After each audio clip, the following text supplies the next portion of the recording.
delegates know it.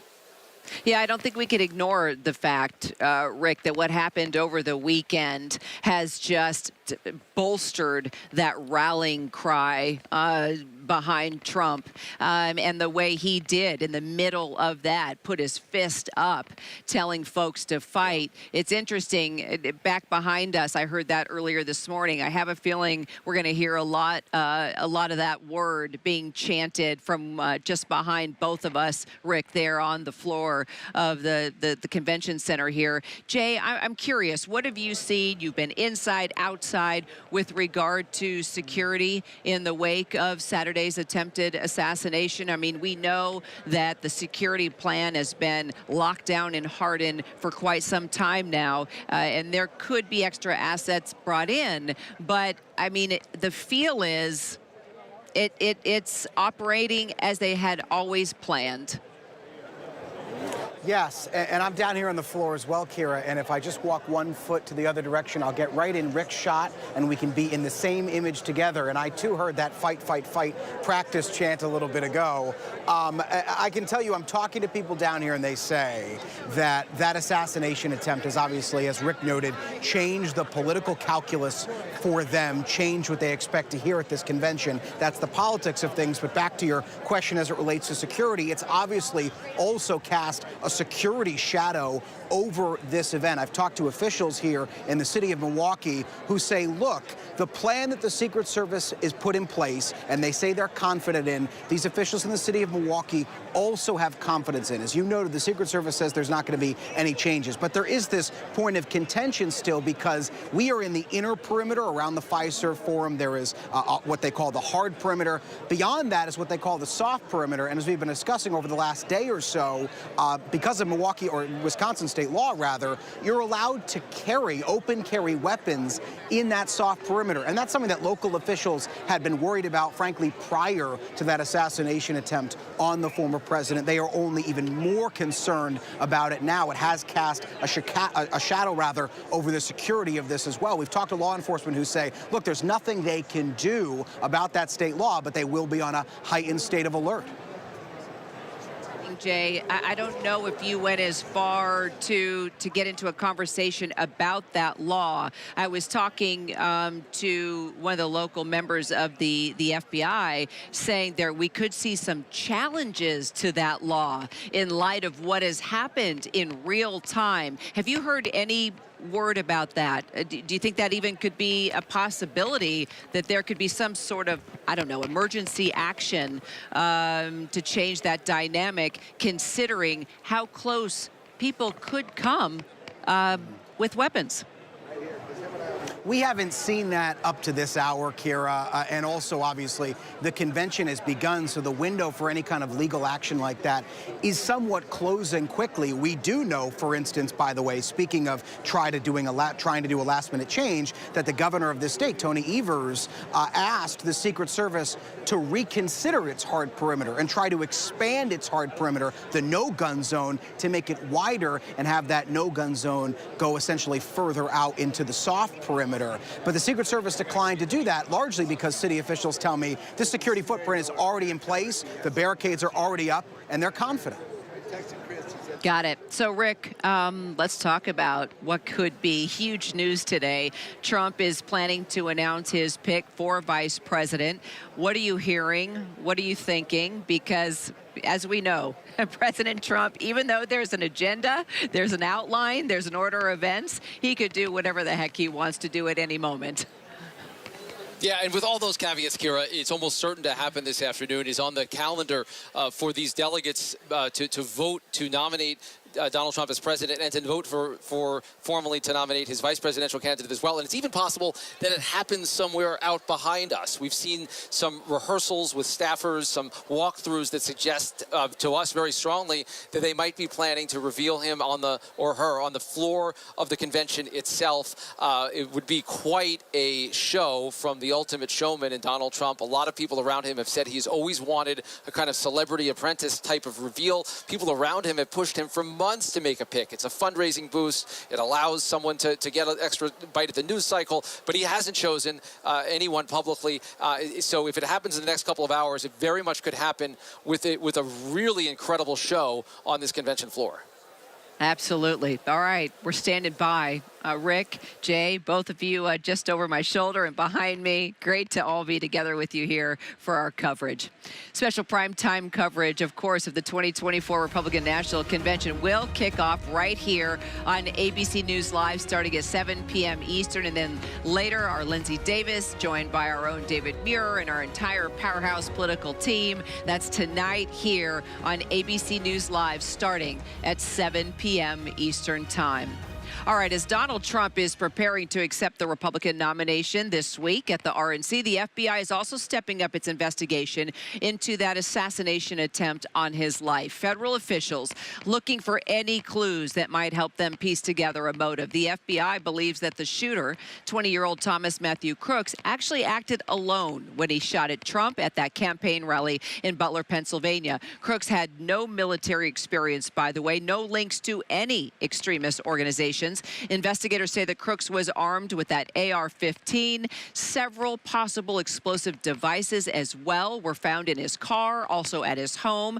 Crooks, as you know, was shot and killed by the Secret Service just moments after those bullets rang out. Our Alex Brachet is there in Butler, Pennsylvania still. Also, our Justice Department reporter Alex Mellon joins us from Washington. So, Alex, let's start with you. What more are you learning about the FBI's case? Also, a potential motive. And also, what can you tell us? Apparently, they do have his cell phone, right? So, have we learned anything about that at this hour? Well, Kira, so we know that they're still trying to crack open his cell phone, and they're hopeful that that would be a treasure trove of insights into his potential motivations here.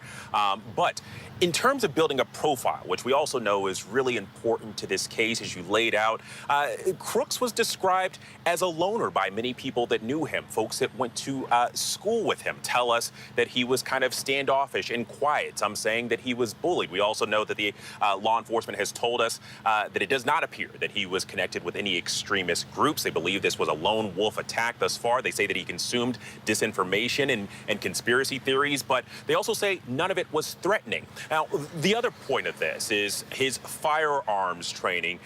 Now, so he has no military experience here, but we do know that in high school he tried to join a rifle club. He was rejected, the club members tell us, because he was, quote, a bad shot.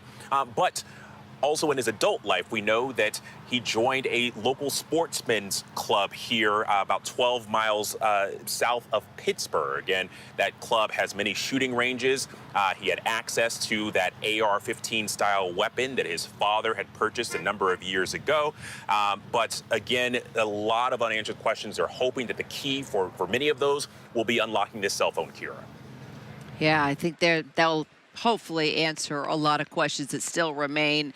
Alex, the FBI says that this is being investigated as a potential act of terrorism. Given that, talk to us about how you think this investigation will play out from here.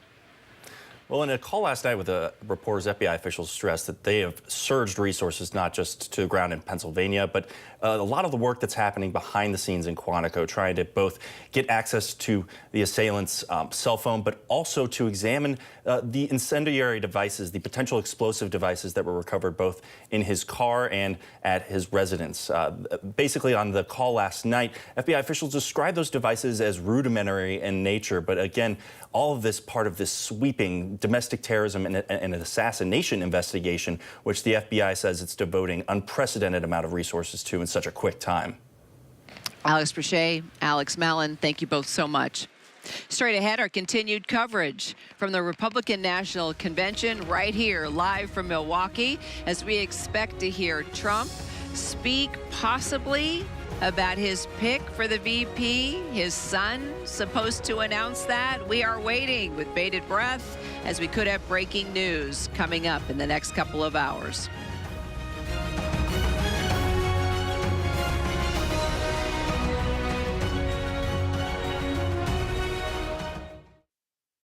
Whenever news breaks, We are here in Israel, a nation at war after that brutal surprise attack by Hamas. On the ground in Ukraine, reporting from Lewiston, Maine. The scene of a horrific mass shooting. ABC News Live is right there everywhere. From the scene of that deadly missile strike in Dnipro, Ukraine.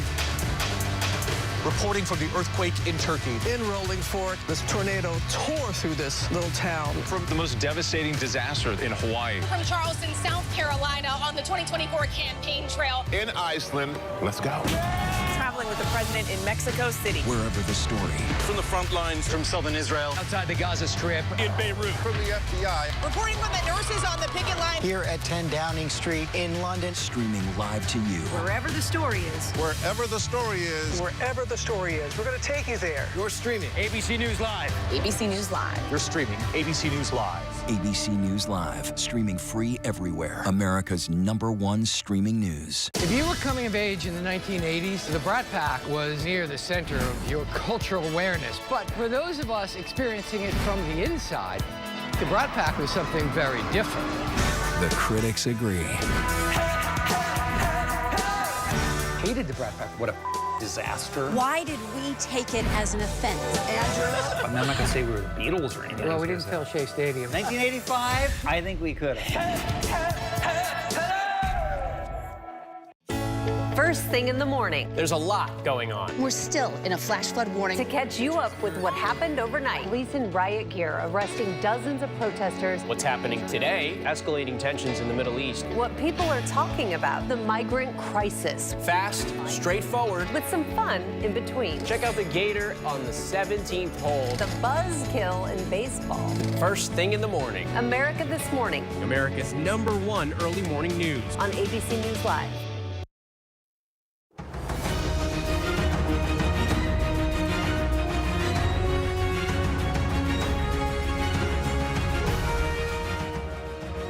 And welcome back, everyone. You are watching ABC News Live and our continuing coverage of the Republican National Convention. I am live right here in Milwaukee, Wisconsin. And joining me now, GOP strategist David Polansky, along with our ABC News political contributor and former Democratic Senator from North Dakota, Heidi Heitkamp.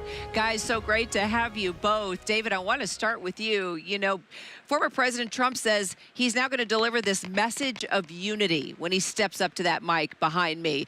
Let's talk about the tone here. Do you think it has changed? Do you think it will change since that attempt on his life? And do you think he will be able to get his allies in line when you have Republicans like, you know, J.D. Vance and Vivek Ramaswamy, Marjorie Taylor Greene, you know, who have directly blamed Biden for this assassination attempt, which is a whole nother discussion. But that's the kind of talk that both Biden and Trump have come forward and said must stop. We have to get on the same page. This violence has just been unacceptable, along with the dangerous rhetoric.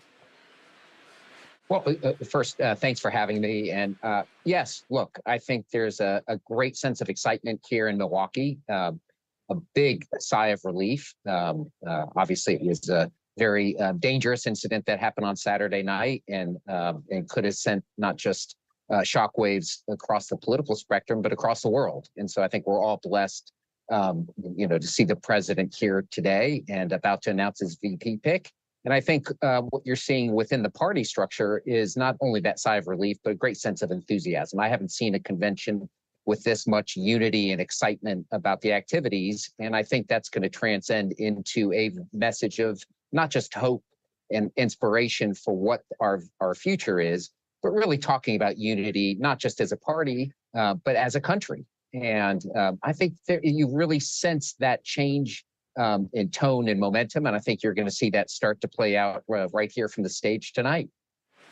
Got it. Well, Heidi, let me take that to you. I mean, Democrats, they're sort of rebooting their campaign. By the way, hold tight because the band is coming out to kind of warm up and get ready. So in case you could hear, yep, I'm trying to figure out what the song is. It's going to come to me in a minute, but bear with me. Life is a Highway. That's it, of course, Rascal Flatts. Originally written, though, by Tom Cochrane. That's good trivia. There we go. All right, let's continue our conversation. If you guys can hear me, I can hear you. Biden is set to return to the trail now after things are kicking up here at the RNC.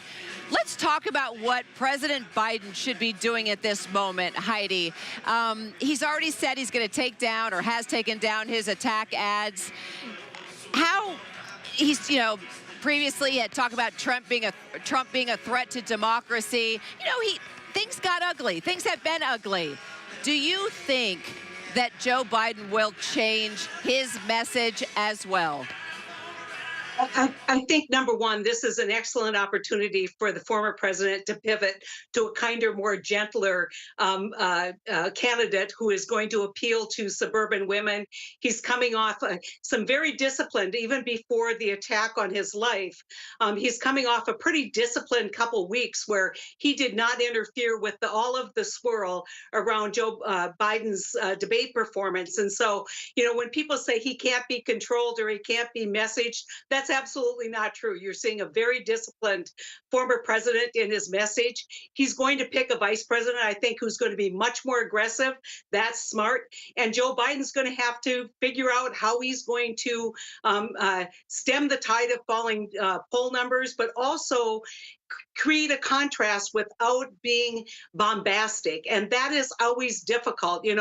Candidates always kind of err on the side of incendiary language instead of trying to bore the public with real issue messages. And I think, it's going to be really a tough kind of transition, I think, for the Biden campaign, who wanted this to be about the former president's personality. And now it just may be about abortion. It may be about what we're going to do for rural health care, name any issue. And I think that's good for America. The question is, as you have said, does the rest of the parade get the message that the band needs to play a different tune? And do they want the band to play a different tune? I think the selection of J.D. Vance, which we kind of all anticipate, kind of signals that, you're going to see a kinder, gentler Donald Trump and an attack dog in J.D. Vance. So, this starts the beginning of the campaign. I think there's always a lot of enthusiasm on both sides. We'll see what the former president says tonight, and whether in fact all of this has stemmed the tide of the calls for the former president to step down, which I'm not sure it has. Yeah, talk about changing the tune. As we listen to the tune behind me, Heidi, life is definitely a highway that we want to jump on and enjoy the ride.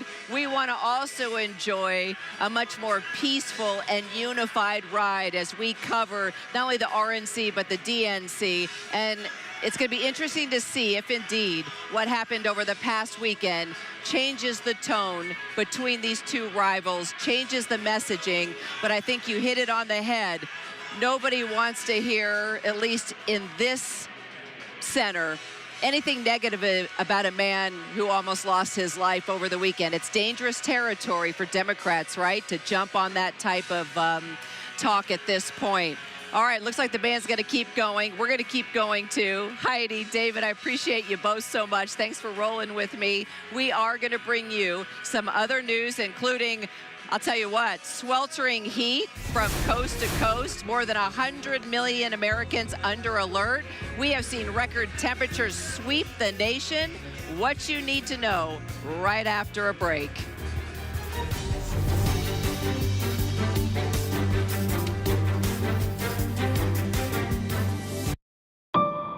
What does it take to be the most watched newscast in America? An operation to capture ISIS fighters. Is this our Combat Operations Center? We're approaching the gate now. Militants came in from 4 or 5 different directions. Operational nuclear reactor. So you have a couple loaded and ready to go. The house is destroyed, but the flag, there's not a tear in it. Not a tear in it. How important is this label right here, Made in the USA? Look at your smile. You're proud of this. I love this. Great work. Hi. Where are you? Where are you? Appreciate you. Thank you, David. Good to meet you. Ismail? David. David. Yes, yes. I'm David Muir. I know who you are. You I watch do? you every night. ABC's World News Tonight with David Muir is America's most watched newscast. All right, let the dogs out, please. I don't think he's going to give you a hard time. Even if he gives me a hard time, I'm the right guy. You can handle it. I want to make sure that we all learn together. Calm, confident. Calm, confident, calm, surrender. Everything that he's taught has become a reality. Yeah. We are so grateful and impressed. I feel like crying. You changed our world. It is a beautiful thing to see. As you rehabilitate the dog, you also rehabilitate you. Why do so many people start their day here? From ABC News, this is Start Here. To be in the know and get a different take on the day's top stories. A lot of news today, so let's get into it. Listen now to the Daily News Podcast honored with 4 Edward R. Murrow Awards and see why the New York Times calls it a news podcast worth listening to. Start Here, ABC News. Make it your daily first listen. Now, that's a part of the story I bet you didn't see coming. Wherever you get your podcasts, Start Here. Reporting from Taylor Swift's World Tour in London, I'm Will Gans. Wherever the story is, we'll take you there. You're streaming ABC News Live.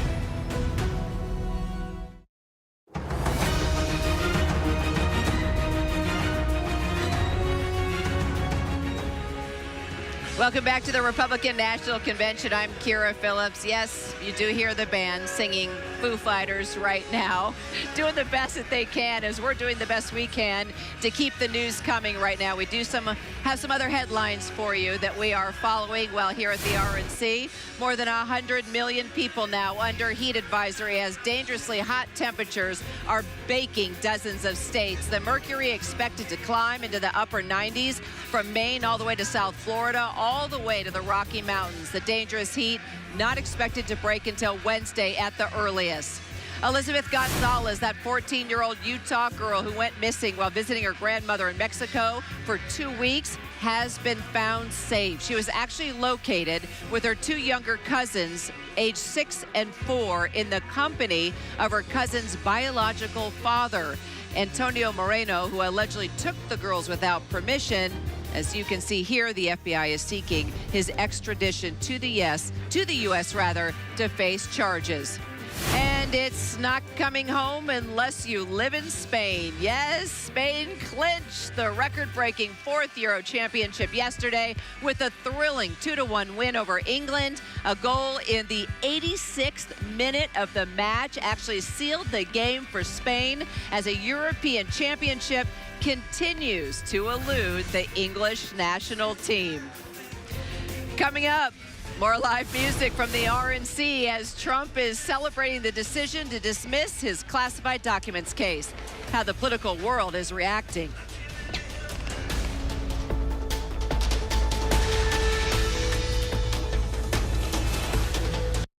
Why do so many people start their day here? From ABC News, this is Start Here. To be in the know and get a different take on the day's top stories. A lot of news today, so let's get into it. Listen now to the Daily News Podcast honored with 4 Edward R. Murrow Awards and see why the New York Times calls it a news podcast worth listening to. Start Here, ABC News. Make it your daily first listen. Now, that's a part of the story I bet you didn't see coming. Wherever you get your podcasts, Start Here. First thing in the morning. There's a lot going on. We're still in a flash flood warning. To catch you up with what happened overnight. Police in riot gear arresting dozens of protesters. What's happening today? Escalating tensions in the Middle East. What people are talking about. The migrant crisis. Fast, straightforward. With some fun in between. Check out the Gator on the 17th hole. The buzzkill in baseball. First thing in the morning. America This Morning. America's #1 early morning news. On ABC News Live. There is a price to be paid every time a survivor shares their story. I will not be silenced. Do you feel the church accepted abuse? I wouldn't say accepted it as so much pretended it didn't exist. Yep, that's him. Yep. Ready?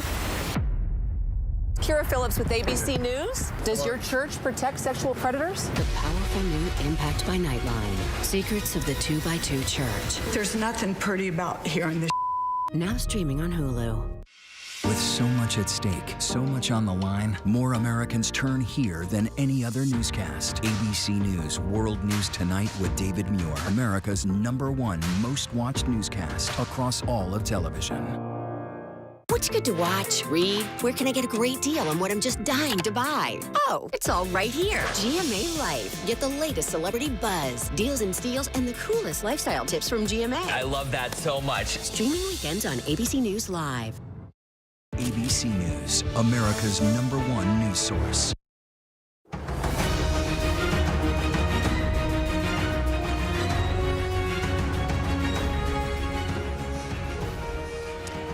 The band's still warming up behind me here on the floor of the Pfizer Convention Center, getting ready for the beginning of the RNC. Trump also preparing for the convention here in Milwaukee, as investigators in Pennsylvania are still working to pinpoint a motive behind that failed assassination attempt against him over the weekend. New video actually showing suspected shooter, 20-year-old Thomas Matthew Crooks, climbing onto that roof that was near the rally. The FBI saying it believes he did act alone when he shot Trump on Saturday. Crooks had no military experience and no links to any extremist organizations. Investigators say he was armed with an AR-15 style semi-automatic rifle and several possible explosive devices also found in his car in his home. He was shot and killed at the scene, as you know, by Secret Service.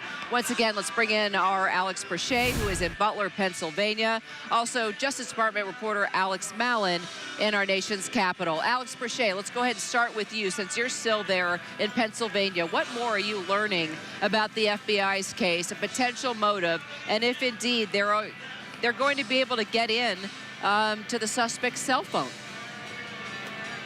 Well, Kira, I mean, that is the big key right here, getting into that cell phone. I think law enforcement is optimistic that that will happen at some point, but in terms of when, you know, we don't have that timetable. And in the meantime, they have been trying to cobble together a profile, and what we know is that this suspected shooter was pretty much described as a lone wolf. He was described as someone who was lonely, who was by himself. His high school classmates describe him as a little bit of a loner, someone who was bullied throughout his teenage years. We know that at least at one point he had tried to join the rifle club at high school. He was rejected for being a bad shot.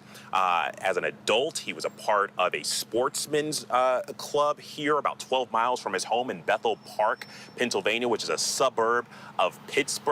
That club confirming to ABC News. We also know that he attended a community college and graduated in May of this year. But in terms of was he radicalized? There is no evidence right now. Authorities tell us that he was a part of any extremist groups. We do know that he consumed some conspiracy theories and disinformation, but they tell us that none of it so far was threatening. And so no history of mental illness, also no military experience. And so nothing right there kind of speaking to a motive. The last thing that I will leave you with, Kira, we know that he was a registered Republican, but there are records of someone with that suspect's name donating $15 to a progressive cause a few years ago. So still a lot of questions left. They're hoping that many of them are answered with unlocking that cell phone. Yeah, I think a lot of us want answers. Alex Mallon, I want to bring you in here. The FBI says this is being investigated as a potential act of terrorism. Given that, talk to us about how you think this investigation will play out. Yeah, I think as Alex said, there's two facets to this investigation. It's what's happening on the ground in Pennsylvania. Obviously, FBI officials are combing through all of his history, trying to interview family members, neighbors, to get a better sense of what he was doing, anybody who interacted with him in the days leading up to this attack. And then you have, obviously, the code crackers in Quantico, Virginia, trying to work on getting into that phone and also examining those devices that authorities said that they found that may have involved explosive materials. Yesterday, on a call with FBI officials, they said they were still trying to figure out the viability of those devices, that they were still kind of rudimentary in nature and very simple kind of devices. So I think that they want to get a better understanding, mapping out not just, you know, what who he may have been communicating with, his social media history, but also the technical levels of what he had in his possession before this attack happened. And Alex Brachet, state and local law enforcement were searching for a suspicious person actually before the shooting. Can you tell us any more about that, and is there any connection here? Yeah, well, so you're looking basically behind my shoulder where that American flag is, Kira. That is approximately where the stage was when those shots rang out. And so the Secret Service, as you know, has a perimeter. They control everything inside. Law enforcement tells us that local and state officers were engaged in securing everything outside. And so before things really went south, they say that somebody had alerted them to a suspicious person. They had searched the area. They say that they were able to locate and find this suspect on the roof. They say that an officer tried to engage him, climbed up on the roof, and it's at that point where this suspected shooter turned his AR-15 style weapon, pointed at the officer. The officer retreated, and those shots rang out seconds later. Kira? All right, Alex Richey, Alex Mellon, thank you both. We'll stay on top of the investigation. As you know, we are less than 30 minutes from the official start of the Republican National Convention here in Milwaukee. But if you can hear the music, things have really already gotten started.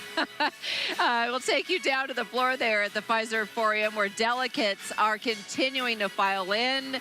Anticipation is building. The Secret Service says right now there are no changes to any security measures after Saturday's attempted assassination. The convention happens with Trump and Republicans increasingly optimistic about their chances in November. As you know, we've got the 538 national polling average showing Trump ahead of President Biden by about 2 points now.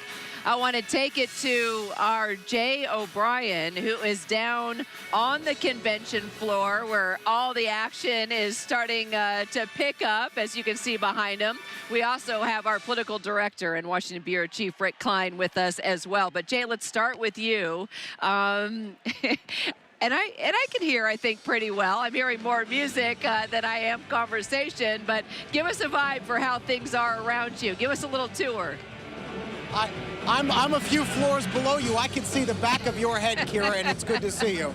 But we've been talking to delegates here, convention attendees, even some lawmakers who tell us that, look, this convention was always going to have a stated theme. The stated theme was Make America Great Once Again. You can see it actually on the sign behind me there. And each night had a theme based upon that overarching theme. You know, tonight is supposed to be Make America Wealthy Again. Tomorrow's going to be Make America Safe Again, et cetera, et cetera. But the point being is I've talked to attendees here, I've talked to Republicans who plan to speak, and they say that there is a new theme encompassing this convention, which is, among other things, defiance in the wake of that assassination attempt on President Trump.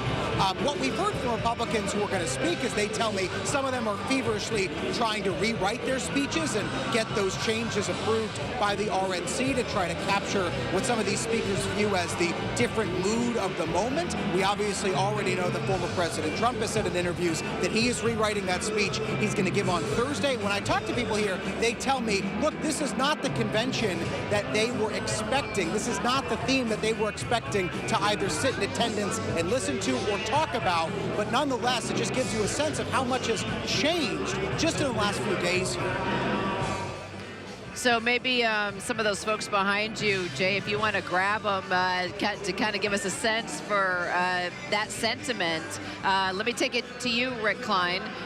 Clearly the band is getting ready to go. Well, actually, they're already in full force. I guess kind of the pre-show, right, to build up the energy and build the momentum here inside the convention center. But once it officially gavels in, kind of give us an idea of what we can expect.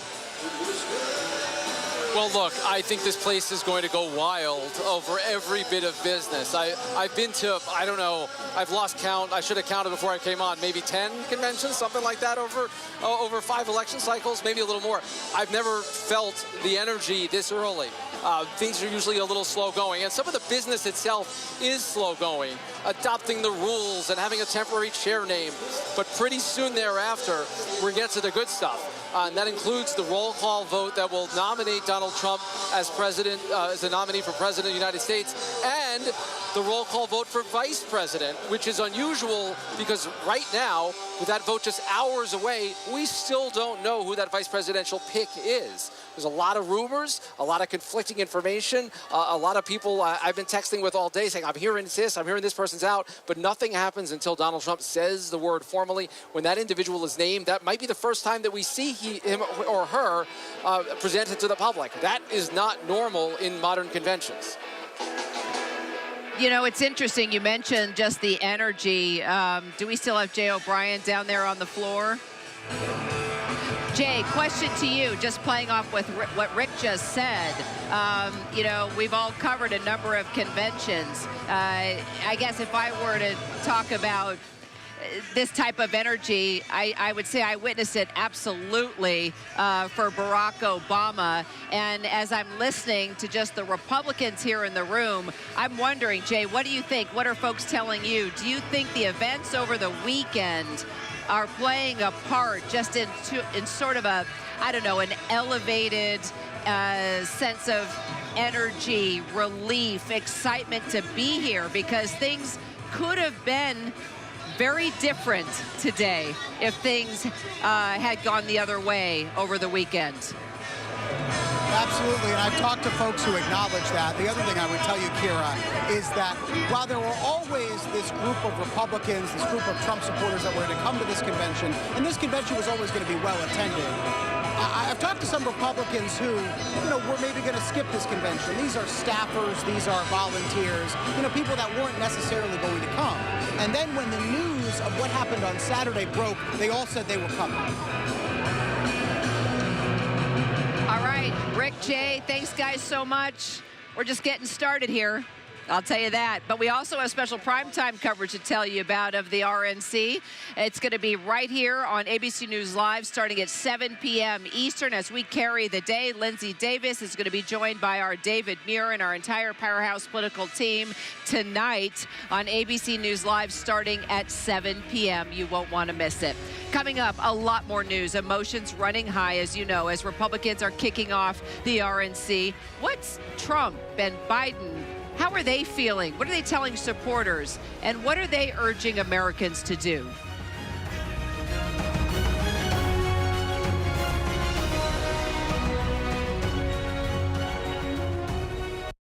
Whenever news breaks, We are here in Israel, a nation at war after that brutal surprise attack by Hamas. On the ground in Ukraine, reporting from Lewiston, Maine. The scene of a horrific mass shooting. ABC News Live is right there everywhere. From the scene of that deadly missile strike in Dnipro, Ukraine. Reporting from the earthquake in Turkey. In rolling forth, this tornado tore through this little town. From the most devastating disaster in Hawaii. From Charleston, South Carolina, on the 2024 campaign trail. In Iceland. Let's go. Traveling with the president in Mexico City. Wherever the story. From the front lines. From southern Israel. Outside the Gaza Strip. In Beirut. From the FBI. Reporting from the nurses on the picket line. Here at 10 Downing Street in London. Streaming live to you. Wherever the story is. Wherever the story is. Wherever the story is, we're going to take you there. You're streaming ABC News Live. ABC News Live. You're streaming ABC News Live. ABC News Live, streaming free everywhere. America's #1 streaming news. If you were coming of age in the 1980s, the Brat Pack was near the center of your cultural awareness. But for those of us experiencing it from the inside, the Brat Pack was something very different. The critics agree. Hated the Brat Pack. What a disaster. Why did we take it as an offense? I'm not going to say we were the Beatles or anything. Well, we didn't fill Shea Stadium. 1985? I think we could have. First thing in the morning. There's a lot going on. We're still in a flash flood warning. To catch you up with what happened overnight, police in riot gear arresting dozens of protesters. What's happening today? Escalating tensions in the Middle East. What people are talking about, the migrant crisis. Fast, straightforward. With some fun in between. Check out the Gator on the 17th hole. The buzzkill in baseball. First thing in the morning. America This Morning. America's #1 early morning news. On ABC News Live.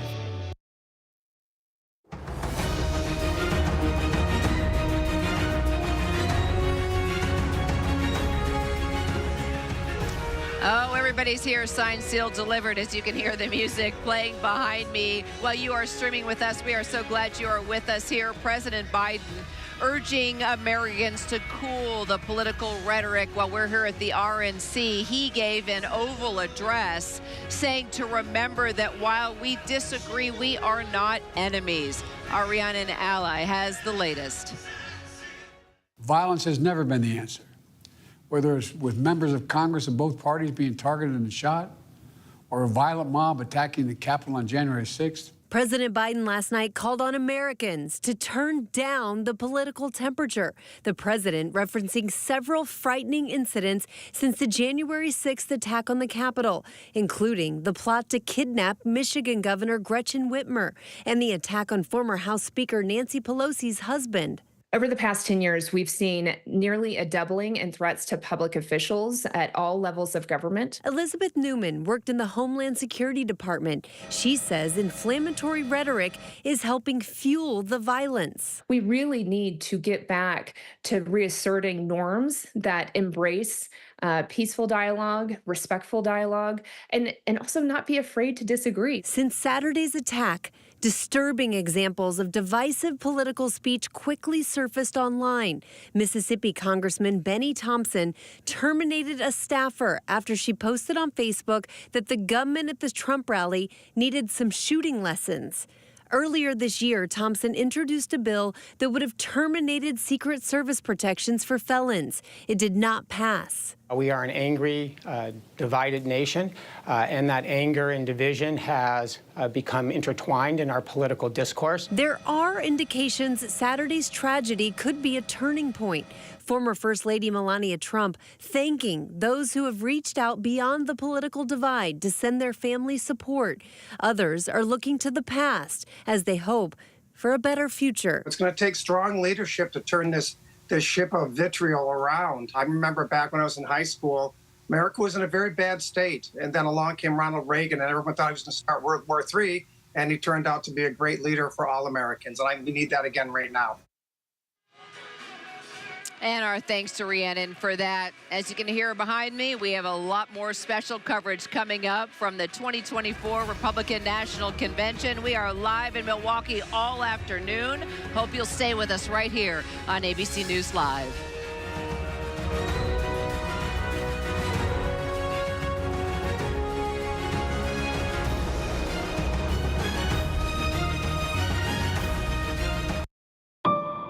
What does it take to be the most watched newscast in America? An operation to capture ISIS fighters. Is this our Combat Operations Center? We're approaching the gate now. Militants came in from 4 or 5 different directions. Operational nuclear reactor. So you have a couple loaded and ready to go. The house is destroyed, but the flag, there's not a tear in it. Not a tear in it. How important is this label right here, Made in the USA? Look at your smile. You're proud of this. I love this. Great work. Hi. Where are you? Where are you? Appreciate you. Thank you, David. Good to meet you. Ismail? David. David. Yes, yes. I'm David Muir. I know who you are. You Watch do? you every night. ABC's World News Tonight with David Muir is America's most watched newscast. All right, let the dogs out, please. I don't think he's going to give you a hard time. Even if he gives me a hard time, I'm the right guy. You can handle it. I want to make sure that we all learn together. Calm confidence. Calm, confident, calm, surrender. Everything that he's taught has become a reality. Yeah. We are so grateful and impressed. I feel like crying. You changed our world. It is a beautiful thing to see. As you rehabilitate the dog, you also rehabilitate you. Why do so many people start their day here? From ABC News, this is Start Here. To be in the know and get a different take on the day's top stories. A lot of news today, so let's get into it. Listen now to the Daily News Podcast honored with 4 Edward R. Murrow Awards and see why the New York Times calls it a news podcast worth listening to. Start Here, ABC News. Make it your daily first listen. Now, that's a part of the story I bet you didn't see coming. Wherever you get your podcasts, Start Here. I'm Faith Abube at the International Airport in Montego Bay, Jamaica. Wherever the story is, we'll take you there. You're streaming ABC News Live.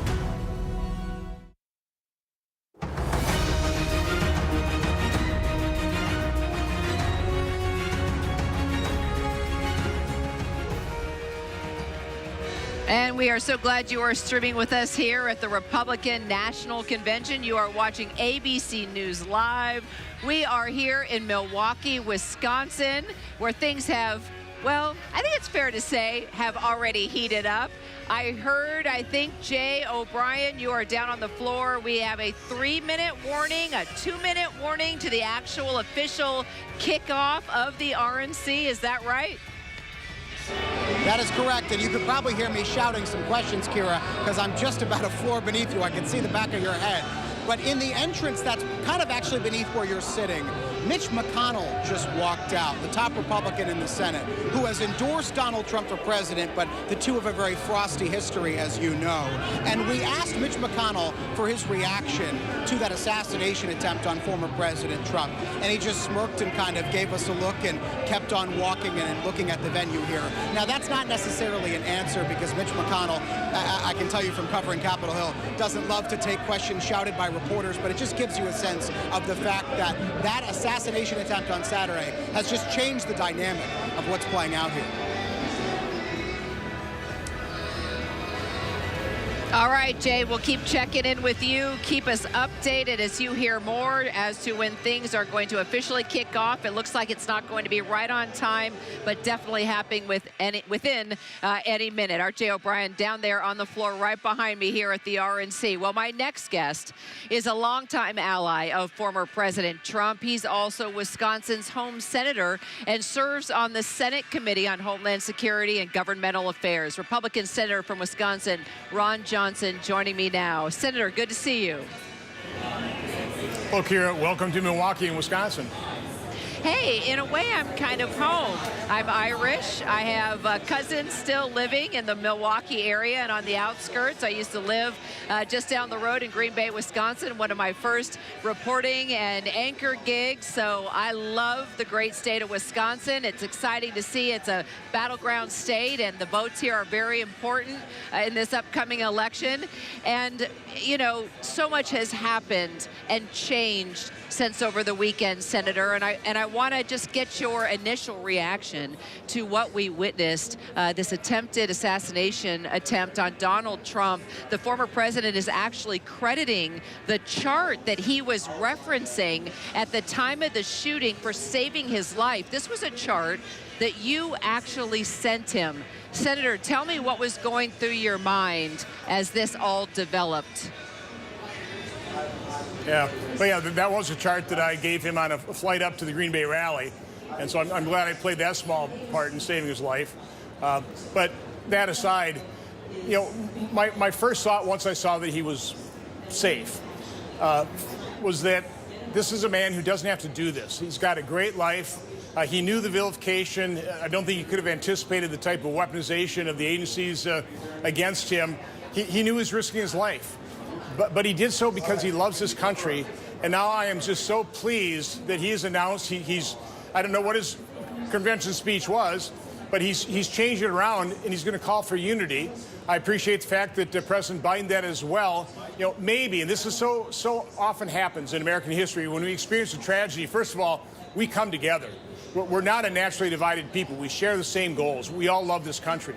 And so if we can take this tragedy and the loss of that 50-year-old father, protecting his family, that's a tragedy. But if we can take that tragedy and turn it into a catalyst to actually unify and heal this nation so we can start fixing some of these massive problems that face our nation, that'd be a very good thing. And again, I'm very glad that both President Biden and President Trump are, you know, conveying that that's exactly what they want to do. And, you know, just to follow up on that, Senator, as you're talking about this theme of unity and that Trump is calling on the nation to unite, saying that he's been given this chance to bring the country together, you know, in light of what just happened, you know, let's talk about unity a little bit more, because there has been a lot of nastiness, as you know, on both sides. And with all due respect, yourself included, you've largely downplayed, lies about the 2020 election. You said that January 6th was not an armed insurrection, despite evidence to the contrary. So talk to me now, in this new moment, in this call for unity, how does this work into the call to just make things civil again? Well, first of all, I would dispute kind of the assertions you made there, but lay that aside. President Trump just experienced a life-changing event. One thing I've known about him, one thing that his supporters share with him is a fervent love for this country. And so when you have somebody with a life-changing event, narrowly escaped death, telling the American people, I want to be your president, I want to be a president for all Americans, create opportunity for all Americans, and try and unify and heal this nation, take him at his word. A President Trump in a second term won't have to worry about re-election. He can do big things, not having to worry about that. It's very liberating. So again, take him at his word. I know he loves his country. He wants what's best for it. I think most Americans do. It's time that we work together. We have massive problems facing this nation. We have to work together. And an even more important time for this call for national unity. And J.D. Vance, Marjorie Taylor Greene, and others, they've either explicitly or implicitly blamed the assassination attempt on President Biden, Senator, saying that he has blood on his hands. You continue to call for national unity in this moment, along with the former presidents. What is your response to those lawmakers pushing that notion? Well, first of all, we will follow President Trump's lead. That's why I'm so glad that he's leading in this respect. I could point to incendiary comments on the other side as well. Let's not do that, okay? In the heat of the moment, people say things sometimes they regret. Again, I do believe people are good. We are a great nation because Americans are good people. We haven't always had the best leaders. We haven't always had the best policies. But Americans are good people. And again, proof of my assertion is in moments of tragedy. Take a look at 9/11. As a nation, we came together just like that. Here's another moment, a tragedy. Not as massive as 9/11, but if you're the family member of that 50-year-old father, it's a tragedy. Let's use that as a catalyst to do something good. I mean, if things would have gone a different way over the weekend, we would be having an extremely different convention right now. Well, thank God that it didn't. Again, I think a lot of us view that as just providential. I think the president does. And again, that is what is so life-changing about it. I mean, put yourself in that position. If you just narrowly escaped death, if another fellow American lost his life during that time protecting his family, that would change you. That would be meaningful to you. And if you've been given another chance at life, you'd want to use that for the best possible reason. And I think that's what President Trump truly wants to do. Let's talk about, we're starting to hear cheers behind us, so I'll keep us honest on the official beginning of the convention here, sir. But while I have you, you've long opposed increased regulation on gun ownership. Do you think this attempted assassination of the president by someone with an AR-15 has changed anything for you, sir? No, let's face it, it sounds like this rifle was lawfully attained. It's a Second Amendment right. I support the Second Amendment, our constitutional right to bear and hold arms, so keep and bear arms. So, no, this doesn't change anything for me. Well, I'll tell you what's changed right now. The dynamic of this convention, sir, it is officially kicked off. I know you want to come inside and participate. We are going to go live to the floor. Senator, thank you so much for your time. Appreciate you. It's great to be here in the state of Wisconsin, one that you willfully represent. We're going to take you now live to the floor for the beginning of the Republican National Convention, the call to order by RNC Chair Michael Whatley. Help it do for us.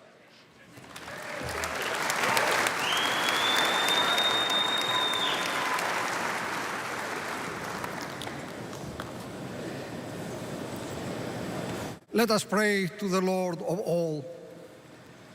Almighty and eternal God, in peace we come before you and implore your infinite goodness. Look upon this gathering of our nation's political leaders and grant them illumined hearts and minds to serve their fellow citizens through this Republican National Convention. Grant unto the nominee President Donald J. Trump and to his advisors and counselors wisdom, grace, and the spirit of duty, that they may embrace all Americans' needs, shining the light of good government upon the venerable institutions of the world's best hope for everyone's life, liberty, and pursuit of happiness. Grant unto the delegates a powerful recognition of purpose to bear witness to divine providence, which has shielded this great land through the centuries and drives us to a more perfect union with one another, ever building on the labors of those pioneers of patriotism who went before us.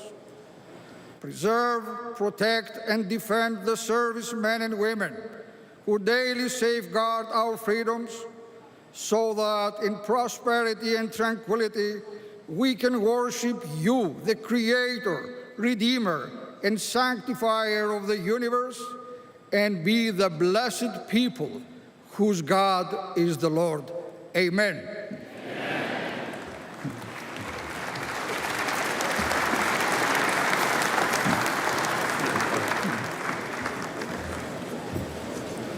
Would everyone please rise for the presentation of colors? The colors are presented by the Ozaukee County Sheriff Honor Guard. Let's give them a warm welcome.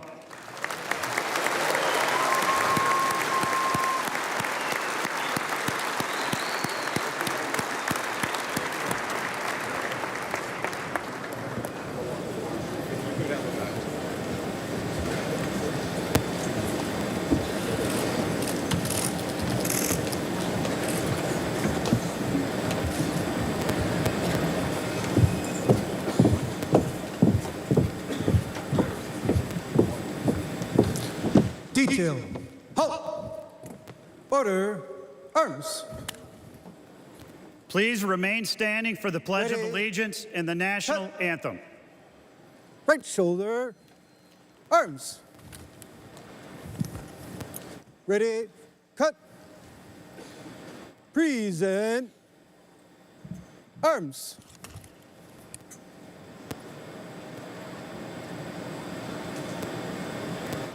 It is my privilege to introduce Debbie Krolitis to lead us in the Pledge of Allegiance.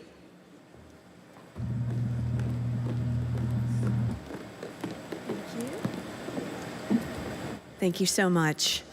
What an honor this is for all of us. Please join me. I pledge allegiance to the flag of the United States of America and to the republic for which it stands, one nation, under God, indivisible, with liberty and justice for all.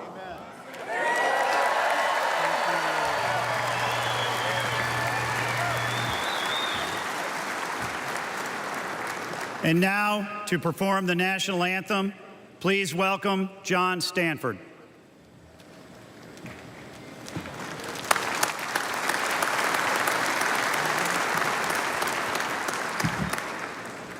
Oh, say, can you see by the dawn's early light what so proudly we hailed at the twilight's last gleaming, whose broad stripes and bright stars through the perilous fight o'er the ramparts we watched were so gallantly streaming, and the rockets' red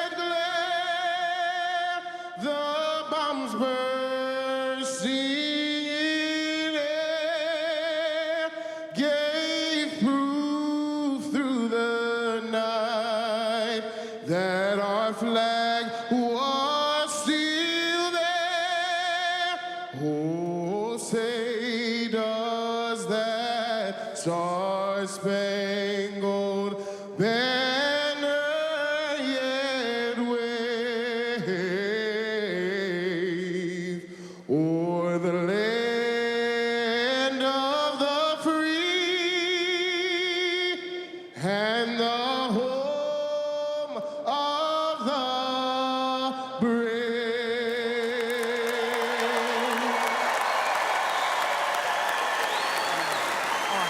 Thank you. Thank you.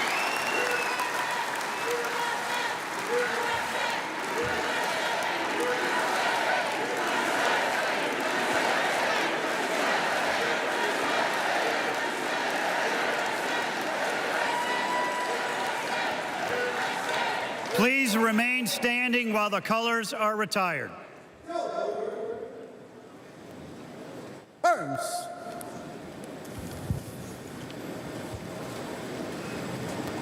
Order. Arms.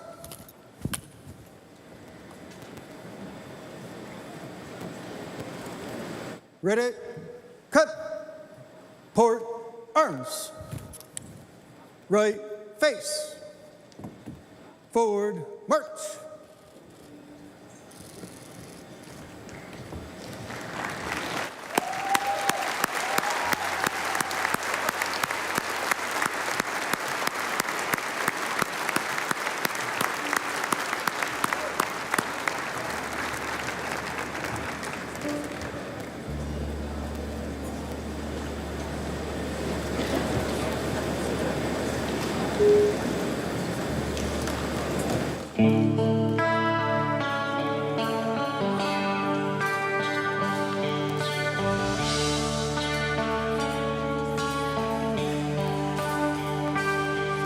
If tomorrow all the things were gone that I'd worked for all my life, I had to start again with just my children and my wife. I thank my lucky stars to be living here today, 'cause the flag still stands for freedom and they can't take that away.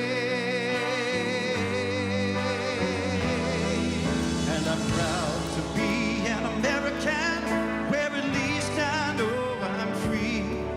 And I won't forget the men who died, who gave that right to me. And I gladly stand up next to you and defend her still today. 'Cause there ain't no doubt I love this land. God bless the USA.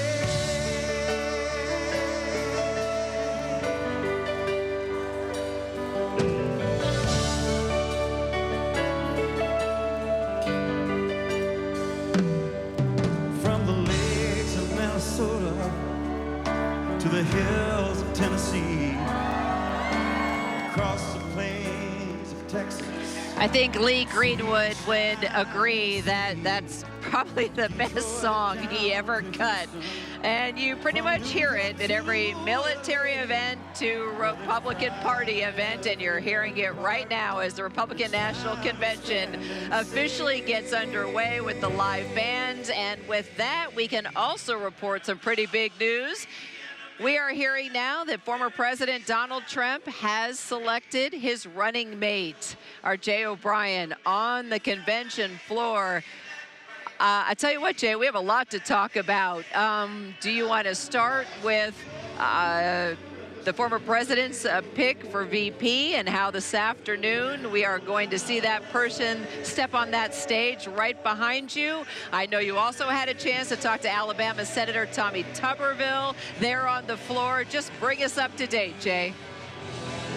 Yeah, so firstly, just that reporting.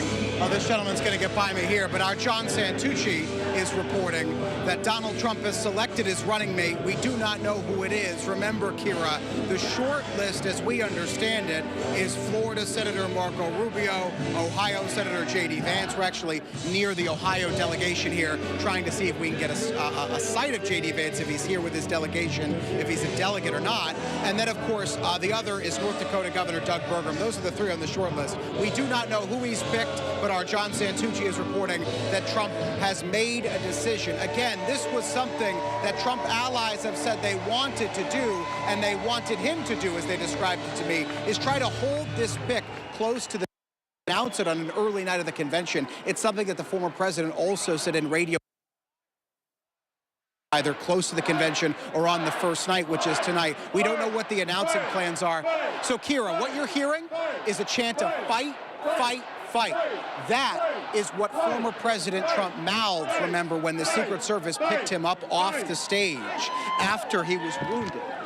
Fight, fight, fight is what he said on that stage when he raised his fist. We've heard, by the way, attendees say that over the course of the day in various calmer moments, almost practicing it, and we were wondering if there would be a breakout of a fight, fight, fight chant, and that is exactly what we just heard. As described in our rules. All right, Jay, I'm with you, but I'm looking through the list here. Stay with me, Jay. It sounds like, are we getting ready? That was the musical interlude, right, that we had, Jay. Now we should be hearing from Vicki Drummond, Secretary of the Convention, as she reads, or as Vicki reads the call for the convention, right? Is that Vicki Drummond that I hear behind you? I don't have a great shot of the stage, unfortunately, or a great vantage point of it as delegates start to get settled down here and things start to get underway. I can tell you, though, just in terms of reporting from folks we have talked to, speaking of delegates, is that what transpired on Saturday did change the calculus of this convention, as you and I have been discussing. I've talked to attendees who say they thought they were attending one kind of convention, and the entire tone has shifted completely. You mentioned Alabama Senator Tommy Tuberville. We spoke with him earlier, and I asked him if that assassination attempt on former President Trump changed his perception of politics at all. He echoed what we've heard from Trump and his allies, which is to bring the political temperature down. But what Tuberville told me is that he believes that, in a way, it has changed his thoughts on politics. I don't know if we have that sound or if we want to play it, because there is some stuff going on here on the stage. But if we have that sound, I'd love to play it for you, because it is indicative of the general theme of this convention, Kira. But has it changed how you see political conversation now in this country? Yeah, I mean, again, I've not been big on calling people names, but I think we just bring the name calling down and just talk about policy, what you believe, what you don't believe, and when we get to that point, American people make their own choice. So you heard him there say that he wants to talk about policy. The question now hanging over this convention is, these calls to bring the temperature down, to bring the rhetoric down, do they make their way onto the stage in these remarks that will be going on now, of course, until Thursday when the former president speaks? We know the former president has told reporters as well he is rewriting his remarks based upon what happened to him over the weekend. Got it, Jay. Thanks so much, and thanks just for rolling for the live events that are happening right there behind you and behind me on the convention floor. That was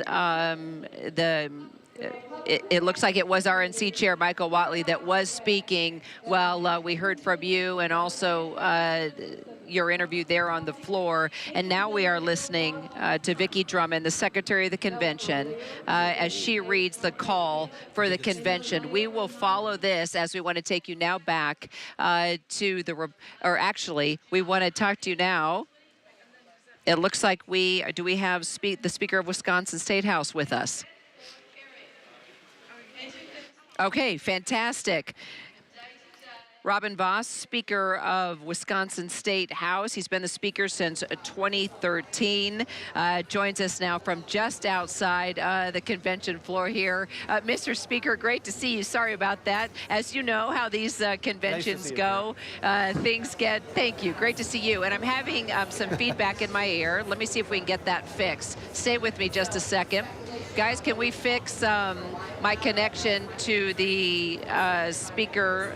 Okay, great. While they're working on that, I can somewhat hear you, Mr. Speaker. So let's first of all just start, I guess, what has begun today as the RNC has kicked off is starting with a different feel, a different tone than what may have been expected.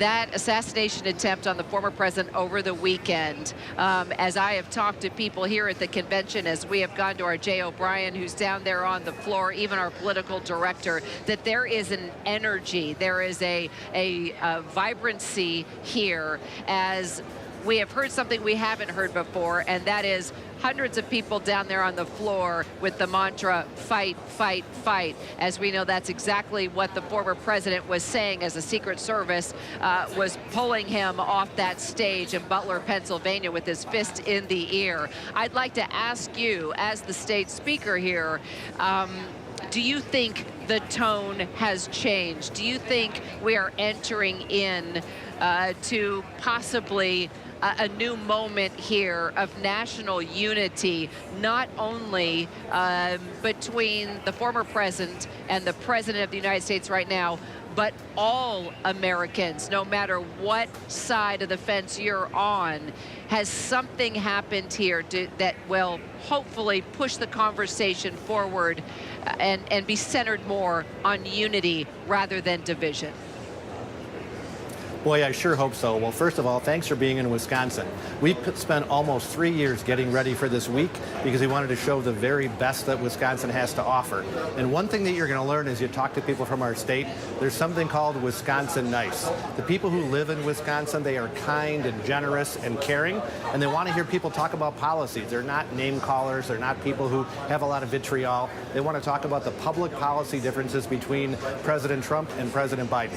And I think when you lay out those plans before the American people, the people of Wisconsin, the people of the entire country are going to see that there is a stark difference between the vision that President Trump is laying out for our country with a secure border, energy independence, ensuring we have reasonable taxes, and most importantly that we're safe in our homes, with the agenda that Joe Biden has put forward over the course of the past 4 years. So Wisconsin nice hopefully is the rule of the day, not just in our state, but all across the country right now.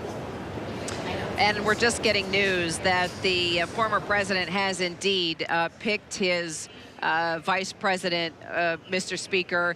And I'm also being handed information in addition to that, that apparently Senator Rubio has been informed that he is not the running mate. While I have you, and while this news is breaking, your thoughts on the VP pick, anything you can tell us, please, by all means, what do you know?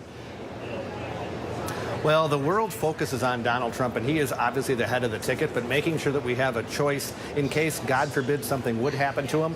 We now see how fragile the institution is, where a single gunman on an awful day could decide to change the course of the entire world, and having a number 2 person ready to take over is going to be critical for this ticket.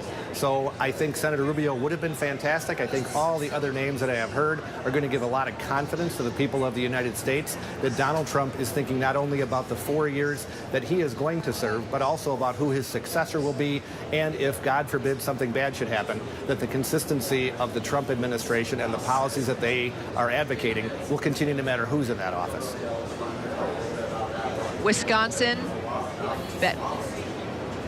sorry, I've got a number of people talking to me in my ear, Mr. Speaker. As you can imagine, things are unfolding by the second here as we're listening to delegates down there on the floor. But let me ask you while I have you, this is a battleground state. We were just about 40 miles away in Kenosha, where you remember 4 years ago, violence erupted. There was looting, protests. That was a town in the midst of a racial divide that we were seeing across this country. And then you had Kyle Rittenhouse, the acquittal during his trial, when he had come to that area where he said he was coming to protect a dealership. He ended up shooting 3 people, killing 2. He's acquitted. you know, so much has happened in this state that has impacted the way voters feel to this day. And then you had this assassination attempt that took place over the weekend. And I went back to Kenosha, talked to those same people I talked to 4 years ago, and it's sort of bringing back these feelings of fear and insecurity and concern just about security and who will be the next person to run this country, and dangerous rhetoric. It's all on their minds right now. What do you say to those here in Wisconsin where the vote is so crucial in a battleground state? What do they need to hear right now? What's the messaging as they get ready to go to the voting box? Well, for the past 20 years, Wisconsin has been the quintessential swing state. I think most elections are decided by 20,000 votes one way or the other. President Trump won in 16, President Biden won in 2020. Here we are in 2024, where I think every indication is being given that President Trump is ahead. He's ahead in most of the polls that I have seen. On the ground, the energy is palpable. I have not seen this level of enthusiasm for a candidate in my political lifetime. So I am sure that we are going to see continued visits from both candidates. We're going to see surrogates in Wisconsin, and ultimately I think President Trump and his vice presidential nominee will carry Wisconsin. But they've got to showcase the vision that we all want to see. Even though we are not a border state, we still deal with all the cost of illegal immigration. We have the same problems that almost every other community in the country does, where we worry about our personal safety. My legislative district is only a short drive from Kenosha, so we dramatically saw what happens when you have folks who are not capable of running a situation like this and allowing people to run in the streets without the safety and security that we all know we need. So I think all the issues that are important to Wisconsinites are the ones that Donald Trump is talking about. Secure the border, help fight inflation, make sure we have energy independence, and that we can be safe in our communities and safe in our homes. It's going to be a message that I know resonates with the people all across Wisconsin, and it's why ultimately I think he's going to carry Wisconsin by even more than he did the last time. Speaker Robin Vos, thanks so much with helping us get through this with all the technical glitches and just remaining patient with me and giving us your insight as we move forward. It's now off and running. We're in the first half an hour or so. I know you want to come inside and get involved. So, Speaker, thank you so much for being with me. Thank you very much. My pleasure. So, Trump, as you know, continues to prepare for this convention. And we are learning a lot more details also about that failed assassination attempt against him over the weekend. He's already made it very clear. He has moved past that he is fired up and he's ready to be here, and he is ready to talk to all the delegates right now that you can hear behind me. But we do continue to follow the investigation, and we have learned that that building where the suspected shooter, Thomas Crooks, was, scrambled onto the roof and opened fire right there by the staging area where the local police was watching over the crowd. It was not immediately clear where the team was located in the building, but apparently they were unaware of what exactly was happening on the roof at that time. All these details coming in as we learn more about the investigation. Our Justice Department reporter Alex Mellon joins us now out of Washington, D.C. So, Alex, let's talk about what the FBI is saying this hour. I know the investigation continues as a potential act of terrorism. Given that, what more do we know, and how is this moving forward? Yeah, obviously a lot of fast-moving developments, Kira. The FBI has really two tiers of this investigation that they're trying to zero in on really hard right now. Obviously, what's going on the ground in Pennsylvania, interviewing people like neighbors, family members, other witnesses, to try and get a piece of this shooter's profile, putting together a personal profile. Was he talking to anybody in the days leading up to this, indicating any way what he was about to do? And then also what's going on at Quantico, Virginia, at the FBI's headquarters there, where officials are trying to crack into that phone that they seized from him, and they're trying to see, obviously any communications with anybody that he was in touch with leading up to this. Also, it would have information such as Google searches, things like location searches, any preparation that he may have taken in advance of this rally where he attempted to kill President Trump. All right, Alex Mellon will stay on top of this investigation, of course, as we follow what you learn there out of the Justice Department. We're also talking to not only just the investigators in Pennsylvania that are trying to, piece together any information possible about this failed assassination attempt. The RNC, now that it's underway, we are concerned about security because of that event over the weekend. Even though there was a major lapse, though, at that rally, we are told that the security situation here around the convention is hardened. It is in place. They have been practicing and getting things ready for this for months now. And even though there was a lapse in Pennsylvania, we are being told from law enforcement that we should not be concerned. Vigilant, yes, but not concerned. Our Matt Gutman has been talking with his sources. He has been from inside the convention to outside the convention, talking to those that really are in charge, Matt, of not only keeping convention goers safe, but protesters as well. You are out there, you've been with them, you've been talking to them, monitoring. This was one of the fears, Matt. One of the fears among law enforcement and even voters was that would protesters be able to protest peacefully and feel safe doing it, Matt? Right, the Secret Service, Kira, has said that this is the highest level security designated by the government. It is the tops. And they said they are not going to change their security plans, which have been in the works for over a year. FBI, Alex may have mentioned it, said that there are no credible or specific threats to either the protests outside or where you're standing. I don't know if you can make it out. Pfizer just down the street over there. And so where we are right now, Kira, is in the middle of this protest, cobbled together by a pageant of different causes. We've counted about 15 different groups here, all coming together to march and try to be heard by the convention goers about, 200 or 300 yards down the street. This is pretty much as close as they're going to get. They've chanted down, down with Republicans. There's a lot of Free Palestine posters. That's probably the one unifying cause here that we've seen. But you mentioned it earlier, there is a concern. And one of the assemblymen who was in charge of organizing this told us that this was billed as a family-friendly event. And he intended to bring his kids. But after that assassination attempt on Saturday, he felt that the tone changed here. And an additional thing, where we are right now is considered the soft perimeter, Kira, where you are in there, and we're about to hop over this this fence here. So where you are in there is the hard perimeter. That's controlled by the Secret Service, right? That means no vehicles, and you can see the barriers that I just hopped over, no vehicles and no firearms. But everywhere around here is considered a soft perimeter. That is controlled by state and local officials. And because it's controlled by the state, they're allowed to ban certain things like tennis balls or lengths of rope that are 6 inches or longer, or pellet guns or paint guns. But what is allowed because of state gun laws is the open carry of firearms.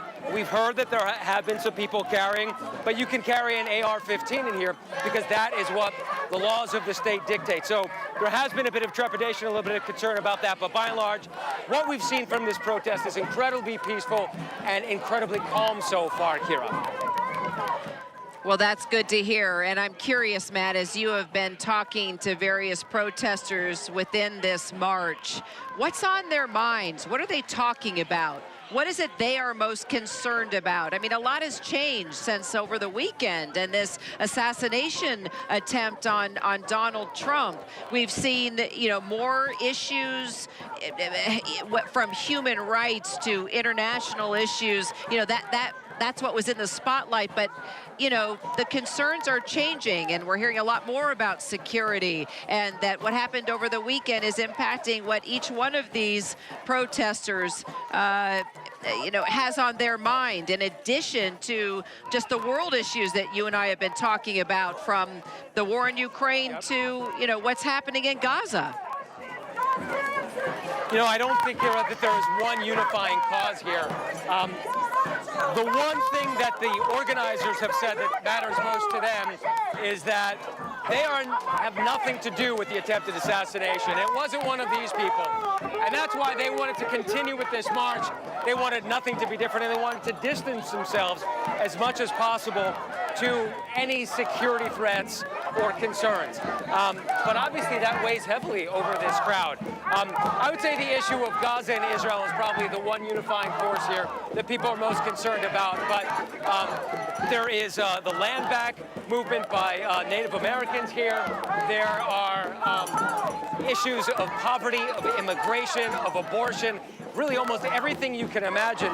Everybody has coalesced around that, and they're marching. And we're told that there are going to be marches like this day after day during the duration of the RNC, which is, again, we're even getting closer right now, for the next 5 days. The question is, can they muster 3,000 or 4,000 people like they have today?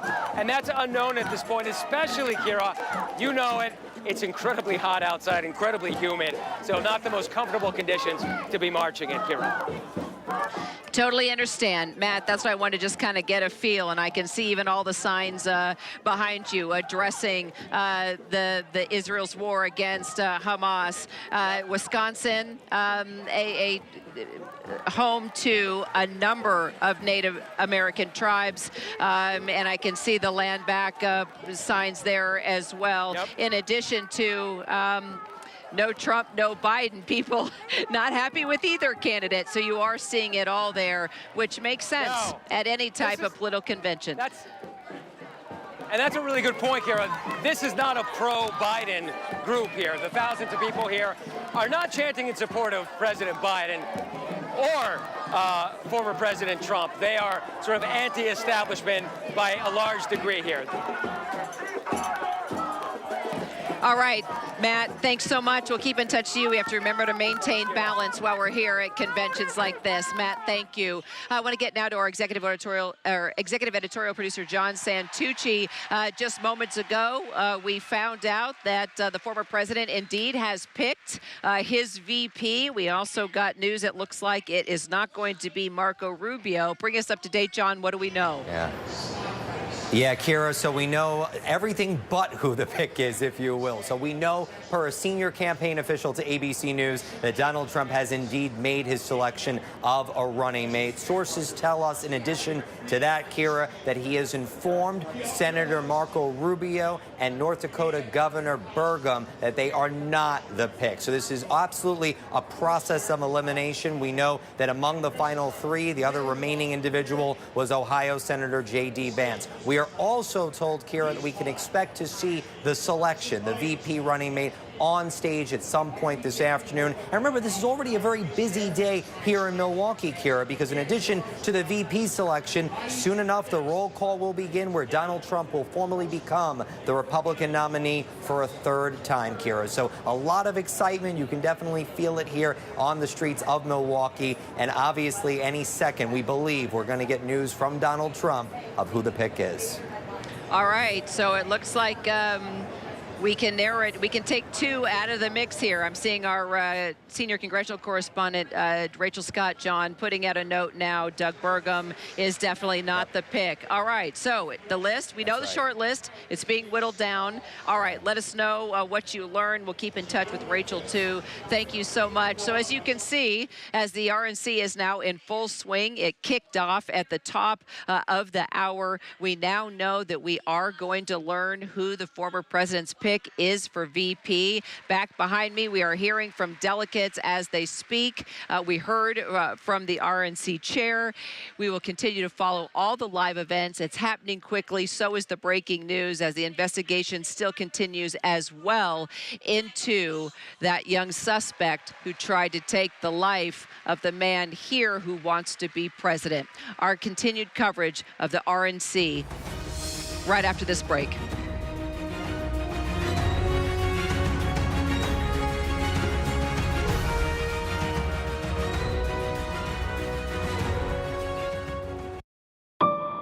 What does it take to be the most watched newscast in America? An operation to capture ISIS fighters. Is this our Combat Operations Center? We're approaching the gate now. Militants came in from 4 or 5 different directions. Operational nuclear reactor. So you have a couple loaded and ready to go.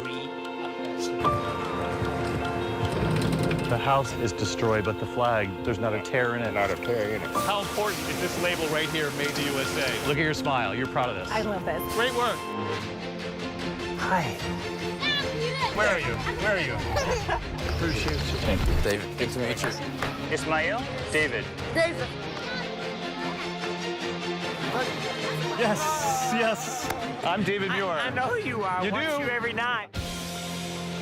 ABC's World News Tonight with David Muir is America's most watched newscast. If you were coming of age in the 1980s, the Brat Pack was near the center of your cultural awareness. But for those of us experiencing it from the inside, the Brat Pack was something very different. If you could have the Brat Pack name not exist, would you?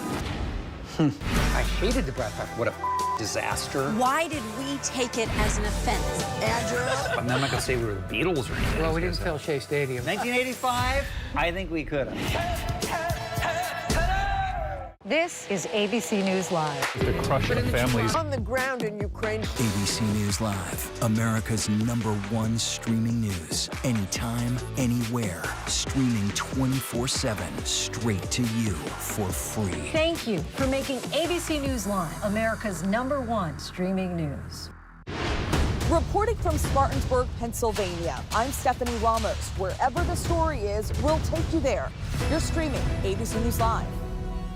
Why do so many people start their day here? From ABC News, this is Start Here. To be in the know and get a different take on the day's top stories. A lot of news today, so let's get into it. Listen now to the daily news podcast honored with 4 Edward R. Murrow Awards and see why the New York Times calls it a news podcast worth listening to. Start Here, ABC News. Make it your daily first listen. Now, that's a part of the story I bet you didn't see coming. Wherever you get your podcasts, Start Here.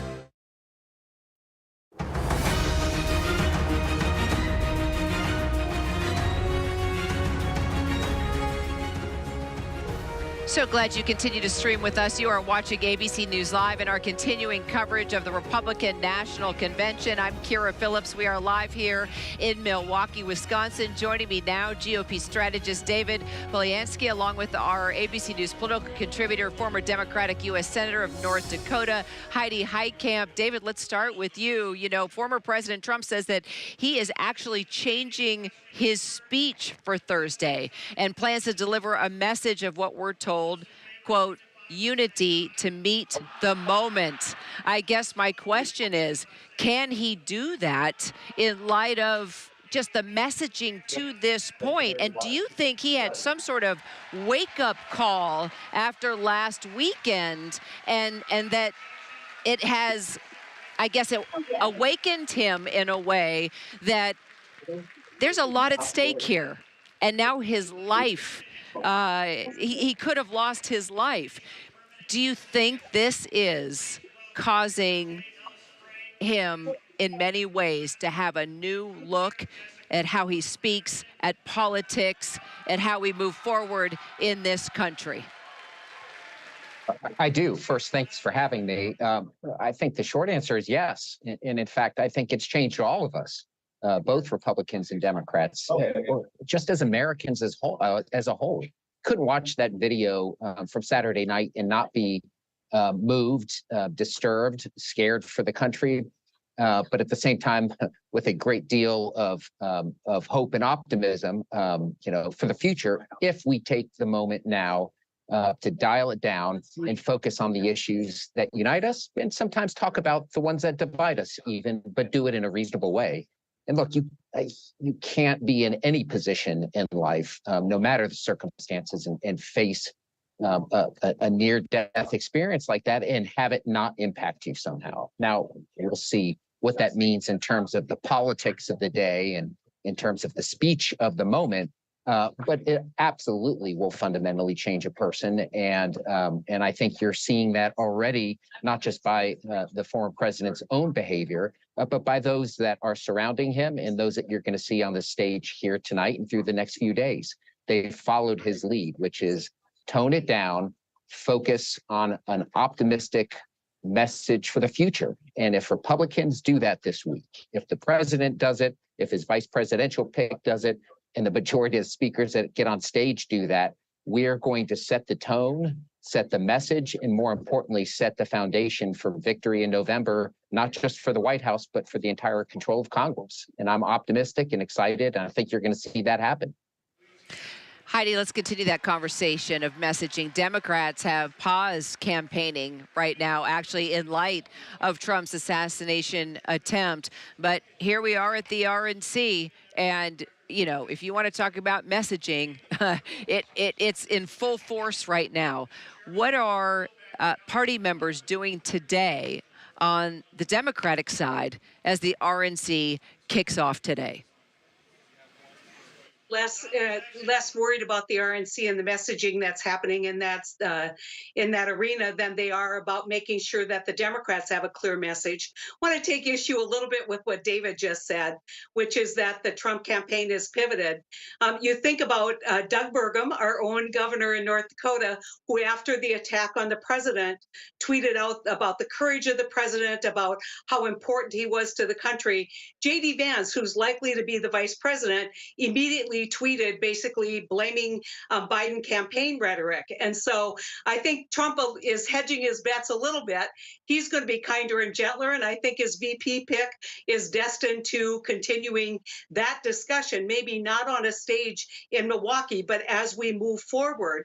And so I think the Democrats are playing it by ear right now. What's being said, what isn't being said, and how they can best respond, going back to the issues that they win on, whether it's women's reproductive rights, whether it is what my friend Barbara Mikulski used to call the macaroni and cheese issues, the issues that the Democrats always go to, pro-labor in some of those all-important swing states like Milwaukee or like Wisconsin, Wisconsin, Michigan, and Pennsylvania. And so I think it's too early to tell what the campaign rhetoric is, but I think if the president was really pivoting to a kinder, gentler message, he might have picked a different VP candidate. Well, on the note of picking a VP candidate, let's take that to you, David. We have word now. Burgum's out, Rubio's out, and apparently whomever the former president has picked as his VP will step on the stage behind me in a couple of hours. What do you know? What are you hearing? Who do you think it will be? Well, look, I think a lot of us have thought from the start that J.D. Vance would be the front runner going into this, and he's maintained that position, and we'll see. The good news is we'll know in a couple of hours, as will everybody in this arena, and it'll be an exciting night and an exciting opportunity. And I think, look, President Trump has the opportunity here to pick who he wants to govern with.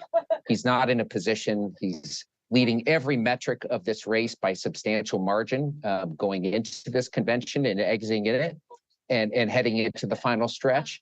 And so he doesn't have to pick somebody for political reasons. He gets to pick somebody that he wants to campaign with, and more importantly, somebody he thinks he can govern with. And I think whoever you see that pick in just about 2 hours today is going to meet that mark and meet that moment. And just one thing real briefly to the senator's point, look, emotions were running high on Saturday night for all of us in a whole host of ways. It brought out the worst fears in all of us, and frankly, sometimes the worst emotions in all of us. But I think as everybody's had time to step down, figure out the moment and meet it, I think you're going to see unanimity across the board, hopefully from both sides of the aisle as we continue this debate forward, not just on the convention stage here in Milwaukee, but what you see Democrats do in Chicago and in the political arena going forward. That's got to be our hope, and we all have to do better, not just the presidential candidates, not just the media, but all of us as pundits and even the public at large. And that's the task that we all have to take at hand. Point well made. David, Heidi, thank you both so much. Appreciate you.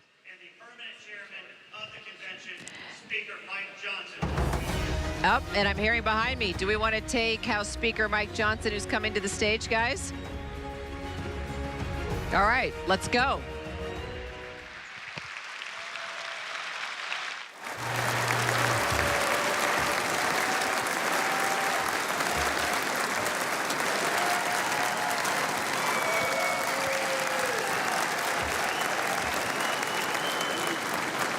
Good afternoon, everybody. It's such an honor to be here.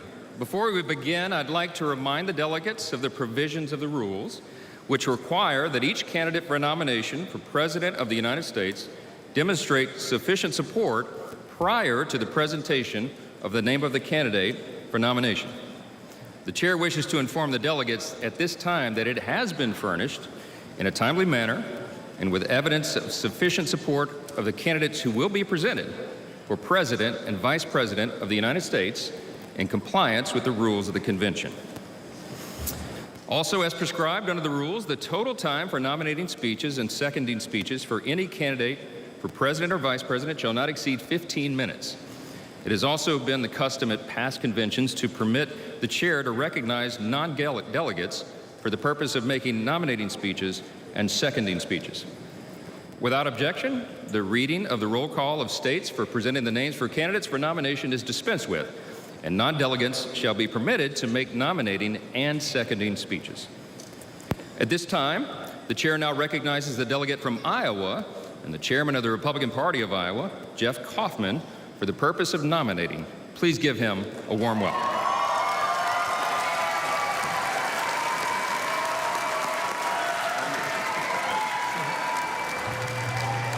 Good afternoon. I'm Jeff Kaufman, and I'm humbled and honored to stand before all of you this afternoon. As you've just heard, I come from Iowa, home of the First in the Nation caucus, where our party's nomination process begins. Our caucus is a part of a lengthy democratic process, which everyday Americans listen to the candidates, consider what they have to say, and then make a profoundly important choice on who should lead the nation that we love. Earlier this year, Iowa Republicans overwhelmingly voted for Donald Trump.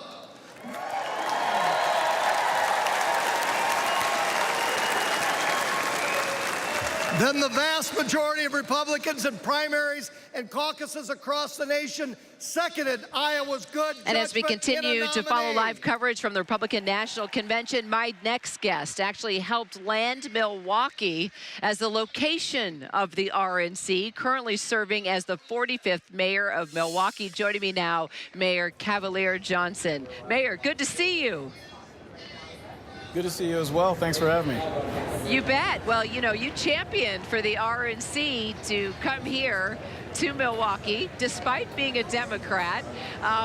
You know it's going to bring an economic impact here. You know it's going to bring attention to your city. But tell us more as to why you thought this was the perfect place for this year's Republican National Convention. I thought that Milwaukee was the perfect place for the Republican National Convention this year because it falls very well in line with my priorities as mayor. Like, I want to grow Milwaukee, and I want for people, not just in the United States, but really all around the world, to see Milwaukee as a place to come and do business. I think that the RNC opens the door for other large-scale events to happen here. So I want to see more of this. I want to see more business, political, sports, entertainment events choosing Milwaukee. And I know that the RNC presents an opportunity for images like what you have behind me, images of Milwaukee beamed not just across the United States, but literally all around the world. And that's a good thing for our economy, not just now, but into the future. All right, I've been really wanting to ask you this because when it was announced that it was Milwaukee, I have to say I was excited. I've got family throughout the great state of Wisconsin. I used to work in Green Bay, Wisconsin. I know how amazing Milwaukee is because I come from a generation of teachers, educators. They've gone to school here in Milwaukee. But the president came forward and said, Milwaukee, what a horrible city. And I know that hit a lot of people hard, did not make them feel really good. Let me ask you this, Mayor. What do you hope he sees differently as he's here in Milwaukee right now? How do you want his eyes to open with regard to the state of Wisconsin, in particular, your city? Well, look, the fact of the matter is this, is that statement about Milwaukee was one in a string, unfortunately, of things that just are not true. I'm sure that the former president is here in Milwaukee. I know that he's here. He's probably looking out of his hotel room and saying, not so horrible after all. In fact, the Republicans that I've had the opportunity to engage with, not just here at Pfizer Forum, here in the hard security perimeter, but elsewhere, including at our Summerfest grounds for the Red, White, and Bruise event on our lakefront on Lake Michigan last night. Folks were blown away, just completely blown away by Milwaukee, folks from all over. So much so that they said they're going to come back to Milwaukee even after the convention, bring their family back here, spend time, spend money in our city. And we know Milwaukee's not a horrible city because, look, the Republicans, the same party, decided to host their presidential nominating convention right here in the city. So it's obviously a great place, and folks are having a really great time in this city. And, you know, Biden did a lot of outreach to prominent Democrats. I mean, this is an important state to him as well. I know you have been on calls with the president. While I have you, and you are a Democrat, I do want to have the opportunity to ask you, are you concerned about President Biden's mental acuity right now? Are you worried about his age? You know, so much has happened, from concern over his health all the way to this past weekend where we almost lost former President Donald Trump. It really changed the narrative and has people talking just about where we are in this country and who is going to lead it for the next 4 years. Your thoughts on President Biden, and do you think he could lead this country for another 4 years? Well, I am absolutely 100% certain that President Joe Biden has the capacity to lead the United States for the next 4 years. Look, he's leading the country right now. Right now, he's the president of the United States, has been for the last 3.5 years, and has a remarkable record that he's running on. When you think about some of the accomplishments, including bipartisan accomplishments under this president, the bipartisan infrastructure law, the bipartisan Chips and Science Act, the Inflation Reduction Act, the American Rescue Plan Act, that really helped us here in Milwaukee. In fact, it gave us the space that we needed to negotiate with the Republican legislature so that we wouldn't be insolvent. That's the sort of investment, that's the sort of impact that President Joe Biden has made, not just in Milwaukee, but in Wisconsin and across the United States. And when you look at what the president is seeking to accomplish in his next term, there is no doubt in my mind whatsoever at all that President Joe Biden is the one to lead our country in this time. And you look back to what he said just the other night when he addressed the country from the Oval Office, just about the tone and the tenor, the rhetoric that we see in our politics. You know, Joe Biden reminds us all that we are all a part of the same country, that we are all a part of the same American family. We're not enemies, we're not vermin, we're none of that. All of us are Americans, and we should be coming together as Americans. That is the sort of leadership that we need, not just now, but over the course of the next 4 years. I'm a delegate to the Democratic National Convention in Chicago. I'll be going there proudly to cast my ballot in support of President Joe Biden. I think he's going to win there. I think he's going to win Milwaukee. I think he's going to win Wisconsin. I think he's going to be reelected President of the United States.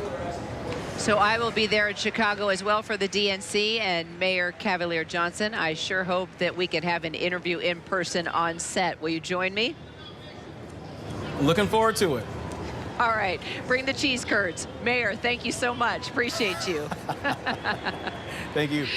All right, coming up, our continuing coverage, of course, of the Republican National Convention. You could probably see and hear behind me. Things are in full swing. We'll be right back after a quick break.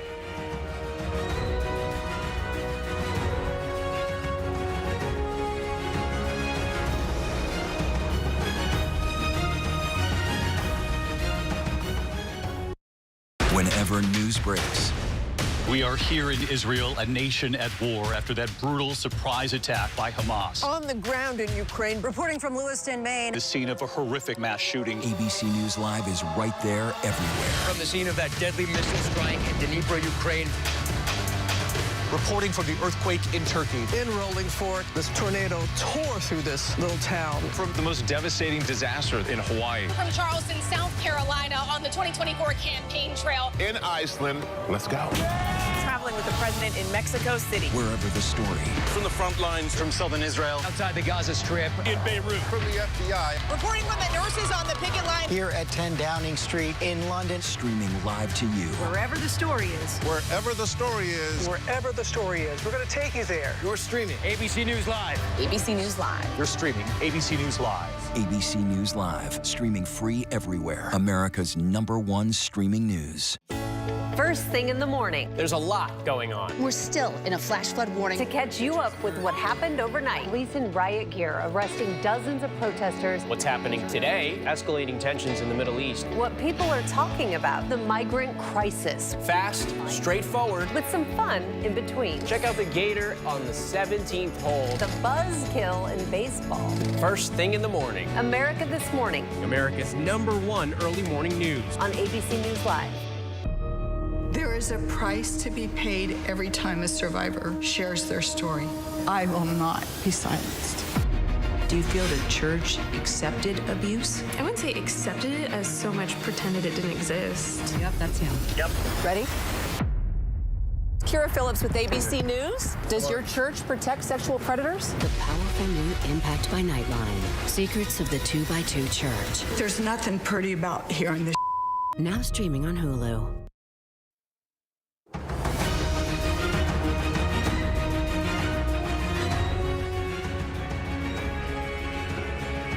And welcome back to ABC News Live. You are watching our live continuing coverage of the Republican National Convention.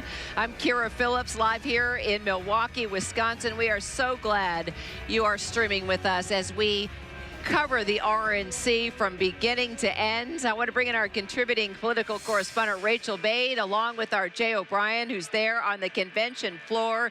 So now we're in rolling coverage mode here, Rachel. We have thrown out the scripts. We have thrown out anything we thought could happen, and we are going with the moment because the speakers are starting. The delegates have all filed in. Our Jay O'Brien's there on the floor talking to folks, and Jay will be with you in a minute. But I know we are getting ready for roll call. So give us a preview of what to expect. I just heard them announce House Speaker Mike Johnson. As soon as he begins, lead us into what we're about to see, Rachel. Hey there, Kira. I mean, it's going to be a lot of unity on the part of Republicans right now. You're going to see each state sort of being called out, and the delegates will obviously send their votes to Donald Trump, who at some point during this roll call will officially clinch the nomination. Not that that was ever in question. I think one other thing we're going to be watching closely as well is all this speculation about a VP pick. We know Donald Trump is going to be unveiling his potential running mate here soon. Will it happen during the roll call? Will it happen just after? But everybody's sort of in wait-and-see mode right now, Kira. All right, so officially clinched the nomination. We're also going to find out exactly who the president or the former president has picked as his VP. Jay O'Brien, we're going to take it down to you there on the floor. It's calmed down right now as we listen to the House Speaker, but let me tell you, about 3 minutes ago, it definitely wasn't that way. If the convention is not in well, a hush has fallen over the crowd, Kira, because the roll call is about to begin, is what Speaker Johnson just said. I can tell you we have a little bit of color that we've seen develop over the course of the day. Certainly something that you and I were speculating about earlier on in the day would fight, what former President Trump said as he was pulled off of that stage after that assassination attempt. Would that become a theme of this convention? Would that become a chant repeated at this convention? And it's been chanted multiple times now. A couple of other data points that just show you the impact Trump has had on the party and on this convention. Mitch McConnell, top Republican in the Senate, took the stage. He was announced as an honorary co-chair of this convention, and he was booed by attendees. We heard the boos were audible. We've also heard attendees say that they believe that the events of the weekend are going to transform this convention. It remains to be seen how they do. All right, Jay, let's you can turn around and bring us into the fold as we get ready for roll call and the official clinch of the nomination for the former president.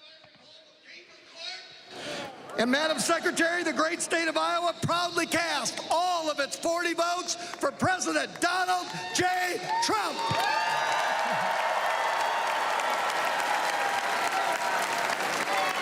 Pursuant to the announcement of the delegation and the rules and procedures of this convention, Iowa, 40 votes, President Trump. Nevada, 26 delegates. Madam Secretary, the great state of Nevada proudly casts all of its 26 votes for President Donald J. Trump.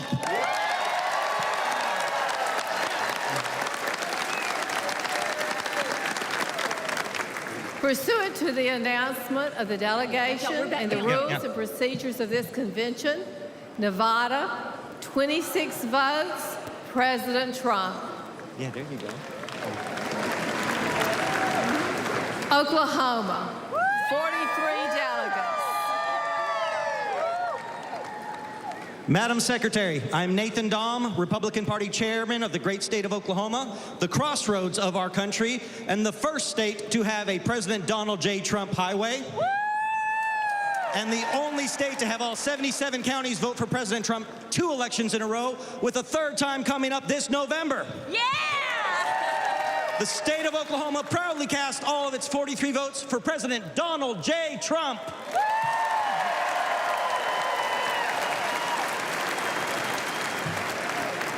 Pursuant to the announcement of the delegation and the rules and procedures of this convention, Oklahoma, 43 votes, President Trump. West Virginia, 32 delegates.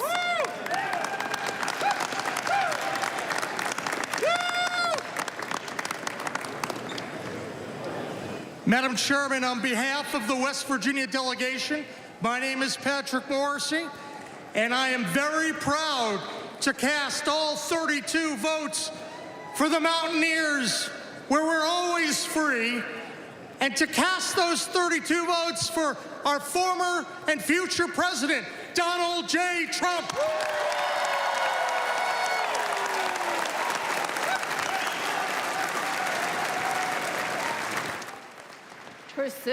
Live pictures from the floor of the Republican National Convention here in Milwaukee, Wisconsin. Happening right now is the roll call vote. It has begun right here at the RNC, formally nominating Donald Trump as the 2024 GOP presidential candidate just 2 days after that assassination attempt at that Pennsylvania rally. I served as President Trump's campaign manager in 2016. Oh, there we go. Victory. Former campaign manager for Donald Trump. There's a blast from the past coming from New Hampshire. Rachel Bade, seeing a lot of faces and names we knew and know from the last Trump administration. Roll call still underway as we go state to state. All 22 votes. From my good friend. That's right, Kira. It's who's who of MAGA world as they all step up to cast their ballots for Donald Trump. Look, I think it's important to sort of zoom out and think about where former President Trump is politically in this moment. I mean, Republicans are just electrified right now, and Democrats, frankly, are extremely depressed because Trump has been getting such a political boon in recent weeks. 2 weeks ago, we had President Biden just totally flub the debate. Since then, Democrats have been bickering amongst each other about whether they should try to push him out or not. We got the news this morning that Eileen Cannon, the judge in Florida, totally threw out that classified documents case against Donald Trump. And I got to say, you know, this is going to sound a little crass, but I just did an interview with Steve Daines, who heads the Republican Senatorial Committee. Basically, his job is to elect Senate Republicans. And what he said was they see a silver lining through this tragedy of what happened on Saturday. He argued that he thinks Trump is going to be sort of viewed by some swing voters as a more sympathetic figure, and that they could actually see a bit of a bump from that as well. And then on the other part of things, Kira, Democrats right now are, again, just very depressed. A lot of them telling me privately they want Joe Biden to step aside. Joe Biden is refusing to do that, and they're concerned that they lost momentum for the Dump Biden movement. So Trump is in a really good position right now. We go state by state. Jay O'Brien, where are you? So I'm next to Nebraska, where they just pledged their delegates for Trump. They're going around the horn, as we saw. Over there is Virginia. They're preparing, and I can see Virginia Governor Glenn Youngkin there in the fray. Are we going to have a debrief We've got Wisconsin. We've got Wisconsin behind me, and former Governor Scott Walker here. Wisconsin preparing to pledge its delegates as well, Kira. But yeah, so a lot of energy on the floor, and a lot of people saying that the tone of this convention has obviously changed over the last few days. Well, happening right now, if you're just joining in, we are watching the roll call of the states underway here at the Republican National Convention in Milwaukee, Wisconsin. We're going to take a quick break. We'll be right back. Our live coverage continues in just a moment.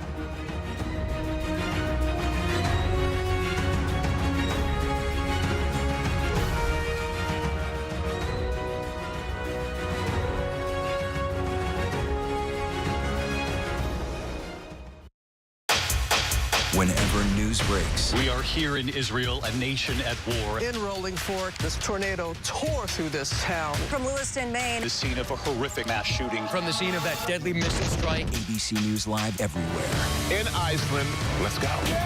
On the 2024 campaign trail. Here at 10 Downing Street. Wherever the story is, We're going to take you there. You're streaming. ABC News Live. ABC News Live. You're streaming ABC News Live. ABC News Live, streaming free everywhere. With so much at stake, so much on the line, more Americans turn here than any other newscast. ABC News World News Tonight with David Muir, America's #1 most watched newscast across all of television. Nightline, the stories that shape your world, that shape your life. Dramatic, stunning, empowering, jaw-dropping. The most powerful stories of our time. Nightline, on right after Kimmel and streaming on Hulu. Why do so many people start their day here? From ABC News, this is Start Here. To be in the know and get a different take on the day's top stories. A lot of news today, so let's get into it. Listen now to the Daily News Podcast honored with 4 Edward R. Murrow Awards and see why the New York Times calls it a news podcast worth listening to. Start Here, ABC News. Make it your daily first listen. Now, that's a part of the story I bet you didn't see coming. Wherever you get your podcasts, Start Here. First thing in the morning. There's a lot going on. We're still in a flash flood warning. To catch you up with what happened overnight, police in riot gear arresting dozens of protesters. What's happening today? Escalating tensions in the Middle East. What people are talking about, the migrant crisis. Fast, straightforward. With some fun in between. Check out the Gator on the 17th hole. The buzzkill in baseball. First thing in the morning. America This Morning. America's #1 early morning news. On ABC News Live.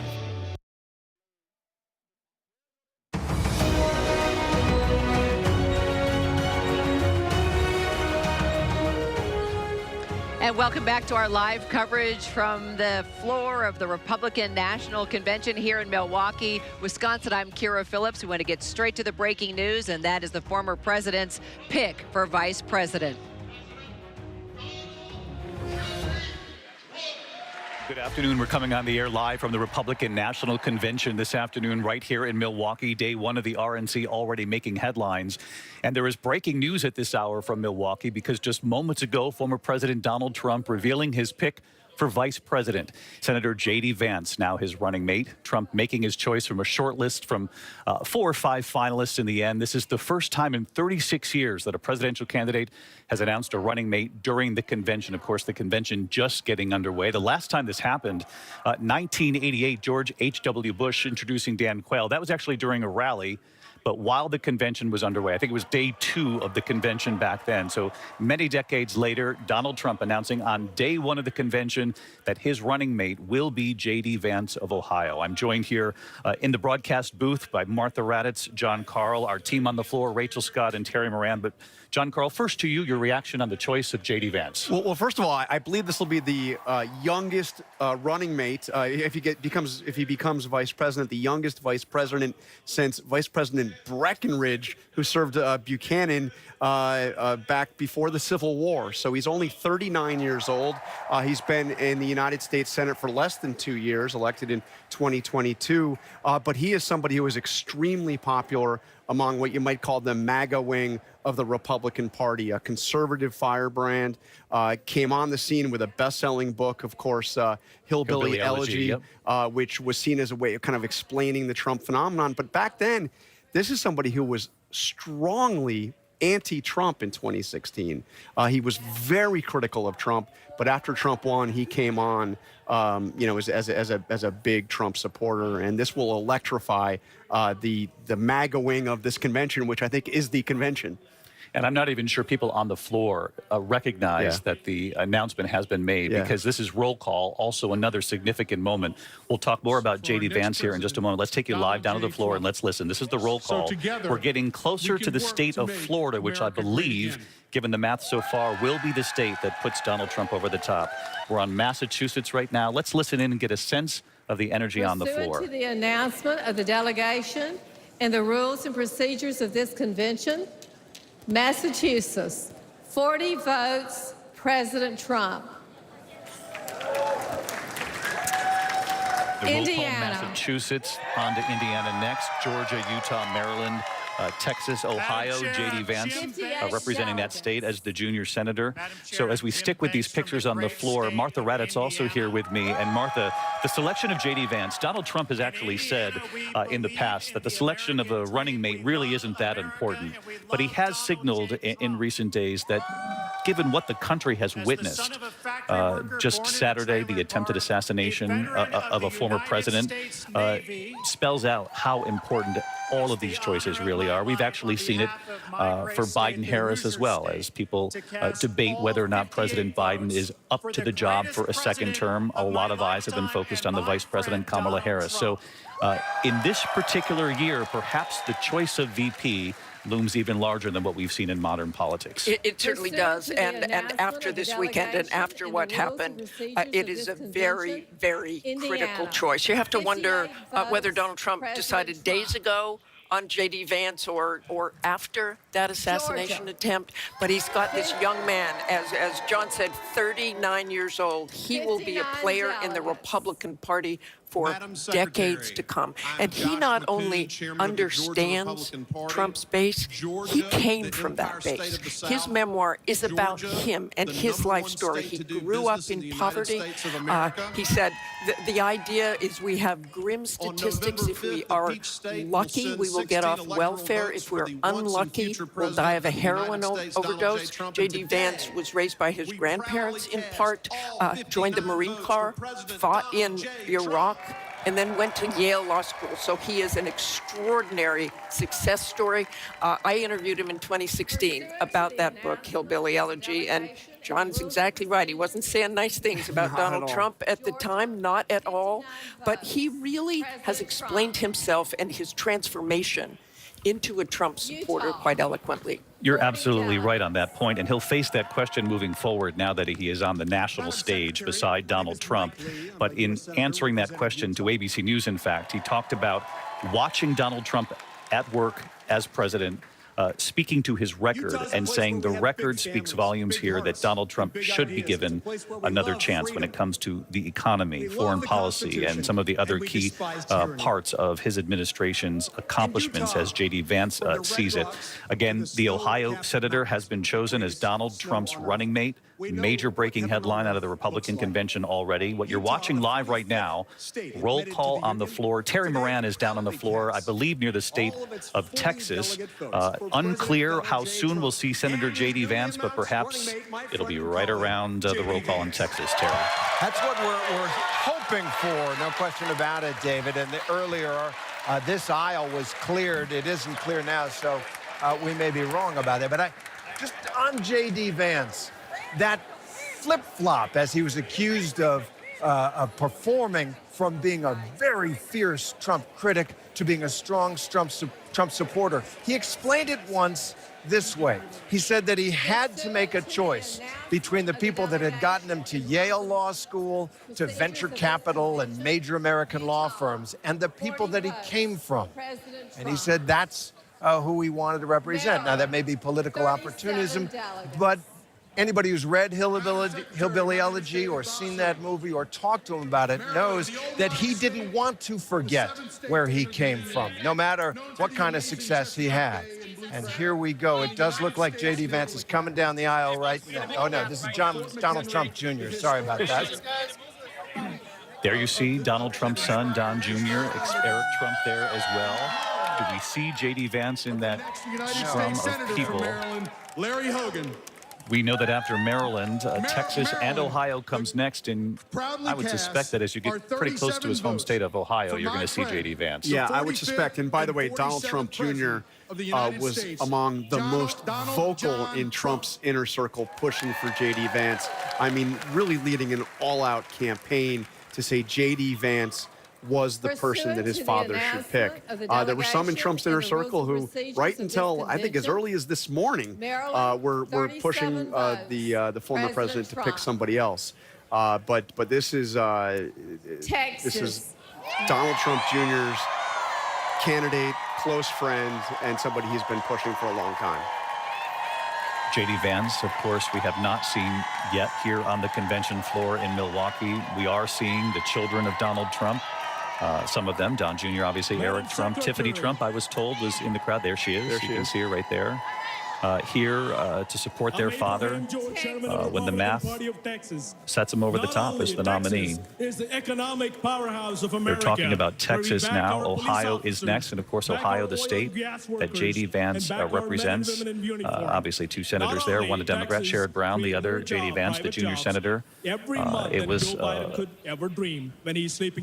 of the most highly sought after Senate seats in the country, that seat from Ohio. A lot of attention paid on it, a lot of money spent from both sides, and J.D. Vance obviously winning that seat. I want to go to John Santucci, who reports on Donald Trump for us, has for many years. And John, when did J.D. Vance get this call? David, it sounds like it's a call that came, believe it or not, with just in the hour. I'm told by my sources that up until just a few hours ago, J.D. Vance had not received any formal call, any formal offer from former President Donald Trump. Hey, John, let me just interrupt you for 1 second, John. I want to get right down to Rachel Scott, who's with Don Jr. Rachel, can you get a question to the former president's son? Yeah, Mr. Trump, the reaction just came in. It is going to be Senator J.D. Vance. What is your reaction to this? I'm incredibly excited. J.D.'s become a really good friend of mine over the last few years. I think he helps us across the board in so many of the swing states that are going to be so critical. His story is just an incredible one. It's the American dream. It's about total success. He's just going to be an incredible pick. The former president endorsed J.D. Vance in his Senate race. It was really a bright spot for Republicans and what was really a disappointing year. What are you hoping that he brings to this ticket? The same energy he's brought Republicans in the United States Senate, I want to see on this ticket, and I think he's going to do that for sure. You're very close to Senator J.D. Vance. You said there's a lot of acquaintances in politics, but you consider him a very close friend. This has been quite a public audition process, vetting process, to be Donald Trump's running mate. What do you make that it's now him?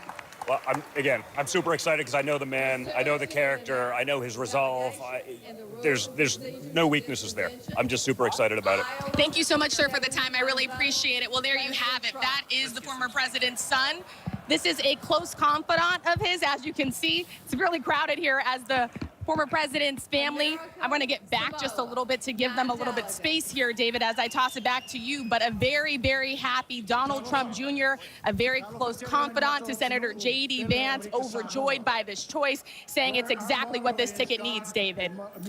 Rachel Scott getting the first interview with the Don Jr. there on the floor of the Republican convention here, post the breaking headline that J.D. Vance has officially been selected as Donald Trump's running mate this November, as Donald Trump is about to clinch the nomination officially.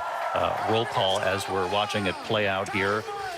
Wisconsin comes next, New York, and then Florida, which of course is Donald Trump's home state now. The home state of Florida expected to provide the math to put Donald Trump over the top. And Martha Raddatz, we knew from our own reporting that Don Jr. Was encouraging his father to make this pick. Yes, he was. And this is a big win for Don Jr. He was talking about, of course, J.D. Vance's background. He was talking about his experience. And I think probably one more quote stuck out. What J.D. Vance has said that Donald Trump needs in a vice president is someone who won't stab him in the back.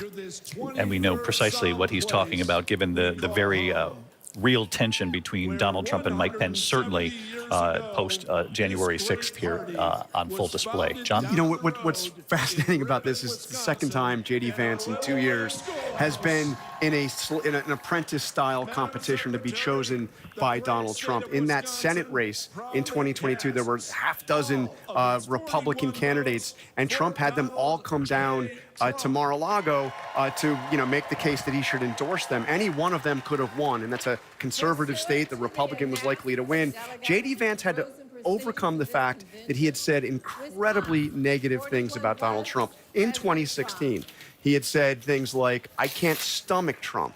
I think he's noxious. I was never a Trump guy, never liked him. Trump is unfit for our nation's highest office." He wrote that in a New York Times op-ed in 2016. So he had to overcome that to Trump, and he did. He got Trump's endorsement. And let's be honest, that's why J.D. Vance was in the Senate in the first place. Now he's gone through another process, and Trump has chosen him yet again. Elise Stefanik from New York. Let's listen.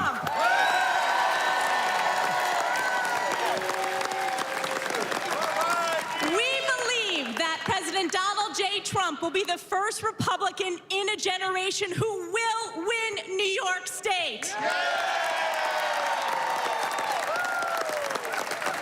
It is my honor, as representative for New York's 21st Congressional District, House Republican Conference Chair, on behalf of the 91 New York delegates to the Republican National Convention, we proudly cast all 91 votes for President Donald J. Trump.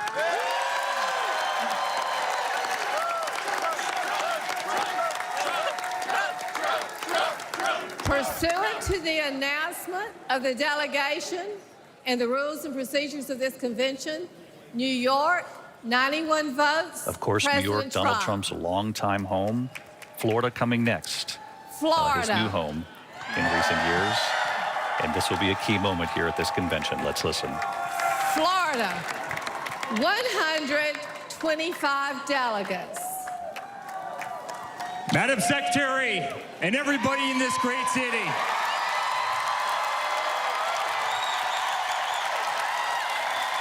On behalf of our entire family and on behalf of the 125 delegates in the unbelievable state of Florida, we hereby nominate every single one of them for the greatest president that's ever lived, and that's Donald J. Trump.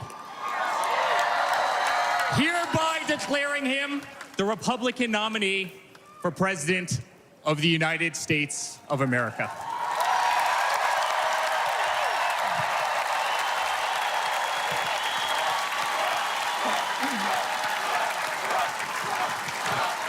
Eric Trump putting his father over the top with the math here at the Republican convention with his wife, Lara Trump, Don Jr. Of the delegation and the rules and procedures of this convention, Florida, 125 votes, President Trump.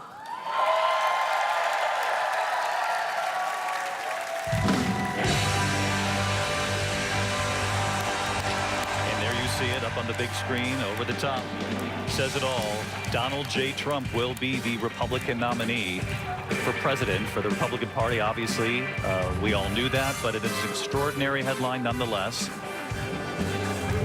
Kool and the Gang celebration, right? Playing here in Milwaukee. And Martha Raddatz, you can't really look at Donald Trump's children without thinking what this past 48 hours has been like for this family. The country witnessed it. The world witnessed it. The assassination attempt on their father. They are here in Milwaukee. Donald Trump arrived Sunday evening. He said he considered delaying his trip, but said that he would not allow a would-be assassin to change any of the plans here. And you can sense the real energy in this room. Extraordinary energy. And watching that family walk in, watching the Trump sons and daughter walk towards their father's nomination and being able to announce that and knowing that on Saturday there were moments that they know they could have lost him. How close that would-be assassin got to killing their father. So this has been an extraordinary, unprecedented week for that family, for that country, and for now, it is for them a great celebration and something you can clearly see. They are, in effect, raising their fists as well. And as we continue to look at these live pictures, I just want to bring John Santucci back into the conversation. Let's listen in here, John.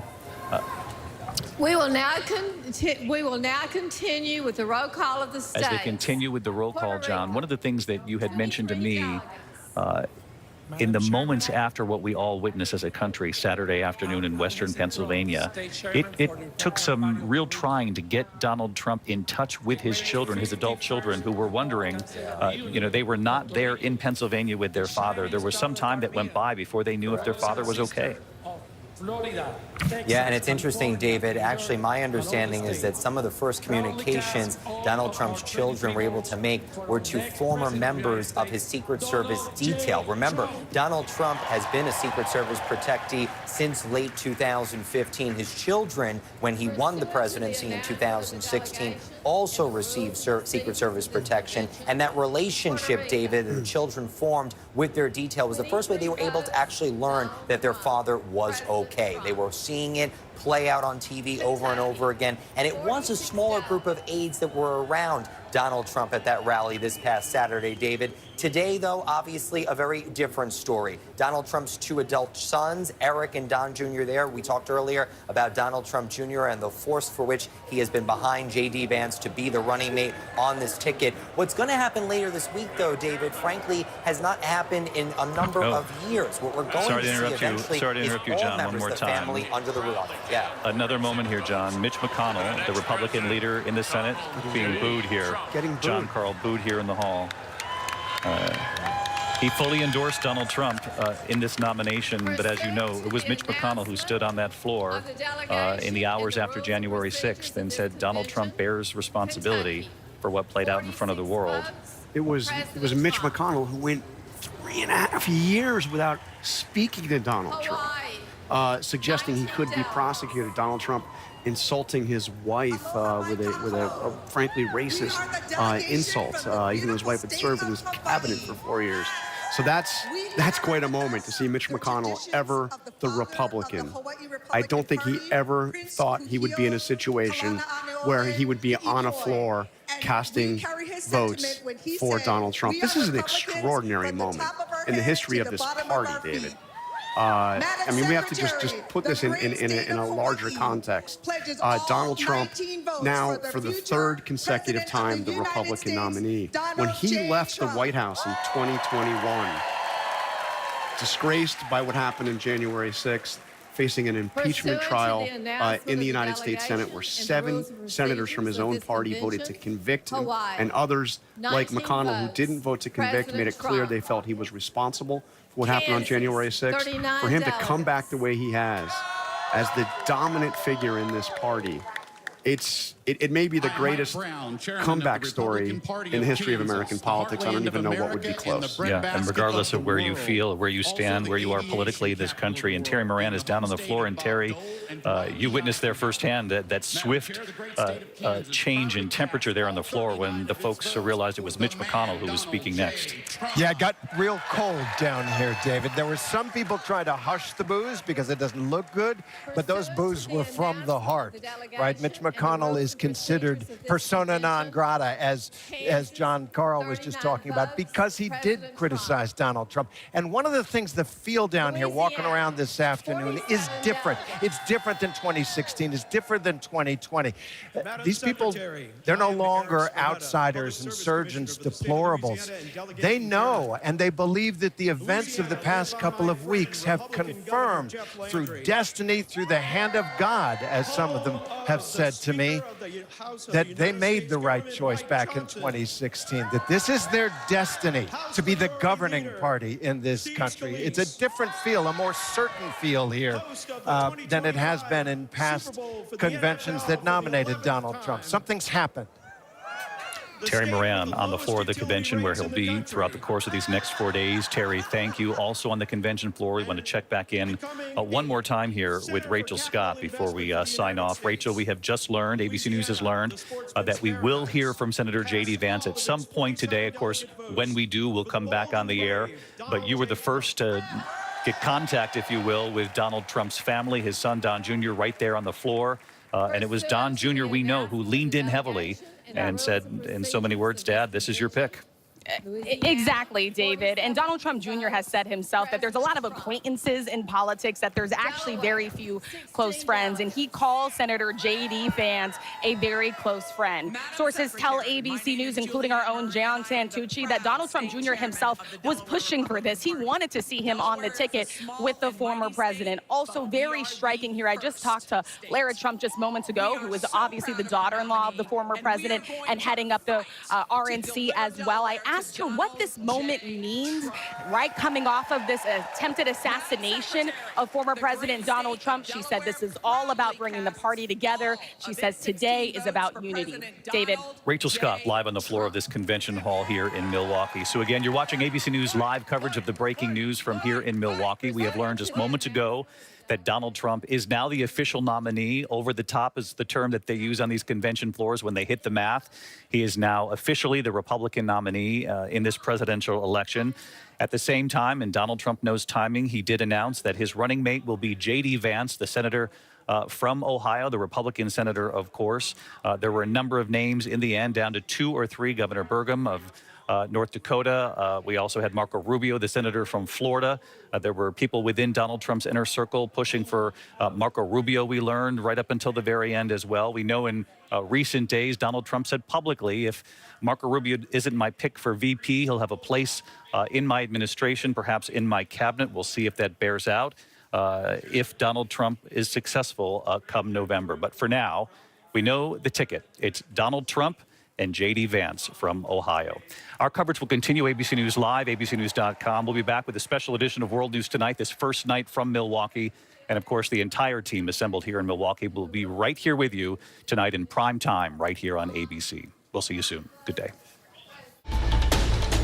This has been a special report from ABC News.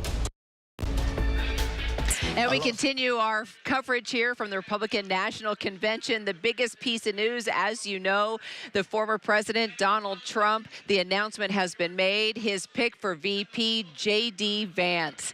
Getting all types of information into how this actually happened. Apparently, it came down early this morning. The former president had asked the senator from Ohio to be his running mate this morning, saying that there was a lot of push for Vance up to the last minute in just the final hours. And indeed, it was early this morning that Vance was picked up by the Secret Service detail at his home and told that he was going to be the pick for vice president. There it is right there. And of course, in total Trump style, should we be surprised, as the roll call was happening and we were going state by state down on the floor, which is still taking place right now, there was a moment where the crowd started cheering and you saw all eyes and the spotlight go to the middle of the floor there on the at the RNC. Maybe we can take a live picture as things are happening right now.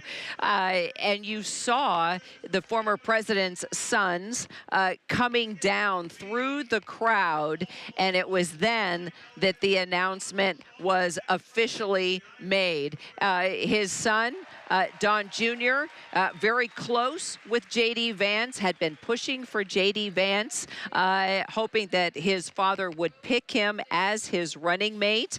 And indeed, it happened earlier than expected. We didn't think it would be announced until a little bit later this afternoon. But now we know former President Trump has picked Senator J.D. Vance, Republican from Ohio, as his VP pick. And, you know, it was just a couple months ago that my co-anchor here at ABC News Live, Terry Moran, who's also down there on the floor. He's also one of our senior national correspondents for ABC News. We had a chance to talk to J.D. Vance. We had a chance to interview him when he was out campaigning for the former president. And I can tell you exactly what Vance said to me and Terry when we asked him if he would want to be the next VP. And he told us, look, I appreciate Don Jr. throwing my name out there. My attitude is very simple. I want to be a good ally for the President of the United States and actually delivering him to the White House. There's a lot I can do in the United States Senate for the people of Ohio, the people who elected me, and also I think for the Trump agenda in 2025 and beyond. One of the things that really bothers me, though, and frankly, one of the things that changed my mind about Donald Trump is that he never had allies in the Republican Party who were trying to close down the border, who were trying to fight back against the loss of good manufacturing jobs to China. He needs that. And I think that's one of the things that I can do. And if I do it, and I'll do it well, and I would plan to, I think I'll be a great servant for the people of Ohio over the next 5 years. That's when Terry Moran and I had the chance to ask him about possibly being a pick for VP, wanting to be picked for VP. Terry Moran, perfect timing. I hear I have you down on the floor. Remember the interview we did with J.D. Vance, and we pressed him, of course, on a number of issues, but we also did ask him if indeed the former president asked him to be vice president of the United States along with him. If indeed he were to put his hat in the ring once again, would he be open to it? Well, I guess we should have been, maybe we should have asked him more questions about what he'd do as VP because he is now the pick and could possibly have that position. And he was clearly ready for the job, he thought, and yet also diplomatic enough not to seem to want it too much. But that was an interesting interview for a couple of reasons. As you said, he brings to this ticket the populist economic agenda for the working people, for trade barriers that, in his belief and Donald Trump's belief, have harmed so many working people in this country. And he has demonstrated in the Senate, in his brief career in the United States Senate, a willingness to look for allies among Democrats. There is something, he's a politician of the day and of tomorrow in some ways, because there is something stirring that crosses party lines, believe it or not, it seems, and that is that populist economic agenda. Joe Biden has adopted parts of it. Donald Trump is selling parts of it. They wouldn't admit it to each other, to the country, but there is a sense that the investors and globalization, all that went too far, and there's no question that J.D. Vance is right on the cutting edge of that. But there is also something else. He carries the baggage, and you can expect to see Democrats run ads with J.D. Vance's own words criticizing Donald Trump when he was very anti-Donald Trump. He's changed his mind. He's now running with him. You know, let me ask you about that, Terry, because, you know, there has been a lot of talk about the tone and about messaging after this assassination attempt on the former president over the weekend. As you know, President Biden pulled down his campaign ads. Both President Biden and former President Trump had a unified message calling for national unity. It seems, at least for a couple days now, the tone has changed. These two have actually stopped being nasty political rivals and are actually coming together with a unified message of peace. But you bring up a good point. Is that short term? Are we going to start to see now typical politics coming back into play, and maybe the Democratic Party taking those moments where Vance was throwing the former president under the bus, and now here he is standing next to him as his VP pick? What's your sense of the tone? Do you think we're going to go back to politics as usual, or do you think there might be a moment where dangerous rhetoric tones down a bit this time around? Well, that's a great point. So there's no question we're going to go back to politics as usual. We have to. That's how we pick presidents, and it's brutal sometimes, and people don't like it. But, you know, there's only two arguments, basic arguments that every candidate can make. One of them is, I'm right, my side is right. The other is, the other side is wrong. In other words, a positive and a negative one, and we'll see both. And yet, what happened on Saturday was so horrific and so awful, it backed both candidates off of the slugfest that they've been engaged in. And I do think you will see less of the kind of language that, for example, Joe Biden used recently, saying he wanted to put a bullseye on Trump. Well, and the language that Donald Trump has used about the vermin and the extreme language that he has used. You might see that dialing back, because there's no question that the polarization is so deep. For some people, the hatreds are so deep that the country's like a tinderbox, and any spark can set it off. But they're gonna go at it hammer and tongs, and J.D. Vance will carry that, no question, because the traditional role of the vice presidential candidate is to be the attack dog. He even sounded a sour note over the past couple of days when both Trump and Biden quieted the rhetoric. He went to social media to say it's Biden's fault that Trump got shot at because of Biden's rhetoric on the campaign trail. And that was against what the Trump campaign was trying to do. But one senses that Donald Trump, like every presidential candidate, wants a vice presidential candidate who will go the distance and maybe too far in defending the ticket. On that tone, Terry, if you don't mind, the Biden-Harris campaign just putting a statement out on Donald Trump announcing J.D. Vance as his running mate. I just want to read this first line from this statement. Donald Trump picked J.D. Vance as his running mate because Vance will do what Mike Pence wouldn't on January 6th, bend over backwards to enable Trump and his extreme MAGA agenda, even if it means breaking the law and no matter the harm to the American people. Well, didn't take long for the attacks to fire up again, it looks like, Terry. No question that's politics, as I say, but that's also a good question that J.D. Vance should ask. Americans will want to know, would you have done what Pence did, or would you have done what Trump wanted? It's a question he should be asked a lot until he answers.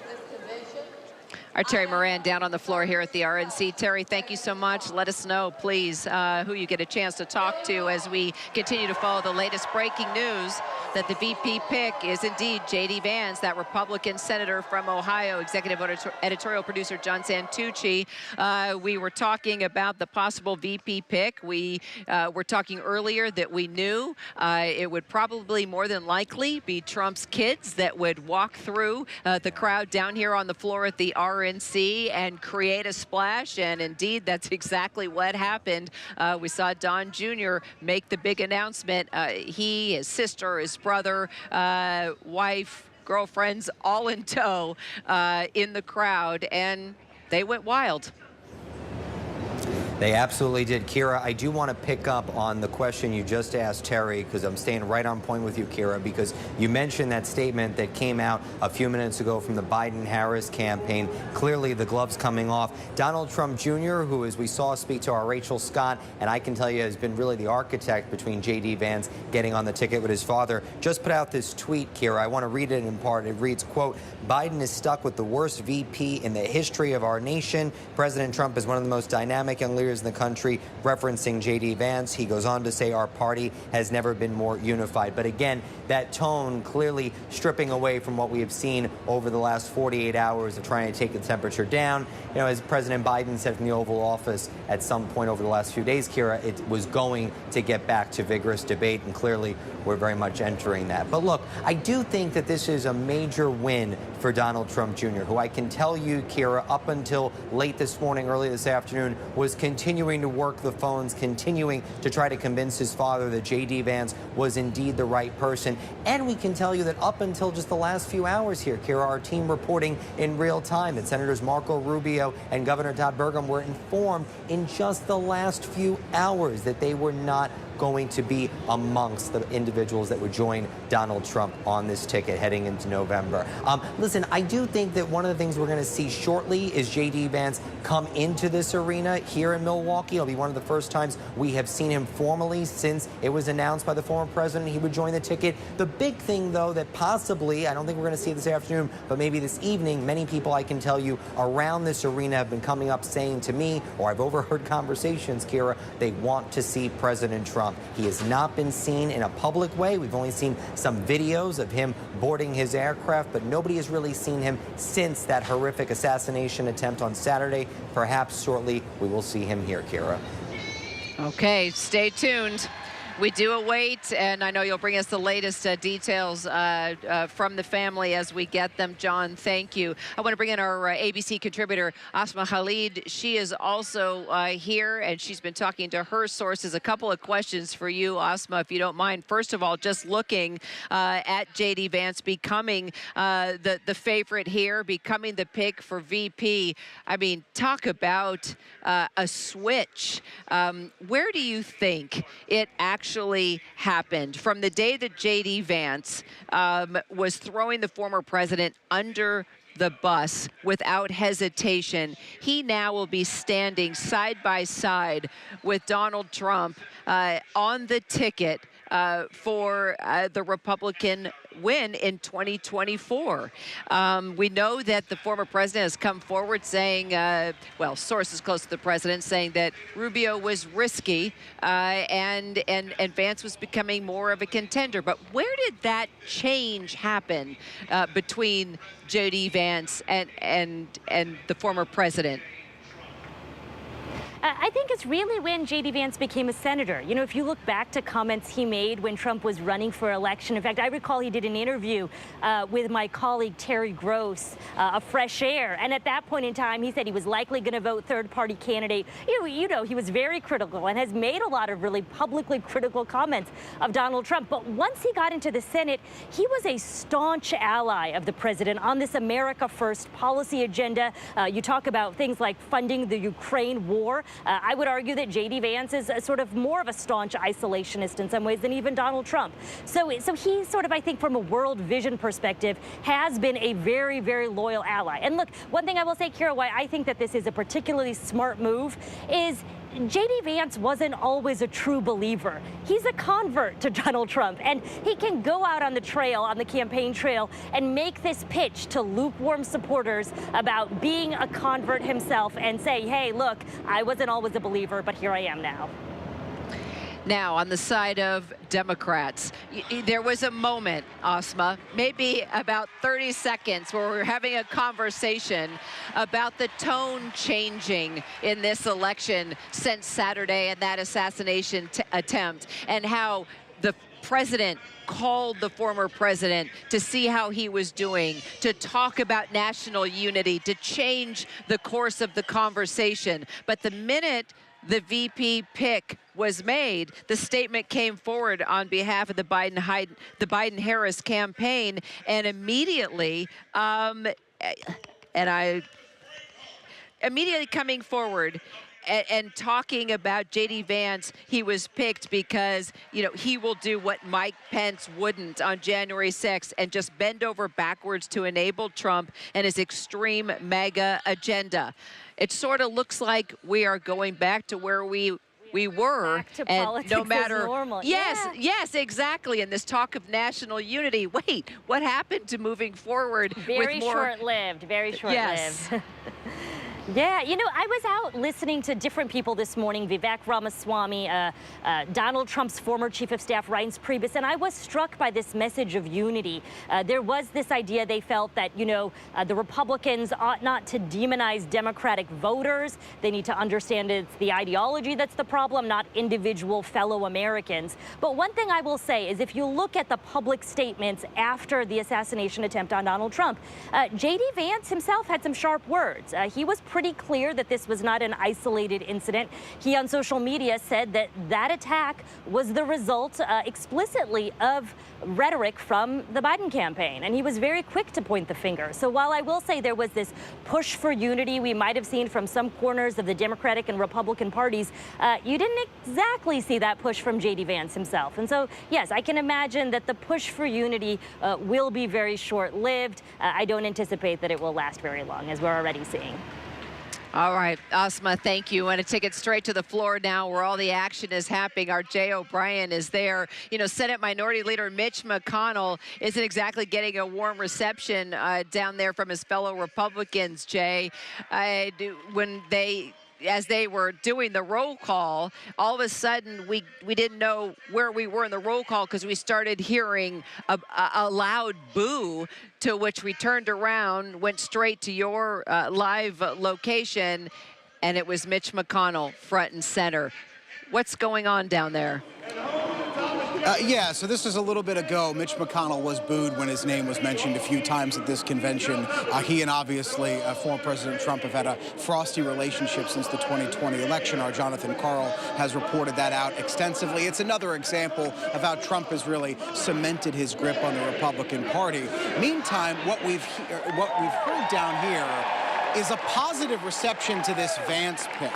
I've talked to, for instance, Ohio Governor Mike DeWine. He and I just spoke moments ago, and I asked him about some of the criticism Vance pick has a little bit already received in advance of the pick had potentially received, which was from some Republicans and certainly from independents who said because Vance and Trump are somewhat similar and cut from the same mold, some critics have said that it wouldn't help Trump perhaps appeal to moderate voters or independent voters or that Nikki Haley faction of the party. DeWine said that that's not uncommon in his view for people at the top of the ticket to pick people that are kind of in their mold. I asked him if he thought Vance was a younger version of Trump. He didn't go that far. He said there is no one who is a younger version of Donald Trump. Donald Trump is very unique, but he said that they are cut from the same cloth, and that's the governor of Vance's own home state. So it gives you a little bit of a sense of exactly why Trump made this pick. In Mike DeWine's view, the two are cut from the same cloth. They are similar people, and now they will be on the campaign trail together, Kira.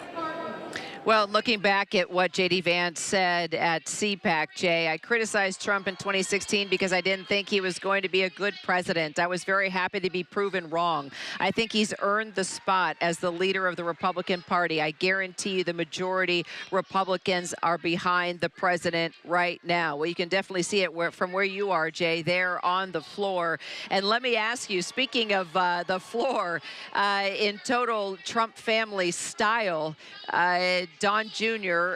Coming in with his brother, Eric. Eric's wife, Laura, clearly a spokesperson now within the Trump campaign, and made the announcement right there in the middle of the crowd. That's right, and they came in together. They're obviously sitting, or they were sitting. I don't see them anymore. Right up here, where the New York, or right up over there, excuse me, where the New York delegation was. But as Arjan Santucci pointed out, there are two people we haven't seen yet, and this is Pennsylvania behind me gets ready to announce and pledge its delegates. They're not going just yet. They're up. But point being is, the two people we have not seen are J.D. Vance. We have not laid eyes on J.D. Vance yet. And, of course, we haven't seen former President Trump since that assassination attempt on Saturday. It's unclear if they're going to make an appearance sometime tonight. Obviously, that would cause quite a stir here at the convention if that were to happen. I can tell you, as it relates back to that assassination attempt, I've talked to Republicans who say, as you and I have discussed really for 3 days now at this point, 2 days now at this point, that it has changed the entire tone of this convention. One of the things that we keep remarking on, but it's worth noting because that just gives you a sense of how much it's changed the tone, is one of the chants you hear so often on the floor now is fight, fight, fight. Those words that Trump said as the Secret Service picked him up off the ground after he was wounded. That is said a lot here. It's chanted as much as USA, USA is here. I've talked to some attendees who said that, look, they are attending a convention that is frankly different in terms of feeling, in terms of the aura around it than they anticipated attending.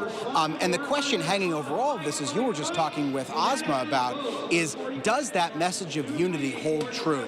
We know Trump said yesterday he's rewriting his speech. He told reporters this, and he wants it to have this theme of unity. But we've already seen, politics start to get back, as you and Asma were talking about, to usual. And so it's unclear if that theme of unity perhaps holds all the way to Trump's remarks on Thursday night. He has promised, of course, that it will. And you make a good point, Jay, and you're right. Asma and I were just talking about that because I was handed the Biden-Harris press release here just moments ago saying statement on Donald Trump announcing J.D. Vance as his running mate. That's the headline of what I was handed. And then, Jay, it goes on to say, right out of the box, Donald Trump picked J.D. Vance as his running mate because Vance will do what Mike Pence wouldn't on January 6th, bend over backwards to enable Trump and his extreme MAGA agenda. And if it means breaking the law, and no matter the harm to the American people. Now, Jay, you know politics. You know how this works. The President of the United States spoke from the Oval, asked for this call for national unity. We know that he reached out to the former president right after that assassination attempt on Saturday. And this is the campaign putting out this statement. Sometimes you tend to wonder who's behind the scenes putting out these press releases and how involved is the president directly to these releases.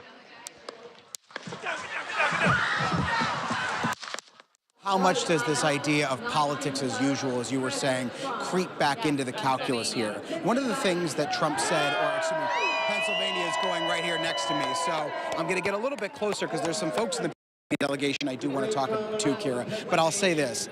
President Biden said in his Oval Office address that he wants the conversation to go back to issues that they disagree on and not personalities and not attacks and not jabs and things of that nature. That's what he said in the Oval Office. And frankly, it's interesting. I've heard the same thing from Republicans Republicans I've talked to here, Senator Tommy Tuberville, who probably agrees with President Biden on nothing, said he wants the same thing. He wants the conversation to go back to policies, not personalities, about disagreements politically, not disagreements with the person that you disagree with. And what the president said when he gave that Oval Office address was that he knew here at the RNC there would be people criticizing his record, but he asked that the temperature be brought down and that there are not attacks, again, on the person, not the politics. I'm looking around here because there's someone I do want to talk to, Kira. Would you mind coming with me? Do you mind at all? We're going to go try to talk to Dan Muir here. Dan Muir is a congressman of Pennsylvania. He was at that Trump rally on Saturday where all of this occurred, and where that shooting occurred. And we're just going to jump in here with Congressman Muir. Let's do it, Jay. We're listening. We Go lost for a it. very brave Pennsylvanian, was murdered by a would-be assassin. Very fortunately, President Trump survived an assassin's bullet, and we're looking forward to a great convention. And I'll tell you what, when President Trump, after all that, there was a lot of panic, a lot of distress, a lot of scare. But when President Trump raised his fist and gave a thumbs up and said to everyone, we're going to keep on fighting, it was a spirit of resolve. So it really brought everybody's emotions and put them in a much different place.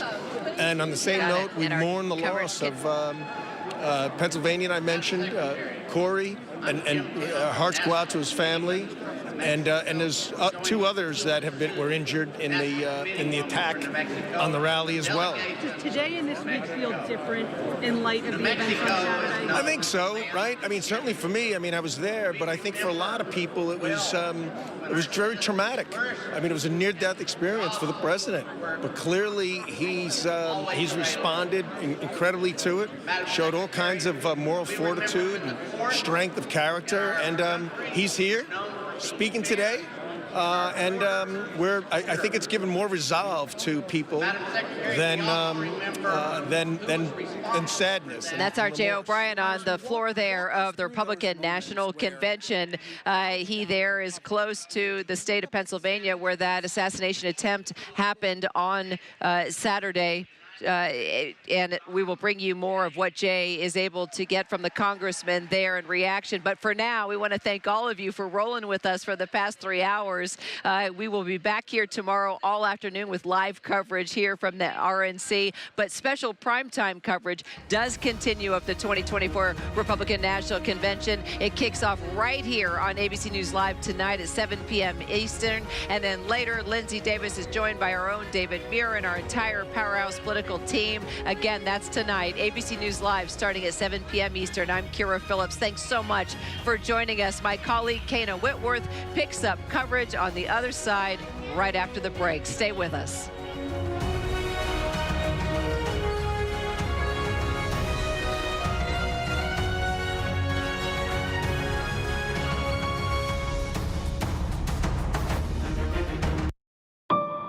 What does it take to be the most watched newscast in America? An operation to capture ISIS fighters. Is this our Combat Operations Center? We're approaching the gate now. Militants came in from 4 or 5 different directions. Operational nuclear reactor. So you have a couple loaded and ready to go. The house is destroyed, but the flag, there's not a tear in it. Not a tear in it. How important is this label right here, Made in the USA? Look at your smile. You're proud of this. I love this. Great work. Hi. Where are you? Where are you? Appreciate you. Thank you. David, good to meet you. Ismail? David. David. Yes, yes. I'm David Muir. I know who you are. You I watch do? you every night. ABC's World News Tonight with David Muir is America's most watched newscast. Is some kind of a bold demon here. Somebody is killing young black women. The fear was just insane.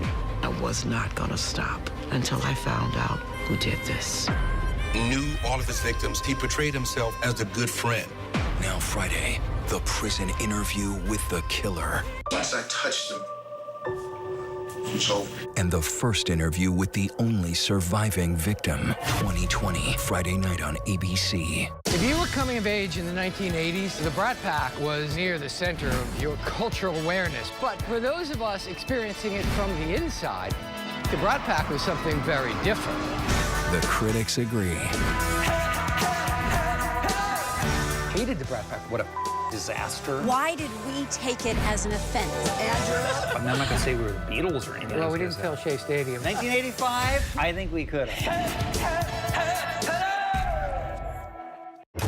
Robert Pickton, one of the worst serial killers in history. These missing and murdered women have never been found. My name is Sasha Reed. I've established one of the world's largest databases on serial killers. I know what makes them tick. I'll get you. I'll get you. I've assembled a team of women to get these families answers. They're hunting people who are in the margins. I feel like there's no justice. I want him charged with my daughter's murder. Freeform, Sasha Reed and the Midnight Order. New episodes Wednesdays. Stream on Hulu. This is ABC News Live. The crush of families. On the ground in Ukraine. ABC News Live, America's #1 streaming news. Anytime, anywhere. Streaming 24/7, straight to you for free. Thank you for making ABC News Live America's #1 streaming news. Reporting from Rockland County, New York, I'm Ginger Z. Wherever the story is, we'll take you there. You're streaming ABC News Live. Why do so many people start their day here? From ABC News, this is Start Here. To be in the know and get a different take on the day's top stories. A lot of news today, so let's get into it. Listen now to the Daily News Podcast honored with 4 Edward R. Murrow Awards and see why the New York Times calls it a news podcast worth listening to. Start Here, ABC News. Make it your daily first listen. Now, that's a part of the story I bet you didn't see coming. Wherever you get your podcasts, Start Here. Here's to good mornings in America. Can you feel the love? Oh, yeah. Mornings that inspire, filled with hope, kindness, joyous surprises, and so much fun. This is crazy. This is absolutely crazy. Start your day with Good Morning America's ray of sunshine, highlighting the best of America and helping make dreams come true. Wow. I'm just so happy. It's so good. Get ready to smile and put the good into your morning, America, because you know what will make the morning better? A little ray of sunshine.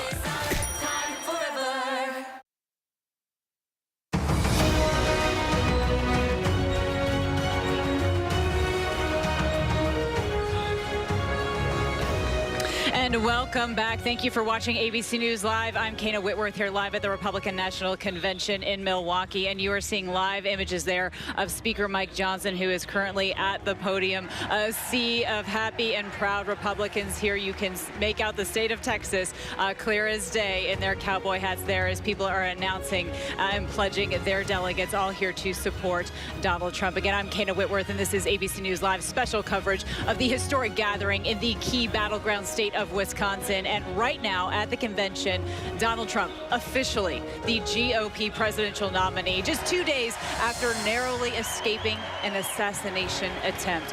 We'll talk about what we know about the former president's whereabouts today, what he's saying, and of course the security here on high alert.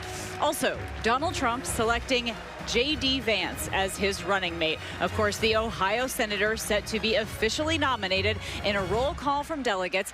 How the vice presidential pick could shake up the 2024 race. Also, we will discuss the stunning legal development today. The federal judge in Florida dismissing Trump's classified documents case, how the former president is reacting. So we are so glad to have you all here with us on ABC News Live. And we, of course, start with Donald Trump here in Milwaukee as Republicans celebrate their presidential nominee and his VP pick, J.D. Vance, after a harrowing weekend. And we are expecting the roll call shortly for the nomination of Vance for vice president. Anticipation has been building for days for the former president's announcement. Just a short time ago, his son Eric Trump putting him over the top in that roll call for the presidential nomination.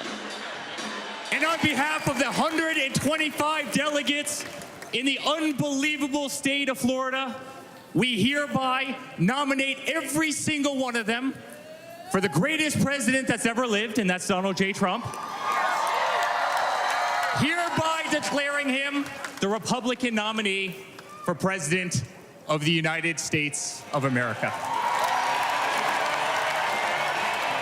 Certainly a poignant moment for that family, as well as a historic moment on the convention floor, coming just minutes after Trump announced his running mate, Ohio Senator J.D. Vance. Now, earlier, Donald Trump Jr. spoke to our Rachel Scott on the convention floor about that announcement. Take a listen. JD's become a really good friend of mine over the last few years. I think he helps us across the board in so many of the swing states that are going to be so critical. His story is just an incredible one. It's the American dream. It's about total success. He's just going to be an incredible pick. Well, just a few hours ago, the former president won a major legal victory. The Trump-appointed judge in Florida, Eileen Cannon, dismissing the classified documents case against him. And, of course, looming over all of this is that attempted assassination. The images there of the bloodied and defiant former president. It is seared into the minds right now of American voters and, of course, those that are here at this convention. And that dramatic photo captured by the New York Times appearing right there to show a bullet whizzing by Trump, illustrating just how close he and this nation were to tragedy in that moment. Now, we'll have a lot more on that investigation. We have new details coming out, including the details on the suspected shooter that we're learning at this hour. But first, we do want to begin with our team convention coverage here, starting with ABC News' Jay O'Brien. ABC News senior reporter Catherine Falders is here with us as well, and ABC News chief national correspondent Matt Gutman is outside in that security perimeter, and attorney Jerry Goldfeder, the director for Fordham Law School's Voting Rights and Democracy Project. I'm so happy to have all of you here with us. So, Jay, let's start here with you. I know you're right there below me. It is extremely loud in here, but let's talk, if we can, about this much-anticipated vice presidential announcement. We heard that it would be coming today. We now know that it is, in fact, J.D. Vance. It sounds like you had a chance to talk with the Ohio governor about this. What was the reaction there on the floor, Jay? Yeah, I just caught up with Ohio Governor Mike DeWine, obviously the governor of J.D. Vance's home state, where he is now a senator. And one of the things that the governor said is that, A, he believes this is a great day for the state of Ohio, but he also says that he thinks Vance will add to the Trump ticket, because that has been an open question here as to whether or not J.D. Vance would appeal to those moderate voters, those independent voters, what's called often in Republican circles, those Nikki Haley voters that Trump would have to pick up in order to win in November. I asked Mike DeWine if Trump and Vance are perhaps too similar for Vance to add anything to the ticket. Here's what he told me. Governor, what do you say to those who say that J.D. Vance is too similar to Trump and might not draw in those more moderate Republican voters? Well, I think the president's picked someone who clearly agrees with his position. I think when he looks at J.D. Vance, he sees somebody who is extremely articulate. And so the governor went on to say, I asked him if Vance is, in his view, a younger version of Trump. He said, look, nobody is exactly like Donald Trump, but he believes that they are cut from the same cloth in a way. This comes after J.D. Vance years ago had critical words to say about Donald Trump, words that he's now disavowed, and said that Donald Trump has won him and the Republican Party over. Katie. And that's really interesting. We keep hearing that theme of party first, right, Jay? So how do you think J.D. Vance could help the Trump campaign? Would he complement or contrast the former president in a positive way, Jay? I think that's the open question that we're going to see in the next few months. I can tell you, in the Republicans I've to here on the floor, not just the officials like Governor DeWine, but also just the delegates and the attendees here. They say to me that they believe Vance will help Trump expand his base. And the base word is interesting there. They believe that he's going to appeal to some more moderate voters, particularly voters in the business community, perhaps high-dollar donors and things of that nature. Again, that remains to be seen, but that is something that they believe a club that J.D. Vance has in his bag to appeal to the business community, to appeal to those more perhaps fiscal conservatives in the party, some of whom have been turned off in recent years by Donald Trump and by his unpredictability, Kate. Oh, that's really interesting. And so we are talking a lot about the base being energized, and the question still remains here, how do they make that appeal to those moderate voters? I want to now check in with Matt Gutman, our chief national correspondent. So, Matt, I know you've been tracking these protests outside. They don't seem partisan in any way, but still the tenor is concerning. I know that I spoke, Matt, with some troopers over the weekend that said the second that assassination attempt happened, the tenor changed among law enforcement, Matt. I think people feel it here, too. They don't really want to talk about it, Kana, because they say that they are distant and unassociated in any way to the assassination attempt. But obviously, it has cast a sort of pallor on this hours and hours of marches. You see, they're just wrapping up right now. It's been about 6 hours of speeches and marches and returns here for more speeches. And it is pretty nonpartisan. What you will hear from these protesters is that they do not like Donald Trump and they do not like Joe Biden. Probably the main unifying cause here was pro-Palestine, anti-war in Gaza.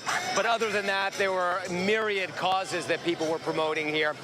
It's unclear if this is going to go on day after day, but one of the major concerns that we encountered, Kana, was this discrepancy between where you guys are right now in the hard perimeter, which is controlled by the Secret Service, where no vehicles are allowed and no firearms are allowed, and the soft perimeter just outside of it, where all these people, thousands of them earlier, had marched, where certain items like tennis balls, lengths of rope, paintball guns were prohibited, but firearms were allowed because of Wisconsin state law. And there was concern that once the protesters and counter-protesters, like anti-abortion protesters that we saw, interacted, that there might be some fisticuffs and that could erupt into something. We did not see that. Everybody kept their distance, and we have not seen anybody openly carry or obviously conceal carry at this point, despite being out here for about 6 hours. So much more peaceful than I think anybody anticipated for today, Kana.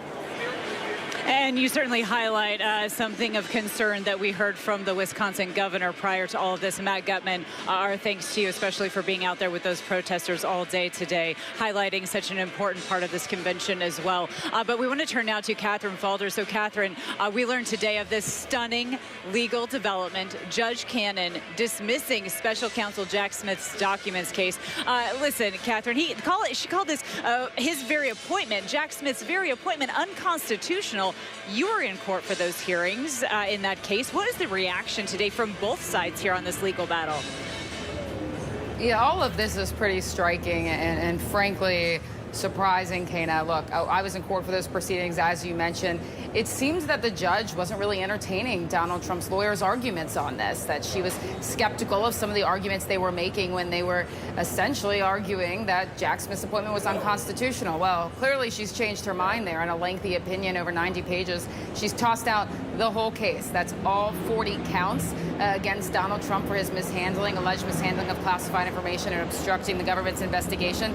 It's Donald Trump, and remember, he had two co-defendants in that case. One is his valet, one of his top aides who's always with him by his side. The other was the property manager at his Mar-a-Lago club. They're also not facing any charges. So this case is done, essentially. Now it's appealable. We haven't heard from Jack Smith yet. He hasn't released any sort of statement, no court filings. We don't know what his next steps are here. I think we can expect to hear something from the special counsel, maybe not on camera, but something at some point potentially outlining what they may or may not do next. But that's the big question, and that's what we're waiting for here. Clearly, Trump and his team are ecstatic about this. You saw Trump's posts on social media. I'm told that his co-defendants were told as well and were emotional about this. But again, arguably some of the most serious charges against Donald Trump in all of these cases. Now this is very unlikely to ever see the light of day, any of this evidence, Kana.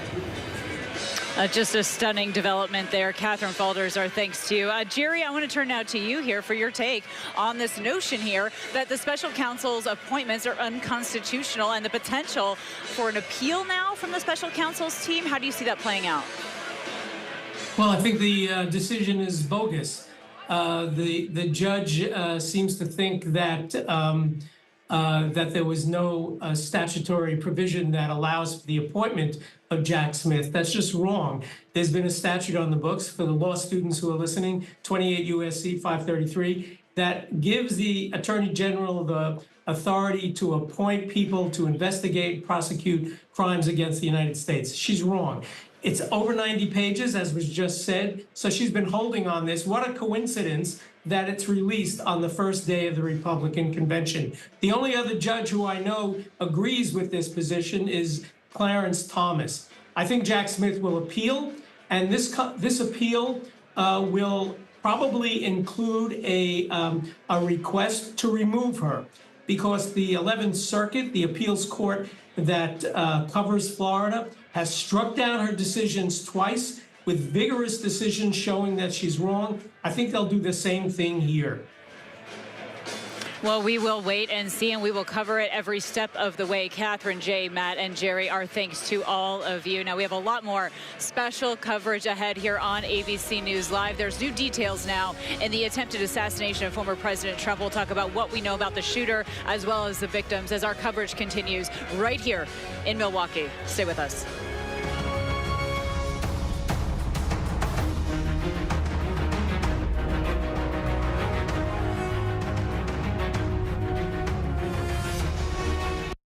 Whenever news breaks, we are here in Israel, a nation at war after that brutal surprise attack by Hamas. On the ground in Ukraine, reporting from Lewiston, Maine. The scene of a horrific mass shooting. ABC News Live is right there everywhere. From the scene of that deadly missile strike in Dnipro, Ukraine. Reporting from the earthquake in Turkey. In Rolling Fork, this tornado tore through this little town. From the most devastating disaster in Hawaii. From Charleston, South Carolina, on the 2024 campaign trail. In Iceland, let's go. Traveling with the president in Mexico City. Wherever the story.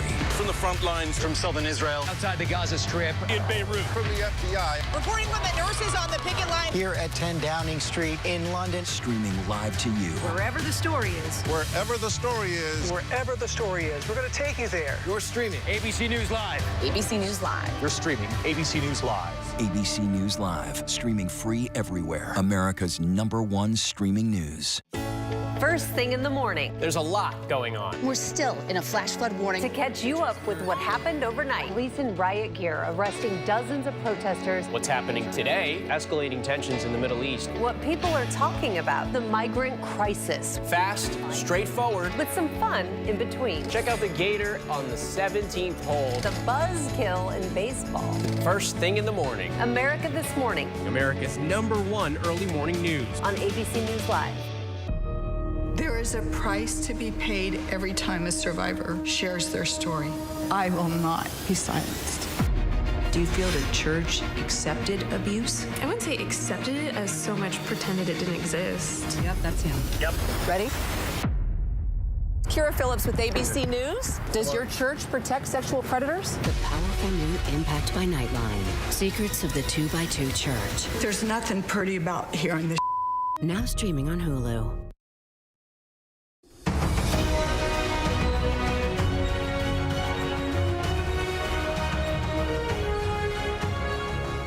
Read my lips. No new taxes. I accept your nomination for president.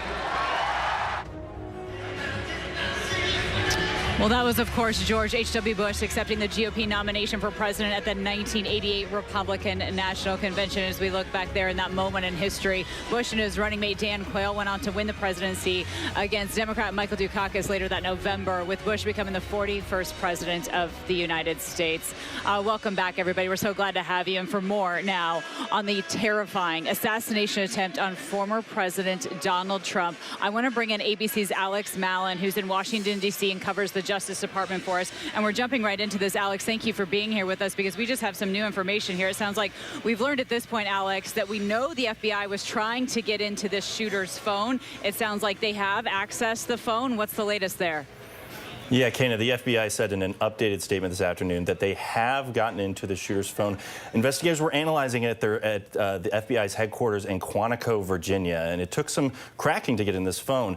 Investigators are hoping to, find any trace looking through it, seeing things like Google searches, photos, people he might have been speaking to in the days leading up to it, any secret social media accounts. Now, we don't have a read on what they've found yet. They still say that they're in the preliminary stages of reviewing that phone. They also say that they have completed the search of both his vehicle and his residence. They say that they've interviewed nearly 100 people, including law enforcement officials, people who were present at the rally, and people close to the shooter. They also, we have learned later in this afternoon from our reporter Mike Levine that investigators have found in a conversation with the shooter's father that he routinely would give his weapon to his son, who would go to the shooting range. And so when he said his son asked him to borrow his rifle before he went to this rally, he did not think twice about it. And that is new information, new reporting from one of our reporters, Mike Levine.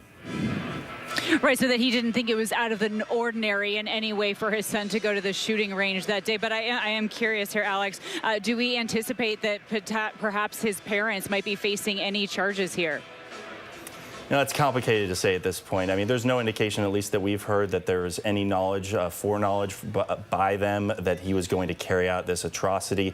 And those cases that you're referring to that have been brought, you know, against the parents of shooters have largely been state cases. There's no federal case that we've seen yet brought of that kind. So I wouldn't expect it at this juncture. I think that their focus right now is really trying to figure out the motive so that they can make that information public, Kana. Certainly, and at this point, that motive remains unknown. Alex Mallon, thank you so much for being here with us today. Now, of course, that assassination attempt rocked the small town of Butler, Pennsylvania. ABC News' Alex Perche has been there, tracking the very latest for us near the scene of the shooting. Alex, thank you for being here with us. Look, we just heard that we're getting this new information from Butler Police about this investigation, that it sounds like, Alex, Butler Police were the ones that were actually the ones sweeping that building where the gunman fired shots about a minute before this attempt. So what are we learning there, Alex? That's stunning information. Well, so, Kano, I can explain it to you this way. So the Secret Service, they had jurisdiction of everything inside magnetometers, everything inside that perimeter. You can see the remnants of it behind me where that American flag is hanging.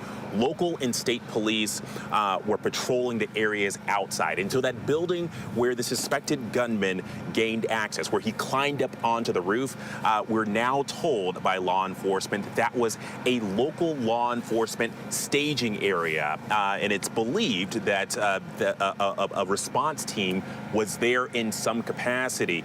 Where they were in that building, we don't know.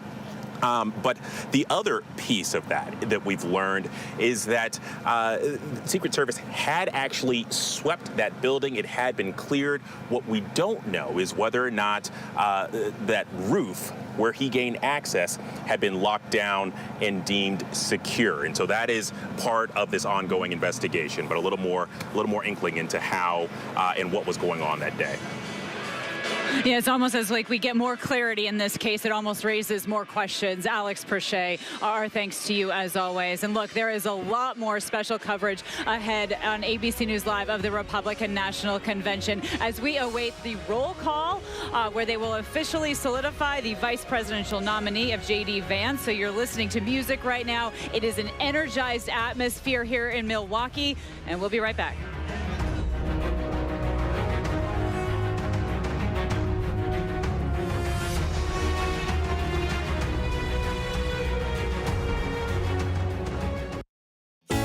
First thing in the morning. There's a lot going on. We're still in a flash flood warning. To catch you up with what happened overnight. Police in riot gear arresting dozens of protesters. What's happening today? Escalating tensions in the Middle East. What people are talking about. The migrant crisis. Fast, straightforward. With some fun in between. Check out the Gator on the 17th hole. The buzzkill in baseball. First thing in the morning. America This Morning. America's #1 early morning news. On ABC News Live.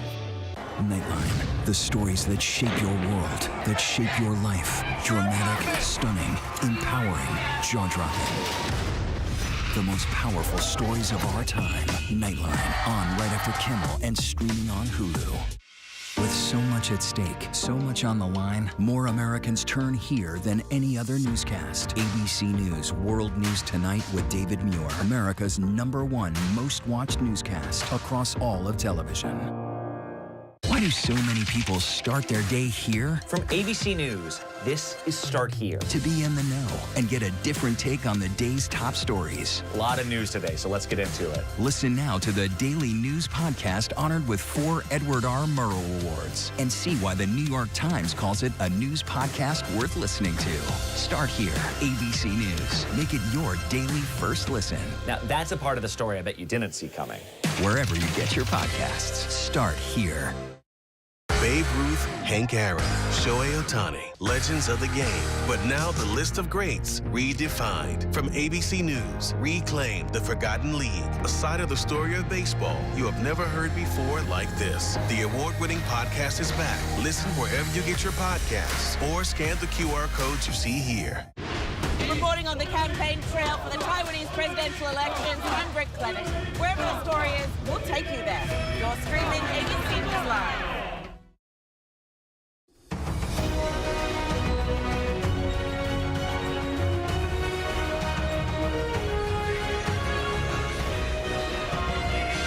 Welcome back. You're watching ABC News Live special coverage of the Republican National Convention, where they're listening to music right now. They're awaiting roll call again to solidify the nominee for vice president in J.D. Vance. So there is certainly excitement in the air here in Milwaukee. I'm Kana Whitworth, and we're so glad to have you with us. And as day one of this convention gets underway here in Wisconsin, there's a lot of news. Donald Trump has announced that Ohio Senator J.D. Vance will, in fact, be his running mate, a long-anticipated announcement. Earlier today, though, the bombshell ruling in former Trump's federal classified documents case.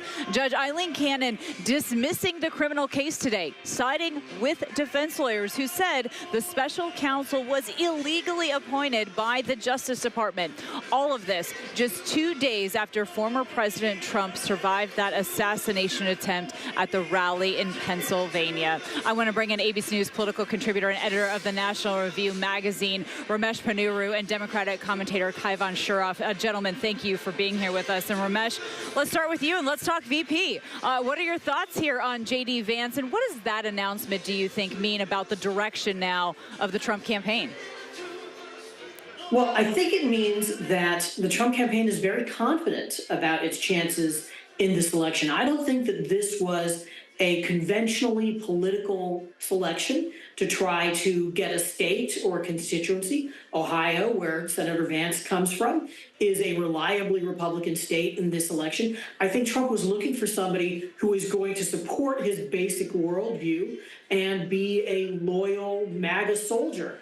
And in recent years, that's what Vance has been. He has been somebody who has taken the basic sort of impulses of Trumpism and tried to channel them into a more coherent set of policies. And I think that Trump is signaling that that's the direction he wants the party to go in. You know, confidence is something I'm hearing from other analysts as well here, that they didn't have to pander with his pick, and that Donald Trump pushed to the bitter end here to make sure that J.D. Vance would be on the ticket with him. That's some more reporting from John Ciantucci. Kaivan, let me ask you this. We read about the former comms director for Kamala Harris, and on CNN, she said that Vance would hold and would pose the greatest threat to Kamala Harris in a debate. I know this early to ask this question, Kaivan, but what's your response there? I don't agree. I mean, if you've seen, J.D. Vance has actually been a pretty poor interviewer. There was that viral clip of Caitlin Collins calling him out for attacking those campus protesters, but defending January 6th insurrectionists. And I actually think this is the first piece of good news for Democrats in a 2-week devastating news cycle, because this is somebody who is just like Donald Trump. He's embraced the great replacement theory. He's not going to win over suburban voters. He celebrated Kyle Rittenhouse. All right, Ramesh Ponnuru and Kaivan Shroff. We have a lot more to talk about. Again, we are awaiting for his nomination to be solidified here in Milwaukee. We have a lot more special coverage right here on ABC News Live in Milwaukee. So please stay with us, everybody. We'll be right back.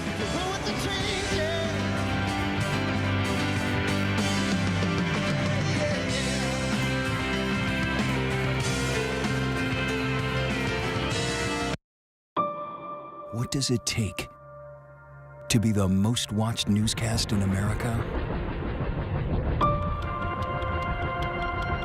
An operation to capture ISIS fighters. Is this our Combat Operations Center? We're approaching the gate now. Militants came in from 4 or 5 different directions. Operational nuclear reactor. So you have a couple loaded and ready to go.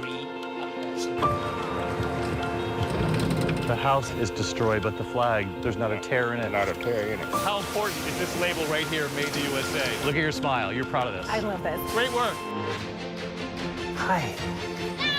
Where are you? Where are you? Appreciate you. Thank you, David. Good to meet you. Ismail? David. David. Yes. I'm David Muir. I know who you are. You Watch do? you every night. ABC's World News Tonight with David Muir is America's most watched newscast.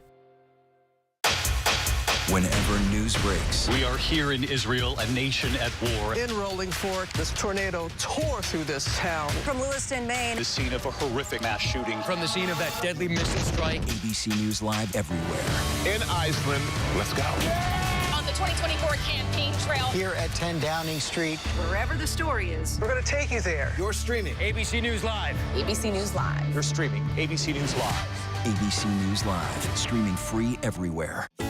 First thing in the morning. There's a lot going on. We're still in a flash flood warning. To catch you up with what happened overnight. Police in riot gear arresting dozens of protesters. What's happening today? Escalating tensions in the Middle East. What people are talking about. The migrant crisis. Fast, straightforward. With some fun in between. Check out the Gator on the 17th hole. The buzzkill in baseball. First thing in the morning. America This Morning America's #1 early morning news. on ABC News Live.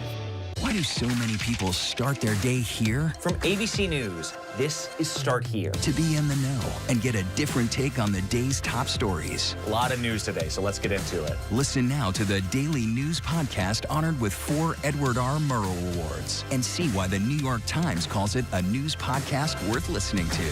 Start here, ABC News. Make it your daily first listen. Now, that's a part of the story I bet you didn't see coming. Wherever you get your podcasts, start here. There is a price to be paid every time a survivor shares their story. I will not be silenced. Do you feel the church accepted abuse? I wouldn't say accepted it as so much pretended it didn't exist. Yep, that's him. Yep. Ready? Kira Phillips with ABC News. Does your church protect sexual predators? The powerful new Impact by Nightline. Secrets of the 2x2 Church. There's nothing pretty about hearing this. Now streaming on Hulu.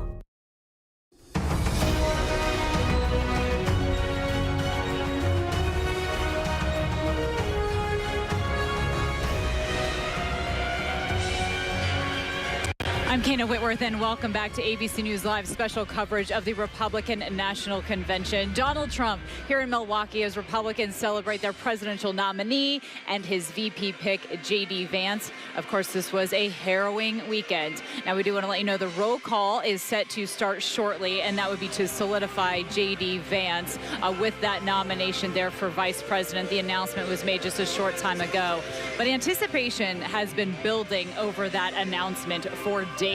The former president's announcement, again, was just a short time ago, and when he solidified all of his delegates to make sure that he had this nomination, it was his son that put him over that top during their roll call. Take a listen. And on behalf of the 125 delegates in the unbelievable state of Florida, we hereby nominate every single one of them for the greatest president that's ever lived, and that's Donald J. Trump. Hereby declaring him the Republican nominee for President of the United States of America. It was certainly a poignant moment for that family that you see there together, but also a historic moment there on the convention floor, coming just minutes after Trump announced his running mate, Ohio Senator J.D. Vance. Now, earlier, Donald Trump Jr. spoke to our Rachel Scott on the convention floor about that announcement. JD's become a really good friend of mine over the last few years. I think he helps us across the board in so many of the swing states that are going to be so critical. His story is just an incredible one. It's the American dream. It's about total success. He's just going to be an incredible pick. Well, just a few hours ago, the former president won a major legal victory. The Trump-appointed judge in Florida, Aileen Cannon, dismissing the classified documents case against him.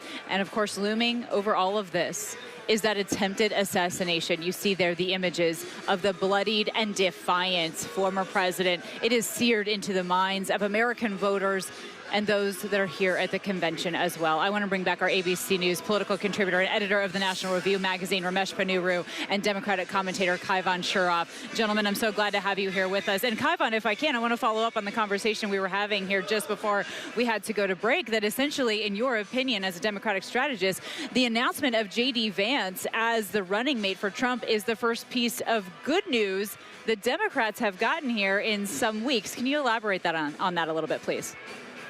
Sure thing. I think in two major ways. So the first way is you have this reel of Vance when he was telling the truth, calling out Trump, saying he could be America's Hitler, actually, which, you know, all of a sudden there's been this freak out of why are Democrats calling out Trump? I mean, they're saying what people like J.D. Vance has said. Number two, I think that he has doubled down now, Trump, with this pick on the most extreme choice possible, especially on issues like abortion, which is obviously one of the top issues for this campaign. You know, you're going to have Kamala Harris versus J.D. Vance, who said he wants to end abortion, who voted against protecting IVF, and who said that women should stay in abusive marriages if they love their children. So that contrast is going to be incredibly powerful. And I'm telling you, those white suburban women that are hugely important in this contest are not going to like that message from J.D. Vance.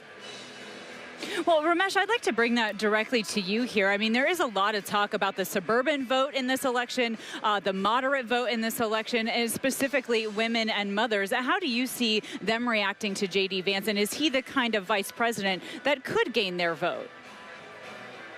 Well, look, I mean, I think it's pretty obvious that Trump himself has some significant negatives with a lot of voters. If people are willing to vote for Trump, notwithstanding those negatives, I don't see Vance being a deal breaker for them. You know, the fact is, people don't generally vote on the basis of the vice president. And to the extent that Vance has said negative things about Trump in the past, I think he's got a pretty effective response, which is to say, like a lot of people, I've changed my mind about Trump, and he was a much better president than I expected him to be. You know, you can obviously disagree with that stance, but I think that there are enough people who feel similarly that it's going to be pretty easy for him to respond to that. Well, and Kaivan, let me ask you this. We heard all kinds of talk about unity, about drawing down the rhetoric that's so divisive. We heard that from President Joe Biden in the Oval Office yesterday. But the second that this announcement was made, Kaivan, we started getting what many might consider divisive rhetoric right from Democrats immediately in their response to this choice. Ooh, I would just challenge that, because this morning you had Donald Trump, right, go right back to the aggressive, divisive rhetoric, attacking Joe Biden, attacking E. Jean Carroll, attacking our justice system. He couldn't even last 24 hours. J.D. Vance, by the way, is exactly who you pick if you want to throw gasoline on the fire that's happening in this country right now, because he's the one who tweeted before there were any facts out that it was Joe Biden who called for and led to the assassination attempt on Donald Trump, when, of course, within hours we found out it was a registered Republican. So I absolutely reject that framing, unfortunately. And Kaivan, let me take that to you. Ramesh, let me take that to you in response to what Kaivan just said there. Is J.D. Vance gasoline on a fire here, or is he, as many Republicans put it, the American dream, showcasing the American dream? Well, look, Vance is certainly capable of being an aggressive culture warrior, and that is what he has been for the last 2 years. But he's got other arrows in his quiver as well, and I wouldn't be surprised if his vice presidential speech were to try to broaden that message somewhat. He's a very impressive person. He is intellectually agile. You know, I don't agree with all the stances he has taken in recent years, but I think he is very capable, and reducing him to a caricature, I think, is something that he has the means to combat if he wants to. And Kaivan, how do you think that Democrats will continue to move forward here as the American people now look at this ticket and they look at J.D. Vance versus Kamala Harris in that vice presidential spot?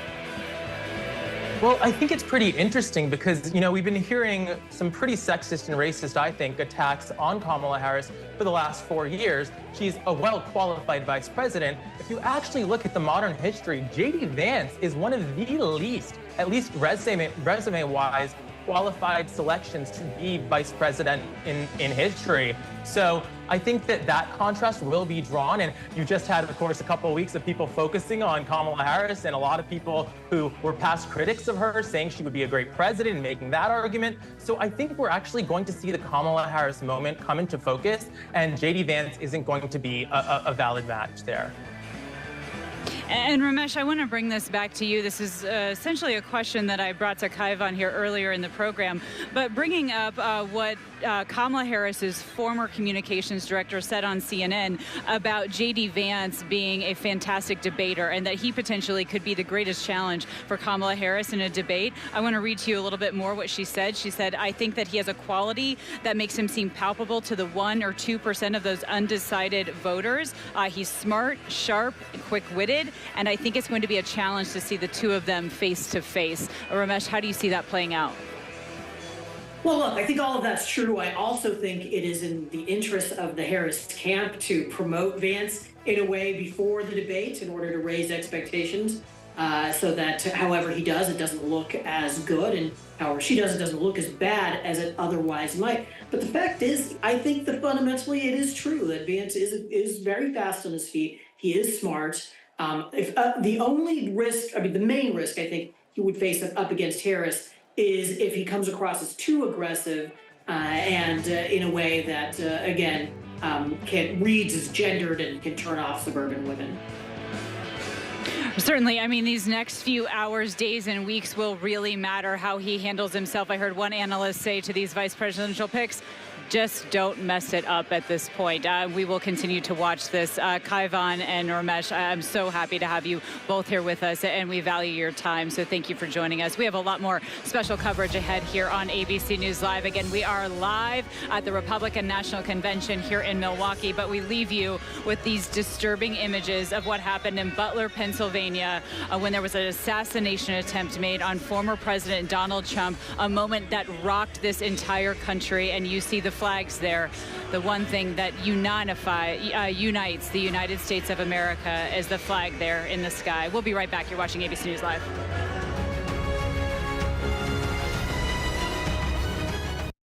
Whenever news breaks, we are here in Israel, a nation at war after that brutal surprise attack by Hamas. On the ground in Ukraine, reporting from Lewiston, Maine. The scene of a horrific mass shooting. ABC News Live is right there everywhere. From the scene of that deadly missile strike in Dnipro, Ukraine. Reporting from the earthquake in Turkey. In rolling forward, this tornado tore through this little town. From the most devastating disaster in Hawaii. From Charleston, South Carolina, on the 2024 campaign trail. In Iceland, let's go. Traveling with the president in Mexico City. Wherever the story. From the front lines. From southern Israel. Outside the Gaza Strip. In Beirut. From the FBI. Reporting from the nurses on the picket line. Here at 10 Downing Street in London. Streaming live to you. Wherever the story is. Wherever the story is. Wherever the story is, we're going to take you there. You're streaming ABC News Live. ABC News Live. You're streaming ABC News Live. ABC News Live. Streaming free everywhere. America's #1 streaming news. First thing in the morning. There's a lot going on. We're still in a flash flood warning. To catch you up with what happened overnight. Police in riot gear arresting dozens of protesters. What's happening today? Escalating tensions in the Middle East. What people are talking about. The migrant crisis. Fast, straightforward. With some fun in between. Check out the Gator on the 17th hole. The buzzkill in baseball. First thing in the morning. America This Morning. America's #1 early morning news. On ABC News Live. Hey, good morning, America. Good morning, America. Good morning, America. Are you ready? They are ready. Covering the biggest events in the country right now. There's a lot going on here this morning. You don't just see it, you feel it. I'm in. I'm in. I'm in too. I'll be here. I am here and so happy. I'm in. I'm in too. Michael, George, Clara, Ginger. What do so many people start their day here? From ABC News, this is Start Here. To be in the know and get a different take on the day's top stories. A lot of news today, so let's get into it. Listen now to the Daily News Podcast honored with 4 Edward R. Murrow Awards and see why the New York Times calls it a news podcast worth listening to. Start Here, ABC News. Make it your daily first listen. Now, that's a part of the story I bet you didn't see coming. Wherever you get your podcasts, start here.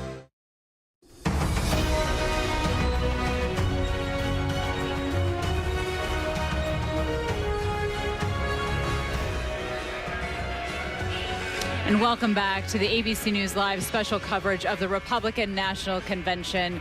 I'm Kana Whitworth, and we're so glad to have you here with us. Now, Donald Trump is here. He is in Milwaukee. He arrived yesterday as Republicans celebrate their presidential nominee, as well as his VP pick, J.D. Vance. Now, of course, I don't have to tell you this has been a harrowing weekend, and it is something that we will discuss throughout this program. But we also want to let you know here, as you look live down at the floor of the Republican National Convention here, that roll call is set to start shortly, and that is roll call for the nomination of Vance to officially be the vice president.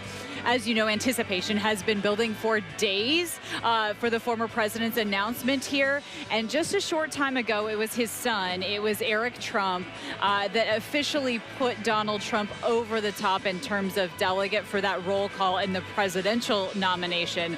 I want to bring back now ABC News' Jay O'Brien. He's been on the convention floor and in Milwaukee for days now. So, Jay, I'm so happy to have you here with us as we await this roll call for J.D. Vance. We want to talk about Donald Trump, who he has selected him as his running mate. What more do we know about this selection process, and what has the reaction been to it, Jay? Yeah, hello from the floor, Kana. I'm about a few floors lower than you. I can actually see the back of your head. Hello. But what we've experienced here on the floor, I'm waving to you.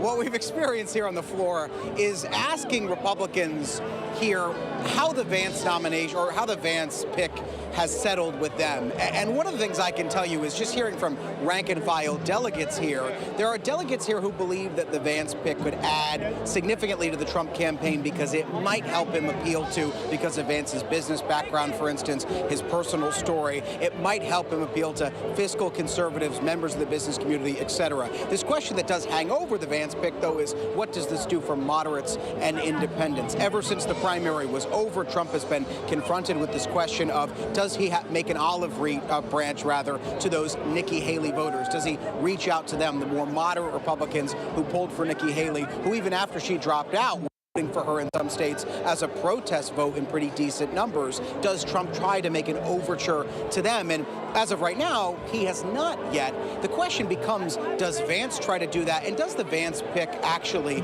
end up being somewhat of an overture? Vance is not seen as a moderate per se, but he may be tried to be cast as one, particularly if you compare him to Trump. There are others who compare him to a younger version of Donald Trump. I asked Mike DeWine, the governor of Vance's state, Ohio, if he views Vance as a younger version of Trump. He said, look, there is no one that you could compare exactly to Donald Trump, but he does believe that they have the same tendencies and have a similar personality that you may see, DeWine says, if they're together on the campaign trail. Oh, that's really interesting, Jay. And look, we know that from John Santucci's reporting that Donald Trump really pushed for this till the end. We're now learning as well from Rachel Scott that Donald Trump called Senator J.D. Vance with the news that he was selecting as his running mate about 20 minutes before he made that official announcement. And Jay, there was so much speculation swirling over who would actually get this pick. And it sounds like also there's history to be made here, right? J.D. Vance, 39 years old here.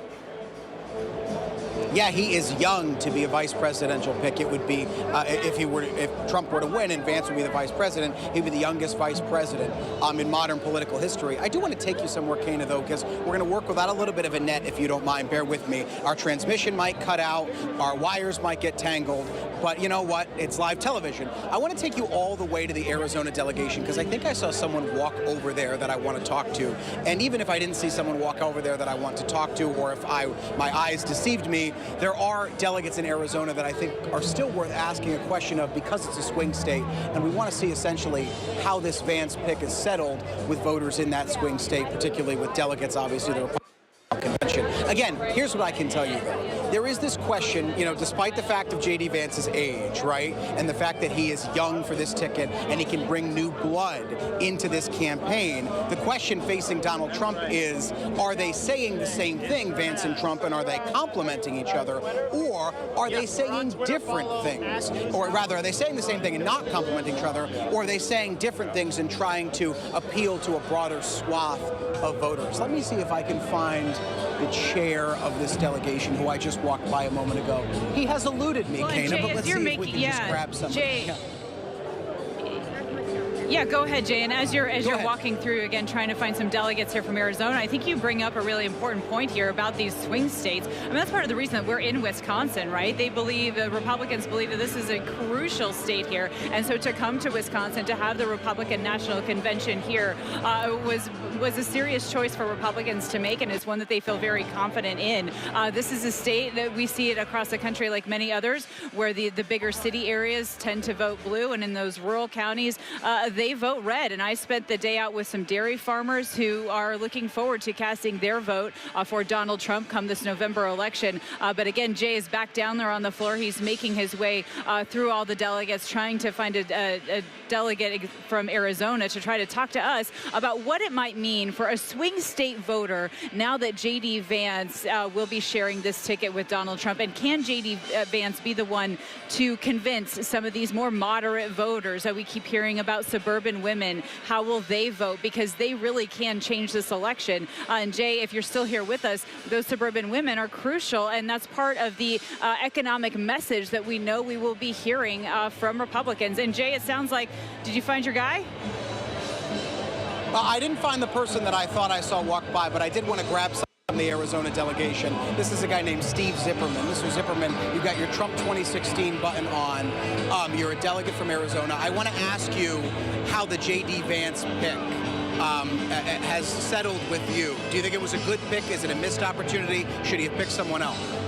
Well, initially, I thought it might not be a good pick because he had expressed that he was not a Trump supporter, and that's been published widely. Some years ago.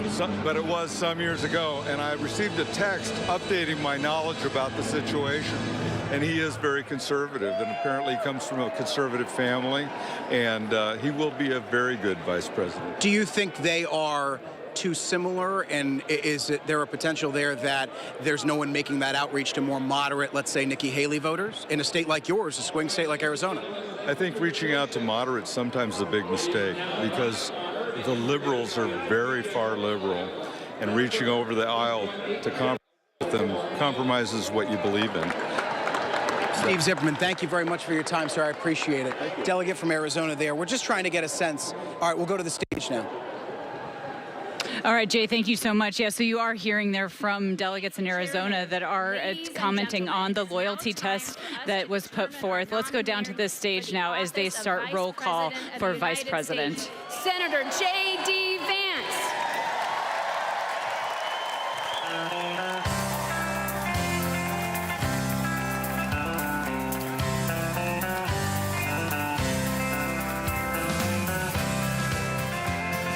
All right, as they begin the roll call for Vice Presidential nominee J.D. Vance, we want to send you live to ABC News World News Tonight anchor David Muir. Now reporting from Milwaukee, David Muir. Perfect timing. We're hearing the cheers of the crowd here behind us. Good afternoon. We're coming back on the air from the Republican National Convention right here in Milwaukee. On this day one of the Republican Convention, Donald Trump making news this afternoon. You can see this is the reason why. That is J.D. Vance, the junior senator from Ohio, the Republican who has been chosen by Donald Trump to be his running mate, walking there with his wife, Usha Vance. They have 3 young children, 7, 4, and 2. J.D. Vance is young. He's 39 years old. He turns 40 in just a couple of weeks. Famous author of Hillbilly Elegy, writing about the working class upbringing that he had and the unique challenges facing so many millions of families who make up the working class here in this country. He served in the Marines, came back, went to Yale Law School, got into politics. For a time was a very vocal critic of Donald Trump. But a number of people have pressed him through the years, including us here at ABC News. He said in looking at Donald Trump during his first term, of course, Donald Trump would like another term in the White House, but during Donald Trump's presidency, J.D. Vance said he proved himself on a number of key issues, from the economy to foreign policy. He said, I believe his record has earned him another chance at being president. J.D. Vance, for the first time on the floor of this convention hall here in Milwaukee. Rachel Scott is down there on the floor for us, covering the race for president. And Rachel, you have just learned that the Vice President, Kamala Harris, has reached out to J.D. Vance, and they will very likely face each other in a debate. Exactly, David. I just talked to a source who confirms that Vice President Kamala Harris did, in fact, call Ohio Senator J.D. Vance after Trump revealed that it would be his running mate. I'm told that they did not connect, but I'm told that Harris did leave a voicemail. This crowd has been eagerly awaiting J.D. Vance, and they're already adapting to the news, David. Just take a look here.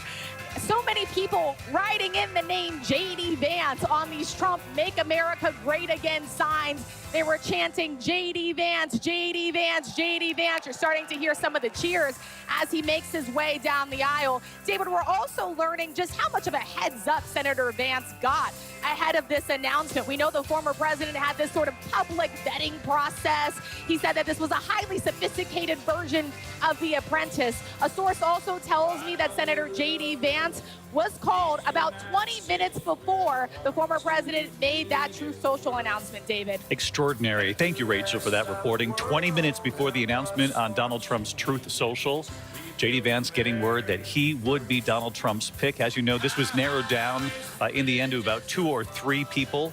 Marco Rubio was on the short list, the senator from Florida.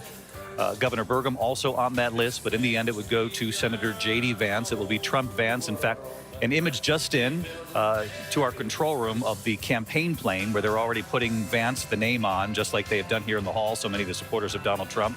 There you see it, Trump Vance on the campaign plane. The other breaking headline just moments ago, our John Carl talking with former President Donald Trump. And John, I was sitting right here with you. I heard you ask him, what was it about J.D. Vance that made him the pick? Well, you know, he acknowledged that Vance had said some pretty tough things about him years ago, 2016 campaign. But he told me, this is a exact quote, he says, once he got to know me, he was all in. And he said he's a very smart guy. He talked about how he's Yale Law School. He called him a real intellect, noted that his wife also went to Yale. And he said, I get along with him great. Seemed to come down to that. And I asked him how, President Trump, how do you plan to use J.D. Vance in the campaign? And at first he said, I'm going to leave him in Pennsylvania. I mean, because, you know, Pennsylvania's the state. You know, if Trump can win Pennsylvania, he's likely to be elected president again. And J.D. Vance from neighboring Ohio, you know, can speak to a lot of the working class Pennsylvanians. We all know that Donald Trump needs someone who's going to be his vice president, like he needs people around him also to have chemistry with him. This has always been one of the things that you got to check that box. Senator Marco Rubio, Governor Burgum was a new friend of Donald Trump, a new supporter out there on the trail. It was said that Marco Rubio didn't have the kind of spark with Donald Trump that perhaps J.D. Vance had. And we also know Don Jr. Was a huge supporter of J.D. Vance. One thing, John, though, I thought was interesting, Donald Trump was asked in recent days if J.D. Vance's beard was going to stop him from selecting J.D. Vance, because, as we all know, Donald Trump likes to choose people right out of central casting. Trump said, I hadn't heard that. He said, but actually, he looks like a young Abraham Lincoln. So. Yeah, and let's face it, Don Jr. has been known to sport some facial hair, so maybe that's one of the reasons why he was so enthusiastic about him. But look, he also said that J.D. Vance is somebody extremely popular with the base of the party. But I think you hit it right on the nail on the head. He's comfortable around Vance. Martha Raddatz, you were on the floor. You were asking Donald Trump supporters here in the hall what their reaction was to J.D. Vance, and you were actually surprised. It was very varied. I was surprised. They were all said, of course we'll support him, but a few of them were disappointed. A couple I talked to said they were hoping it was Doug Burgum. Another supporter said, we love J.D. Vance. We love his age. They all talked about that. He is the future of the Republican Party. But one delegate said to me, I like him. He's very smart, but it worries me. Maybe he's like Bill Barr. He was smart, too. And I said, what do you mean by that? Are you talking about loyalty? And she said, exactly. I'm worried about his loyalty, but enthusiasm on the floor. And I'll tell you, it's easier walking around America right down there than driving across it. Yeah, it is. It's like walking in America. You can sample voters right here in one hall. And Linsey Davis, when you walked into the studio here, our little broadcast booth in Milwaukee, you had Hillbilly Elegy in your hand. We've all been sort of revisiting the book, knowing that there was a good chance it would be J.D. Vance. And it's somewhat telling in the book some of the themes that directly connect with this campaign. The book says so much. And go with me here for a moment. Kendrick Lamar, the rapper, he actually has the #1 song on the Billboard Hot 100 right now. It's called Not Like Us. And it's a cultural phenomenon. Similarly, another cultural phenomenon in 2016 when that book came out. And that was really the world's introduction to J.D. Vance as he was writing his memoir. And he uses that same quote, not like us, when he's talking about academics and elites. He goes on to say there is no group of Americans more pessimistic than working class whites. And really, this book is an attempt for us all to understand that rage of the working class population, many of whom who've migrated toward Donald Trump. People who see Donald Trump as seeing them, as fighting for them, and J.D. Vance is one of them. Yeah, he's Donald Trump is convinced J.D. Vance can make that argument. As John Carl says, he's going to leave J.D. Vance right there in Pennsylvania. And that's the place you want to be. And we just heard that Joe Biden made some remarks about J.D. Vance just a moment ago. He said he is a clone of Trump on the issues. And he sure is. He's a clone of Trump on all the issues, in foreign policy, immigration, you name it. He's right behind Donald Trump. As we look at these live pictures of J.D. Vance, this is the gentleman who will be on the ticket, smiling there, giving his wife a kiss there, live on camera, getting the official nomination as vice president. America first. Let's listen here for a second. In his heart. He must. Amen.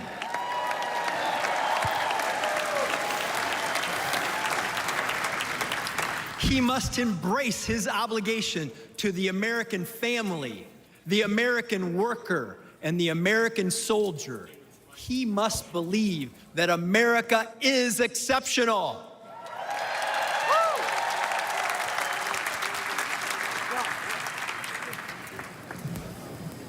And be prepared, in the tradition of our founders, to pledge his life, his fortune, his sacred honor to preserve, protect, and defend the Constitution of the United States.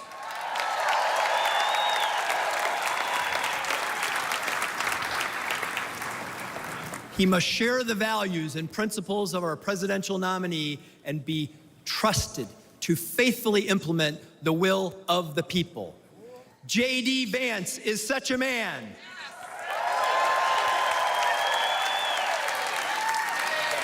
J.D., J.D., J.D., J.D., J.D., J.D., J.D.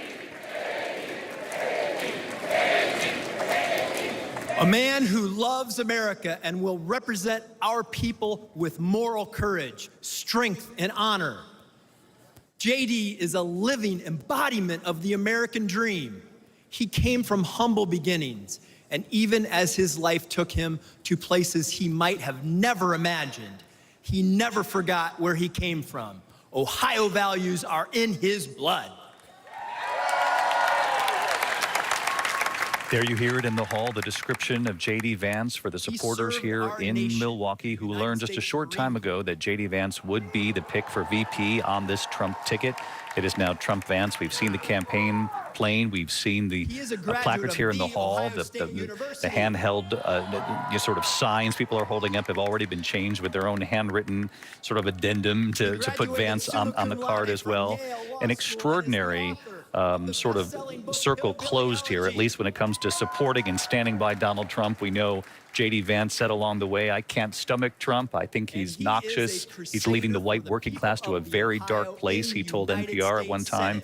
He said, I'm never a Trump guy. I never liked him in a PBS interview. And yet all these years later, he is now going to be on the ticket with Donald Trump. That in and of itself is an extraordinary sort of turn. But this is politics in America in the year 2024. And we heard what Donald Trump told John Carl just a short time ago, that Trump is very aware of the things that J.D. Vance has said through the years, but He is convinced that Vance is the partner at this moment and that he sees eye to eye with Donald Trump on all the key issues. Before we go to your local news for many of you in the East, John Carl, I wanted to get to you on one more thing that I think will make a significant headline at this hour. You also asked Donald Trump about the phone call with President Biden. An extraordinary moment as well, given the fact that these two men, other than that debate where they didn't even shake hands, for years before that they haven't talked. How did he characterize the call? I mean, this is as bitter a rivalry as we've ever seen in American politics. And he said the call, these were Donald Trump's words, he said it was very nice. He couldn't have been nicer, is how he summed up his, we know it was a short call. We haven't heard anything on the record from the White House to really characterize it. We've heard it was a good call from kind of both sides, but this is Donald Trump saying that Joe Biden couldn't have been nicer. Which is really encouraging here, really, to hear from both sides. One last quick follow-up, because an interview with Donald Trump, whether it's on the phone or in person or what have you, the speech Donald Trump will give here in the convention hall. Did you press him on the tone of that speech? What are we expecting? Yes, I did. He told me that he has completely ripped up the speech that he had written. He said he said it was a humdinger, which I take to mean a very negative takedown on Joe Biden. And he says he's done entirely away with that, and he's written a new speech that's going to emphasize what he said is unity. Now, we still have a few days until that speech on Thursday night. We'll see how it is, but he said that he's scrapped it, and he is looking to emphasize unity, which has not been something that Donald Trump has been known to emphasize. I mean, it was a very different tone. And by the way, he also asked me a lot of questions about how is it over here. He wants to know. He hasn't been inside this hall yet, and he wanted to know what it was like. He says he's feeling tremendous enthusiasm. You know, that's characteristic of Donald Trump. But what was different in the tone? I mean, he was really kind of marveling at the fact that the shooting. I mean, he talked about a quarter of an inch, a half an inch, and it would have been entirely different. He talked about how he looked over to the screens to make a point, and it was just at that moment that the bullet went by him, and if he hadn't done that, it would have been an entirely different situation. So I asked him if that had changed him. I said, going through an experience like that, he almost died. And he said, well, I don't like to think of it that way, but yeah, I think it did. It did change me. So we'll see. Again, what he said, what he told me, new speech, emphasizing unity, and said some nice words about Joe Biden. These are all new things from Donald Trump. New things, just one day in, not even the full day here at the convention, already quite a few headlines. Republican National Convention, thank you all for here in the booth. As you can see, we have the best team assembled here for our coverage of the convention over the next couple of days. The breaking headline here this afternoon, obviously Donald Trump securing the math to be the official nominee right around the same time, then announcing that J.D. Vance of Ohio, the junior senator, will be his running mate. There you see it. That is the Republican ticket this November, Donald Trump and J.D. Vance. Our coverage continues on ABC News Live, abcnews.com. As I mentioned, for many of you in the East, your local news is standing by, and I'll be back with the entire team right here for World News Tonight. The entire team here in the broadcast booth and down on the floor will be back in prime time, 9 o'clock on ABC News Live, 10 p.m. Eastern, right here on the network for our primetime special. Again, we'll see you at 10 p.m. Eastern right here tonight. Now, for many of you, it's your local news. Good day. This has been a special report from ABC News. All right, and welcome back. I'm Kana Whitworth. I am here at the Republican National Convention in Milwaukee, and you were just watching David Muir and our powerhouse political team as they discuss the nomination of J.D. Vance for vice president. So what's happening here behind me and on the floor is they're going through state by state. They're doing a roll call, and essentially it is a cheering match for J.D. Vance. He is down there on the floor. His wife is by his side, and this is a historic moment in this country. And now you're seeing Speaker Mike Johnson, who has also now just taken the stage here. Actually, I'm wondering if we can just go ahead and listen into Speaker Johnson for a moment. For President and Vice President of the United States. Ladies and gentlemen, please welcome back RNC Chairman Michael Whatley. Republican Party. And there you just heard it from Speaker Mike Johnson. We now officially have not only the Republican presidential nominee, but the vice presidential nominee as well. Let's go ahead and take another listen in here. What a great afternoon for America.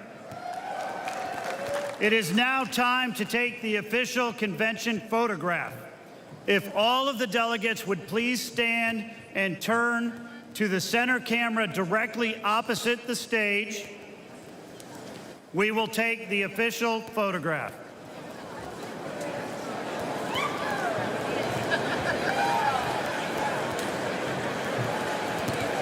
All right, this is an interesting shot here, isn't it? Now that it is officially solidified that Donald Trump and J.D. Vance is the Republican ticket, they are now taking the official photograph of the Republican National Convention here in Milwaukee. So all the delegates right now have been asked to stand and turn towards a camera, again, for this official photograph. So I want to send you down onto the floor there where our Jay O'Brien has been throughout the day there today. So, Jay, here, as we check in with you, what a moment that was to see J.D. Vance enter this arena, walk onto the floor there with his wife, and all the support here of the Republican Party. And we are hearing from some delegates and some people in the building. Many of them are thrilled about this announcement, and some, while they're excited, they say they'll support the ticket, they have some questions, and all of those questions tend to surround his loyalty and how his rhetoric has changed over the years, Jay. Yeah, and I guess we're going to be in this photograph, K9. We didn't know that this was coming. But Thank you, delegates. Get situated for that as we're here on the floor. So over here, this mass of people, it's very hard to see, but this is where you saw that image of J.D. Vance standing during the special report with his wife. They were over there by the Ohio delegation. We're trying to make our way, ever so quickly, but also safely over to Mr. Vance because there is such a crush of people here. But point being, you're exactly right. I've talked to delegates here who say, look, there are delegates who were very supportive of this pick from the get-go. They had heard from Donald Trump Jr., for instance, who had made no secret of the fact that he was publicly pushing for Vance. They're doing a prayer now, Kana, so I'm just going to put my voice down a little bit. But additionally, the other thing I will note for you here is that I heard from some attendees who said that they were unsure about Vance because of his previous criticisms of Trump, but they've come around to him even in just the last few minutes because they've heard from friends and other Republicans who say that no, he supports Trump. He's disavowed those comments he made years ago where he said he wasn't a supporter of the then candidate, Donald Trump. I think there, Jay, we are hearing now from a lot of Republicans that truly believe that J.D. Vance is the one that puts America first. And also, Jay, we know the kind of sway that Donald Trump has over this party. And so when Donald Trump supports someone, you have to imagine that the rest will fall in line. Because what is interesting about this nomination here is that this Republican Party, at least it appears from this vantage point, to be in lockstep at this point. They have the same agenda. They support Donald Trump, and now they support President Trump. I mean, just his nomination, just showing his support can certainly sway the support of Republicans, delegates, conservatives, and perhaps even some of those moderate voters, Jay. Yeah, and the question we don't have an answer to yet is how does he add to the Trump campaign in that does he complement former President Trump by being a different kind of campaign than Trump is, and potentially try to appeal to more moderate voters. Certainly J.D. Vance in Congress, where I spend most of my days, I cover Congress, is not considered to be a moderate Republican senator by any means, but the question then becomes, is he the one making this long-awaited olive branch to Republican moderate voters, the Nikki Haley voters, or is there anyone in this campaign making that olive branch? Certainly former President Trump, up until recently, has not been making an outreach to the more moderates in his party, but also you have to kind of put all that up against new reporting from our Jonathan Karl that you just heard him express there, which is that former President Trump said to John that he doesn't want to think of the near-death experience that he faced in that assassination attempt, but it may have changed him, and he's calling for unity. So it remains to be seen if that message of unity is a message of unity that also, doesn't just reach out to those in his own base already, but also to moderates in his own party, and those across the aisle as well. Certainly, and we will, again, continue to watch this and see how this all plays out. I also want to bring in ABC News contributor and editor of the National Review, Ramesh Ponnuru. Ramesh, thank you for being here with us. There were some conversations that were happening yesterday about the potential for Donald Trump's VP nominee to have been changed after that assassination attempt on him. There was questions of, would Donald Trump take a moment and think about what if, the tragic what if that bullet had just been, a millimeter, a half an inch the other way, had he not turned his head, who would be his pick if he were the president? And if something like that were to happen, who would run the country? Do you think that that is a sentiment or an idea that entered Donald Trump's mind as he was making this choice? I suspect that he was leaning in this direction already. And so it's hard to say really everything that went through his mind, certainly after the attack on him. But I think that he has confidence in Vance. I think from all accounts, they have chemistry, as they say, and that's something that Trump really values. I do think that a number of things have changed that made things look better for Vance. For example, Trump's fundraising problems seem to have been overcome, and that, I think, made it easier to pick Vance as opposed to somebody like Governor Burgum, who would have been able to do a lot more to help the financing of the ticket. And let me ask you about this conversation that our John Carl had with presidential nominee Donald Trump here just a few minutes ago. And he essentially asked him, what's your plan here with JD initially? And Donald Trump said something along the lines of, I'm going to leave him in Pennsylvania, sort of alluding to how important that state is and perhaps JD Vance's ability to win over these major states for him. Well, Pennsylvania is an absolutely must-win state for the president, for President Biden. And so it does make a lot of sense, I think, to try to maximize Vance's appeal and to try to win that state, which Trump seems to be currently leading in. And if he does, I think that's the whole ballgame. And let me take that question out to our Democratic strategist, Kaivan Shirov, who is back with us as well. And Kaivan, I'll just repeat it in case you weren't able to hear it. But John Carl spoke with Donald Trump moments ago, and they had a conversation about, kind of what to do initially here with J.D. Vance. How will this change the campaign trail? And Donald Trump said something along the lines of, I'll leave him in Pennsylvania, alluding to how important that state is there, Kaivan, especially to Biden.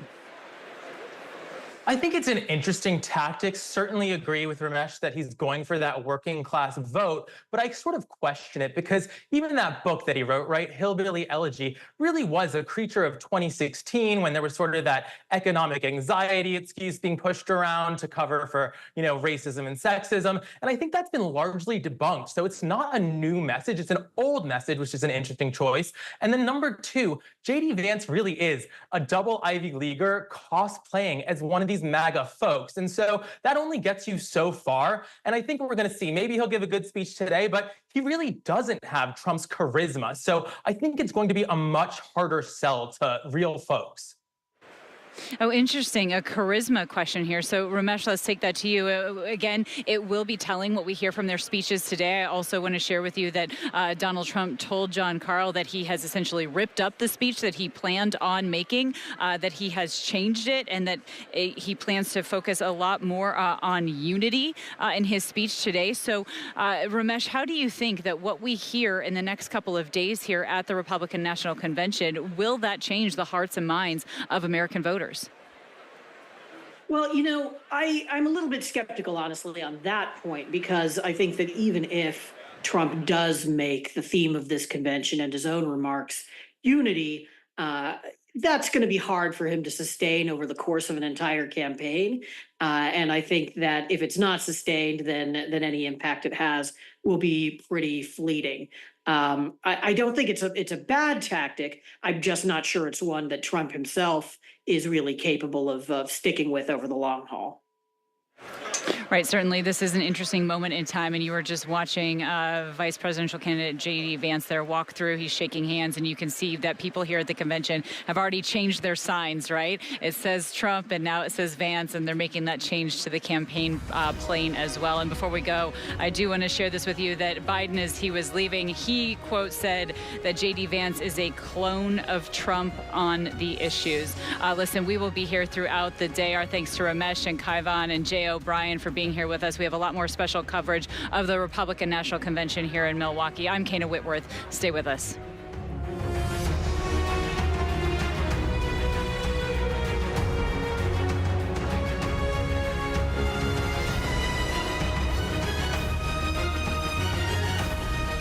Israel, a nation at war after that brutal surprise attack by Hamas. On the ground in Ukraine, reporting from Lewiston, Maine. The scene of a horrific mass shooting. ABC News Live is right there everywhere. From the scene of that deadly missile strike in Dnipro, Ukraine.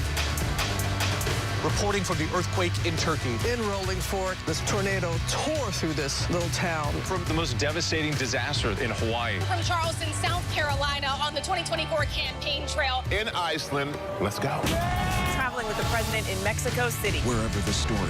From the front lines. From southern Israel. Outside the Gaza Strip. In Beirut. From the FBI. Reporting from the nurses on the picket line. Here at 10 Downing Street in London. Streaming live to you. Wherever the story is. Wherever the story is. Wherever the story is, we're going to take you there. You're streaming ABC News Live. ABC News Live. You're streaming ABC News Live. ABC News Live, streaming free everywhere. America's #1 streaming news. Is some kind of a bold demon here. Somebody is killing young black women. The fear was just insane. I was not going to stop until I found out who did this. Knew all of his victims. He portrayed himself as a good friend. Now Friday, the prison interview with the killer. Once I touched him, it's over. And the first interview with the only surviving victim. 2020, Friday night on ABC.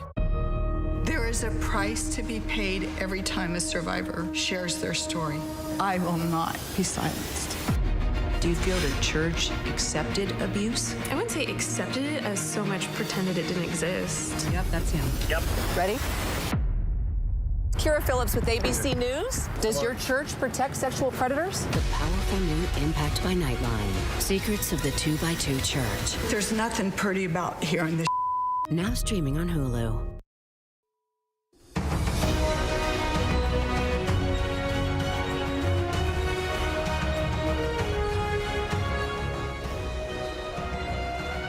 All right, welcome back. This is ABC News Live, continuing coverage of the Republican National Convention here in Milwaukee. You were looking there down at the stage, a big kickoff to this convention today, where former President Trump has named his vice presidential nominee, Ohio Senator J.D. Vance, will be his running mate on that Republican ticket. So now they have both been solidified. You see J.D. Vance there along with his wife walking through and shaking hands and giving high fives. You can see his name there handwritten on many of those signs as he has now been solidified as the vice presidential nominee here on this ticket. So joining me to talk a little bit more about the state of the race, we're joined by Mark Lauder.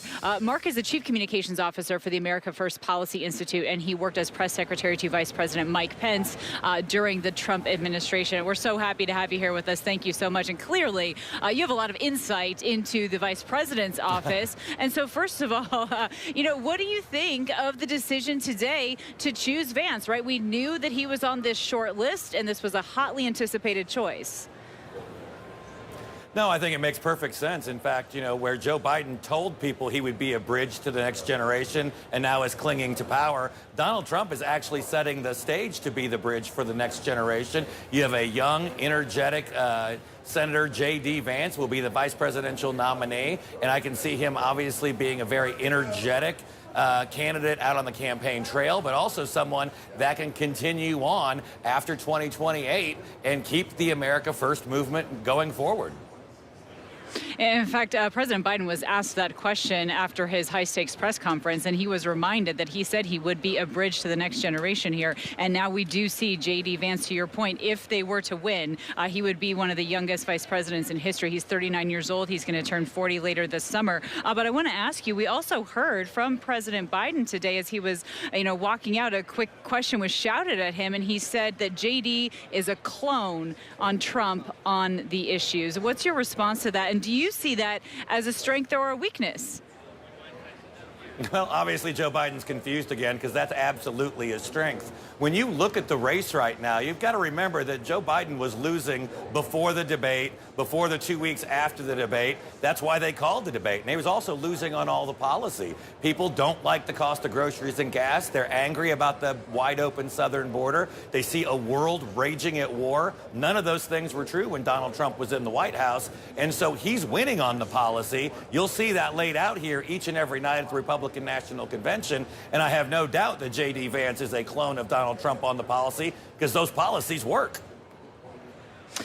You have talked a little bit about how vice presidents, if they are to get this nomination, they need to be ready for, as you put it, the rollout. It means they need to know the questions they're going to be asked, the things that they're going to be challenged on. And immediately we are hearing from Democrats and even some people here in the building that are a little bit concerned about how he spoke about Trump earlier. He has now said, you know, he sees things completely differently, but that is a question that's being raised. So how would you advise him to handle himself in the media in the coming days here when those questions come his way?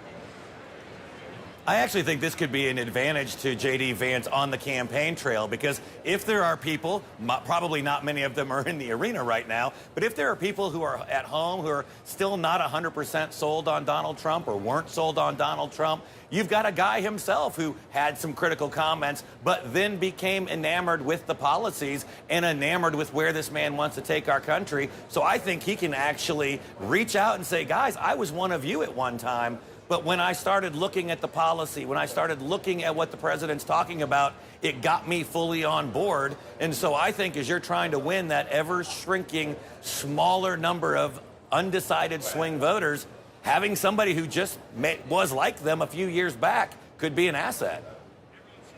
Oh, so you're essentially talking about his working class upbringing that he was very open about in his book, Hillbilly Elegy, and you feel like that is something that really will resonate with voters across this country?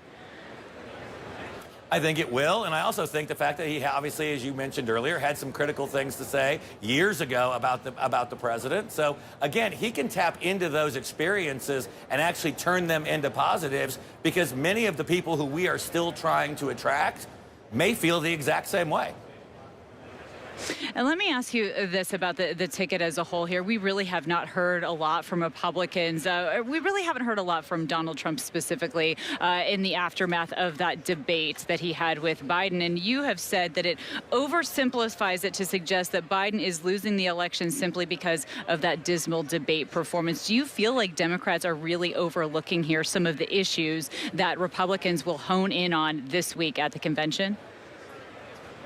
I really do. And I think that's one of the reasons why when you take it out of the horse race, you just look at Joe Biden's numbers overall. You know, 60%, 65%, according to the Real Clear Politics average, disapprove of his handling of the economy, inflation, immigration, crime, foreign policy.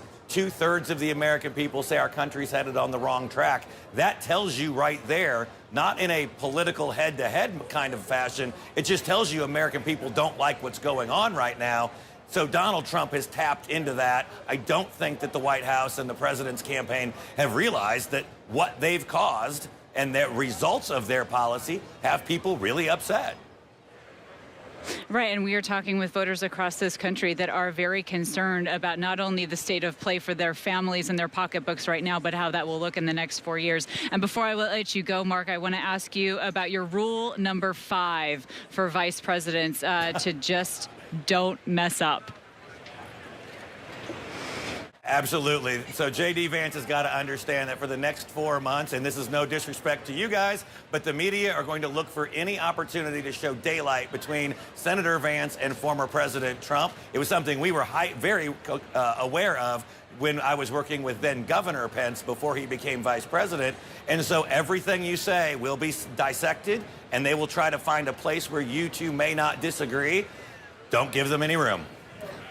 All right, so you're talking about he needs to align himself with Donald Trump in order for this to be a success. Is that what you're saying?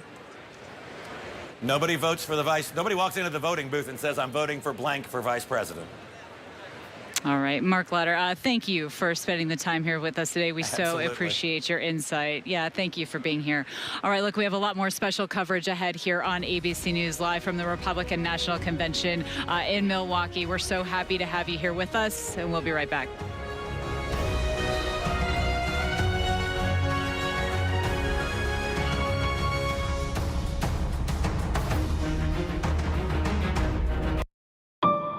What does it take to be the most watched newscast in America? An operation to capture ISIS fighters. Is this our Combat Operations Center? We're approaching the gate now. Militants came in from 4 or 5 different directions. Operational nuclear reactor. So you have a couple loaded and ready to go. The house is destroyed, but the flag, there's not a tear in it. Not a tear in it. How important is this label right here, Made in the USA? Look at your smile. You're proud of this. I love this. Great work. Hi. Where are you? Where are you? Appreciate you. Thank you, David. Good to meet you. Ismail? David. David. Yes, yes. I'm David Muir. I know who you are. You Watch do? you every night. ABC's World News Tonight with David Muir is America's most watched newscast. Whenever news breaks, We are here in Israel, a nation at war. In Rolling Fork, this tornado tore through this town. From Lewiston, Maine. The scene of a horrific mass shooting. From the scene of that deadly missile strike. ABC News Live everywhere. In Iceland, let's go. On the 2024 campaign trail. Here at 10 Downing Street. Wherever the story is. We're going to take you there. You're streaming ABC News Live. ABC News Live. You're streaming ABC News Live. ABC News Live, streaming free everywhere. First thing in the morning. There's a lot going on. We're still in a flash flood warning. To catch you up with what happened overnight. Police in riot gear arresting dozens of protesters. What's happening today? Escalating tensions in the Middle East. What people are talking about. The migrant crisis. Fast, straightforward. With some fun in between. Check out the Gator on the 17th hole. The buzzkill in baseball. First thing in the morning. America This Morning. America's #1 early morning news. On ABC News Live. Why do so many people start their day here? From ABC News, this is Start Here. To be in the know and get a different take on the day's top stories. A lot of news today, so let's get into it. Listen now to the daily news podcast honored with 4 Edward R. Murrow Awards and see why the New York Times calls it a news podcast worth listening to. Start Here, ABC News. Make it your daily first listen. Now, that's a part of the story I bet you didn't see coming. Wherever you get your podcasts, Start Here. There is a price to be paid every time a survivor shares their story. I will not be silenced. Do you feel the church accepted abuse? I wouldn't say accepted it as so much pretended it didn't exist. Yep, that's him. Yep. Ready? Kira Phillips with ABC News. Does your church protect sexual predators? The powerful new Impact by Nightline. Secrets of the 2x2 Church. There's nothing pretty about hearing this. Now streaming on Hulu.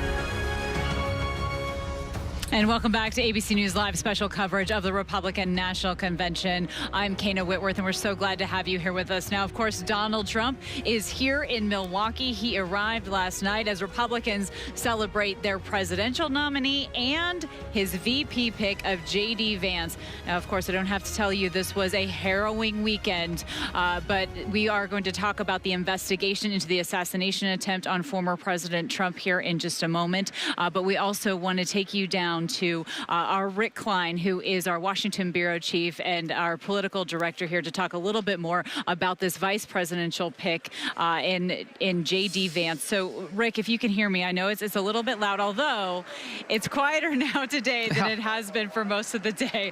So let's just talk a little bit, if we can, about the significance here of J.D. Vance, not only in his age, right, 39 years old, he's going to be 40 later this year, but also, you know, from Ohio, as you have written, the mother of all presidents in terms of the Buckeye State.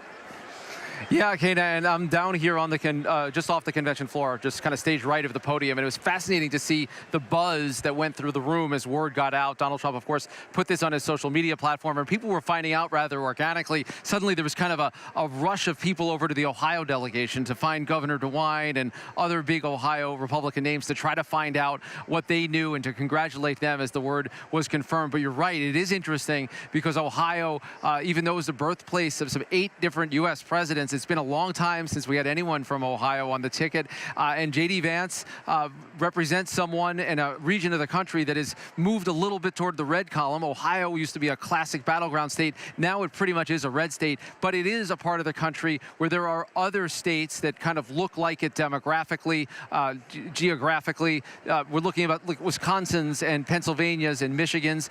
J.D. Vance is from a state that's just a short drive from the site of Donald Trump's Saturday rally. In fact, there were Vance family members who were there on Saturday, sparking some speculation. We were told that they just decided to go because it was close drive for them. So as Trump himself told our John Carl today, just planting him on Pennsylvania might be part of the play here. And yes, the generational shift, the first ever millennial on a presidential ticket. He was born in 1984, which makes me feel old personally, Kana. And beyond that, knowing that Donald Trump and Joe Biden are the oldest candidates ever, both of them are setting the record again this year that they held from last cycle.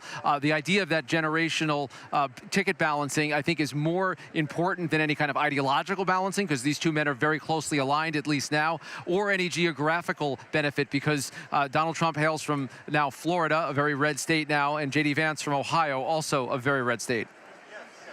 Well, and let's talk about a couple of those things here that you touched on. First of all, the age and also the working class upbringing. I think that that is something that we're hearing from a lot of people right now that will resonate with voters, and that he writes about that in, of course, in his book, Hillbilly Elegy, which was increasingly popular, and people are starting to reread it again now to try to understand who this man is, because there's a lot of questions right now, Rick, about if he was the pick because of what he has said about Donald Trump in the past, but now he clearly supports him. And do you think, Rick, that because Donald Trump has just chosen him and put his support here behind him, that anyone questioning whether he was the right pick here, do you feel like that fades away for some of these staunch Republicans? And do you think that that might be what gets these moderate votes to vote for this ticket?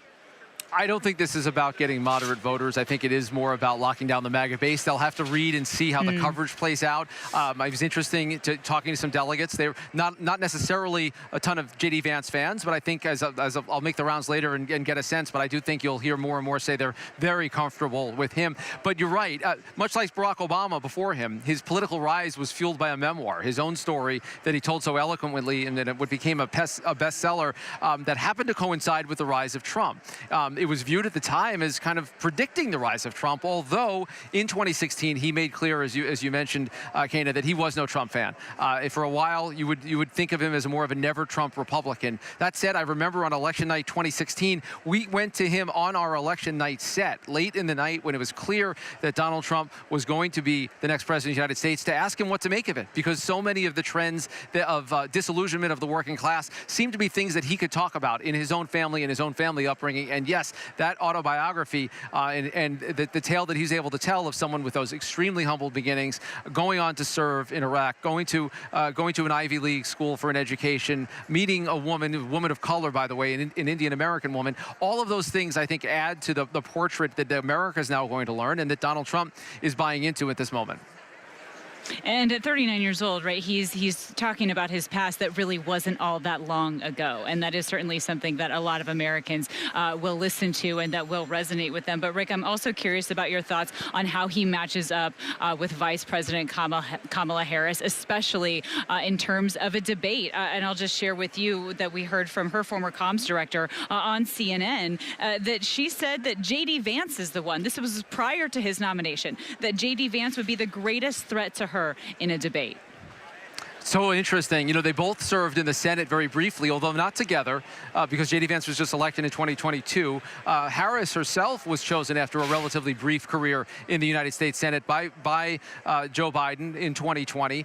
So they were there really not long enough to establish much of a record or, you know, any friendships with a ton of colleagues. They weren't creatures of the Senate in the same way that you could say about Joe Biden or John McCain or some other nominees, John Kerry in the past. I think his experiences are a lot more of an outside of Washington experience, and I think Harris would kind of bring the same sort of perspective, or did at least until now. But yeah, I think with the two oldest candidates in history, in light of the assassination attempt on Saturday, there's going to be more focus on the vice presidential nominees than maybe any time in recent history, because of the possibility that one of them might have to serve in the top job. And remember, whether or not J.D. Vance and Trump are successful, he's essentially, Trump, in naming him, creating a political star that could last for decades. people like Sarah Palin catapulted to stardom from obscurity. Paul Ryan was named to the Mitt Romney ticket before he was Speaker of the House, before he was a nationally known figure. So this has a way of making someone a much bigger star, and at only 39 years old, just a couple weeks away from his 40th birthday, J.D. Vance will be a megastar. And I am curious what the matchup looks like with Harris if they indeed agree on the terms of a debate, and then just sort of the matchup that voters have in their minds as they compare and contrast those two number twos. Yeah, absolutely. I will be waiting to see all of that as well. Rick Klein, our thanks to you, as he's just talking about what very well could be the future of the Republican Party, and not just the future in J.D. Vance, but how J.D. Vance could create the bridge to the future for the Republican Party. Rick Klein, are so happy to have you with us. Thank you, as always. All right, coming up next here on ABC News Live, we have a conversation with the former head of Donald Trump's National Diversity Coalition. We'll talk about how the former president is trying to court young black voters. That's right after the break.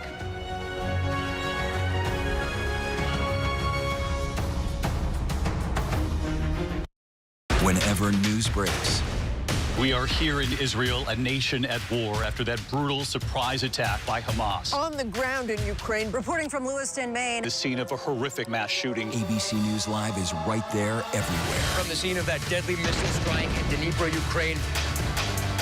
Reporting from the earthquake in Turkey. In rolling forward, this tornado tore through this little town. From the most devastating disaster in Hawaii. From Charleston, South Carolina, on the 2024 campaign trail. In Iceland, let's go.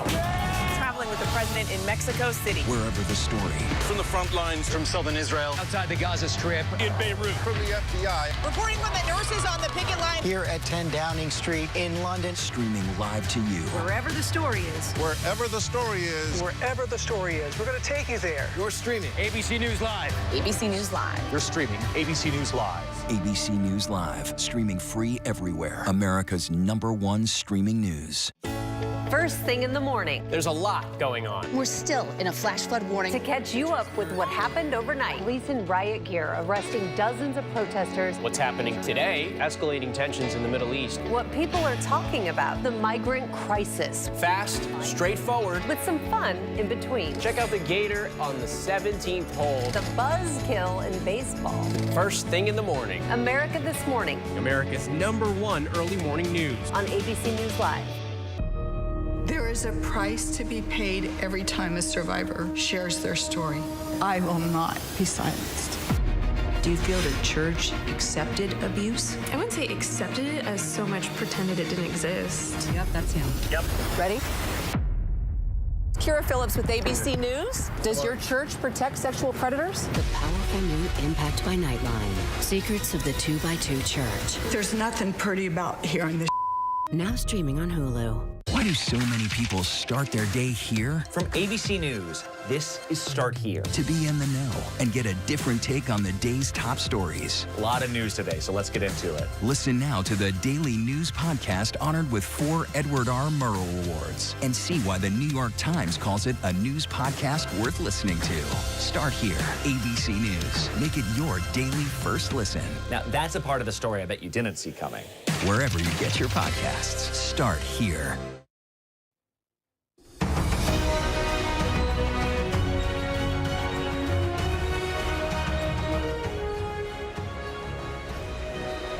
And welcome back. I'm Kana Whitworth. We are here in Milwaukee at the Republican National Convention. It's been a big start to this convention already. We now have solidified Donald Trump as the Republican nominee for this party, as well as J.D. Vance, the senator from Ohio, has now been solidified as the vice presidential nominee on this historic Republican ticket. It does look a little bit empty. Those chairs are emptying out slightly here in the forum in Milwaukee, but it has been an exciting day. This arena has been electrified with all these announcements, and this is something that we will continue to cover for you throughout the day today. We do expect both of them to be back in this in the forum later today, as well as several other speakers. We also want to talk about the highly contested swing states. Of course, we are here in Wisconsin. This is a state that is the top of mind for a lot of voters. The election is expected to be very tight here. It was just a couple of thousand votes that could swing one of these swing states in either direction. Some key demographics could make all of the difference in that final tally. And right now, we want to zero in on young black voters and what the Trump administration is doing to grow their support in this community. Joining me for more on this is Bruce Lavelle. He's a senior surrogate for the Trump campaign and former national executive director of the National Diversity Coalition. Thank you so much for being here with us. We so appreciate your time. And let's jump right in. Look, we've seen what appears to be an increase in this election cycle in support for Mr. Trump. It is growing in these minority communities, specifically among young male voters. What would you attribute to any of these gains that Republicans are making in that demographic? Well, thanks for having me. Well, I have to say this. I was privileged, as you introduced me in my title, Diversity Coalition Executive Director. That was the largest coalition in a Republican candidate's history back in 2016 by Donald John Trump. And so, obviously, the answer to that question is where this growth, or this, as I call it, this wave is coming from, is just the success of just in the previous administration. And something real important, too, what people fail to realize, you know, I've known President Trump since 1991. I met him in Atlanta. I've known him for many years, and we all have known him as being, you know, the Don. He's been on David Letterman. He's been on Oprah Winfrey Show. He's been in a Bobby Brown video. You know, he's been in Fresh Prince of Bel-Air. And, you know, for 40 years, he's been out in the public eye. And so, obviously, the narrative they tried to push on him, he was a racist and all that. And I think, respectfully, you know, it scared a lot of the black voters back in 2016. But lo and behold, now we have a contrast right now. Here in 2024, we look at gas prices. We look at, you know, just basic food, inflation. You know, a lot of these things that a lot of people, all Americans especially black culture, is looking around and saying, wait a minute. But most of all, the mass immigration that's coming over across our borders, where other cities have, as we call them, sanctuary cities, been giving more privilege to folks who hadn't paid into the system, and stepping over our black residents, our black voters, our black culture. So there's a lot of variables into the why this is growing, as you said earlier, black men in general, but black voters in general. So there's a lot to attribute to that, but mainly just the contrast of the success in the 4 years of the Trump administration to where we are now. And that's really interesting when you bring up the concern of the leader of this country not taking care of the home front. That is a concern that I hear from voters really across this country, that they almost feel like this country is being overlooked in this moment. And I want to talk a little bit more about some of these policies that are really important, especially to some of these black voters. I know that the economy is top of mind, but as you mentioned as well, immigration and border security. And when you narrow it down, and do you really feel like Democrats at all are making the plea to these voters that are concerned about their bottom line, that are looking at their bank accounts every day, and they know that it is different now than it was 4 years ago? Yeah, you know, I like to say it like this. I wish the real Democrats would come back, because I think I have a lot of friends and family in the party, in the Democrat Party, for many, many years. I'm sure a lot of families, a lot of the viewers have the same thing. But, you know, I think like what's really resonated more than anything is not so much as the party title, but the common sense. You know, the common sense party, and President Trump's alluded to that early on during his campaign. It's like, listen, does it make sense for lower taxes? Is that common sense? Is it fair in the sporting venue as it relates to women's sports and protecting, et cetera? Is that common sense? Is that fair? Is it common sense to allow millions of folks come across the border that has not paid into the Social Security system, has not paid into our health and human services, our federal payroll tax system? Is it fair for our congressmen and women who are in Democrat power turning their backs on the American people as well as black culture, and giving preferential treatment to folks who hadn't bought into the system and to the tax base, et cetera? So a lot of people are seeing this, and more than anything, what people fail to realize, during President Trump's tenure, you know, we had the lowest black unemployment in my lifetime that was recorded since 1972. And there's a lot of things that he funded 10 years into the HBCU programs, you know, the opportunity zones, which I'm perplexed why President Biden hasn't even said a word about that. And that was $1 billion initiative to go in underserved communities where I know, being in Atlanta, a successful business owner in Atlanta, my wife and I for 29 years, I know of other colleagues that had benefited off of the opportunity zones that were able to build their businesses, and I haven't heard a word about that. So there's a lot of accomplishments and initiatives that President Trump put out there as a businessman, you know, that were very successful. So, you know, it gets back to the common sense. It's like, okay, are we better off now than we were back then? And that's for all American. I speak to everyone in your audience here, and that's a fair question. It's just like, no, it's not. So I think that you're going to see a record-breaking, you know, Nixon and Lincoln, you know, had the highest black voter turnout next to President Trump. But I think that record's soon to be shattered even more in the 2024 November 5th election. I think it's going to be catastrophic. Oh, really? I would really love for you to elaborate on that a little bit. I mean, you think that we might have a historic vote here from black Americans for this Republican ticket based on policy?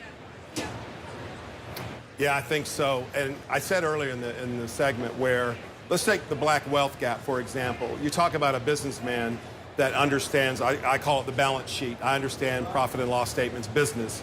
And he understands, we know that, and that's why I talked about the opportunity zones. But just the fact that, you know, pushing low taxes, pushing more initiatives to build back black wealth, which resonates well to black people in general.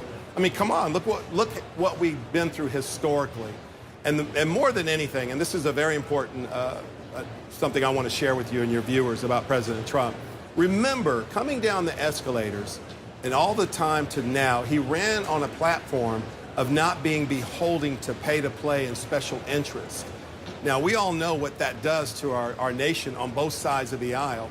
And that's been a breath of fresh air to have a candidate that won't pander, that won't be involved in a lobbying group that's going to tell him where he needs to vote, tell him who he needs to select, tell him what bill he needs to do, because he did not put himself in office based on promises. And that's what's wrong with this nation now on both sides of the aisle. That's why when you hear the word America First, that's what that really is. And that's why you're starting to see a lot of great America First folks that have in the tenure, the J.D. Vances, the Byron Donalds, the Burgess Owens, the John James in Michigan, and many others. They are part of the America First. Anna Paulina down in Florida. You know, many others that have come into this tent of America First in the last 4 or 5 years. And yes, black culture's like, hey, I want some of that. So it makes sense because it gets back to this, common sense. And that's essentially what we're selling the American people, and that's essentially what we're sharing with black culture and all cultures. Like, hey, come on and be involved with this. Let's put America first. Let's cut the tax. Let's make things where there's an environment to build back black wealth that's been a void for generations. And like I said earlier, the lowest black unemployment since '72 in my lifetime. Who can say that? Well, yeah, Bruce Lavelle highlighting the opportunities he believed were created by the Trump administration for black Americans to build their own wealth and not do it with a government handout. Bruce Lavelle, this has been incredibly enlightening. Thank you so much for coming on our program. I hope that we can talk with you again soon. Yeah, anytime. Thank you. Thanks for having me. God bless. Of course, of course. All right, there's a lot more special coverage ahead here on ABC News Live of the Republican National Convention in Milwaukee. I'm Kana Whitworth. Please stay with us. We'll be right back.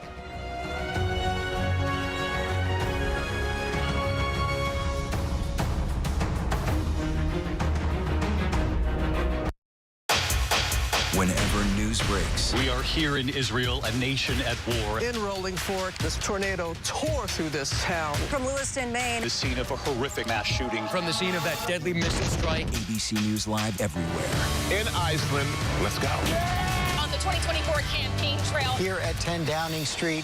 Wherever the story is. We're going to take you there. You're streaming ABC News Live. ABC News Live. You're streaming ABC News Live. ABC News Live, streaming free everywhere. What's good to watch, read? Where can I get a great deal on what I'm just dying to buy? Oh, it's all right here. GMA Life. Get the latest celebrity buzz, deals and steals, and the coolest lifestyle tips from GMA. I love that so much. Streaming weekends on ABC News Live.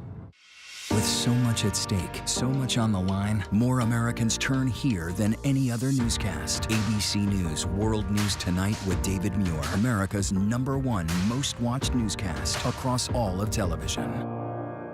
Why do so many people start their day here? From ABC News, this is Start Here. To be in the know and get a different take on the day's top stories. A lot of news today, so let's get into it. Listen now to the Daily News Podcast honored with 4 Edward R. Murrow Awards and see why the New York Times calls it a news podcast worth listening to.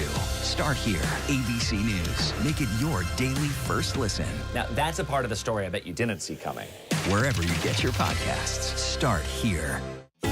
First thing in the morning. There's a lot going on. We're still in a flash flood warning. To catch you up with what happened overnight. Police in riot gear arresting dozens of protesters. What's happening today? Escalating tensions in the Middle East. What people are talking about. The migrant crisis. Fast, straightforward. With some fun in between. Check out the Gator on the 17th hole. The buzzkill in baseball. First thing in the morning. America This Morning. America's #1 early morning news. On ABC News Live.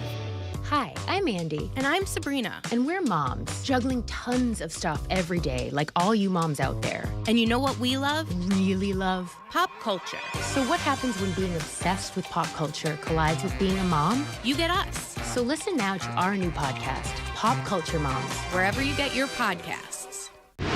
Reporting from Orange County, New York on the migrant crisis, I'm Jacqueline Lee. Wherever the story is, we'll take you there. You're streaming ABC News Live.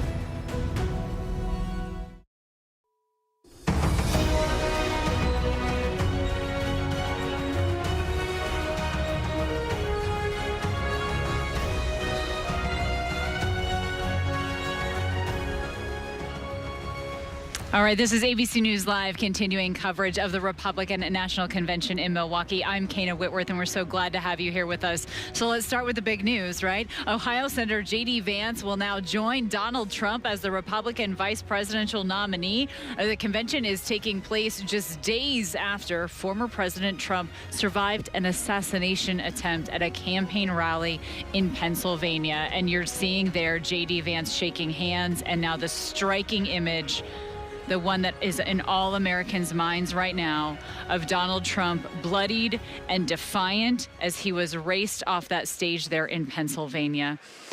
I want to bring in our ABC News contributor and former Republican Congressman John Katko, as well as Democratic strategist and former special assistant to President Biden, Megan Hayes, to talk more about this. Thank you both for being here with us. So, John, let's start here with you. Look, Vance, he had previously considered himself a never-Trumper, right? He had been quite critical of Trump in the past. But what do you think went into this decision here to make J.D. Vance Donald Trump's vice presidential nominee? And in your opinion, what do you think he brings to the ticket here? Well, I mean, I like to give things a grade sometimes, and I like to think in this respect, it was a base hit. It wasn't a home run. And I think that was probably by design. He's accomplished. He's a nice story. He's smart. He's young. He's blue collar. It's a safe pick. But on the other hand, he's by far the most inexperienced of all the potential candidates. He's young, which is not always a good thing. He's a white middle-aged male, and you had Rubio and Scott and Haley all there with much more diversity to offer and much more experience. He's not that exciting, really, and he's previously said a lot of bad things about Trump. So like I said, I'd say this is a base hit, but it's nothing too exciting. And a lot of times I think that's what the standard bearer wants, is someone that's not too exciting, but a safe pick for a VP. Yeah, we do hear that a lot. Can I quickly follow up with you, John, though? And might I ask, who is your home run thought there? Well, I think Rubio, Scott, or Haley, any one of those three would have been really great for the ticket. And if I had to pick one, I'd say Haley for sure, because she was still getting a good chunk of the Republican base when she was out of the race. So I think that she would have been a big hit for him, but that's outside his wheelhouse, I think. Well, we do know that she was previously not invited to the convention, but she is now coming, and she is set to speak tomorrow night, and had previously released her delegates and encouraged them to support Donald Trump. So it will be really interesting to see how that relationship takes form in the future. But Megan, to you, the Biden-Harris campaign responding already to Vance's nomination. What are you hearing right now from Democrats about how they plan to message this now that they know who will be Trump's running mate? Look, I think they're going to continue to draw the contrast message, right? Like, he's just another MAGA extremist. He, is for a national abortion ban. He's for Project 2025. He already stated that he wouldn't have certified the election on January 6th in 2021 So, I just think they're going to paint him as a MAGA extremist and someone who just bent his values and his core beliefs to follow into Trump and just to be another Trump. It's like I think the president said earlier to press about 20 or 25 minutes ago that he's just a clone of Donald Trump. So I just think that they'll continue to paint his MAGA extremist views. Yeah, we certainly did hear that from the president about the clone on the issues there. And John, we're also hearing that Donald Trump is rewriting his convention speech. Do you think that unity will be more of a theme as the message that he wants to send to this country, especially after all the trauma that he went through over the weekend? Hey, Kana, hope springs eternal, right? And I certainly hope that's the case. We have lost our middle ground, our moral middle in this country. And he has a very unique opportunity to get it back. I just don't know whether it's in his Constitution to do that. And that's something that concerns me because really our country's screaming for it and neither side is really demonstrating it right now. And he has a unique opportunity based on what happened on Saturday. He certainly does. Could this be the turning point in which we see the divisive rhetoric start to dissipate from our national discord in politics? John Katko, Megan Hayes, our thanks to both of you. We so appreciate you. And thank you for streaming with us, everybody. I'm Kana Whitworth. Special primetime coverage of the 2024 Republican National Convention kicks off right here on ABC News Live tonight at 7 p.m. Eastern. And then later, Linsey is joined by our own David Muir and our entire powerhouse political team. So we hope that you check it out. The news never stops, neither do we. Keep it right here on ABC News Live.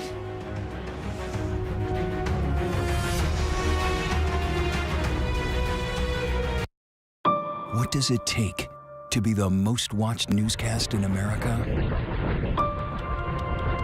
We are part of an operation. Is this our combat operations center? We're approaching the gate. Militants came in from different directions. Nuclear reactor. So you have a couple loaded and ready to go. The house is destroyed, but the flag... Not a tear in it. How important it made to USA. Great work. Hi, appreciate you. Thank you. Ismail? David. I'm David Muir. I know who you are. You Watch do? you every night. ABC's World News Tonight with David Muir is America's most watched newscast. First thing in the morning. There's a lot going on. We're still in a flash flood warning. To catch you up with what happened overnight. Police in riot gear arresting dozens of protesters. What's happening today? Escalating tensions in the Middle East. What people are talking about. The migrant crisis. Fast, straightforward. With some fun in between. Check out the gator on the 17th hole. The buzzkill in baseball. First thing in the morning. America This Morning. America's #1 early morning news. On ABC News Live.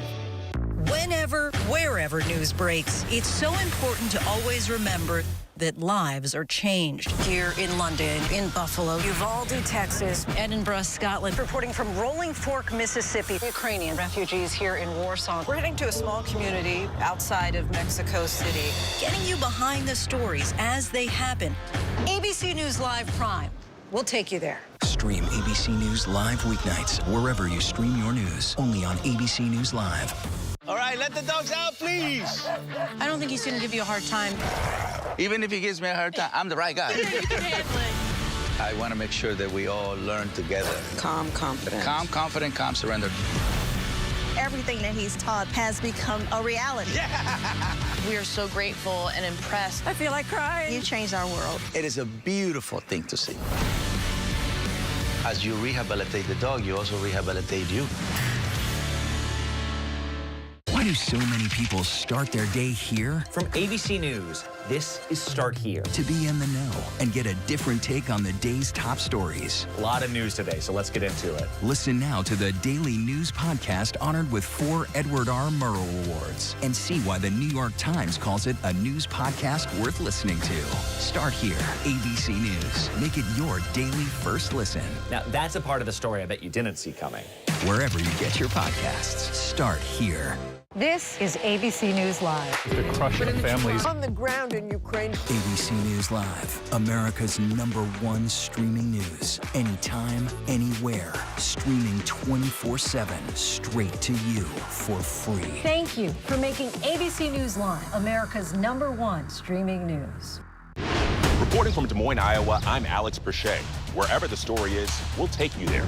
You're streaming ABC News Live. What does it take to be the most watched newscast in America?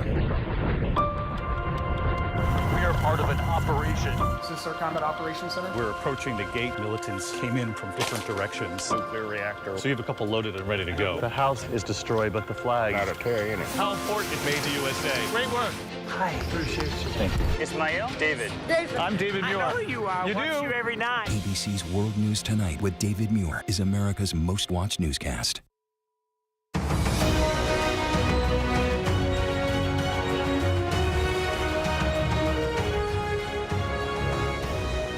All right, and welcome back. You are watching ABC News Live, and this is day one of the Republican National Convention. It is now well underway at the Pfizer Forum Arena in downtown Milwaukee, and we are so glad to have you here with us. I'm Kana Whitworth. This is ABC News Live special coverage of this historic gathering in the key battleground state of Wisconsin. So right now, at the convention, Donald Trump, officially the GOP presidential nominee, just 2 days after narrowly escaping an assassination attempt. So we'll talk about what we know about the former president's whereabouts today and what he is saying, as well as the security here in Milwaukee and around the convention, of course, on high alert. Also, Donald Trump selecting J.D. Vance as his running mate. The Ohio senator officially nominated in a roll call from delegates. We'll talk about how the vice presidential pick could shake up this 2024 race. Also, the stunning legal development today. The federal judge in Florida dismissing Trump's classified documents case, how the former president is reacting. But we begin here with Donald Trump here in Milwaukee as Republicans celebrate their presidential nominee as well as his VP pick in J.D. Vance. Of course, after a harrowing weekend. The former president has officially been nominated as the Republican presidential nominee, and his pick for vice president, J.D. Vance, officially nominated as well. It was quite a moment. The 39-year-old Republican senator from Ohio arrived at the convention with his family. You see him there with his wife. The Trump-Vance ticket is now in position to make history. If elected, Vance could become the youngest vice president in U.S. history. I want to bring in our ABC News executive editorial producer, John Santucci, who's with us now and has been covering this all along the way. John, I'm so glad to have you here with us. And look, I have to ask you about some of your reporting here. You have some sources that have stressed to you in the last few days that Donald Trump Jr. was making a strong push for this. Tell us about that. Oh, he was the driving force, Kana. Great to be with you as well. The driving force behind J.D. Vance. Donald Trump Jr. working the phone over the last several weeks, even in the last few hours of this morning, pushing his father along with other allies to push for J.D. Vance to join his father on the ticket. I can tell you, Kana, that up until early this morning, it was still a guessing game amongst Donald Trump's most senior aides who the former president was going to pick. And listen, this is something that Donald Trump, up until Saturday, had really been excited about. He'd been enjoying the process. My colleagues Rachel Scott, Catherine Falders, and I were reporting that even Friday night, Kana, there was a secret mission to bring the three finalists, if you will, down to Mar-a-Lago for one-on-one meetings with the former president. And in those conversations, they talked about what could be a chance at being his running mate, what it would look like, maybe other opportunities for those individuals if they were not selected to join Donald Trump on the ticket for this November ballot. So I just think that all of this come Saturday got derailed a little bit. The former president, even on Sunday and Monday morning, this morning, I'm told, was just picking people's brains. You know, who do you think? What should I do? You know, any other options out there? Some sources even told us, look, you're going to know before us, perhaps. It's a surprise. But I do think in the end of the day, this is a major win for Donald Trump Jr. And I do think one thing we have to remember about Donald Trump, the man, he does take the consultation of his children quite seriously. Remember, Kana, many Americans met Donald Trump on a bigger national stage when he was the host of The Celebrity Apprentice for many years. It's also where many people first got to know their children. They, of course, flanked Donald Trump in the boardroom when he held that show on NBC for well over a decade. So to think that it was one of his children that was the driving force here, a little poetic, if you will. It certainly is, and that they were there at the moment as well to solidify him as the nominee. That was certainly a poignant moment down here on the floor just an hour or so ago.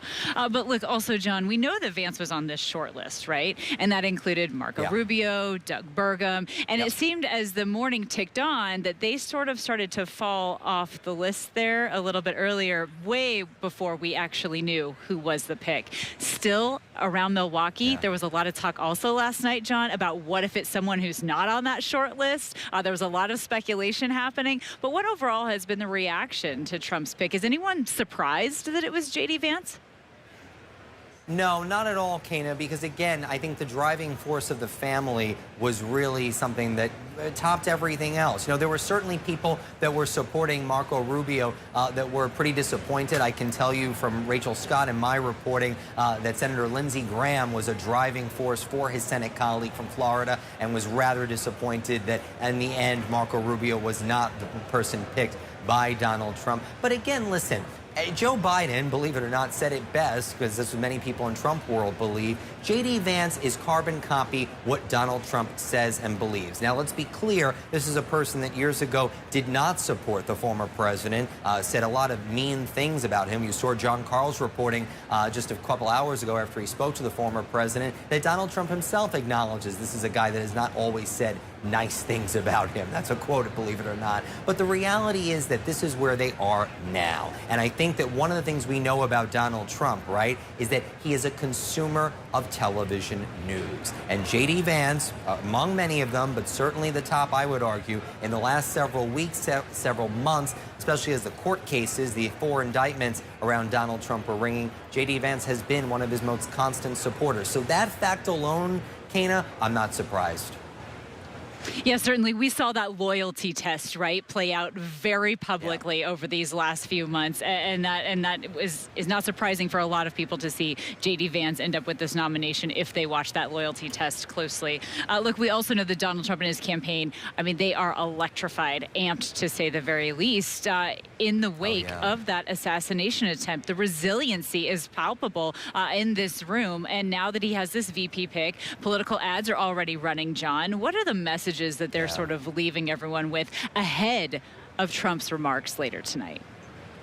Well, it's interesting. I mean, so Trump tonight is actually, we're not expecting him to speak. We believe he could appear at some point into the evening as things get underway, which is typical. I mean, Donald Trump in 2016, because remember 2020 was a weird convention because of COVID. Donald Trump in 2016 did appear on the first night of the convention just to show, here I am. You know, this is his party. After all, the halls inside the arena are all covered with images of Donald Trump. You know, I think that the reality for him tonight as he comes into this moment, especially after Saturday, you know, he knows he avoided death. You know, he told many people after that assassination attempt on Saturday that he really could not believe it, could not believe that slight turn of his head actually might have saved his life. And I think, you know, for Donald Trump today to come into this convention hall, and let's be clear, this is the time that many people have not seen this former president. That alone is just going to be a striking image. But you asked about the messaging. You know, look, we know that the speech that was prepared for Thursday has been torn up. I'd love to see a copy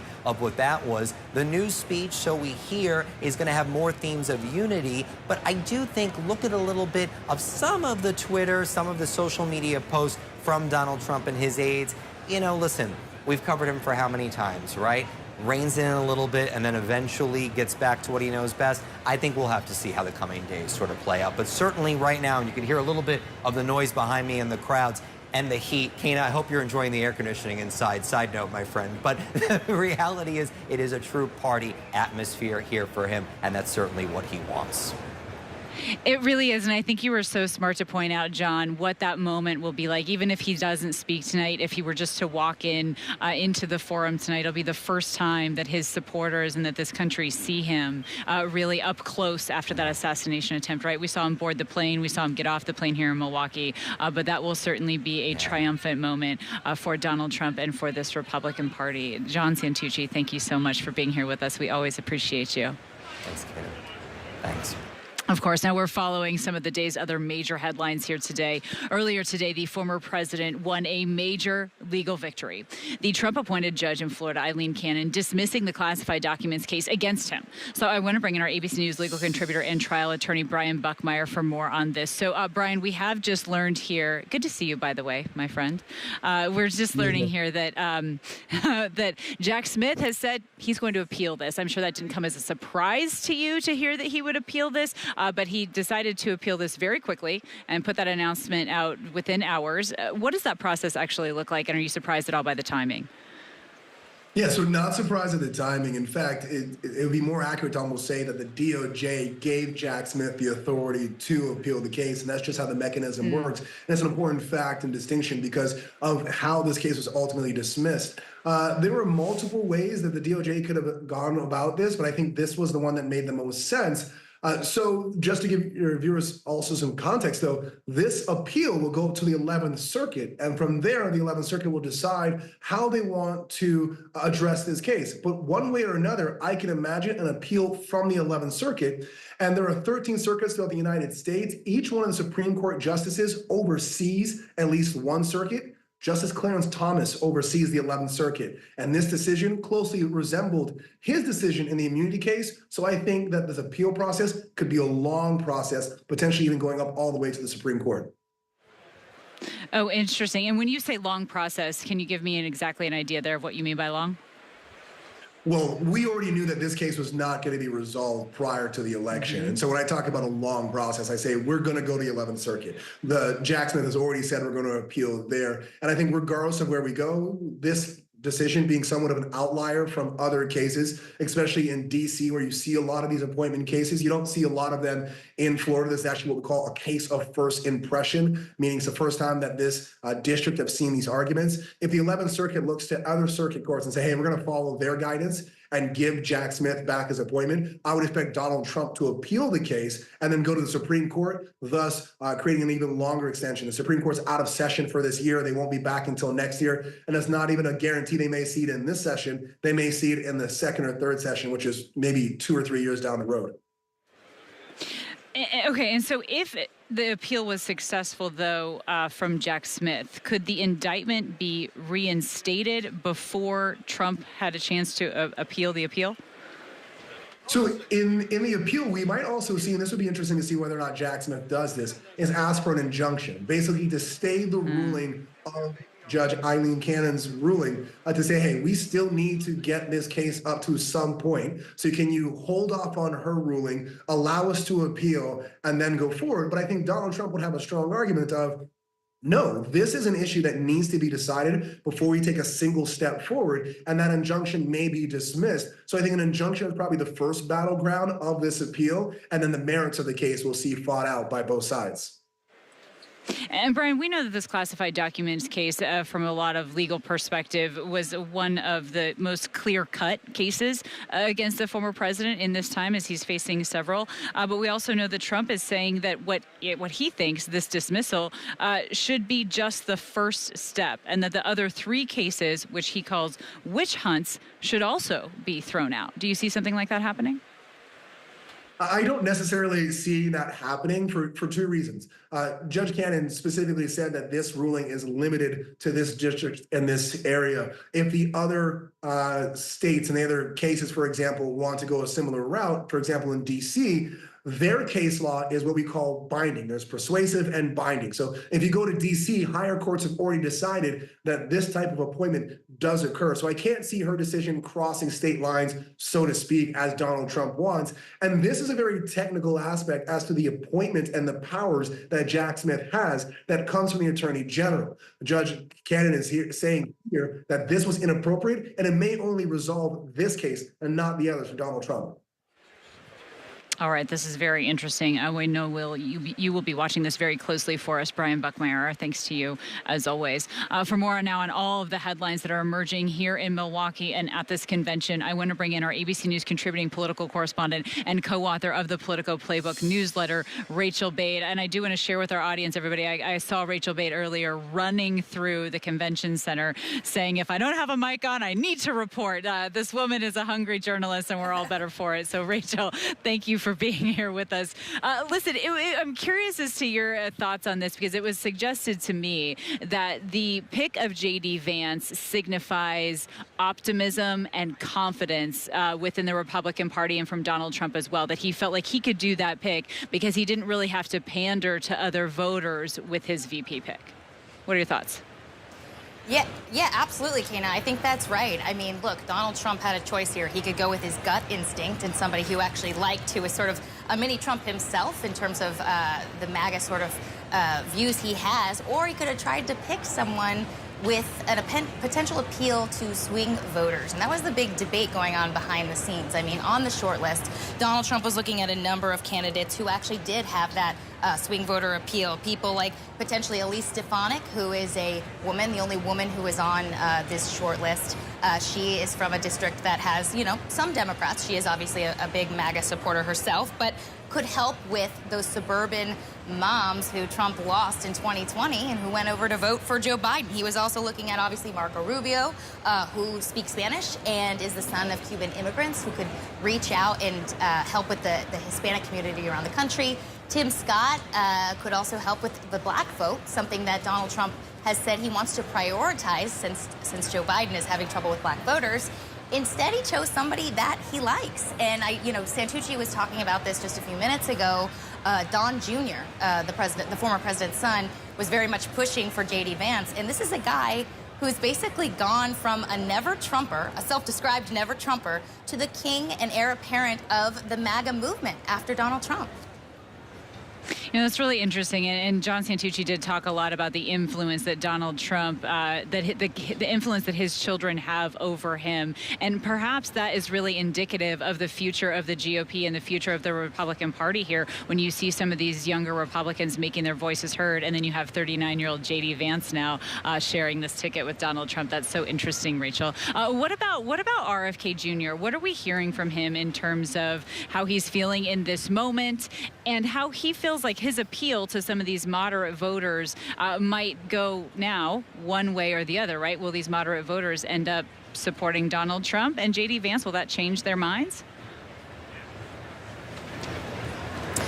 Yeah, Kata, you broke up there for just 1 second. Did you say you want to know about RFK and his appeal to swing district voters? Yes, please. So I scooped this morning that the independent candidate, Robert F. Kennedy Jr., he actually met privately with Donald Trump here in Milwaukee. And it turns out that they were actually discussing a potential endorsement by the independent candidate of Trump, the Republican candidate. What does that mean? I mean, that would totally scramble up the race. There's a lot of Trump supporters who voted for Trump, I should say, last time around, 2016, 2020, who are now interested in Kennedy. So if Kennedy actually drops out of the race and throws his support behind Donald Trump, this could be another boost for the former president. Now, I have to say, we reached out to Kennedy's campaign, and they say he's staying in the race.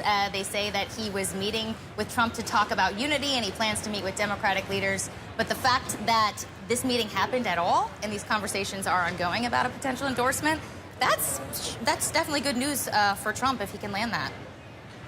Oh, that is very interesting. It seems to be a groundswell of support here growing as this convention passes each day. So Rachel Bate will be watching to see if Donald Trump, in fact, does get the endorsement of that independent candidate and what that does for these voters that feel disenfranchised by the top of the ticket on both sides here. Rachel Bate, that was just fascinating. Thank you so much for being here with us. Now, we have a lot more special coverage ahead here on ABC News Live. We'll get to the latest polling data as the Republican National Convention is underway. We'll talk about why the GOP chose to gather here in Milwaukee, in this battleground state of Wisconsin. We'll talk about all of that next. Stay with us.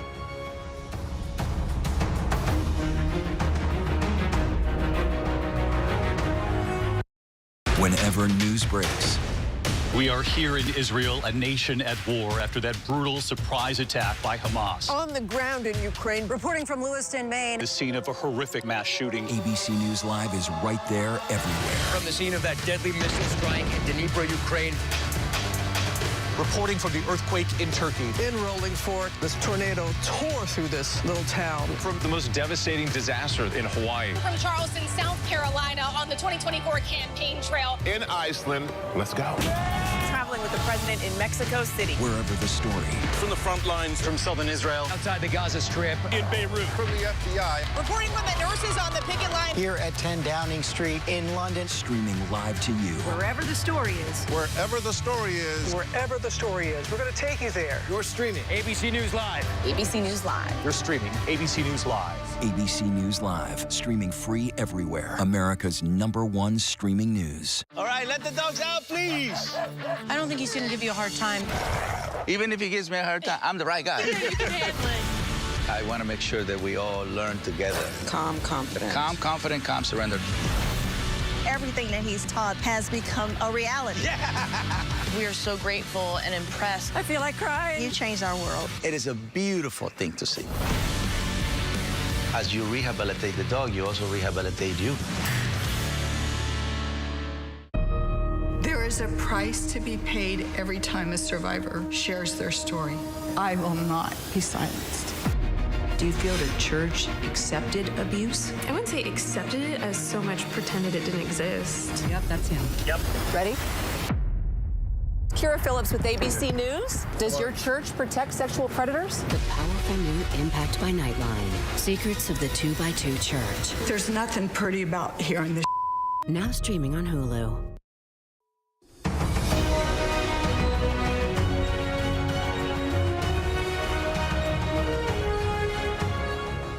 If you give me your trust, I will honor it. Grant me a mandate, I will use it.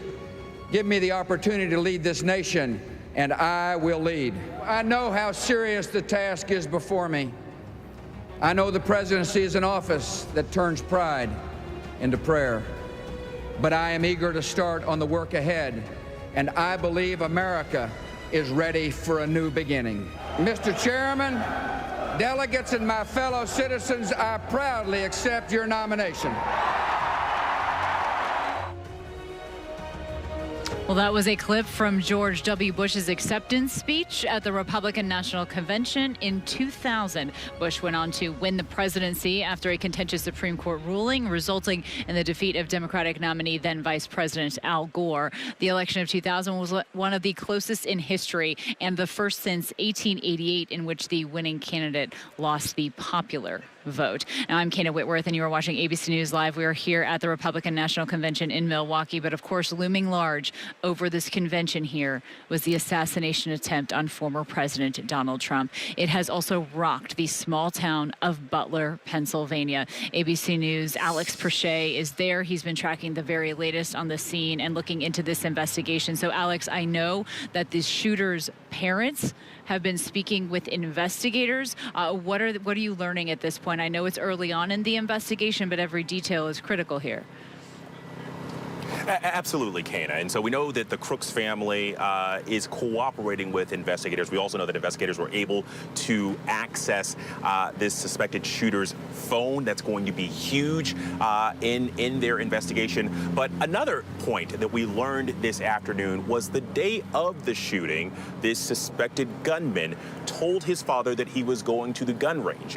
We know that he gained access to that AR-15 style rifle from his father, who had legally purchased it, and him going to the gun range. He belonged to a sportsman's club about 12 miles outside of Pittsburgh. That was a normal thing. So his father didn't think anything of it. Instead, we know that he actually, in fact, went to this Trump rally where he carried out this heinous act. Kana? And again, we know this investigation is just now beginning. It sounds like the FBI has gotten into his phone, and we should learn more details here in the coming hours and days. Alex Perche, our thanks to you, as always, there in Pennsylvania. And we have a lot more special coverage ahead here from Milwaukee, of course, at the Republican National Convention. I'm Kana Whitworth. You're watching ABC News Live. Please stay with us.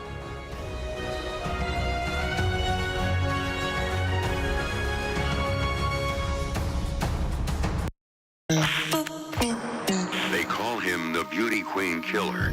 He's targeting young women in malls. I am single. I want to enjoy the company of a member of women.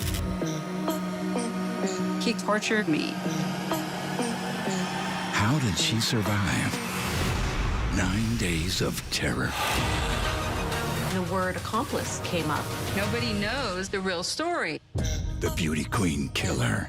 Only on Hulu. What's good to watch, read? Where can I get a great deal on what I'm just dying to buy? Oh, it's all right here. GMA Life. Get the latest celebrity buzz, deals and steals, and the coolest lifestyle tips from GMA. I love that so much. Streaming weekends on ABC News Live. With so much at stake, so much on the line, more Americans turn here than any other newscast. ABC News World News Tonight with David Muir, America's #1 most watched newscast across all of television. If you were coming of age in the 1980s, the Brat Pack was near the center of your cultural awareness. But for those of us experiencing it from the inside, the Brat Pack was something very different. If you could have the Brat Pack name not exist, would you?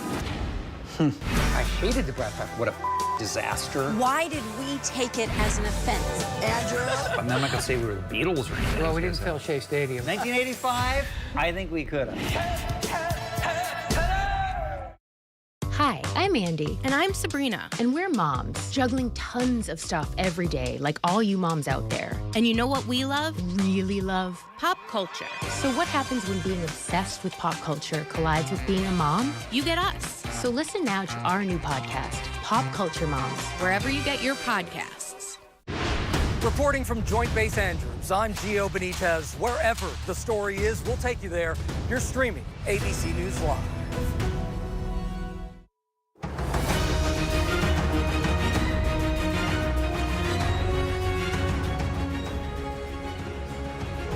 And welcome back. We're so glad to have you here with us. This is ABC News Live, continuing coverage of the Republican National Convention here in Milwaukee. And as day one of this convention gets underway here in Wisconsin, there's some big news here so far. So J.D. Vance will officially be Donald Trump's running mate on the ballot in November. Donald Trump has yet to make an appearance at the convention, but we do know he is in Milwaukee. He arrived last night. That's days after surviving that assassination attempt at that rally on Saturday. We know that the former president spoke with ABC's Jonathan Karl a short while ago and said that he plans to deliver a, quote, humdinger of a speech that's described as more of a unity speech. So he is changing his speech to talk to his party and to this nation about unity. Joining me now is our RNC Strategic Communications Director, Tommy Pigott. Tommy, we're so happy to have you here with us. And look, let's talk a little bit about how initially Republicans are reacting to the fact that J.D. Vance will be Donald Trump's running mate, and a little bit about this decision to do this on day one, early on day one. Well, people could not be more enthusiastic about Senator Vance being the second member of this ticket as vice president, the future vice president of the United States. It really goes towards the future forward-looking vision of this president. President Trump has a vision to make sure that we make America great again, and Senator Vance is part of that vision. I think one of the telling images of this campaign is East Palestine, Ohio, where President Trump went to that site of the toxic train derailment just days after it happened, toured the grounds with Senator Vance. It took Joe Biden over a year to go. And I think that contrast of J.D. Vance, President Trump uplifting the forgotten men and women of this country with a plan to make America great again is going to be the contrast and the image and the vision that wins this election. Let's talk about this phone call that happened earlier today with reporters. The Biden campaign co-chair said that Trump chose Vance because he would, quote, bend over backwards to enable Trump and his extreme MAGA agenda. What is your position there? Do you think nominating Vance is a potential vulnerability at all for the Republican ticket? Like I said, I think nominating Vance shows that President Trump is looking towards the future. He's looking towards the forgotten men and women of this country. That was the dedication of the GOP platform to the forgotten men and women of this country, and that's at the heart of this convention.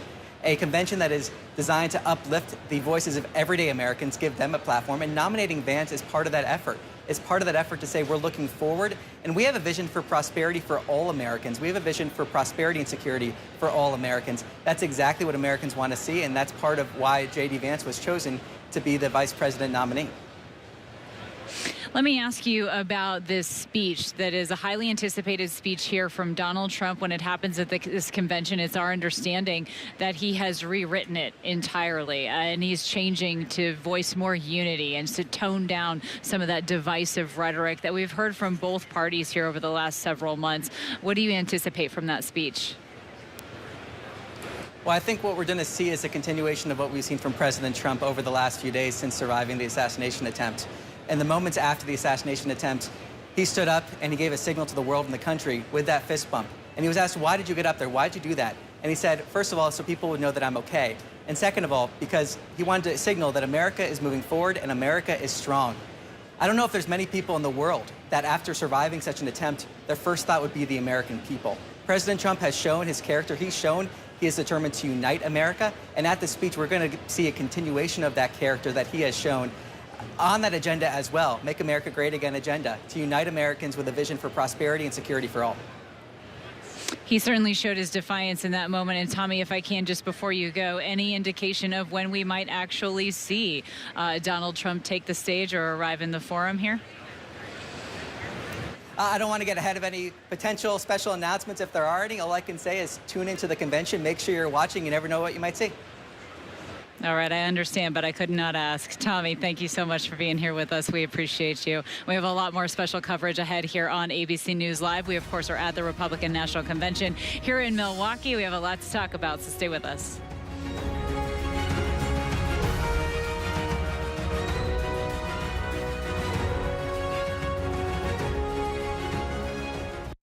Is some kind of a bold demon here.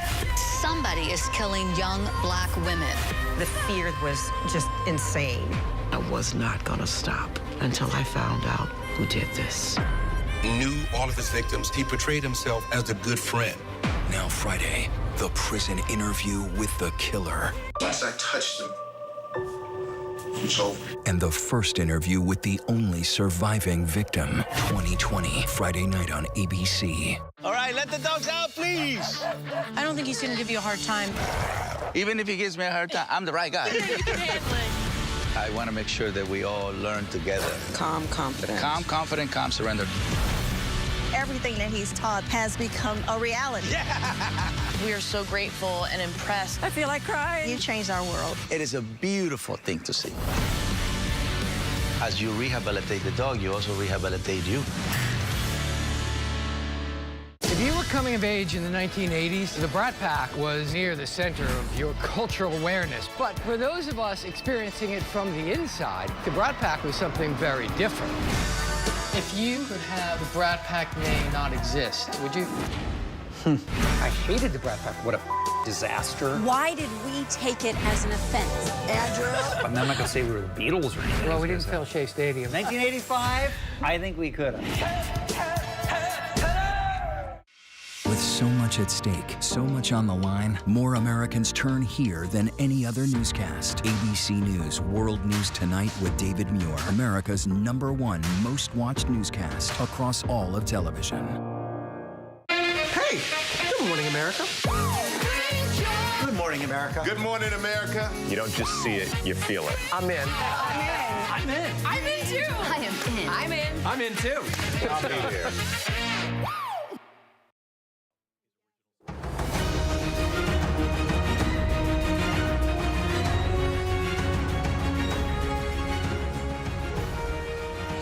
All right, welcome back to ABC News Live. I'm Kana Whitworth, and this is special coverage of the Republican National Convention here in Milwaukee. Former President Donald Trump has officially been nominated as the Republican presidential nominee, along with his pick for Vice President J.D. Vance. J.D. Vance, at 39 years old, the Republican senator from Ohio, he arrived at the convention with his family. We saw him walking around, shaking hands with his wife. There you see that moment where he accepted the nomination to be vice president and to join this ticket with Donald Trump.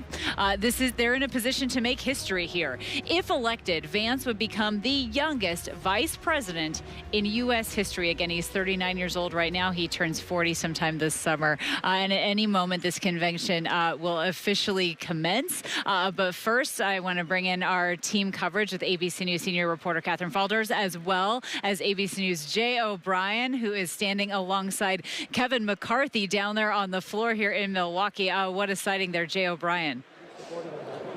Yeah, so Kana, this is former Speaker Kevin McCarthy. You're live on ABC, Mr. Speaker. Live, ABC. So, yes, you are, sir. Your reaction to the J.D. Vance pick? I think it's a good pick. I mean, if you look at J.D.'s upbringing, he wasn't given anything. Low economics, I mean, goes into Marines, writes a bestseller book, understands what has happened inside America on people being held back, especially in the Rust Belt, and then being able to move forward and talk to areas and show them the hope in the future. Do you think that there's a chance that they're too similar and moderates get turned off? How are you similar? He's 40 years younger.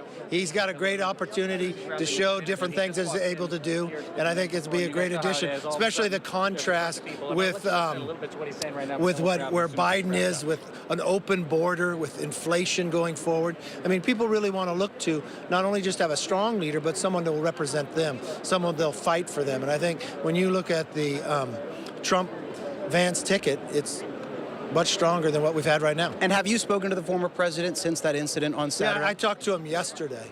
And in talking to the president, he was telling me about literally hearing the bullet by his ear and going through. And the president was still being the president, even though it was a life-threatening. And knowing that he was so just a small movement, he wouldn't be alive today. And his first concerns was about the individual who had got killed that day and those who got wounded.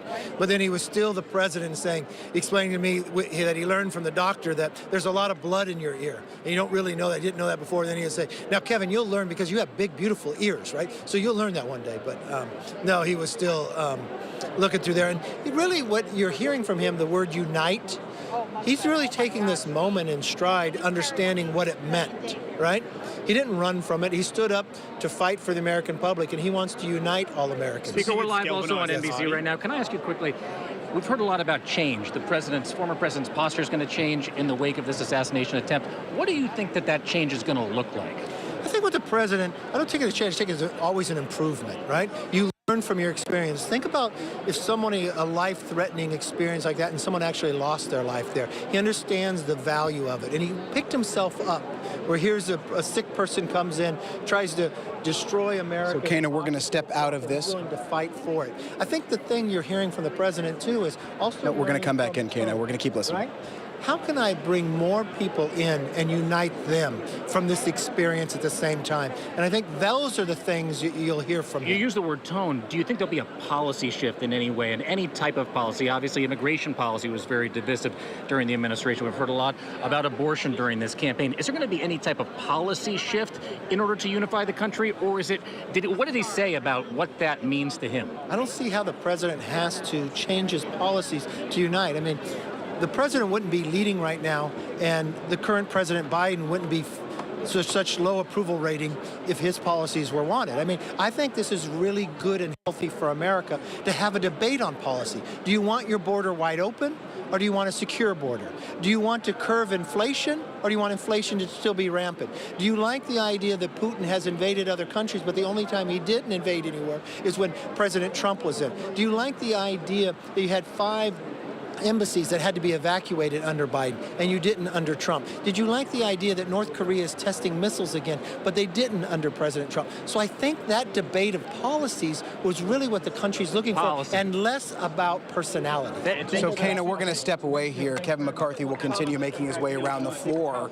Again, former Speaker Kevin McCarthy there, an ally of former President Trump's, walking us through a number of topics, but saying that he spoke with the former president not long after that attempted assassination on Saturday. You heard the former speaker walk through the various things that they talk about and say, as we discussed at the beginning of that conversation, that he likes this pick of J.D. Vance as vice president and doesn't believe it's going to have any kind of issues in terms of attracting moderates, which is something that we've heard some Republicans express today. We certainly have, and wow, that was a really interesting moment here in Milwaukee and down there on the convention floor there, Jay, where you were able to catch up with the ousted speaker, who in some ways it could be a symbol of the division in the Republican Party that we have seen, but here he is on the floor of the convention talking about unity and talking about how Donald Trump will try to display unity and bring unity to this party. And Catherine, I do want to talk to you in a moment about Special Counsel Jack Smith and his intent to appeal everything that's going on with Trump and the classified documents case, but I do want to ask you, because you and I were talking just last night about the anticipation of this vice presidential pick, and now that we do know that it is J.D. Vance, and you are seeing Republicans fall in line, it really does feel like this party in this moment is in lockstep behind Donald Trump and J.D. Vance. Well, they really are. Everybody seems to be in lockstep. And actually, Kana, you mentioned we were talking last night, just moments ago before I came up here, I was talking to Ben Carson, a former cabinet official who was a bit rumored to be one of the VP picks. He told me that he thinks J.D. Vance is a great pick. They all seem to be obviously uniting around Vance as the pick. We'll have to see ultimately, how that all plays out with what Republicans will start to say. But it's interesting because right up until they announced that Vance would be the VP, that Trump's running mate, when Trump put that on True Social, there was still rumors about, well, what if it's Glenn Youngkin, or what if it's somebody else? I don't know. Maybe it's still Marco Rubio. The reality of it is they held this very close to the vest. We knew that Vance and Rubio were the finalists. We knew that there were increased security postures here and there, but the reality was Trump was able to announce this pick on his Truth Social. We know, of course, that the two men spoke before he did it, and it'll be interesting to see, at least if the party continues to unite, if there's any breaks in the party here at this convention. I don't anticipate that there will be, at least as it relates to J.D. Vance.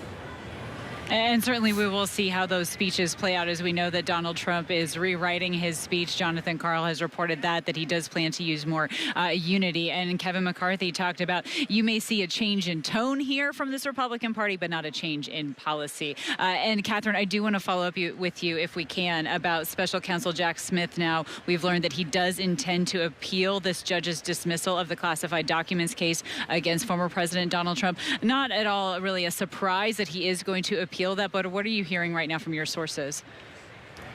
Right, not a surprise that he is intending to appeal that at all. I just want to read, Kana, he released a statement, a spokesperson for Jack Smith released a statement. They say, obviously, they intend to appeal that judge's decision. She's tossing out the whole case. They say, the spokesperson for the special counsel says the dismissal of the case deviates from the uniform conclusion of all previous courts to have considered the issue that the Attorney General is statutorily authorized to appoint a special counsel. What the spokesperson's referring to there is this hasn't been tested. Courts have not taken up this issue before to essentially throw out an appointment of a special counsel, saying he's unconstitutional. So that's what that statement says here. Of course, they say they will appeal it. But here, look, the timeline, if Trump becomes the president, if he wins the next election, none of this matters because he's just going to shut down all these federal investigations anyway. If he doesn't win and this is taken up on appeal and it goes through the process, it still is a lengthy process to go through. This wasn't going to go to trial, we didn't think anyway, before the election. It most certainly will not be resolved before it. Kana? Well, and Catherine, just to follow up with that quickly, I know that we've talked a little bit about how a lot of legal analysts viewed this case, this classified documents case against Donald Trump, as perhaps the strongest case against him. And we know that he has said that this dismissal should be the first step and that the other three cases, which of course he calls witch hunts, should also be dismissed. How do you see that playing out here? Well, literally all of these cases are in jeopardy. Of course, the Florida one is dismissed, obviously, pending appeal. The January 6th one was paused for quite some time, figuring out what the Supreme Court was going to do. And now that case has been totally watered down. That's still on pause until it goes back to that district judge there at the end of this month or next month. So it just depends. But the reality of it is none of these will see the light of day. The evidence in these cases, we've done some reporting, exclusive reporting on the evidence, but none of this will ever get out before the election, Kana. All right, Catherine Felders and Jay O'Brien, our thanks to both of you. You can hear the music behind me. Things are starting to kick off here again in Milwaukee. We have a lot more special coverage ahead from the Republican National Convention here on ABC News Live. I'm Kate Whitworth. Stay with us.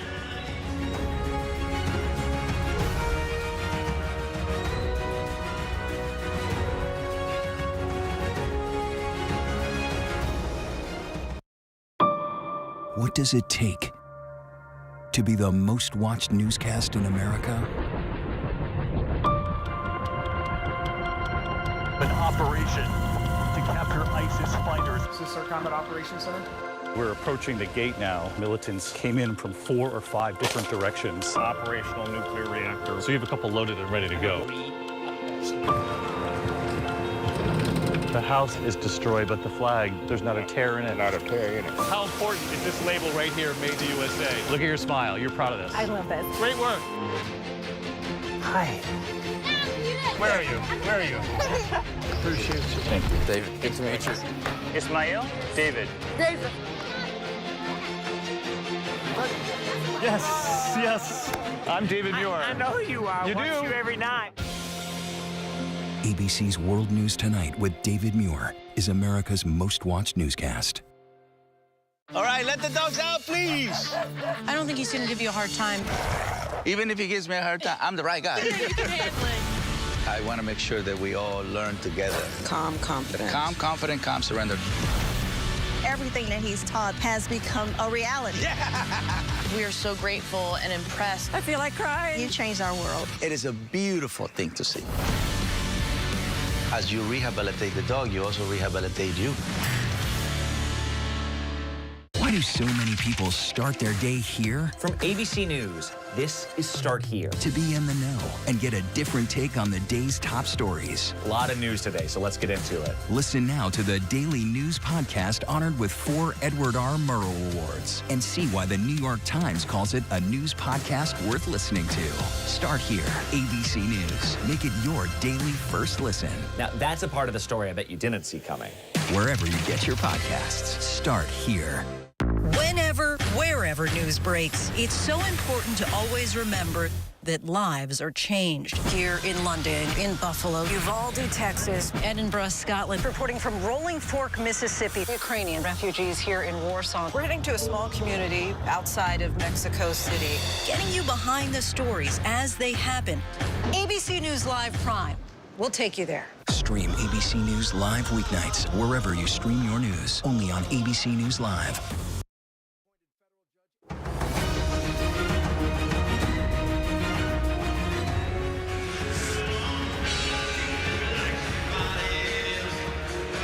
All right, welcome back. This is ABC News Live, continuing coverage of the Republican National Convention here in Milwaukee. There's a band on the stage. People are back in their seats. There's excitement in the air, and we have a lot more that we're covering already. So I'm Kate Whitworth, and we're so glad to have you here with us. And I want to jump right into our political panel. We have former Republican Congressman and ABC News contributor John Katko, along with former Biden Department of Homeland Security Assistant Secretary for Public Affairs, Marcia Espinoza. Thank you both here for being with us. So let's talk about the vice presidential nominee, right? Marcia, starting with you here, our Rachel Scott is right now reporting that Vice President Harris called Vance shortly after the announcement, tried to call him, left a voicemail, and invited him to debate. But we are hearing from some analysts that that debate may not go so great for Harris, that J.D. Vance could be a formidable opponent there. What's your take? We'll see about that. I think Vice President Harris has such great experience as a prosecutor, and she's also just got such great experience. J.D. Vance has only been a senator for about a year. He's younger than I am. He's 39, and frankly, I just don't know what he brings to the ticket. So I'd love to hear what he brings to the table and what makes him ready to serve on day one as president. So I'm actually excited for this debate. I think it's going to be a good one. And John, to you, we're hearing from Republicans here that what J.D. Vance does bring is an America First agenda that is supported by the GOP. And when reporters asked President Biden, though, about Vance today, President Biden said, quote, he's a clone of Trump on the issues. Do you think that perhaps that's a negative, or do you view that as a positive, as many in the GOP do? Well, I think the GOP base views it as a positive, but they're not the ones that they should be thinking about it. I've been saying this for a while. The base is with them. They're not going anywhere. They got to worry about that 10% of the Republican Party that is still trying to figure out what they're going to do with the ballot box. And so this is J.D. Vance's time to try and show that he has a little bit more nuanced view of things than Trump. And we'll see what happens when the debate starts. I totally agree with what you just said. You have the debates for a reason, and it's going to be interesting to see what happens. And I wouldn't count anybody out on these debates. Right, to see what this millennial candidate could do and how he could appeal to some of these moderate voters. We'll see how it plays out. John and Marcia, thank you both. Stay with us. We have a lot more special coverage ahead here on ABC News Live from the Republican National Convention. Final thoughts when we come back. Stay with us.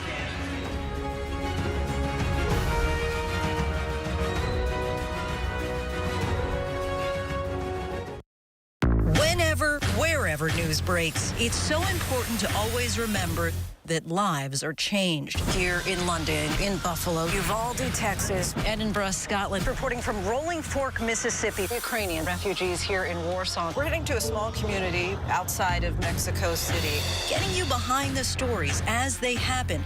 ABC News Live Prime. We'll take you there. Stream ABC News Live weeknights wherever you stream your news. Only on ABC News Live. First thing in the morning. There's a lot going on. We're still in a flash flood warning. To catch you up with what happened overnight. Police in riot gear arresting dozens of protesters. What's happening today? Escalating tensions in the Middle East. What people are talking about. The migrant crisis. Fast, straightforward. With some fun in between. Check out the Gator on the 17th hole. The buzzkill in baseball. First thing in the morning. America This Morning. America's #1 early morning news. On ABC News Live. Why do so many people start their day here? From ABC News, this is Start Here. To be in the know and get a different take on the day's top stories. A lot of news today, so let's get into it. Listen now to the Daily News Podcast honored with 4 Edward R. Murrow Awards and see why the New York Times calls it a news podcast worth listening to. Start here, ABC News. Make it your daily first listen. Now, that's a part of the story I bet you didn't see coming. Wherever you get your podcasts, start here. There is a price to be paid every time a survivor shares their story. I will not be silenced. Do you feel the church accepted abuse? I wouldn't say accepted it as so much pretended it didn't exist. Yep, that's him. Yep. Ready?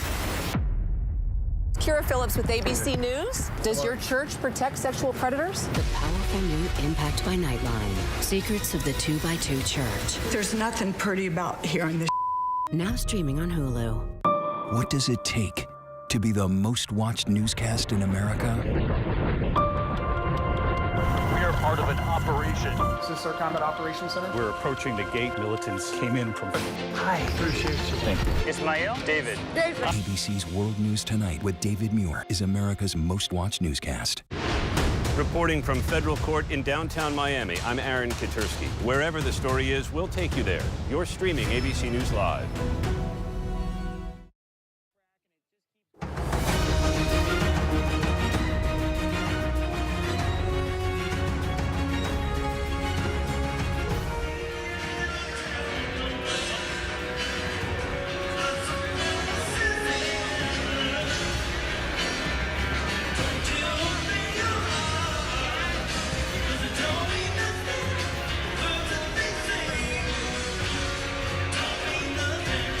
This is ABC News Live, continuing coverage of the Republican National Convention in Milwaukee. We're so glad to have you here with us, and you can hear the music is playing. Delegates are back in their seats. I'm Kana Whitworth, and we want to bring back our political panel, our former federal prosecutor, John Katko, along with former Assistant Secretary for Public Affairs, Marcia Espinoza. And I'm so glad to have you both here with us, and we end here with our final thoughts.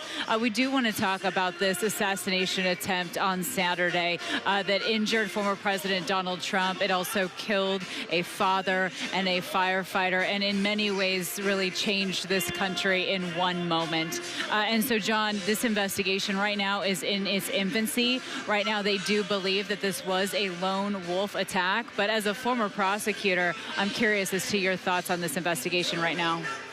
Yeah, Dana, for 20 years, for 20 years, I did major complex cases and very big crime scenes, murders and what have you. And what you think at the time of the event compared to what you think at the end of the investigation are often two dramatically different things. So I would caution everybody to let the authorities do their job, and it's not going to happen overnight. There's always twists and turns that no one anticipated or thought about that happens in the investigations. And I anticipate you're going to have some of those surprises with respect to this one as well. And Marcia, I do want to ask you, you're a former DHS official, and so I do want to ask you about what we're hearing now from the director of the Secret Service. Marcia, I'm hoping, okay, there you are. I'm hoping that we can ask you about her interview that she just did with our Pierre Thomas. She called the incident unacceptable. She said that the buck stops with me, and it's something that it should never have to happen again. Yeah, no, absolutely. Director Cheadle has so many years of experience. And, you know, she was actually on 9/11 protecting the Vice President Cheney at the time. So she's no stranger to these events. She's a true professional. And it doesn't surprise me that she would go out and say something like that. They are fully participating in this independent investigation that President Biden ordered, and there's a lot of questions to be answered. Secret Service oversees the security of all of these events, but they work in partnership with local law enforcement to protect the venue. So she's looking at a lot of these issues. She certainly is, and there's a lot of questions that need to be answered. John Katko, Marcia Espinoza, our thanks to both of you, and thank you for streaming with us. I'm Kata Whitworth. There is special primetime coverage of the 2024 Republican National Convention kicking off right here on ABC News Live tonight, right after this quick break. And then later, Linsey Davis is joined by our own David Muir and our entire powerhouse political team. We hope you check them out. The news never stops, neither do we. Keep it right here on ABC News Live.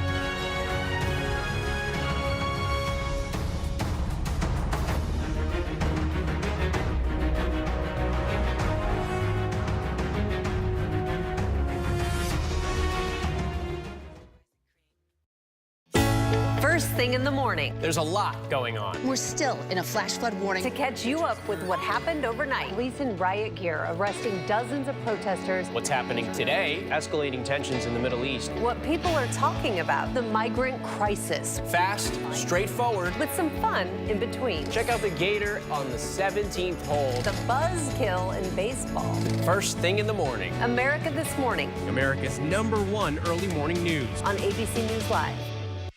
With so much at stake, so much on the line, more Americans turn here than any other newscast. ABC News World News Tonight with David Muir, America's #1 most watched newscast across all of television. There is a price to be paid every time a survivor shares their story. I will not be silenced. Do you feel the church accepted abuse? I wouldn't say accepted it as so much pretended it didn't exist. Yep, that's him. Yep. Ready? Kira Phillips with ABC News. Does your church protect sexual predators? The powerful new Impact by Nightline. Secrets of the 2x2 Church. There's nothing pretty about hearing this.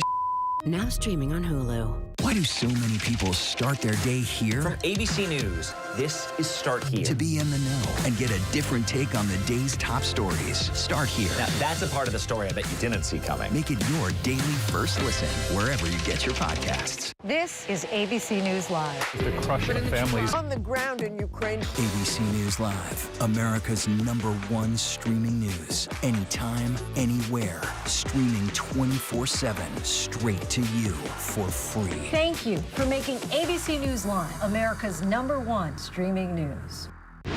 Reporting from the Federal District Courthouse in Washington, D.C., I'm Terry Moran. Wherever the news is, we'll take you there. You're streaming ABC News Live. What does it take to be the most watched newscast in America? We are part of an operation. Is this our combat operations center? We're approaching the gate. Militants came in from different directions. Nuclear reactor. So you have a couple loaded and ready to go. The house is destroyed, but the flag. Not a tear in it. How important it made the USA. Great work. Hi. Appreciate you. Thank you. Ismail? David. I'm David Muir. I know who you are. You Watch do? you every night. ABC's World News Tonight with David Muir is America's most watched newscast. Hey, good morning, America. Good morning, America. Good morning, America. Are you ready? Covering the biggest events in the country right now. There's a lot going on here this morning. You don't just see it, you feel it. I'm in. I'm in. I'm in too. I'll be here. I am here and so happy. I'm in. I'm in too. Michael, George, Clara, Ginger. Whenever, wherever news breaks, it's so important to always remember that lives are changed. Here in London, in Buffalo, Uvalde, Texas, Edinburgh, Scotland. Reporting from Rolling Fork, Mississippi. Ukrainian refugees here in Warsaw. We're heading to a small community outside of Mexico City. Getting you behind the stories as they happen. ABC News Live Prime.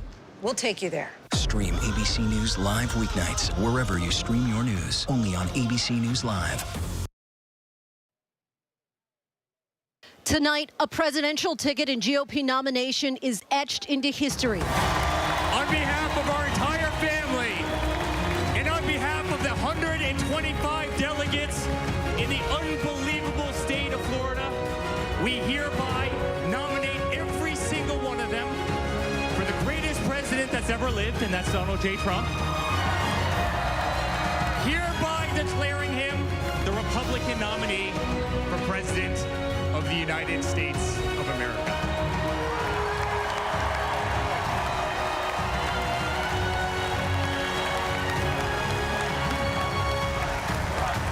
Donald Trump clinches his third Republican nomination for president just minutes after announcing 39-year-old Senator J.D. Vance for his vice presidential running mate, making a united push to Election Day as the party faithful gather in Milwaukee. President Donald J. Trump, having received a majority of the votes entitled to be cast at the convention, has been selected as the Republican Party nominee for President of the United States. The Republican National Convention kicks off from Milwaukee for a special edition of ABC News Live Prime, day one of the GOP convention.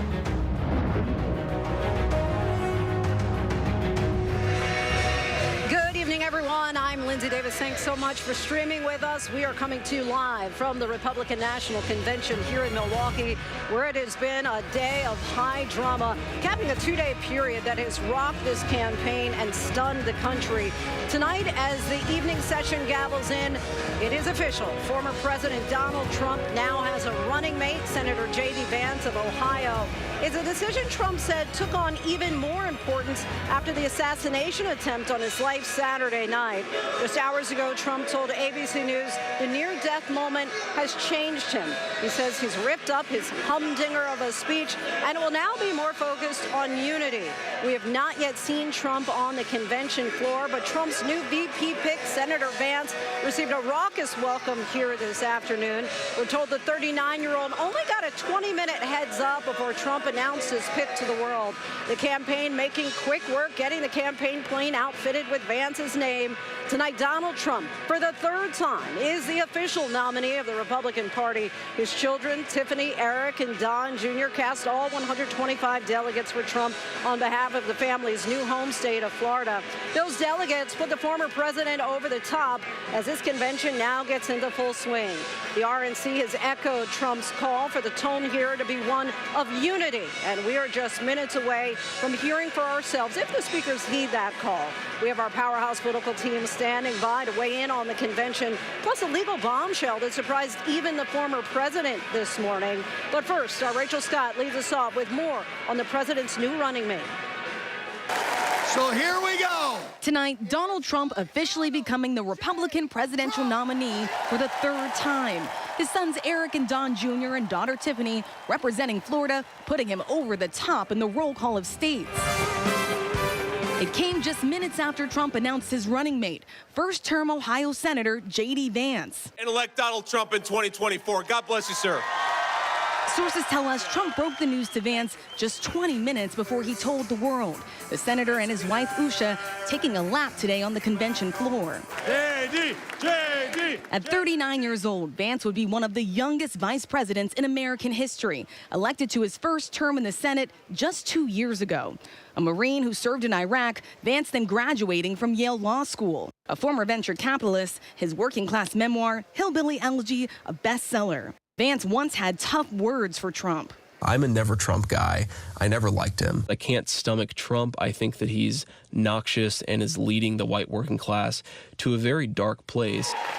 But the senator says Trump's performance in office proved him wrong. I was wrong, and so many were wrong about Donald Trump. He became one of the former president's most outspoken defenders and a close friend of his son, Don Jr. What are you hoping that he brings to this ticket? The same energy he's brought Republicans in the United States Senate. Over the weekend, hours after Trump was targeted by a would-be assassin's bullet, Vance taking to social media to blame President Biden, saying the central premise of the Biden campaign is that President Donald Trump is an authoritarian fascist who must be stopped at all costs. That rhetoric led directly to President Trump's attempted assassination. And tonight, President Biden with his reaction to Vance's selection. He's a clone of Trump on the issues. Trump today making it clear he's counting on the Ohio senator to help him in the crucial Midwestern battlegrounds, saying during the campaign, Vance will be strongly focused on the people he fought so brilliantly for, the American workers and farmers in Pennsylvania, Michigan, Wisconsin, Ohio, and Minnesota. All right, thanks to Rachel Scott for that. And Pierre Thomas joins us now. We're learning new developments tonight into the investigation into the assassination attempt of former President Donald Trump. There is remarkable new video of the alleged gunman on the roof moments before he fired on Trump and the frantic attempts to stop it. ABC's Chief Justice correspondent Pierre Thomas asked the director of the Secret Service how the gunman was able to get so close. Stunning new video tonight showing the moment Donald Trump's would-be assassin climbed onto the roof of that building just 2 minutes before he opened fire. Yeah, look, there he is. You can hear bystanders desperately trying to alert police. Authorities now using that video as part of the investigation. And tonight, ABC News has learned that heavily armed local police were stationed inside that building and missed Thomas Crooks climbing up the outside of the building to the roof. The same building was being used as a staging area for local police, according to 2 law enforcement officials. And Butler Township officials are confirming ABC News' reporting that a local police officer climbed up the roof and confronted Brooks moments before the shooting. The officer grabbed hold of the edge of the building, pulled himself up to be able to look, and according to what he's told me, shooter turned, rifle was pointed at the officer. The officer, defensive move, kind of ducked, fell, lost his grip on the building. Investigators tonight trying to determine whether roof access had been properly locked down. The shooter climbing seemingly unimpeded, about 400 feet from the stage, with a direct line of sight on the former president. Take a look at what happened. In Washington, lawmakers demanding answers, calling on the Secret Service director to appear before Congress. We sat down with Director Kim Cheadle today for an exclusive interview. What was your reaction when you saw the events unfold on Saturday? Shock, and then concern, obviously, for the former president. This is an event that should have never happened. Who is most responsible for this happening? What I would say is that the Secret Service is responsible for the protection of the former president. So the buck stops with you? The buck stops with me. I am the director of the Secret Service. It was unacceptable, and it's something that shouldn't happen again. The President and Homeland Security Secretary said today they had 100% confidence in you, but there are some members of Congress calling on you to resign. I appreciate the Secretary's comments, and we're going to continue to be transparent and communicate with people. You plan to stay on, absolutely? I do plan to stay on. And Pierre Thomas joins us now live. Pierre, we saw there interview the Secret Service Director Kimberly Cheadle exclusively today. What more can you tell us about the investigation into the assassination attempt of former President Trump? And what was your reaction to the response by Secret Service agents? Well, the director was very concerned, obviously, that this happened. She's taking full responsibility for it. She also says that she has launched an internal review, an independent review that will take place, but she says she's going to make some changes immediately. We learned today, for example, that they've already expanded the tactical or SWAT team that is going to accompany former President Trump. So changes are underway and happening right now as we speak. And Texas Republican Senator Ted Cruz called for the Secret Service director to resign this morning, and House Republicans are calling for hearings for transparency. Has the Secret Service been transparent about the response and what might need to change going forward? Well, they claim that they will be transparent. She says she will cooperate with any federal investigation by Congress or otherwise. She claims that they will be transparent. But I think the thing that we saw today from the Secret Service director is concerned that this actually took place. She gave some more detail, Linsey, about how this went down, that the Secret Service was responsible for the security inside, the magnetometers. The local police were responsible for what was outside. She confirmed that there was actually police stationed in the building where the shooter was able to get on top of that roof. So lots of new details from the Secret Service director. And what has the relationship with Trump and the Secret Service been like, and how do you think it might change now? Well, the Secret Service and the presidents that they serve often form close bonds. You saw him over the weekend thank the Secret Service for their fast work. Director Cheadle said she's not yet spoken to former President Trump, but that she plans to do so in the very near future. All right, Pierre Thomas for us. Our thanks to you. The FBI investigators have probed the gunman's phone and social media, but his motive remains unknown at this time. But sources now confirmed to ABC News that he bought dozens of rounds of ammunition leading up to the attack. ABC senior investigative correspondent Aaron Katursky has the very latest from Pennsylvania. Look what happened. Tonight, the FBI is pouring over hundreds of tips, including photos and videos. He's got a gun! Racing to put together a profile of Thomas Crooks. Sources confirming to ABC News Crooks bought dozens of rounds of ammunition from an online source and a local gun store in the days and weeks before the attack. And on the day of the rally, sources say Crooks, who had a membership at a local gun club, told his father he wanted to go to the shooting range. And that's when his father gave him the semi-automatic rifle, thinking nothing unusual about it. Investigators are still here in the neighborhood. You can see the shooter's house remains blocked off, but they've been going door to door, interviewing neighbors to see whatever they can learn.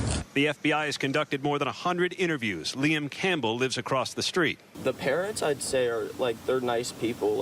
I've said hi or bye to them, walking past, but the kid, I haven't talked to him much.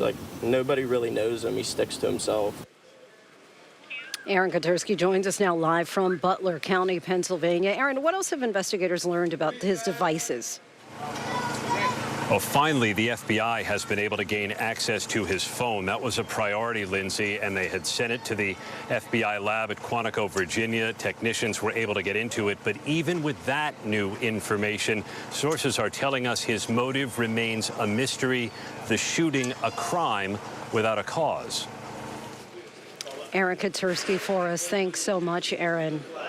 Chief National Correspondent Matt Gutman joins us now from the area where protests have been going on all day. Matt, just give us a sense of what overall security has been like. It's been incredibly tight, Lindsay. I mean, I'll give you a sense of where we are right now. This part of Milwaukee has essentially become a fortress. You can see these steel and concrete barriers.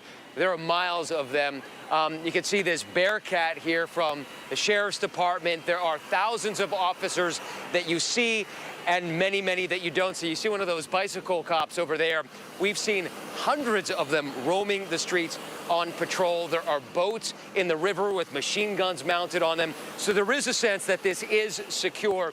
And of course, this event has been given the highest level of security designated by the U.S. government. There are police officers from 6 states, National Guard, Coast Guard, obviously Secret Service, including those snipers that we've seen on the rooftops at this point. So there is a sense of intense security here. And just over there, you see that pavilion. That's where security checks are happening.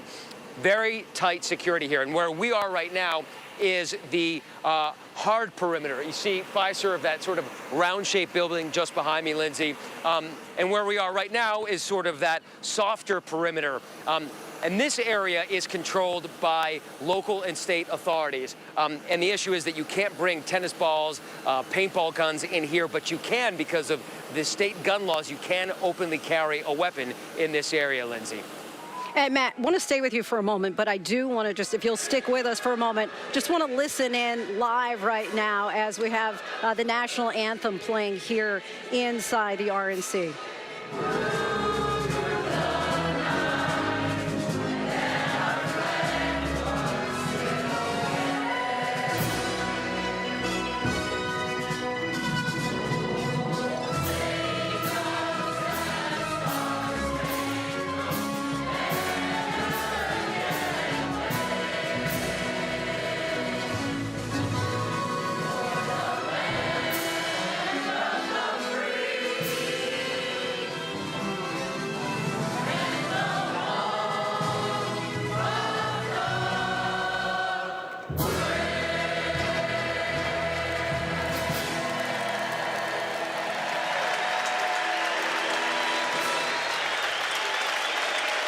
And Matt, if you can come back with us, I don't know if you can hear that there, land of the free, home of the brave. One of those critical freedoms is the right to free speech, the right to be able to protest. I'm curious if those protests have been able to go off peacefully today.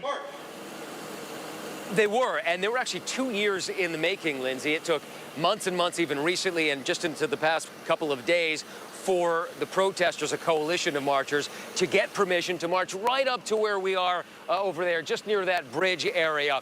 And it did go peacefully. Now, there was concern. We talked just a few moments ago about open carry laws in the state of Wisconsin, that you can't bring a paintball gun or a tennis ball to where I'm standing right now, but you can bring an AR-15. And there was concern of that friction between protesters and counter-protesters. You see some of those bicycle cops behind us. But it didn't happen today. They did interact, but everything was absolutely peaceful, and there were a lot of police officers around them. But the kind of fears that people had, especially after Saturday's attempted assassination, I think were allayed today, both by the presence of so many security officers and by the fact that nobody really wanted to get into it. So as you mentioned, the expression of one of our greatest freedoms, speech, was on display with probably over 1,000 protesters in the streets here, but it did all go peacefully. And if you're wondering what were they protesting for or against, there were a lot of issues and causes that they were promoting, but probably the one unifying factor was the issue of Gaza, Israel, and Palestine, Lindsay. Yeah, we saw a number of calls for free Palestine throughout the streets of downtown Milwaukee, Matt. And I'm curious, when you had the different protesters beyond those who were calling for an end to genocide, as I saw some of the signs said there, by and large, did the other protesters seem to be in support of Trump, anti-Trump? What was the general sentiment? Well, there were two sets of the major group of protesters were anti-Trump, but they were also anti-Biden. They were essentially anti-establishment. And when they ran into the counter-protesters, that was a pro-life protest. And there was a bit of an interaction and some tension between the two groups. One would say that the protesters who came here originally were pro-choice, the others were pro-lifers, and they were kind of shouting at each other, but in no way did it devolve into anything that was physical. And I think that's what authorities here in the city wanted to see, everybody getting the chance to express themselves, but nobody doing it with fists or anything else, Lindsay. Right, exactly. All right, Matt Gutman, our thanks to you. And now I want to bring in our senior congressional correspondent, Rachel Scott. And Rachel, you were the first one to be able to speak to Don Jr., who's thrilled with his father's VP pick. Tell us about that conversation.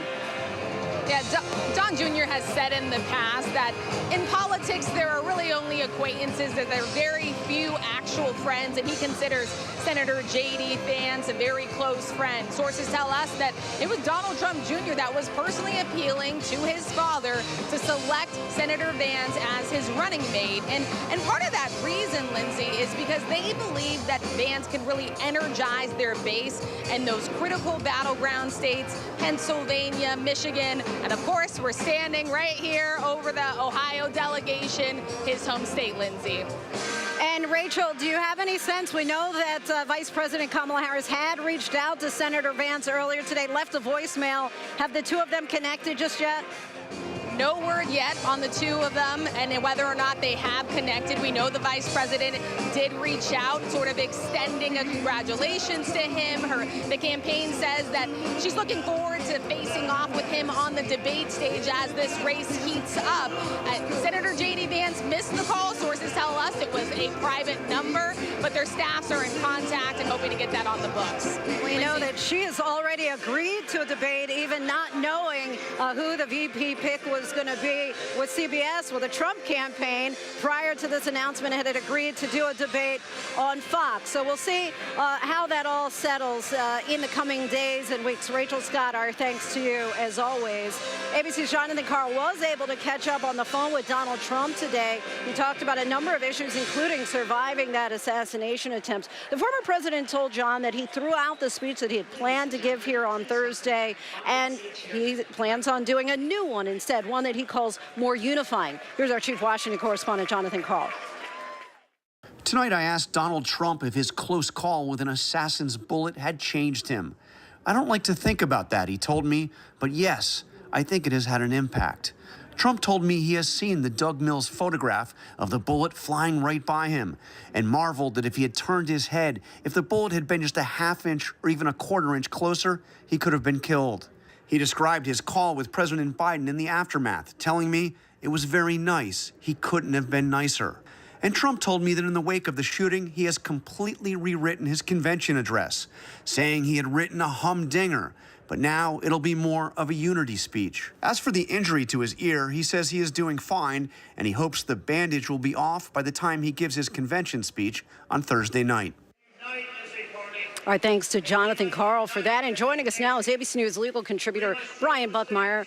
Brian, thanks so much for coming on the show. So, curious, what do you make of Judge Aileen Cannon's rationale for dismissing this case?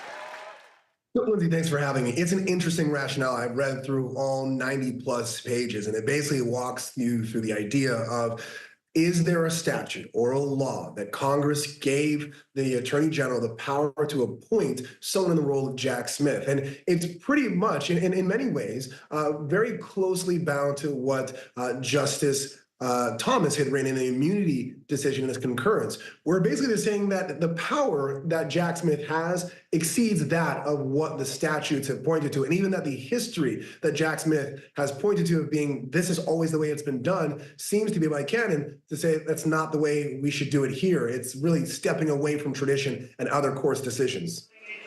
And the special counsel said that the DOJ authorized them to appeal the court's decision. What do you think is the likelihood of this being successful?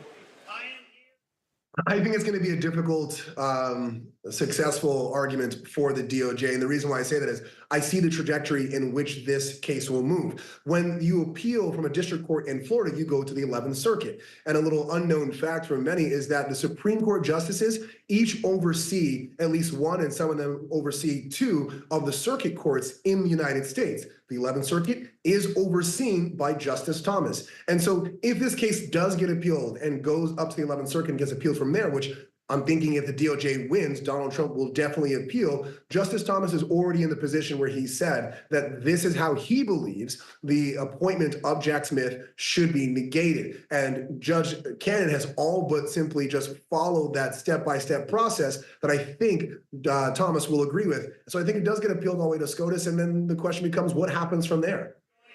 Judge Cannon said something interesting, that her ruling does not apply to other jurisdictions. So it might not apply to cases like the special counsel's January 6th case, but could this decision impact how future cases like that proceed? Yeah, so when it comes to cases, there's a difference between how that precedent is formed. It can be binding or persuasive. Persuasive meaning that another court may have ruled in a manner that a court thinks that I'm not going to hold on to that. For example, when Judge Cannon made her ruling, she looked to the DC Circuit Court that typically handles cases like this. And while that is not binding, she's not forced to follow it. She said it was unpersuasive for her. Now in DC, there's some pretty strong case law because of this being a historical case that comes up through DC that says that Cannon is wrong. So I think for the January 6th case, that won't be affected. They're going to follow their own tradition of cases there. But this could be something that other circuits outside of DC will look at and say, you know what, we don't agree with DC, but we agree with Florida. And it can be persuasive in making decisions going forward in other parts of the country. And could this have any ramifications at all in the Hunter Biden case? Yeah, so that's definitely the interesting point. The language in this case does create an option when you look at the special appointment of Special Prosecutor Weiss in terms of how he was elected and his background. Now, Judge Cannon, in my opinion, somewhat cherry-picked facts here or there and say, you know what, for example, in the appointment of special prosecutors, when you get a former AUSA or attorney for the United States of America, a federal prosecutor, that's okay. But when you get a citizen that's never had that authority or never had that power and then elevate them to the level of power that Jack Smith has, that flies in the face of history as well as the appointment power. It would appear that Special Prosecutor Weiss and others may fit more in line with that theory. But again, this has been confined to Florida. It might be persuasive and might come up as an argument in Hunter Biden's case, which will be interesting, him piggybacking off of Donald Trump's arguments. But I think it's not going to be binding. It's going to be more persuasive, and we'll see how those laws conflict with each other. All right, Brian Buckmeyer, thanks to you as always. And joining us now is Majority Whip of the House, Tom Emmer. Thank you so much for your time tonight. First, just want to start off with your reaction to former President Trump's VP pick. I think it's great. I think J.D. Vance appeals to a much younger crowd. If you look at the population of politicians, as one of my young adults told me today, everybody's so old. And J.D. Vance, he's 39, turning 40. He's a Marine. I like that. And he speaks to a population that, frankly, Washington has not been listening to for years. I think it's a great pick. And Congressman, as Trump has pointed out himself, Vance at one point was no friend of the president. He called him reprehensible and unfit to serve. Are you confident that J.D. Vance, at his core, represents Republican values? Oh, without a doubt.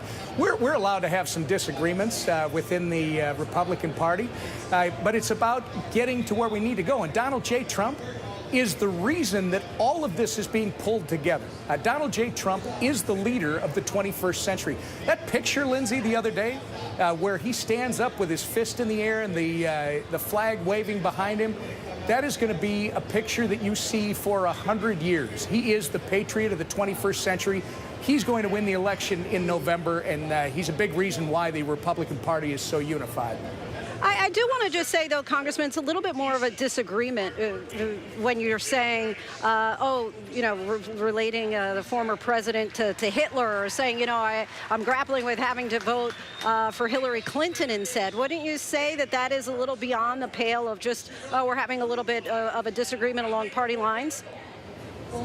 So, Lindsey, the issue right now is it's a binary choice. You either have the Biden-Harris failed agenda that has created 20% inflation over the last 3.5 years, the average American spending $1,000 more a month. You have an open border, an invasion at our southern border that is creating a fentanyl crisis, among other things, and crime.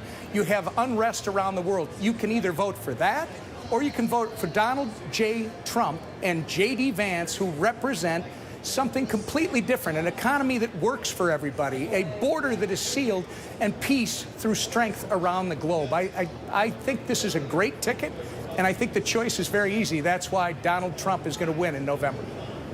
Clearly, the attempt on former President Trump's life has rocked this already historic campaign. As we learn more about what happened on Saturday evening, first I'd like to hear where you were and your immediate reaction when you found out.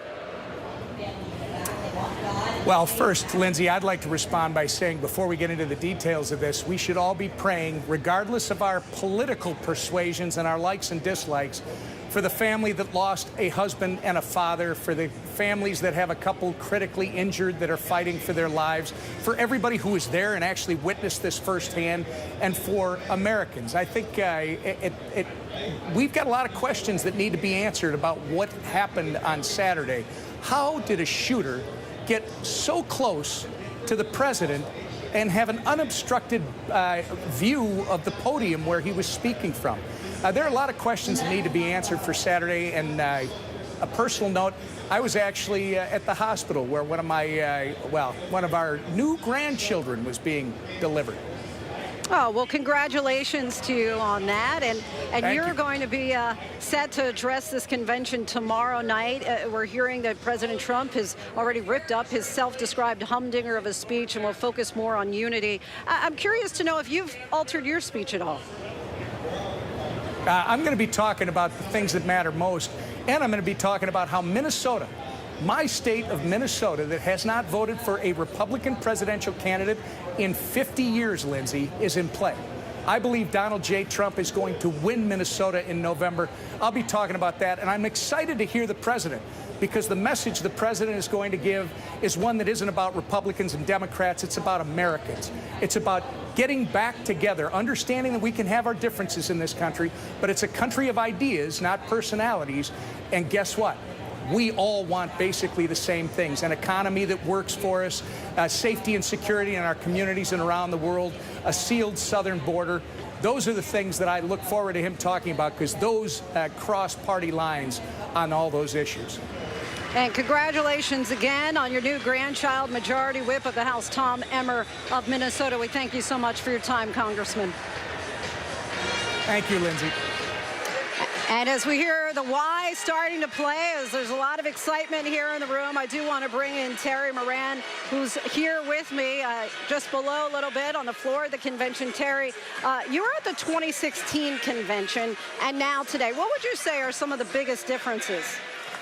It's a huge difference, Lindsey. The first, you can sense it here. This is a confident convention. The last several weeks, these astonishing and tragic developments have changed the nature of this race. This was a party that was counting on Trump. He had a small lead. Now they feel that he is almost a destiny for the country. And that's the big difference between 2016 and now. In 2016, you know, people who loved Donald Trump, who supported him, they were the insurgents. They were the outlaws from the Republican Party. They were the, quote, deplorables. Now, that confidence, it gives them a sense, you know, that they are going to be the governing party of this country. They have become the Republican Party, and that's a totally different outlook. They have marginalized anyone who doesn't love Trump as much as they do, and they are confident that he's going to win, and that they'll win the House and Senate. Of course, you always hear that at conventions, but this is a different feel here. One crystallized by the court rulings that have gone Trump's way, by the disastrous debate that Joe Biden had, and even, yes, by the terrible attempted assassination, which he survived with such ferocity and strength. They feel they're a party of destiny right now. Energy, excitement, definitely palpable here in the room. Terry Moran, our thanks to you. And we still have much more to get to here on this special edition of ABC News Live Prime, the GOP convention. The assassination attempt against former President Donald Trump is just the latest in a growing number of instances of political violence, from Ronald Reagan to Gabby Giffords. Is there a way to stop its alarming rise? That's all up next, as well as more analysis and coverage of the day's events, as we are here live in Milwaukee at day one of the Republican National Convention. Stay with us.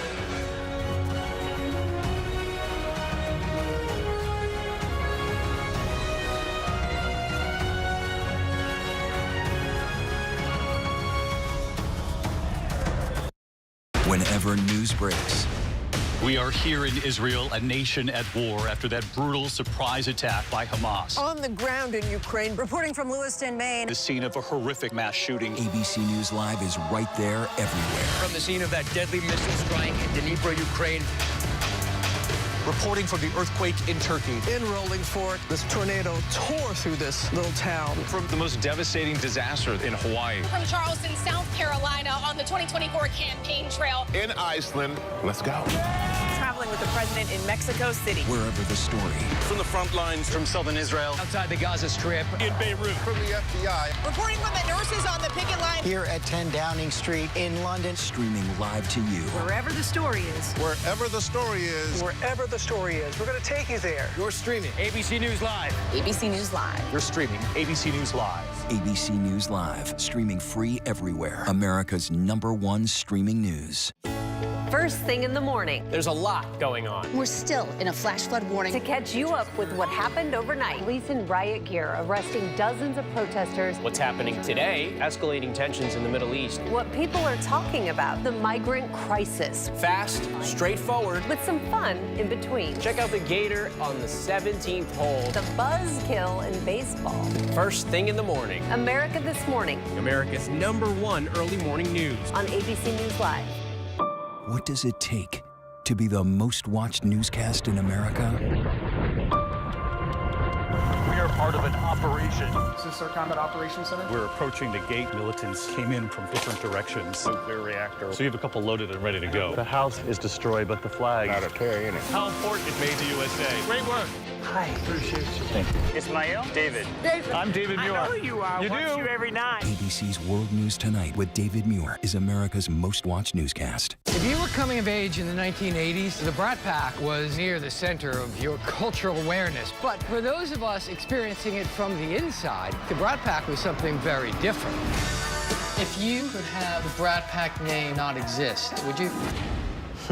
I hated the Brat Pack. What a disaster. Why did we take it as an offense? Andrew? I'm not going to say we were the Beatles or anything. Well, we didn't fill Shea Stadium. 1985? I think we could have. There is a price to be paid every time a survivor shares their story. I will not be silenced. Do you feel the church accepted abuse? I wouldn't say accepted it as so much pretended it didn't exist. Yep, that's him. Yep. Ready? Kira Phillips with ABC News. Does your church protect sexual predators? The powerful new Impact by Nightline. Secrets of the 2x2 Church. There's nothing pretty about hearing this. Now streaming on Hulu. Back to our special programming of day one at the Republican National Convention. You're taking a live look there of the convention center, taking the stage, addressing the Republican Party right here. You have Chris Jansen, who just finished singing his song, All American Guy, and he continues to serenade the delegates and the crowd. An estimated 50,000 people set to be here in Milwaukee for the Republican National Convention. Tonight's event kicks off a week-long congregation of Republicans with former President Trump expected to pay a visit here a little later tonight. It will be the first public appearance of the former president since the attempted assassination on his life in Butler, Pennsylvania, roughly 48 hours ago. The shooting there marking a dark moment in American politics as violence marred our democratic system yet again. The question tonight, are American politics and violence inextricably linked? ABC's Diane Macedo has that for us tonight. Take a look at what happened. In the hours after the Trump rally shooting, words of sympathy and disgust with the violence have poured in from around the world, across the country, and across the political aisle. Some from those who have experienced political violence firsthand. Former Congresswoman Gabby Giffords and her husband, now Senator Mark Kelly, were among the first to condemn the violence, wishing Trump a speedy recovery. That attack was the assassination attempt that left Gabby Giffords with a severe brain injury. 12 years after Giffords herself was shot during an event with constituents in a supermarket parking lot. Stopping gun violence takes courage. I've seen great courage when my life was on the line. The bullet pierced her skull, shot by a 22-year-old who struggled with schizophrenia and believed in a mass conspiracy by the federal government, taking matters into his own hands. Giffords' words of sympathy came as House Majority Leader Steve Scalise also offered prayers to Trump and recounted his own near-death experience at the hands of a shooter, just 5 years after Giffords. Yesterday, there were miracles, and I think the hand of God was there, too. You can just see 1 centimeter over, and we're having a very different conversation. That shooter fired 70 rounds from a 9mm pistol and rifle while Scalise and others were on a baseball diamond, practicing for a charity game.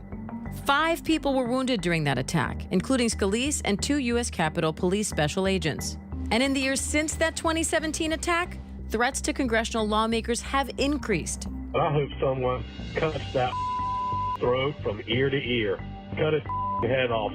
Swalwell's a worthless piece of cut his wife's head off, cut his kid's heads off. I don't give a Don't worry, there's queens that will love the opportunity to take you off the face of the earth. Capitol Police report over 8,000 threats to lawmakers just last year, compared to just over 5,000 in 2018. In Michigan tonight, 3 men accused of supporting a plot to kidnap Michigan's Governor Gretchen Whitmer. Like the attempted plot to kidnap Michigan Governor Gretchen Whitmer following weeks of heightened tensions in her state. The attack on the husband of former House Speaker Nancy Pelosi when an assailant broke into their home and assaulted him with a hammer. And one of the darkest days in recent American history, the attempted insurrection on January 6th. But is there a way to extract America from its recent violent history and prevent a violent future?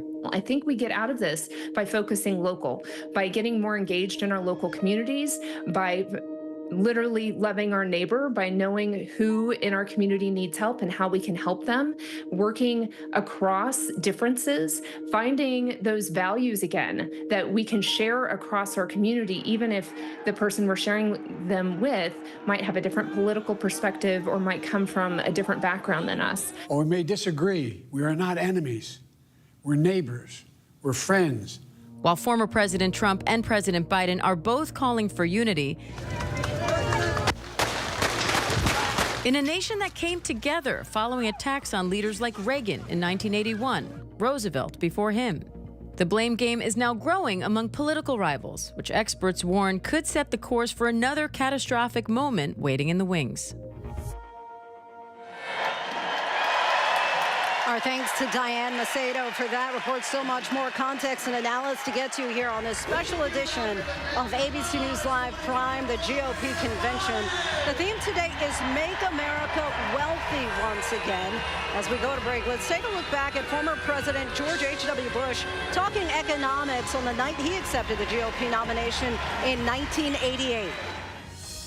Read my lips. Accept your nomination for president.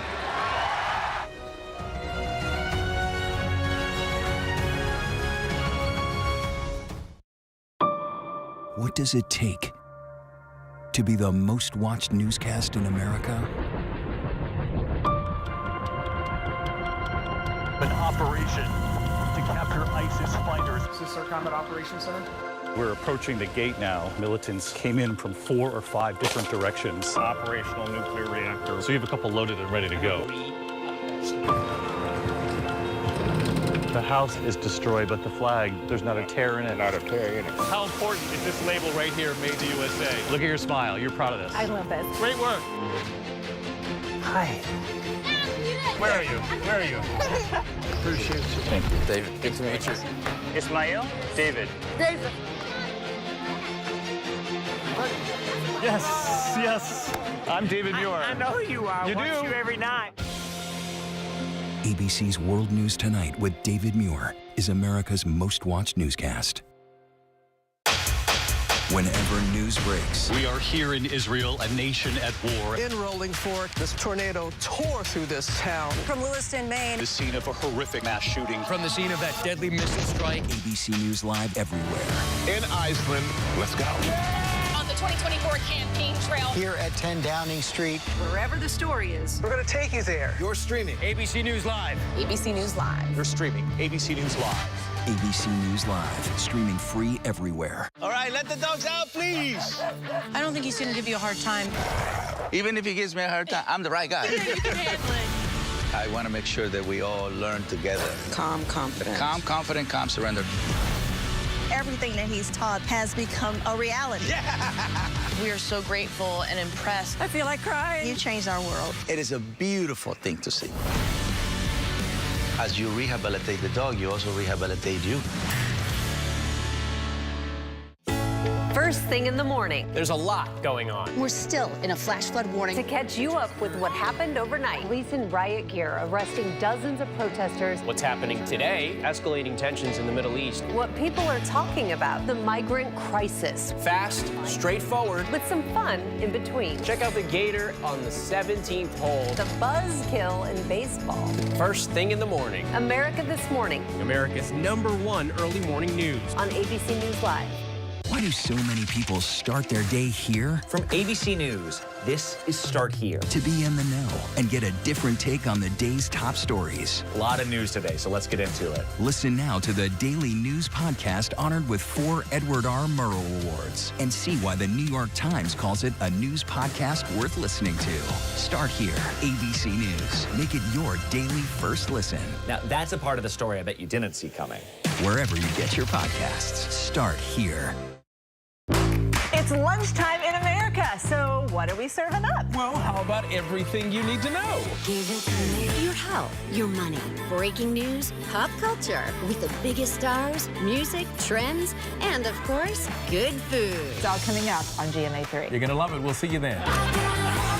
GMA 3, what you need to know. A third hour of GMA in the afternoon. So join us, afternoons. For everything you need to know. I love Give that. it to Me me. too. Reporting from the aftermath of the Maui fires, I'm Melissa Adon. Wherever the story is, we'll take you there. You're streaming ABC News Live.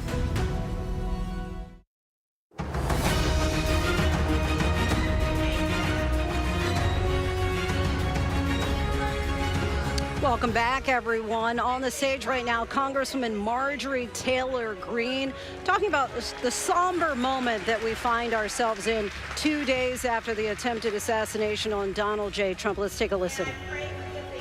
Corey Comparator, who was killed at the rally, and for other attendees who were wounded. Corey embodied the spirit of America First.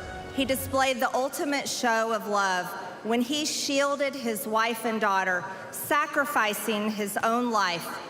He reminded America of what we must be, a people who will do whatever it takes to defend the people and the nation that we love.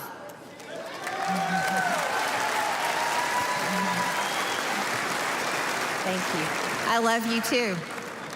We will honor Corey's memory by building the country he wanted, the country he wanted for his children, and a government worthy of the American people. For far too long, the establishment in Washington has sold us out.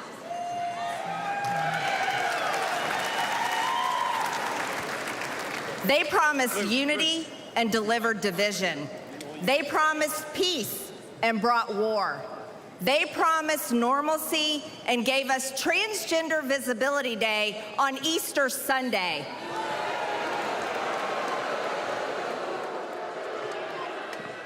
All right. Congresswoman Marjorie Taylor Greene, they are a staunch advocate and ally of Donald Trump. The theme for tonight is Make America Wealthy Again. But how exactly does the Trump Vance ticket plan to do that? For more on that, I want to bring in Elizabeth Scholze. And Elizabeth, what is Donald Trump's key economic message?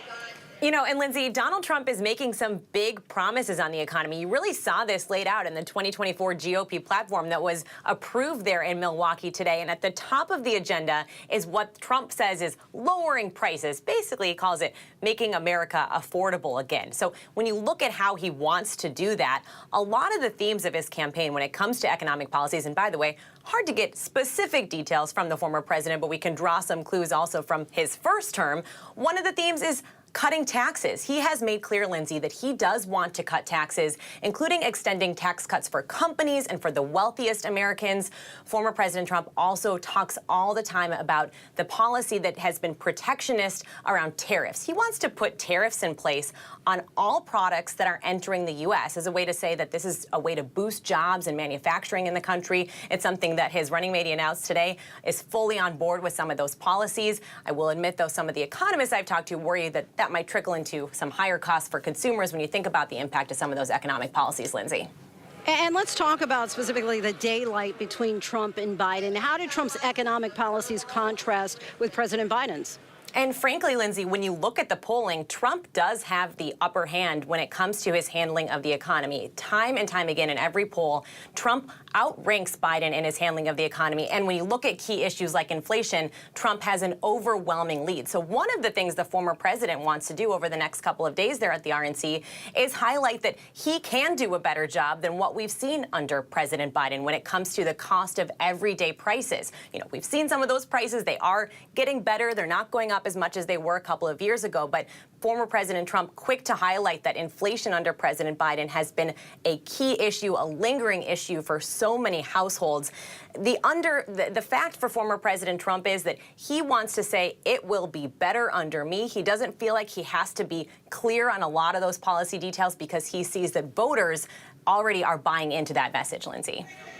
All right, Elizabeth Scholze, our thanks to you. Still much more context and analysis to get to here on this special edition of ABC News Live Prime, the GOP convention. We're live here in Milwaukee, where former President Donald Trump was officially named the nominee earlier today. Looking back at past conventions as we head to break, late GOP Senator John McCain accepted the nomination in 2008, but eventually lost to then Senator Barack Obama and his running mate, Joe Biden.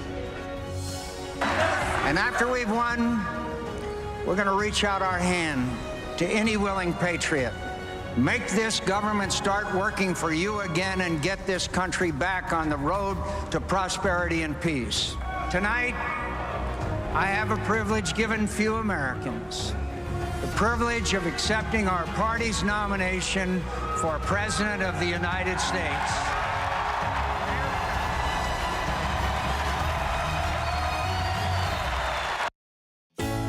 first thing in the morning. There's a lot going on. We're still in a flash flood warning. To catch you up with what happened overnight. Police in riot gear arresting dozens of protesters. What's happening today? Escalating tensions in the Middle East. What people are talking about. The migrant crisis. Fast, straightforward. With some fun in between. Check out the Gator on the 17th hole. The buzzkill in baseball. First thing in the morning. America This Morning. America's #1 early morning news. On ABC News Live.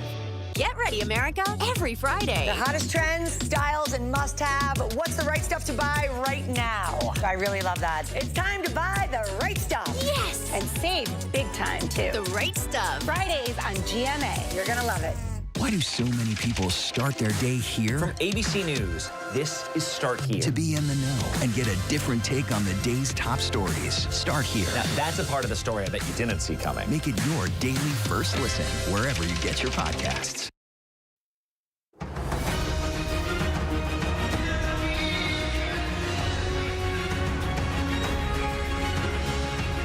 Welcome back, everyone. Live here in Milwaukee for the Republican National Convention. Want to bring in ABC reporter based in Washington, D.C., Jay O'Brien. Jay, in your view, has the attempted assassination of former President Trump changed the energy? It's a very vibrant room from what you would normally expect on the first night of a convention. Absolutely, Lindsay. Delegates here that I've talked to, lawmakers too, say that this is not the convention they plan to attend. While the theme tonight, which is Make America Wealthy Again, was always going to be the theme on this Monday night, there is this overarching theme, this notion of defiance. We've heard chants over the course of the day of fight, fight, fight, those words that Trump mouthed as he was picked off the ground by the Secret Service after he was wounded by that assassin's bullet. That is what we've heard referenced here multiple times by pretty much everyone in this crowd, is that has taken over the overall energy in the room, and what they thought they were going to experience here is nothing like that. We've also heard a number of Republican lawmakers, some of whom are going to address this convention, say that they too want to echo this call from Trump in recent days of unity, of trying to unify the nation, of trying to turn that terrible act on Saturday into something that can bring the country together. It remains to be seen exactly how that plays out on the stage, or if it plays out, but certainly that has changed the dynamic of this entire convention. And Jay, we know the polls are close. Political conventions are essentially free advertising. How can we expect Republicans to use the convention to try to attract voters like independents in particular, who may be on the fence, including RFK supporters? Well, it's interesting because one of the things we've seen is that this was going to be a discussion of policy, right? Again, the theme of tonight is the economy.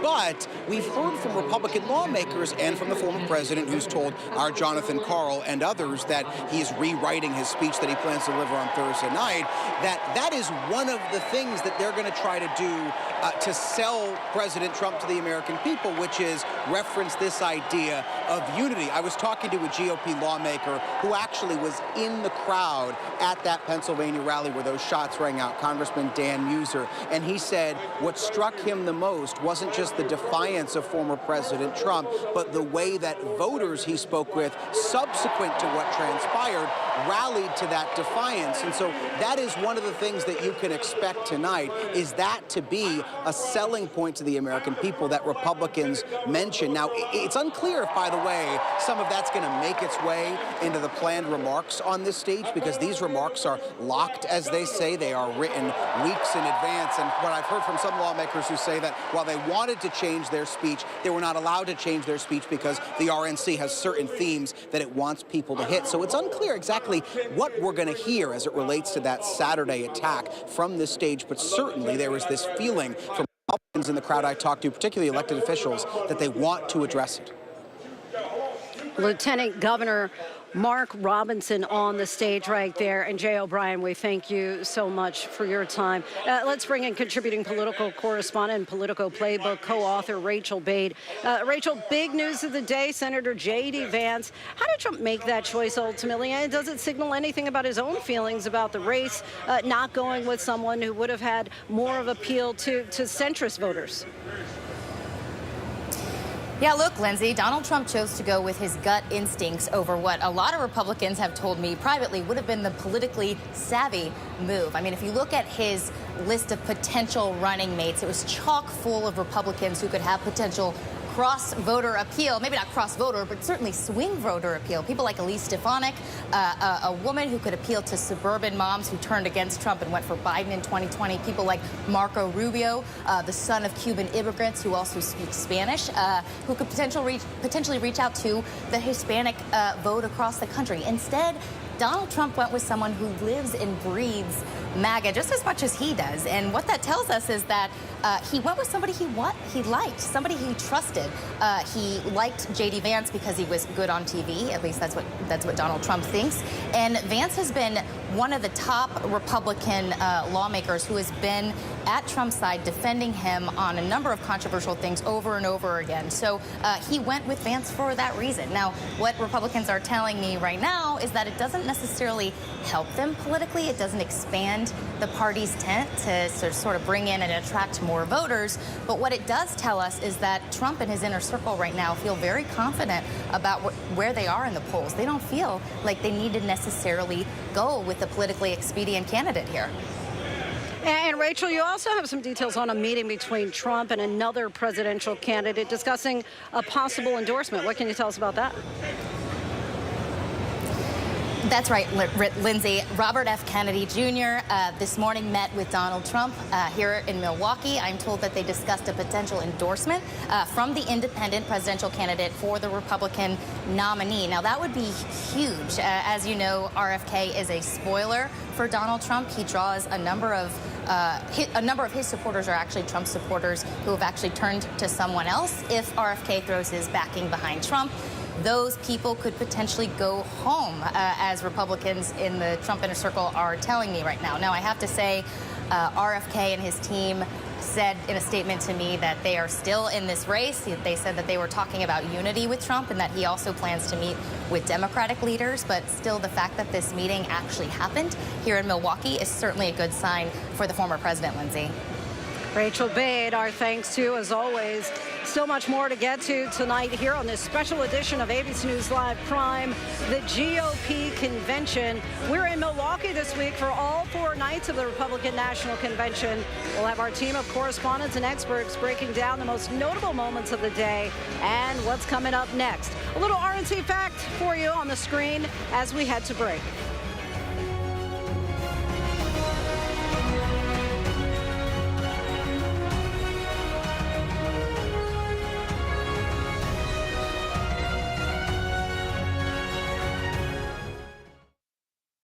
Why do so many people start their day here? From ABC News, this is Start Here. To be in the know and get a different take on the day's top stories. A lot of news today, so let's get into it. Listen now to the Daily News Podcast honored with 4 Edward R. Murrow Awards and see why the New York Times calls it a news podcast worth listening to. Start Here, ABC News. Make it your daily first listen. Now, that's a part of the story I bet you didn't see coming. Wherever you get your podcasts, Start Here. It's lunchtime in America, so what are we serving up? Well, how about everything you need to know? Give it to me. Your health, your money, breaking news, pop culture, with the biggest stars, music, trends, and of course, good food. It's all coming up on GMA3. You're going to love it. We'll see you then. GMA3, what you need to know. A 3rd hour of GMA in the afternoon. So join us afternoons for everything you need to know. I love that. Me too. Whenever news breaks. We are here in Israel, a nation at war. In Rolling Fork, this tornado tore through this town. From Lewiston, Maine. The scene of a horrific mass shooting. From the scene of that deadly missile strike. ABC News Live everywhere. In Iceland, let's go. On the 2024 campaign trail. Here at 10 Downing Street. Wherever the story is. We're going to take you there. You're streaming ABC News Live. ABC News Live. You're streaming ABC News Live. ABC News Live, streaming free everywhere. What does it take to be the most watched newscast in America? An operation to capture ISIS fighters. Is this our Combat Operations Center? We're approaching the gate now. Militants came in from 4 or 5 different directions. Operational nuclear reactor. So you have a couple loaded and ready to go. The house is destroyed, but the flag, there's not a tear in it. Not a tear in it. How important is this label right here, Made in the USA? Look at your smile. You're proud of this. I love this. Great work. Hi. Where are you? Where are you? Appreciate you. Thank you, David. Good to meet you. Ismail? David. David. Yes, yes. I'm David Muir. I know who you are. You Watch do? you every night. ABC's World News Tonight with David Muir is America's most watched newscast. Whenever, wherever news breaks, it's so important to always remember that lives are changed. Here in London, in Buffalo, Uvalde, Texas, Edinburgh, Scotland. Reporting from Rolling Fork, Mississippi. Ukrainian refugees here in Warsaw. We're heading to a small community outside of Mexico City, getting you behind the stories as they happen. ABC News Live Prime. We'll take you there. Stream ABC News Live weeknights wherever you stream your news. Only on ABC News Live. Reporting from Monterey Park, California, I'm Robin Roberts. Wherever the story is, we're going to take you there. You're streaming ABC News Live.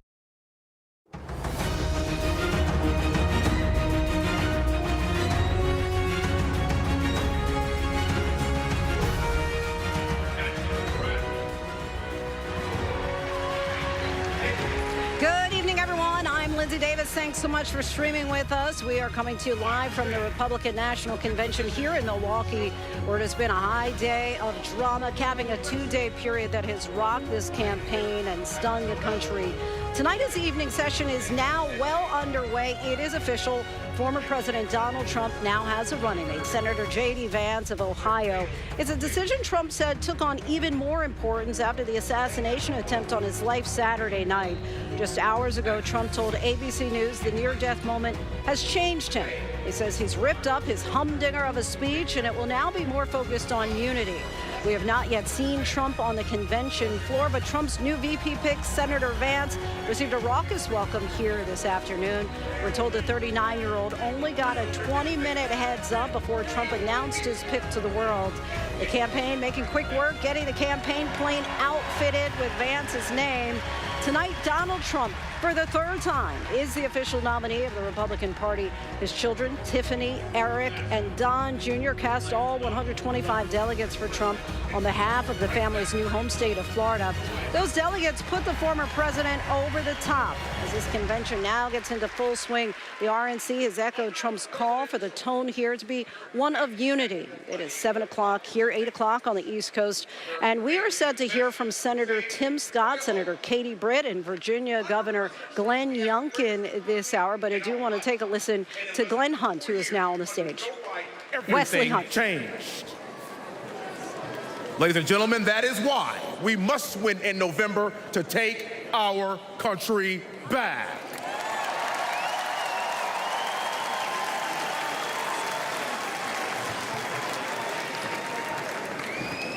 We owe it to future generations to embrace this pivotal moment.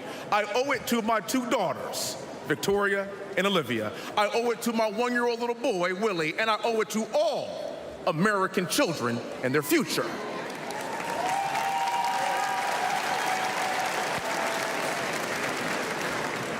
I'm the great-great-grandson of a slave. I'm the son of a retired lieutenant colonel. I'm the product of West Point along with my other two siblings.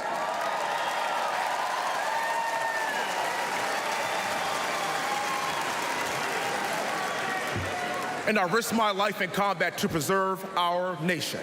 Now,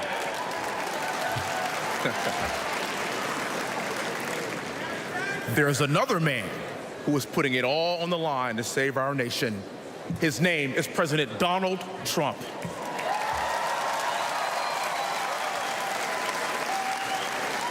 And with your help in November, and with his unbending resolve, together we will make America great again.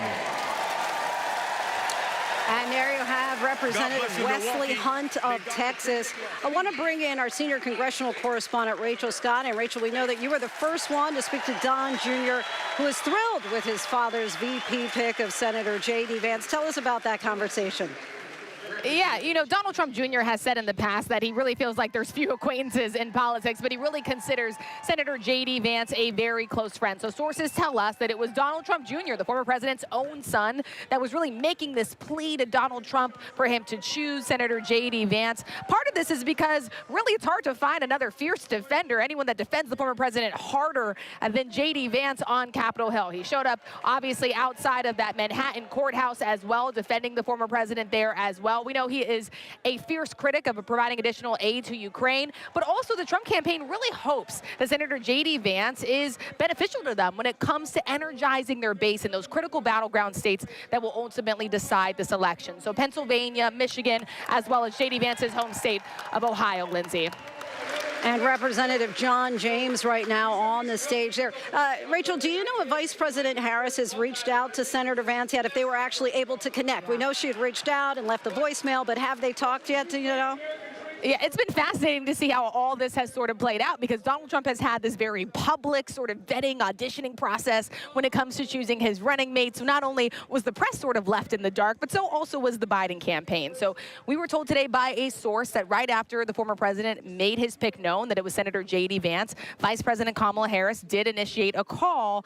J.D. Vance missed that call, and it was because it was a private number, according to another source. And so Vice President Kamala Harris left a voicemail. We are told that J.D. Vance's team has connected with the vice president's team. They're trying to get their schedules all together, that this call could happen as early as tomorrow, Lindsay. So, of course, we're going to stay in tune for that.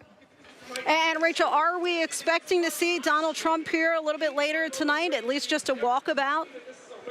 Yeah, I mean, we have our eyes out for him, of course. We know the former president is here.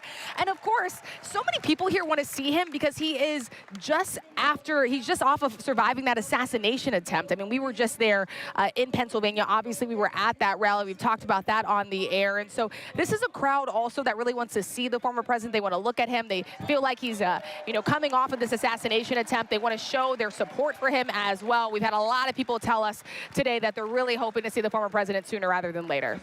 And Rachel, before I let you go, just have to point out the last three speakers in a row have all been black men. And that is something that Donald Trump has really been outwardly courting the black vote. In the past, it's been since 1968 since you've had a Republican nominee for president actually garner more than 13% of the vote. He got 12% in the last election. It looks like he's really trying to tip the scales in the other direction. Yeah, the former president is making a hard pitch to black voters. His campaign is really focused on it. Look, they know that most black voters definitely vote Democratic, but obviously black voters are not a monolith here. And so they have seen in polls these shifts where they do have more support from black voters, including black males. And so we know the former president's campaign is really working to energize that group of voters. I think that it is definitely notable, and it is definitely not a coincidence that you're seeing one black male after another speaking at the Republican National Convention tonight. We know that this is a party that's really trying to open up its doors and bring more diversity in to the Republican Party, Lindsay. All right, Rachel Scott, our thanks to you as always. Our chief national correspondent, Matt Gutman, back with us again from the area where protests have been going on all day long. Just give us a sense of what you've been observing there, Matt. I think they've thinned out some, Lindsay. It has been extraordinarily hot, extraordinarily humid. There was a pretty sizable march of a coalition of groups that went around here and sort of did a serpentine through the soft perimeter, as it's known. Most of them were sort of pro-Palestine, anti-Israel protesters, but a smattering of many groups. And what ended up happening is this is the closest they got. And they wanted, and they'd been lobbying for months, to be able to be within earshot of Fiserv. And you can see that's where the convention is right there. And what's left of the counter-protests are these pro-life protesters who you see behind me. They have also been here for probably about 8 hours. And I just want to give you a sense. I'm going to have Juan, our cameraman, get a little bit closer. Give you a sense of the security cordon here. There are these concrete blocks everywhere you go, and then you have to go through magnetometers, massive amounts of security, and there are thousands of law enforcement officers here in the area, and specifically in that hard perimeter inside. That includes representatives from 6 states. There's the Coast Guard, there is the National Guard, and of course, the Secret Service, and they are in many different places, including, we understand, they have snipers in various places around us. So security has been intense, and I think there is the sense that there has been this overwhelming envelope of security here that has given people a sense of safety, especially after Saturday, because there was a lot of concern that things were on edge. And there was a representative that we spoke to who was a significant member of that protest coalition who was going to bring his family, and it was billed as a family-friendly protest. And they'd hoped that there would be many thousands, up to 10,000 people.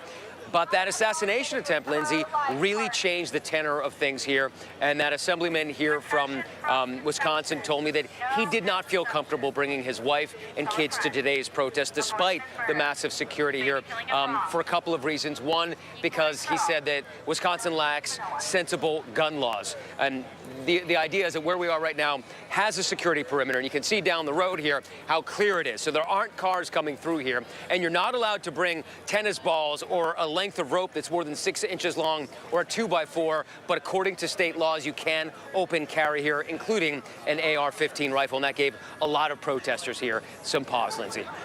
But glad to hear that those protests, by and large, have been peaceful to this point, at least. Matt, our thanks to you. I want to bring in our Martha Raddatz. And Martha, we know the 3 of the 5 children, Trump children today, showed up for their father amid a new call for unity.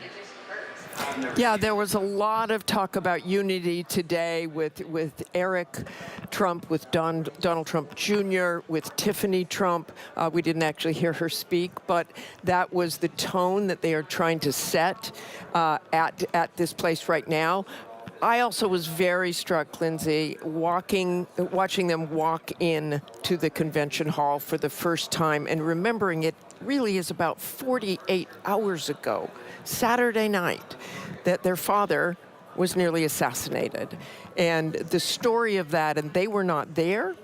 They did not watch it live on television. They were just getting texts from friends. Our John Santucci told me that they basically, the adult children, reached out to former Secret Service agents who were on their father's detail before to try to find out anything they could.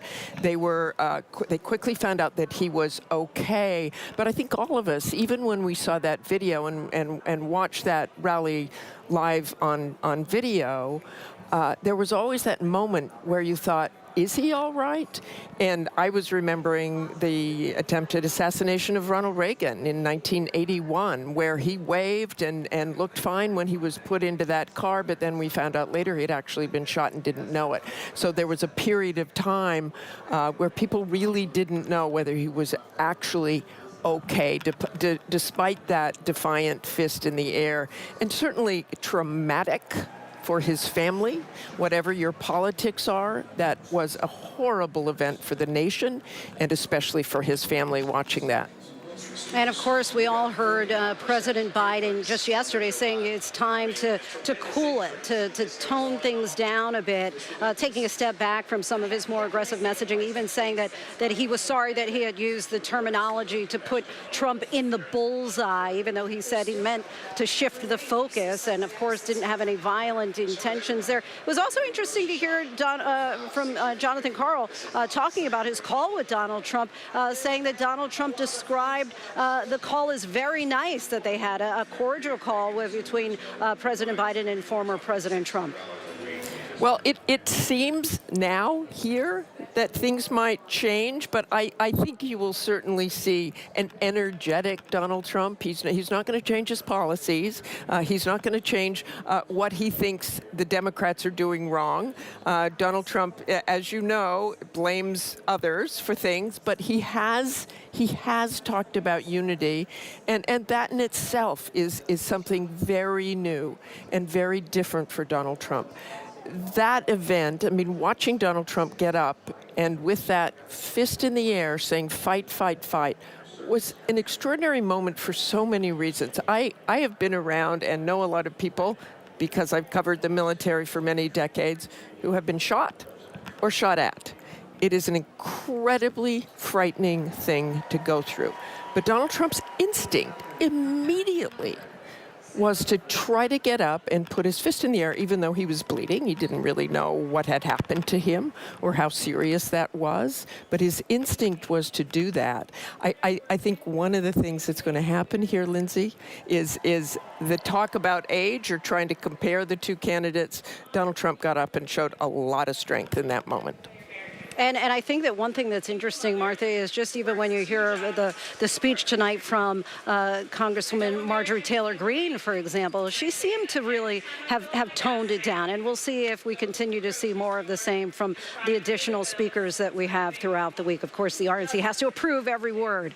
And so we'll see if they stick to the script. Martha Raddatz, our thanks to you as always. And joining us now, ABC News political contributors, former DNC Chair Donna Brazile and Chair of the Milwaukee RNC House Committee, Reince Priebus. Thank you both so much for your time. Reince, want to start with you. What's your reaction to former President Trump's VP pick of Senator Vance?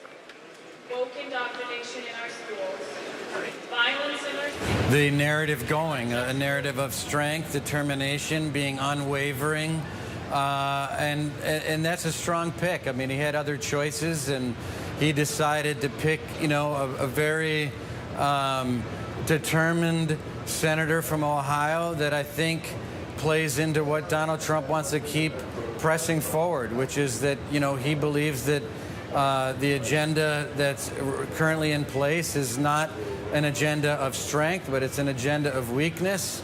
Obviously, surviving a near assassination is something that has taken America not only in shock, but also just by surprise. And I think obviously by moving forward with someone like J.D. Vance, he's saying, I'm going to continue this vision of determination, and I'm going to get back on the campaign trail and potentially pass the torch to a younger generation.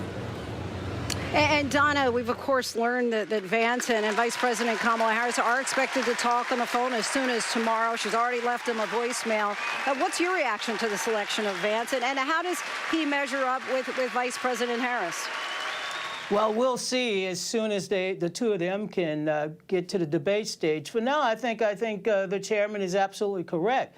This is a generational pick. This is an opportunity for the Republican Party to stop looking in the rearview mirror and begin to look at what lies ahead. What I see in Mr. Vance, of course, is someone who was an original member of the Never Trumper Club, and he has come around. He's practically auditioned for this position. This is an opportunity for him to explain not just his past views on the former president, but also his current stance with regards to so many important issues that we discuss in the public square.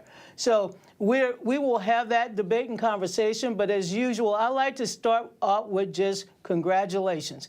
Mr. Vance, you have now entered a league where few others have entered, and this is going to be a very important moment for our country. The stakes couldn't be higher, and he will have an opportunity to contrast his positions, various positions on the issues that matter, with the Vice President of the United States, who is experienced. She has shown over the last 3.5 years that she knows what it takes to lead a diverse country, and I'm looking forward to the debate. And as you said, he is certainly rarefied air at this point for someone who, when he wrote his book in 2016, started out by saying, look, I haven't done anything extraordinary. I'm not a senator. And he went on to list a bunch of things. Of course, we know that he did go on to become a senator and now the nominee for vice president of the Republican Party. Reince, shifting gears here, the assassination attempt on Trump has changed both campaigns. Former President Trump has said that he's rewritten his speech, one that he has called a humdinger of a speech. What other kinds of changes do you think that we'll see this week at the RNC? Well, look, I think that just by President Trump saying those sorts of things is something it's a shift on his part. It's a shift in tone. I think it's significant to hear that.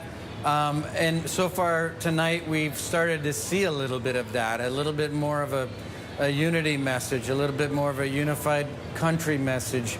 You know, obviously there's going to be a little bit of us versus them and the Biden record, which, you know, Joe Biden can't get away from. I mean, gas, groceries, the economy, immigration, those are all the things that I think people are you know, basing their judgment on Joe Biden and why he's not doing very well in the polls. And you add on top of that the mental acuity, and Joe Biden's got a problem. But but you can do that in a way that's a little less divisive. We can do this stuff in a way that brings our country together. I love the phrase "Make America One Again."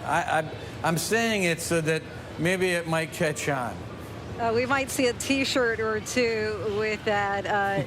Donna Reince, we thank you both so much for your time. Want to listen in on the stage right now to Senator Katie Britt for a moment. Have to live with so much less.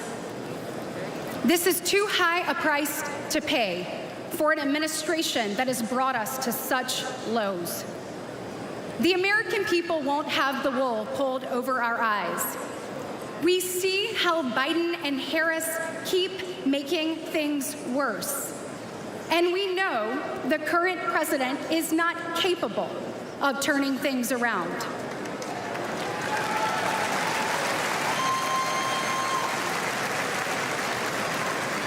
His weakness is costing us our opportunity, our prosperity, our security, our safety.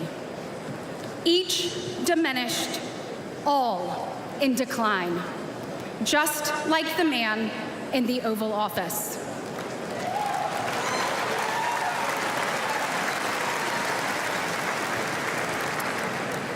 And it doesn't have to be this way.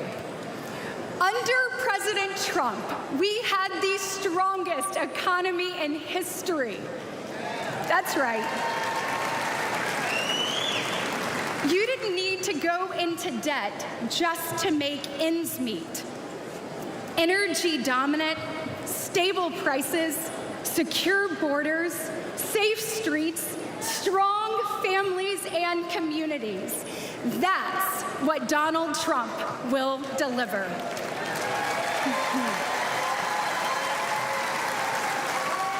Senator Katie Britt there addressing the convention here in Milwaukee. ABC's Washington Bureau Chief Rick Klein is with us now. And Rick, since the attempt on former President Trump's life, the message from both parties has been to tone down the rhetoric. How long do you expect that that'll last? You know, I heard some of the most inflammatory potential speakers earlier tonight. Marjorie Taylor Greene, the Congresswoman from Georgia, the Lieutenant Governor of North Carolina, who's running for Governor Mark Robinson. They are known for making controversial statements. They gave very basic speeches. You could almost hear the edits in what they might have wanted to say or what they would have said if not for the events on Saturday night. We know that the Trump team has encouraged speakers to color a little bit more in between the lines. To Reince Priebus's point, try to demonstrate the unity as a theme of this convention, which was not the original plan. As we know, Donald Trump has ripped up his own speech and says he's going to have a more unifying message. We're hearing now from Senator Katie Britt, who, remember, to her response to the State of Union a couple of months ago, going after the president over mental acuity. I think that was something that was going to be a major theme. So it's going to come in. Obviously, this is a political event. There's going to be lots of politics, but I look across the room right now. There's not nearly as much red meat as I would have expected, and I think probably these delegates would have expected, given what happened just 48 hours ago. Right, and in light of that attempted assassination, do you think that the effort to convince President Biden to step aside has now quieted? For the moment, I've talked to a number of Democrats about this who kind of think that that's not a top-of-mind issue right now, and the immediate pressure campaign has definitely diminished. But if you look forward a little bit, Donald Trump has had an unbelievably good couple of weeks. If he comes out of the convention with a polling bump, if he is up not just 1 or 2 points, but say 6, 7, 8, 10 points, you're going to hear it come back, not to mention the fact that Joe Biden has to continue to do it every day. He's taking basically 1 day off the campaign trail. He'll be back tomorrow giving interviews, always an opportunity for more stumbles. And I think Democrats' worry about losing got a lot more real. Rick, I want to pause just for a moment so we can go in and listen to, I believe it, yes, Senator Tim Scott on the stage right now. Wow. Thank you so much. Thank you. Hello, Milwaukee! Are you ready for 4 more years of Donald Trump? Oh, me too. Listen, if you didn't believe in miracles before Saturday, you better be believing right now. Thank God Almighty that we live in a country that still believes in the King of Kings and the Lord of Lords, the Alpha and the Omega. And our God still saves, he still delivers, and he still sets free. Because on Saturday, the devil came to Pennsylvania holding a rifle, but an American lion got back up on his feet and he roared. Oh yeah, he roared.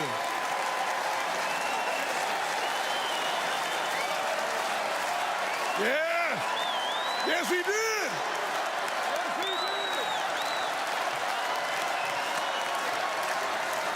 You see, America, this is a difficult time. Tim Scott electrifying the crowd here. And tonight's theme at the RNC is Make America Wealthy Again, which some would call a misnomer since America's GDP remains one of the highest in the world. Unemployment is low. And though inflation has hit Americans hard, real wage growth here has beaten most other advanced economies. Still, American capitalism can also spell upheaval. Montana's timber industry in Missoula County, once dominant, has taken a harsh hit, not because of low timber prices or waning demand, but because soaring home prices have made the area unaffordable for blue-collar workers. Our Terry Moran saw the fallout for himself.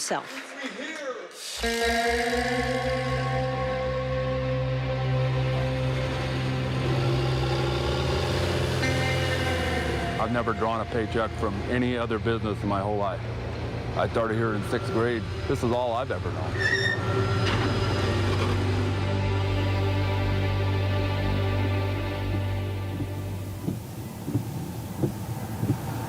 Beautiful out here. We're driving through the mountains to Seeley Lake in Missoula County.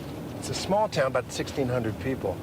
And we're going to Pyramid Mountain Lumber. That is the biggest employer in this town. And it's been a family-owned and operated timber business for 75 years, 4 generations. My grandfather, who started the mill here in 1948, my father in the middle, and he's still currently active in the business. And then my oldest brother, Steve, who's our sales manager. So it's the 3 generations of the Johnson family in that photo. And then different crews, you know, the office crew, the loading crew, sawmill, planer. Yeah, that's emotional. You know, it'll be, you know, to make the announcement to the crew was probably the toughest thing. I got friends, family, you know, generations, good friends that work here. And have to tell them we're going to shut the doors. But yeah, there used to be 7 or 8 mills right in Missoula County. And after you guys close, there'll be no more sawmills in Missoula County. We're a random length sawmill, so we cut all widths, all lengths. You got 2x4s. 2x4 through 2x12, 1x4 through 1x12, and from anywhere from 6 to 16 feet. Let's take a look. Where are we going over here? We're heading in the sawmill, so.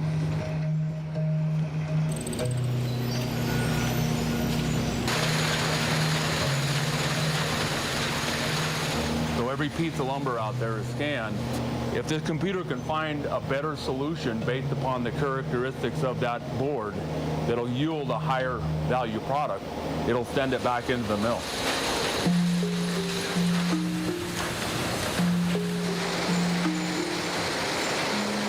Now, the one thing about our mill, through 75 years of operation, we've grown from this to this. The more real estate you're covering, the more people it takes. This is all finished product. It's all finished. Yeah. It's dried. It's everything. It's ready to Yeah, everything we're looking at here is all finished product, ready to be loaded on trucks. Yeah, in order for to be a commodity, we can't command more for our price. You've got to produce more lumber than you were before to help drive that cost down. And for us to be able to produce more, we need more bodies. Why can't you find people who want to work here? Well, our cost for an average house in this town is higher than it is in Missoula, which is the second largest city, which is 50 miles away.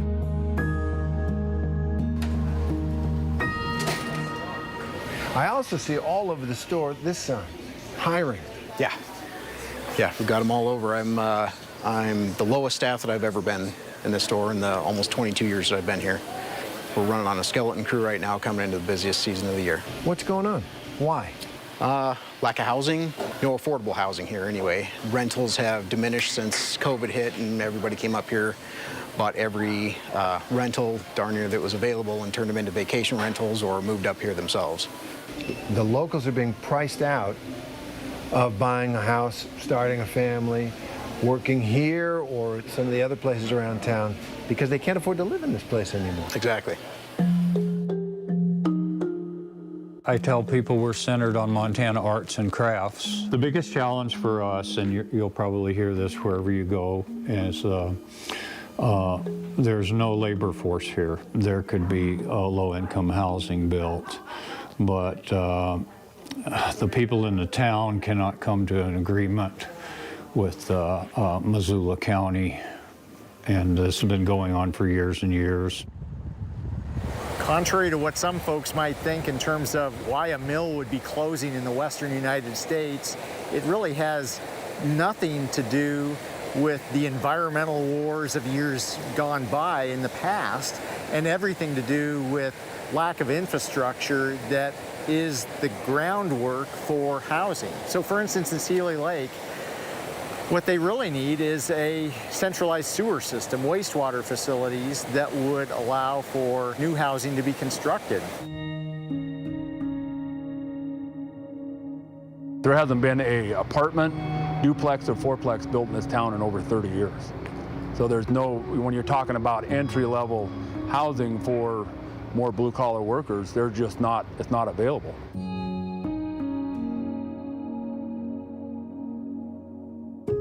We are kind of seeing the fruits of decisions in the past come to bear today, come to fruition.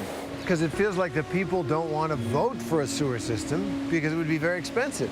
The concern was in the past both because of the cost, but also the concern, would this infrastructure change the character of the community? But therein lies the irony, is that the lack of the infrastructure is the big reason why Pyramid Mountain Lumber cannot find the housing for their employees and the employees to keep it going, and hence change is upon us. No sewer system, no available affordable housing for working people. That's exactly right. So this town needs a sewer system. The town needs a sewer system, or needs some lightening up of regulations from Missoula County. But hasn't the town voted against the sewer system in the past? They did, when they had things set up, they did vote against it. Because you got to pay more for a sewer system. You got to pay more, the hookup was expensive, the monthly cost was expensive, and the immediate people it was going to affect was going to be the lowest income people. That's where it was going to start, because it was going to start with the most highly populated portion of the town. If you're a school teacher and a sheriff, they can't afford this town, so the guy moving in to work an entry-level job in ours, he can't afford it either. So it's a town that's really going to belong to wealthier people. What's it going to mean for the community, for Sealy Lake? Oh, it'll impact. Our average payroll, our payroll just here to our employees is over $6 million a year. So, you take that out of this economy, it'll change the fabric of the town, there's no doubt. Terry Moran joins us now. He's also here at the convention. And Terry, not every story of economic disruption involves some sort of political fight, and this seems to be one of them. It is, For now, Linsey, not yet has that big political fight come. And that's because all this happened so fast. The pandemic changed working life for so many people, especially wealthier people. They could work from anywhere. You combine that with what they call the Yellowstone effect, which really predates Yellowstone, but that people discovered how beautiful Montana was, what an amazing place it is to live and to raise your family. And that jacked up prices beyond imagination in a place like Seeley Lake, where that sawmill needed workers. There was a double-wide trailer on a couple of acres, double-wide trailer from the 1980s, going for $450,000 in Seeley Lake, Montana. That's just one example we saw of the crazy housing prices. And I think what you are going to see is a revolt against the primarily wealthy people coming in, tech executives, finance executives, others, and buying up the property and making it impossible for working people to live and for family businesses like that sawmill to continue. And Terry, the Republican theme this evening once again is about wealth creation. Republicans now lean into a populist protectionist message, which is very different from past platforms, emphasizing more free market capitalism. Why the change? Well, one reason is that's where the votes are. Look, a lot of their base, which is working white working class people, are the ones getting clobbered by the phenomenon that we saw in Seeley Lake, where so much of the country's wealth has gone to so few zip codes, so few places. And so it was in some ways their constituents, everybody wasn't making a lot of money, that were getting hurt. But now you look at the Dow hit 40,000 today for the first time ever. That class is getting wealthier and wealthier. And there is this populist outrage about that, about the concentration of wealth in too few places and in too few people that the Democrats have, and that now under Donald Trump, the Republicans have too. And part of the Republican message is to end inflation. Actually, Terry, I'm seeing that we're a little short on time, so I got to thank you. And we'll bring in 538's Galen Druk. For those of you who are just joining us, we are live at day one of the Republican National Convention. This, of course, is being held just a couple of days after an attempted assassination on former President Trump. And now the official Republican nominee, Donald Trump. 538's Galen Druk joins us now with some data on that and more. Galen, while not near the majority of Americans, there are actually millions of people who do support political violence. Yeah, Linsey, of course, this is something that hangs over this entire event. The good news is that the vast majority of Americans reject political violence and democratic norm-breaking in pursuit of power. But the reality is, if you look at rigorous surveys that ask about this, you see that somewhere in the range of 4 or 5% of Americans say that political violence can be acceptable to achieve political power in some circumstances. And look, I mean, if you do the math on that, 1% of Americans is 2.5 million adults, right? So you multiply that out, that's about 10 million people. But as we saw on Saturday, in some ways, it doesn't matter what percentage. If one person decides that political violence is acceptable, it can wreak havoc on our political system and cause a lot of damage. And so what we also know from the research is that leaders play a large role in helping Americans understand that political violence is never acceptable. And so this is a moment where we're looking to American leadership to help tamp down the rhetoric and prevent Americans from seeing violence as an acceptable form of political behavior. And the theme, once again, for tonight is Make America Wealthy once again. How do voters view Trump's ability to handle the economy over President Biden's? This is one of the clear advantages that former President Trump has over the current president. When you ask Americans what are the most important issues to you, number one is the economy. So perhaps no surprise that it's the topic of the first night of the convention. And what we see from polling that ABC has done is that Trump has a 10-point advantage on that issue. The same when you ask about inflation specifically. You know, I've seen signs on the floor this evening about lowering prices, that Trump will lower prices. I should say that when you look at the polling and you ask Americans, in order to address inflation, would you rather that prices come down or your income goes up? 2/3 of Americans say they would rather prices come down. They're saying, hold that raise. I would rather prices to fall. That's significant because from an economist's perspective, falling prices is actually really problematic for the economy. What we want is to lower the inflation rate, but what we don't want is a sort of spiral downward of actual prices. All right, 538's Galen Druk, our thanks to you. As we have said, tonight's convention kicks off under the cloud of that assassination attempt from just 2 days ago. We came on the air after the world saw that stunning new video showing the moment Donald Trump's would-be assassin climbed onto the roof of a building just 2 minutes before he opened fire. You could hear bystanders desperately trying to alert police. Authorities now using this video as part of the investigation. Investigators tonight are trying to determine whether roof access had been properly locked down. The shooter climbing up seemingly unimpeded about 400 feet from the stage with a direct line of sight on the former president. Joining us now is ABC senior law enforcement contributor and retired Secret Service agent Donald Mihalik. Donald, thank you so much for joining us. The investigation is ongoing, and it'll be important to hear about the security plan. What was the coverage of the building the shooter used? What were, if any, gaps in the plan? That's, I think, the question that'll come out in the investigation is what were the gaps in a plan? Were there gaps in a plan? You know, again, the Secret Service is in the business of risk mitigation, not risk elimination. So I'm pretty confident that this building, this area was part of their security plan. I'm sure they had some type of risk mitigation plan in place. But what we need to find out and hear about is what was that plan and where was it actionable, where was it not, and where were the gaps, and how did it fail? And you can see there, Virginia Governor Glenn Youngkin now addressing the audience here. I want to stay with you, though, for a moment. What's next when it comes to protection enhancements after this type of incident? Well, I think what you're going to see is we've already heard that J.D. Vance is the VP nominee, so he'll get picked up with Secret Service protection. RFK Jr. was offered Secret Service protection. That's in large part due, of course, in wake of the assassination attempt, the increased threat against political figures, especially those running for office. So that's all lawful and they're entitled, and they'll get that protection. I think you'll see all the Secret Service's protected details get reassessed, maybe some enhancements occur, and all the protective sites also get reassessed and enhanced, just like we witnessed at the RNC just before it started. And give us just a little more of a sense of what that's going to look like. Of course, you were with then VP candidate Senator Tim Kaine at the DNC when he and his spouse became protected.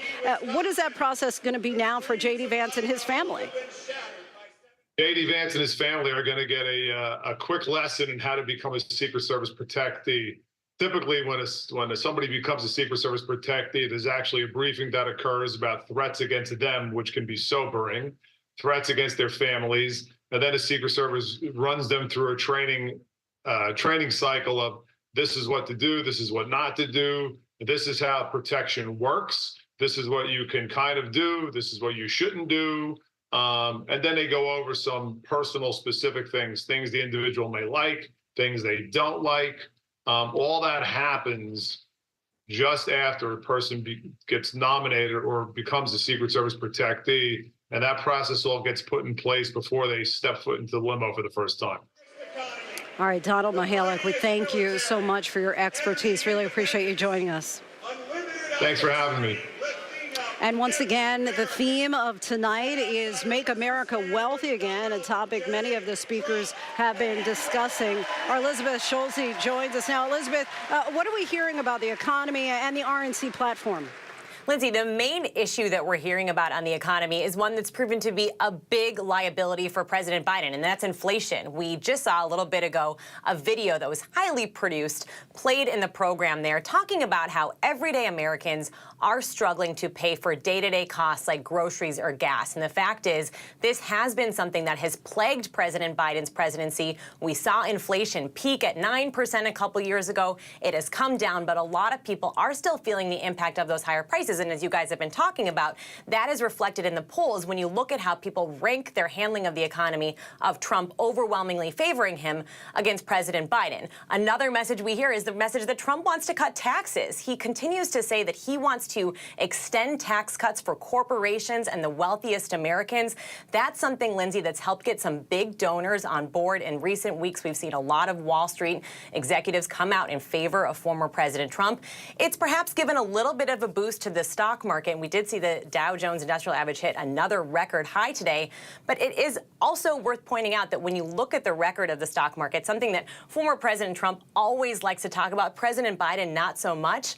The stock market, the S&P 500, which is reflected in most retirement accounts, up 40% under Donald Trump. It's actually up 45% at this point in his presidency compared to Trump under President Biden, Linsey. And of course, Trump just announced today Ohio's J.D. Vance as his running mate. What do we know about how he aligns with Trump on the economy? He did, and there's a really important point in how much he aligns with former President Trump on a key issue of protectionism. We know that J.D. Vance is a staunch protectionist, a populist who really does favor a lot of these policies that would seek to bring manufacturing back to the U.S. The biggest example of that, Linsey, is tariffs. Former President Trump has proposed these universal tariffs on products that are coming into the U.S. The goal is to make it more expensive for companies to do manufacturing abroad, try to boost job creation at home.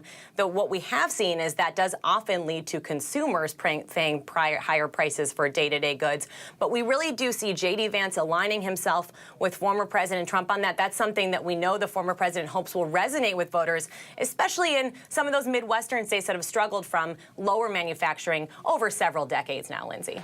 All right, Elizabeth Schulze for us. Thanks so much. We'll take a listen in to Governor Glenn Youngkin from Virginia. This election be more simple. It's common sense versus chaos. It's strength versus weakness. Friends, it's not just Republicans who see this. It's Republicans, independents, and lots of Democrats. It's Americans. Under President Trump, America had high growth and low inflation. Under Joe Biden, America has low growth and high inflation. 66% of Americans now live paycheck to paycheck. Moms and dads worrying, can they buy new shoes for their kids going back to school? Can they write the tuition check for college? Will they ever be able to retire? Under President Trump, 2.4 million Americans were lifted out of poverty.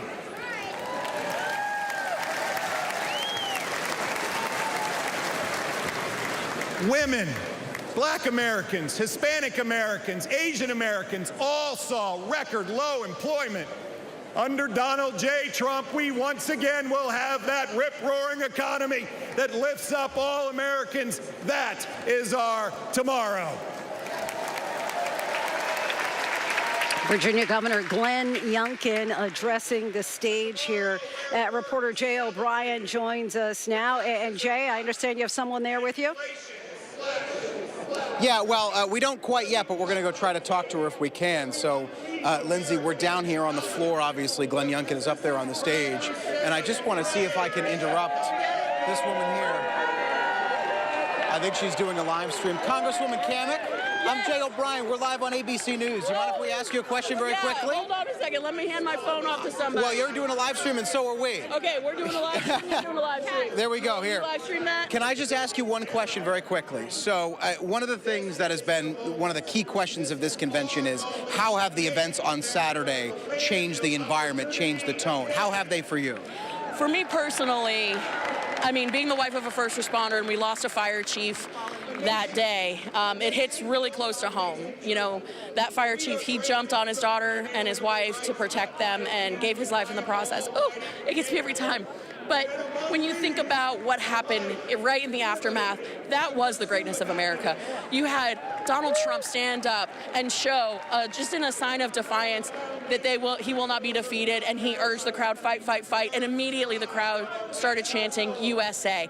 How that has translated here, we are unified, we are fired up, we are ready to bring the country together. He's talking about unity. Will there be a messaging change to try to unify voters of all stripes because of that, you think? Absolutely. That's the beauty of the America First platform, is that it doesn't belong just to the Republicans. It belongs to all Americans. It's for people no matter what part of the country you are, no matter if you're white, black, young, old, it doesn't matter who you are, where you come from. The America First policies resonate with every American, and he's really going to lean into that. And this is a unifying moment.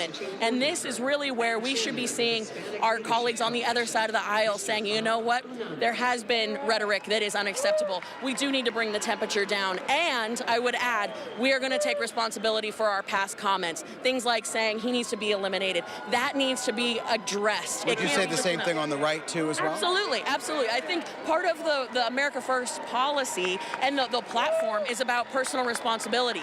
And we have been living effectively through the angertainment era. The angertainment era is all about ratcheting up the rhetoric, creating more and more outrageous statements in order to get attention. And that has led us to this point. We have a moment to unite. I've got to wrap you. I've got to send it back up to Linsey Davis in the booth. Thank you very much. Congresswoman Kat Cammack of Florida. Linsey, we'll send it back to you. Jay O'Brien, our thanks to you. Still much more context and analysis to get to here on this special edition of ABC News Live Prime, the GOP convention. More analysis and coverage of the day's events and what it could mean for the future of the party as we're live here in Milwaukee, day one of the Republican National Convention. Stay with us.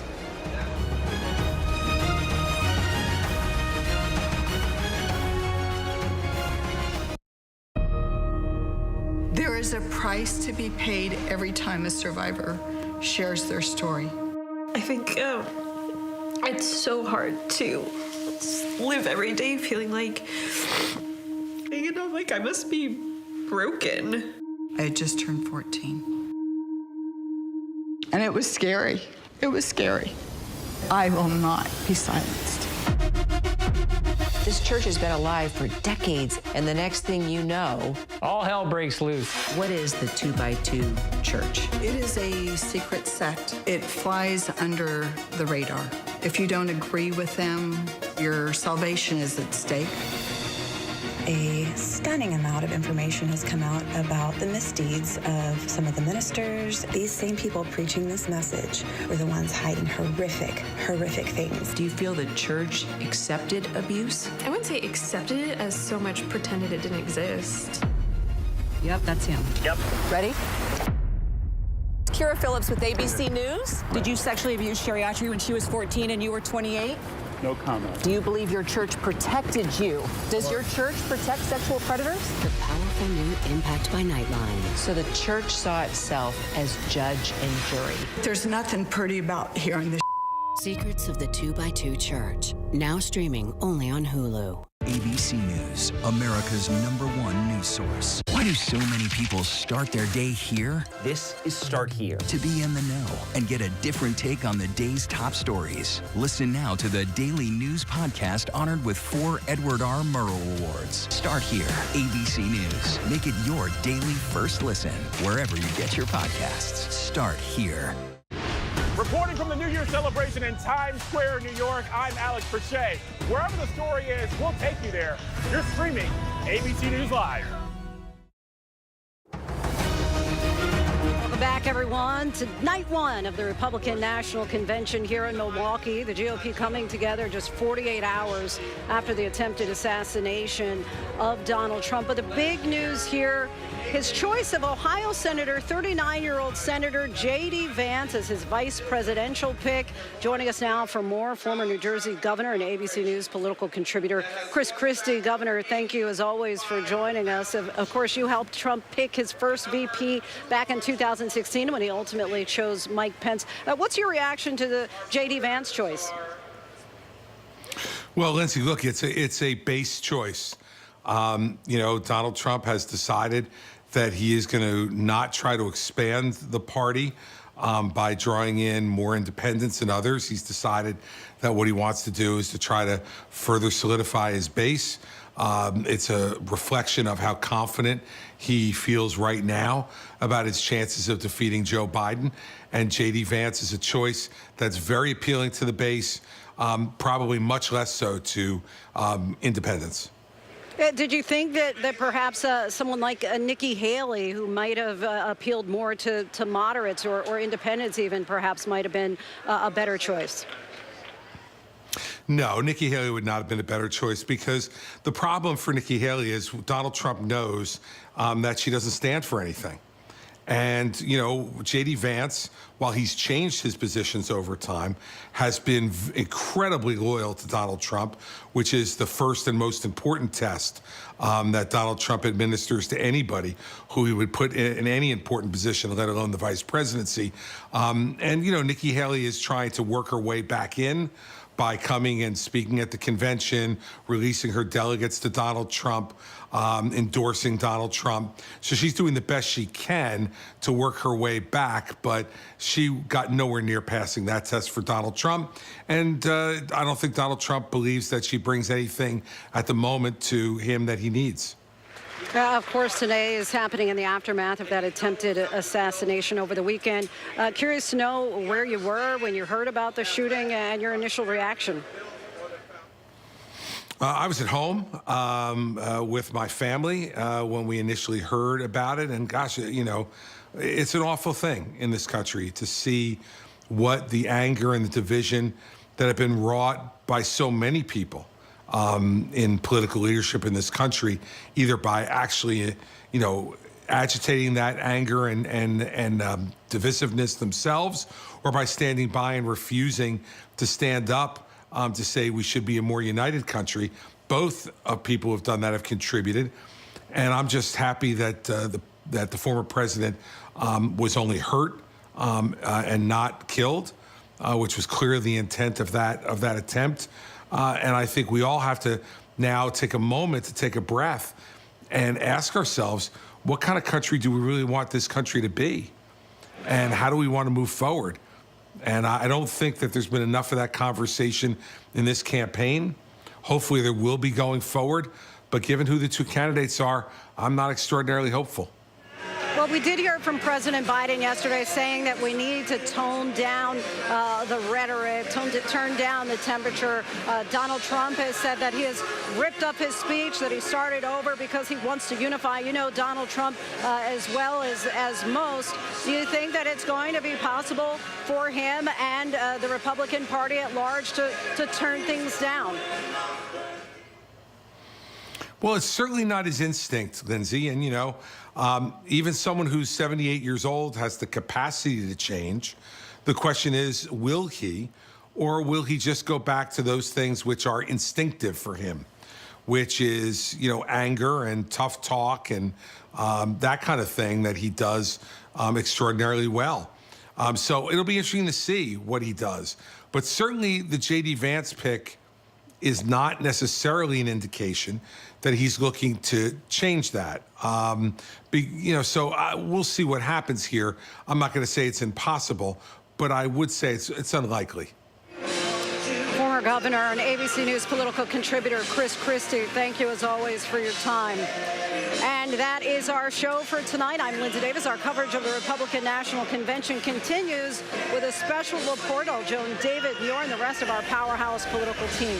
I hope you'll join us.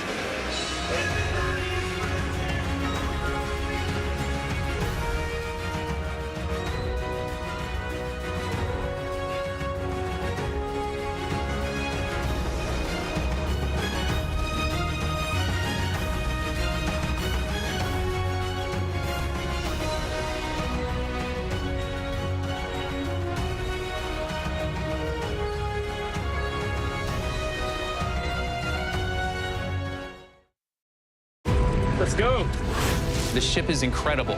It feels like living in a science fiction movie. We just saw what no one has seen before. Wow, look at that. Oh my gosh. Well, dead ahead. Turn on! We are heading into the unknown. Hammer, hammer, hammer. It doesn't get any more cutting edge than this.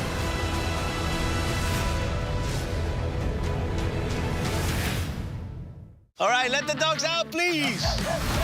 I want to make sure that we all learn together. We are so grateful. You changed our world. It is a beautiful thing to see. As you rehabilitate the dog, you'll rehabilitate you. Hi, I'm Andy. And I'm Sabrina. And we're moms, juggling tons of stuff every day, like all you moms out there. And you know what we love? Really love? Pop culture. So listen now to our new podcast, Pop Culture Moms, wherever you get your podcasts. If you were coming of age in the 1980s, the Brat Pack was near the center of your cultural awareness. But for those of us experiencing it from the inside, the Brat Pack was something very different. The critics agree. Hated the Brat Pack. What a disaster. Why did we take it as an offense? I'm not going to say we were the Beatles or anything. Well, we didn't fill Shea Stadium. 1985? I think we could have. There is a price to be paid every time a survivor shares their story. I will not be silenced. Do you feel the church accepted abuse? I wouldn't say accepted it as so much pretended it didn't exist. Yep, that's him. Yep. Ready? Kira Phillips with ABC News. Does your church protect sexual predators? The powerful new Impact by Nightline. Secrets of the 2x2 Church. There's nothing pretty about hearing this. Now streaming on Hulu. Why do so many people start their day here? From ABC News, this is Start Here. To be in the know and get a different take on the day's top stories. A lot of news today, so let's get into it. Listen now to the Daily News Podcast honored with 4 Edward R. Murrow Awards and see why the New York Times calls it a news podcast worth listening to. Start Here, ABC News. Make it your daily first listen. Now, that's a part of the story I bet you didn't see coming. Wherever you get your podcasts, Start Here. Hey, good morning, America.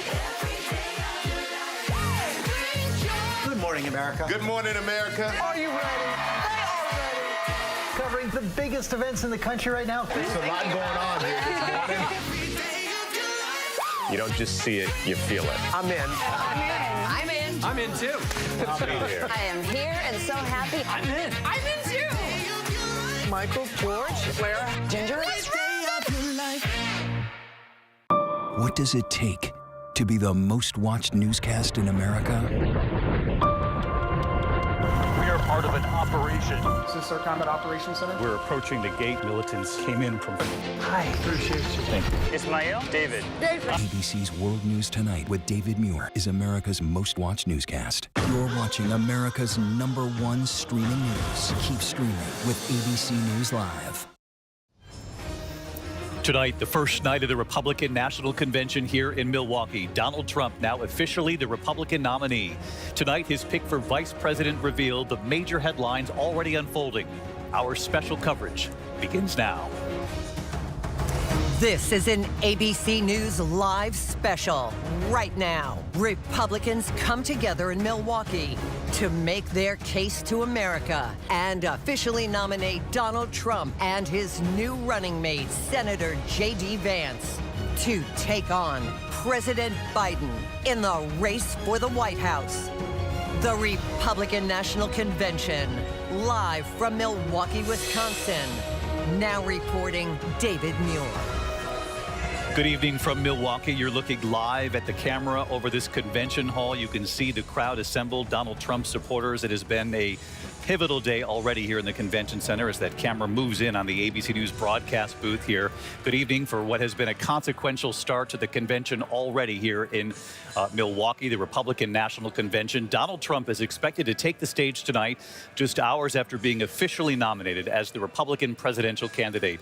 And after months of speculation, the former president naming his pick for vice president here late today, Senator J.D. Vance of Ohio. His decision, of course, sweeping through the convention center right during roll call. In fact, sources tell ABC News that Donald Trump Jr. was a leading strong push for Vance over the last few days. They tell us the decision came down to the final hours before it was made public. Vance was notified about 20 minutes before Trump's decision. In fact, Vice President Kamala Harris reaching out to him earlier today, saying she welcomes a conversation, welcomes him to the race, looking forward to perhaps joining him on the debate stage in the future. It's our belief that J.D. Vance will be reaching out to the vice president in the next 24 hours or so. We look forward to a readout on that. The Trump family playing a major role here on day one of the convention. Don Jr., Eric, and Tiffany Trump all on hand to help Florida put their father over the top during today's roll call. This home state of Florida, making Donald Trump the Republican Party candidate for president for a third time. Of course, all of this playing out just 2 days after the attempted assassination of Trump during the rally in Butler, Pennsylvania. Trump claims the moment has now changed him. He said he will adopt a different tone going forward in this campaign. He talked with our John Carl late today. We'll have much more on that conversation over the course of our coverage here this evening. Also part of this evening, the economy taking center stage right here behind me. The party's theme tonight, Make America Wealthy Again. Republicans and Democrats with two very different views of the state of the economy. Democrats pointing to the Biden administration's work to create jobs, lower unemployment, and slow inflation. The stock market hitting record highs. Republicans say it is still not good enough. And American families are, they say, still bearing the burden of high prices at the supermarket.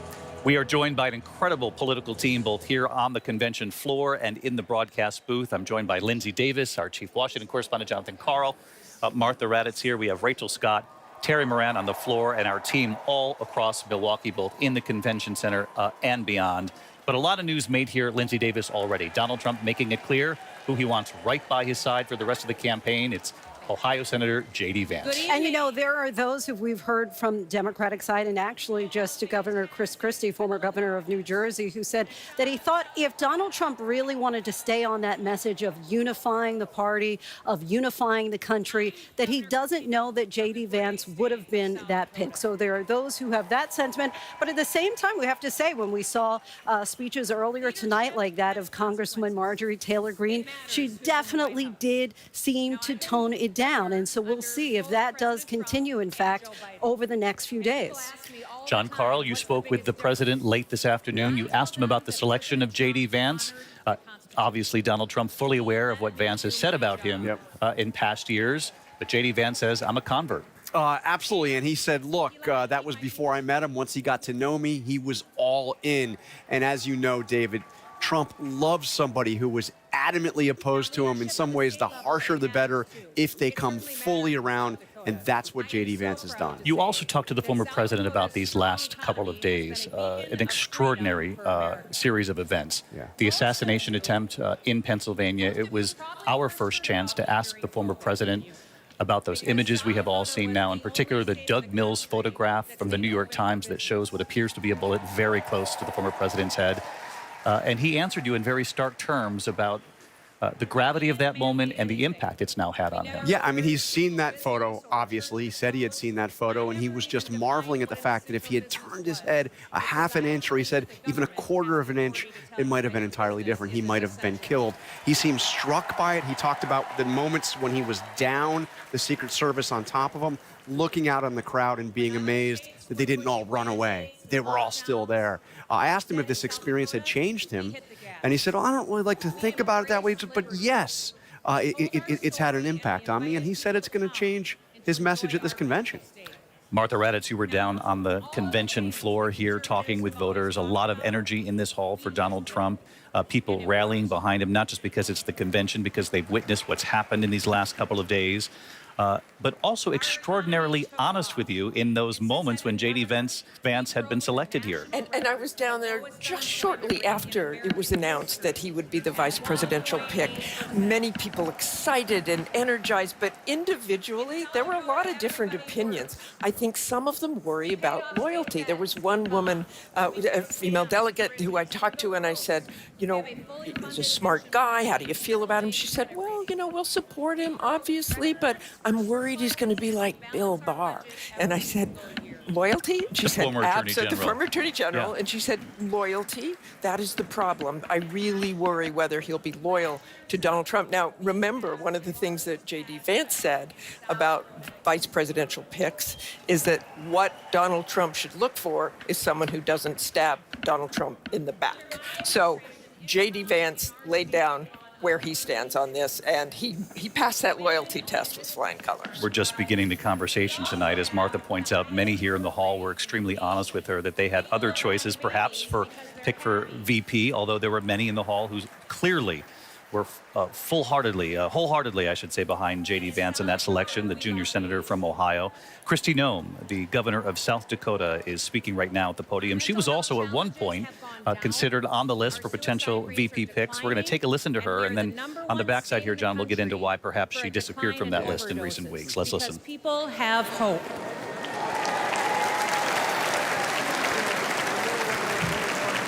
We're growing so fast that we needed more workers to catch up. So we launched the most successful workforce recruitment campaign in the history of South Dakota.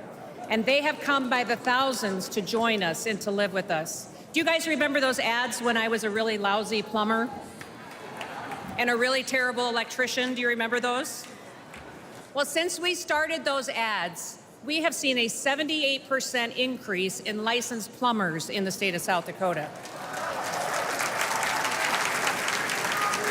We've seen a 44% increase in electricians in our state. Now, people aren't moving to South Dakota for our beaches or for our beautiful January weather. They are moving to our state for opportunity and for freedom. And all of this happened because our people were bold. We took action, and I was strong. Now, South Dakota proved that freedom will make America wealthy again.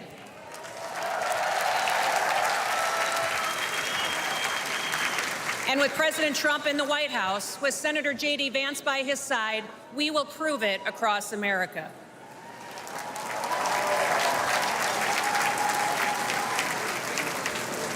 Listen, 2 days ago, the whole world changed. Evil displayed itself in the very worst way, through a cowardly act. An innocent American lost his life, and we will continue to lift his family up in our prayers every single day. Prior to this week, we already knew that President Donald Trump was a fighter. He is the toughest man that I have ever met. Nobody has endured more than what he has gone through.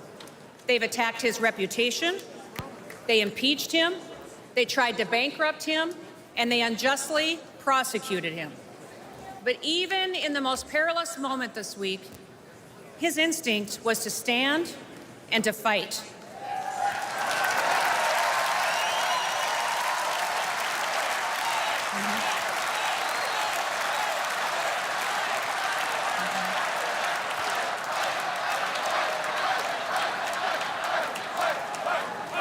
Donald J. Trump is our man in the arena. He will never stop fighting for us. He will never stop, and now he is bringing all of us together. Now, I know that many of you are angry, but now is the time to unite. And we have to get to work. We have to win the hearts and minds of every single American. Wake them up with truth and with wisdom. We need to listen to them. You can't win people over by arguing with them. Visit with your neighbors, at your job, at your church, at the gas station, or even at the grocery store. Listen, there are moments in our history, often after great hardship and tragedy, when true leaders unite our country. At one time, President Lincoln, he united our country.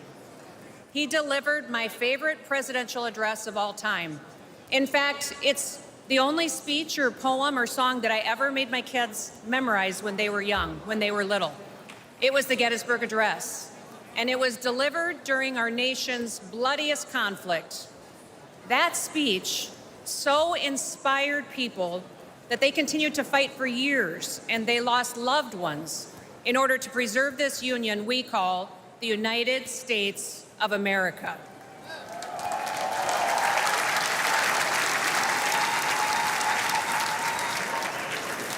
Now, at that time, President Lincoln encouraged us to take increased devotion, that this nation under God shall have a new birth of freedom, and that a government of the people, by the people, and for the people shall not perish from this earth.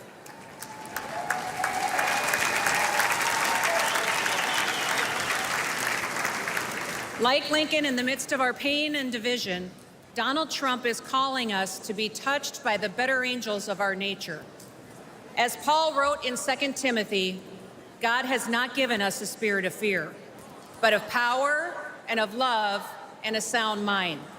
We must not be afraid.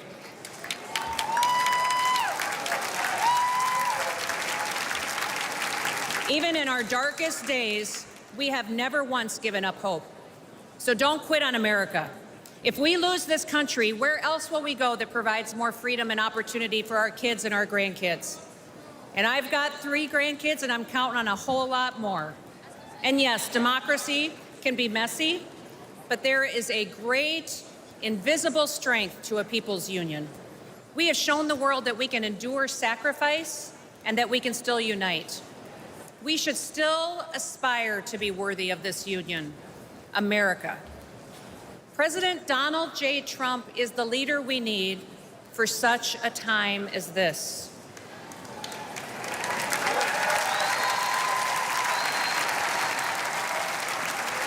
So now, I need you to get to work. Get out there, go do it. Don't quit. Keep fighting, keep uniting, keep talking to people, win the hearts and minds, and may God bless you, and may God continue to bless the great United States of America. Thank you.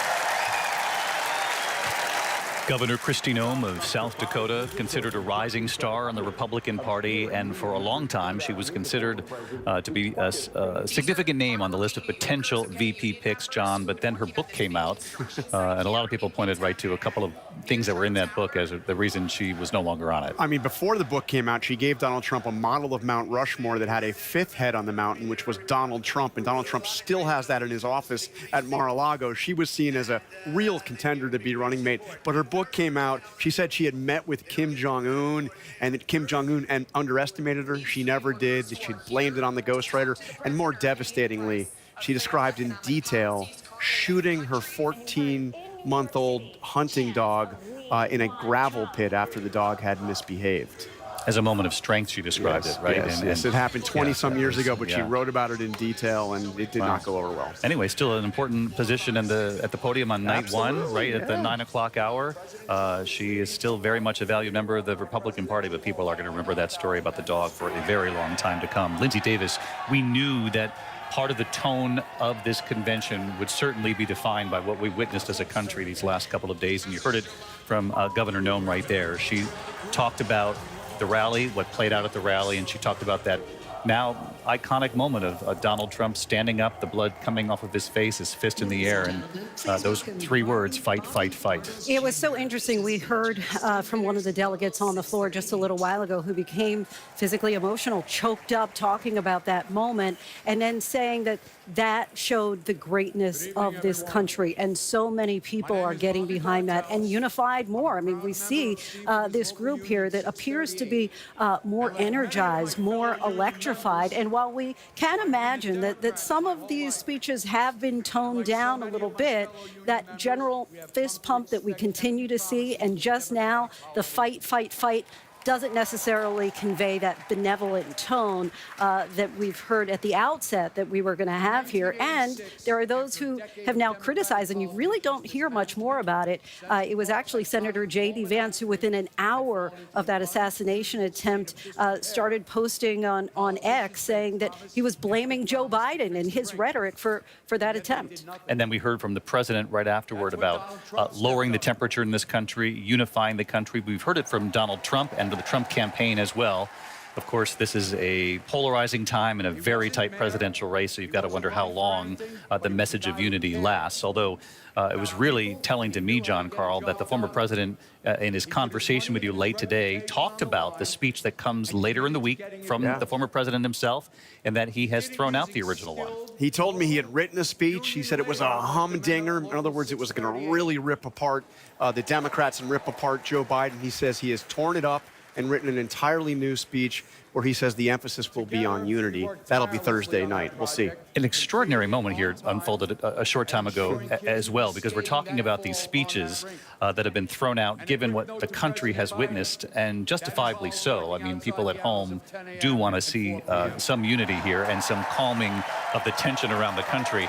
Wisconsin Senator Ron Johnson was pressed about some of the divisiveness in the speech that he gave here a short time ago, and he actually said the wrong speech had been loaded into the prompter. He said the wrong speech was loaded into the prompter, but he continued to read it. And what he read was, I will absolutely stand by the fact that Democrat policies are destroying this country. But we also, this is what he corrected, but we also have to try and unify and heal this nation. I didn't attack any individual. I was talking about their policies. During his speech, Johnson had said, today's Democrat agenda, their policies are clear and present danger to America. This is what he actually read. This was his original speech. To our institutions, our values, and our people, Democrats have forgotten American families. They've abandoned the hardworking middle class. This was not a unifying speech that Senator Johnson gave, but he said what it was supposed to do is in the beginning talk about unifying, but apparently they loaded the wrong speech in the prompter, and he went ahead and said it. But clearly the message down there is unifying. And I have to say, walking among the crowd, I mean, people have been very nice to us. Generally, we are looked at sometimes as the enemy of the people by the Trump campaign, but they've been very nice. They've wanted to talk about what happened in Pennsylvania to Donald Trump. And I mean, the mood is very different to me. And part of it is J.D. Vance. They do seem very energized by that, even though he was somebody who criticized Donald Trump all the time. I'd ask them about that, and they said, look, Donald Trump won over J.D. Vance, and if he won over J.D. Vance, he can win over the entire country. But it shows how new this is, that the old speech was still in the teleprompter. Yeah. I mean, this new tone is brand new. Hey, listen, we've had that happen to us before, where the wrong thing is loaded. But usually, I mean, if we're on our game, we notice when the wrong one's loaded. Ron Burgundy situation, not so much. Yeah, right. It's happened to the best of us. I think Linsey Davis, although I've never seen her make a mistake in my life here. Let's get down to the floor here, a little temperature of the floor. Rachel Scott. Covering this convention, obviously with us all 4 nights, covering this campaign out in the field. Rachel Scott, you were there as J.D. Vance made his first appearance, and as Don Jr., the rest of the adult children, most of them coming down that aisle to put their father over the top to clinch the nomination officially. Don Jr., you interviewed him. The first to interview him after it was made public that J.D. Vance was the pick. Yeah, and it was Donald Trump's family that really came forward in that first row when Florida was called, putting him over the top. And I had an opportunity to talk to Donald Trump Jr., and sources have told us all along that he really was the most aggressive when it came to pushing for Senator J.D. Vance to be his father's running mate. I asked him about it, what he wanted to see, what it brought to the ticket, and I will tell you, David, that sources within the campaign tell us that they hope that J.D. Vance will help the former president in critical battleground states, Pennsylvania, Michigan, and of course, Senator Vance's home state of Ohio. Remember, it was Donald Trump's endorsement of Vance back in 2022 that really turned things around for Vance and sent him all the way to the Senate. Now Trump is going to need him on this ticket to clinch the White House. Rachel Scott on the convention floor, Congressman Byron Donalds of Florida up on stage right now, one of 4 black Republicans serving in the House, also a rising star. Let's listen. But I was raised by a single mother in Brooklyn, New York. Life was hard and we struggled. When I was in the 1st grade, my mother took me out of public school because she could see that public education was failing me. I needed to be challenged, and I needed the opportunity that only a private school could provide. My mother is an educator, and she truly believed in my potential. But Democrat politicians wanted to trap me in a failing school, but my mom fought for me.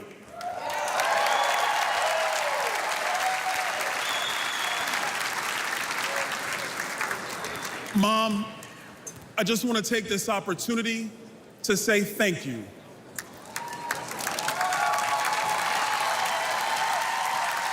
Thank you, Mom. Words cannot describe how deeply grateful I am to be your son. When I was in the 7th grade, my mom lost her job. We went on government assistance, and my grandma helped us pay for private school. My mom and my grandma sacrificed to ensure that I could build a successful future through a commitment to academic achievement and hard work. I'm standing here today as a result of their love, good and safe schools, and great teachers.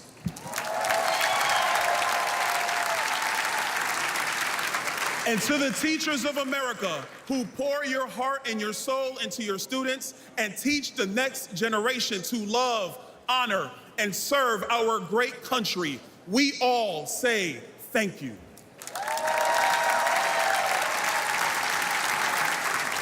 But what about those kids whose parents can't scrape money together for private school?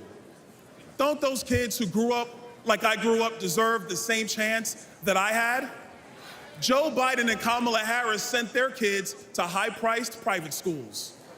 But since they are in the pocket of the far-left teachers' unions, they trap poor kids like me in failing schools with no way out. They say they're pro-choice, but not if you want a choice over what your kids are taught. Donald Trump believes every parent deserves a choice and every child deserves a chance.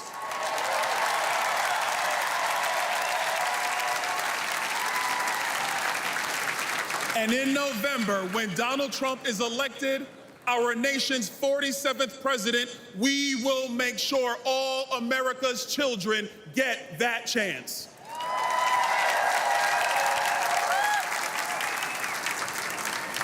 Growing up poor, I know the pain of high food prices, high energy prices, and housing costs.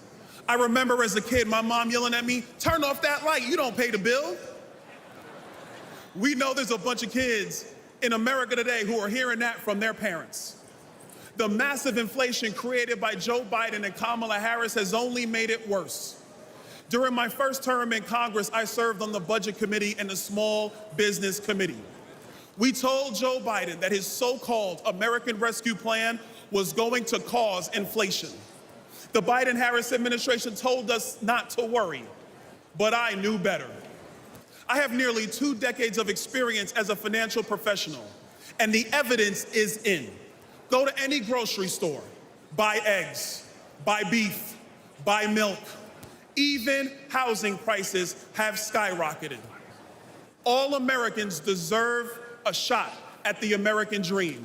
But under Joe Biden's debilitating economic policies, far many Americans, far too many of them, that dream has slipped away. This shows that we were right, that Joe Biden was wrong, and that you, the American people, are paying the price. As Americans, we've all been struggling. The disastrous results of the Biden-Harris agenda transcend race, religion, or income. But under President Trump, all of this will change.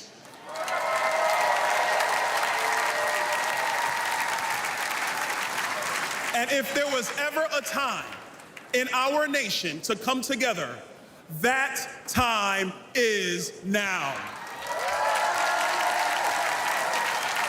With Trump, our economy will boom again. You will have more money in your pocket again. And your children will have a future again. Together, I know we will make America wealthy again.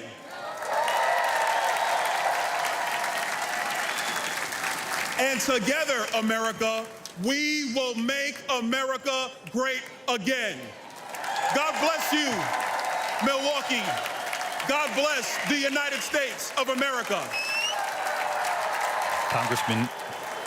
Congressman Byron Donalds, 45 years old. He was actually among those vetted to be a potential running mate for Donald Trump. He attended Trump's hush money trial in New York City to show his support, as we saw a number of key Republicans in the back of that courtroom.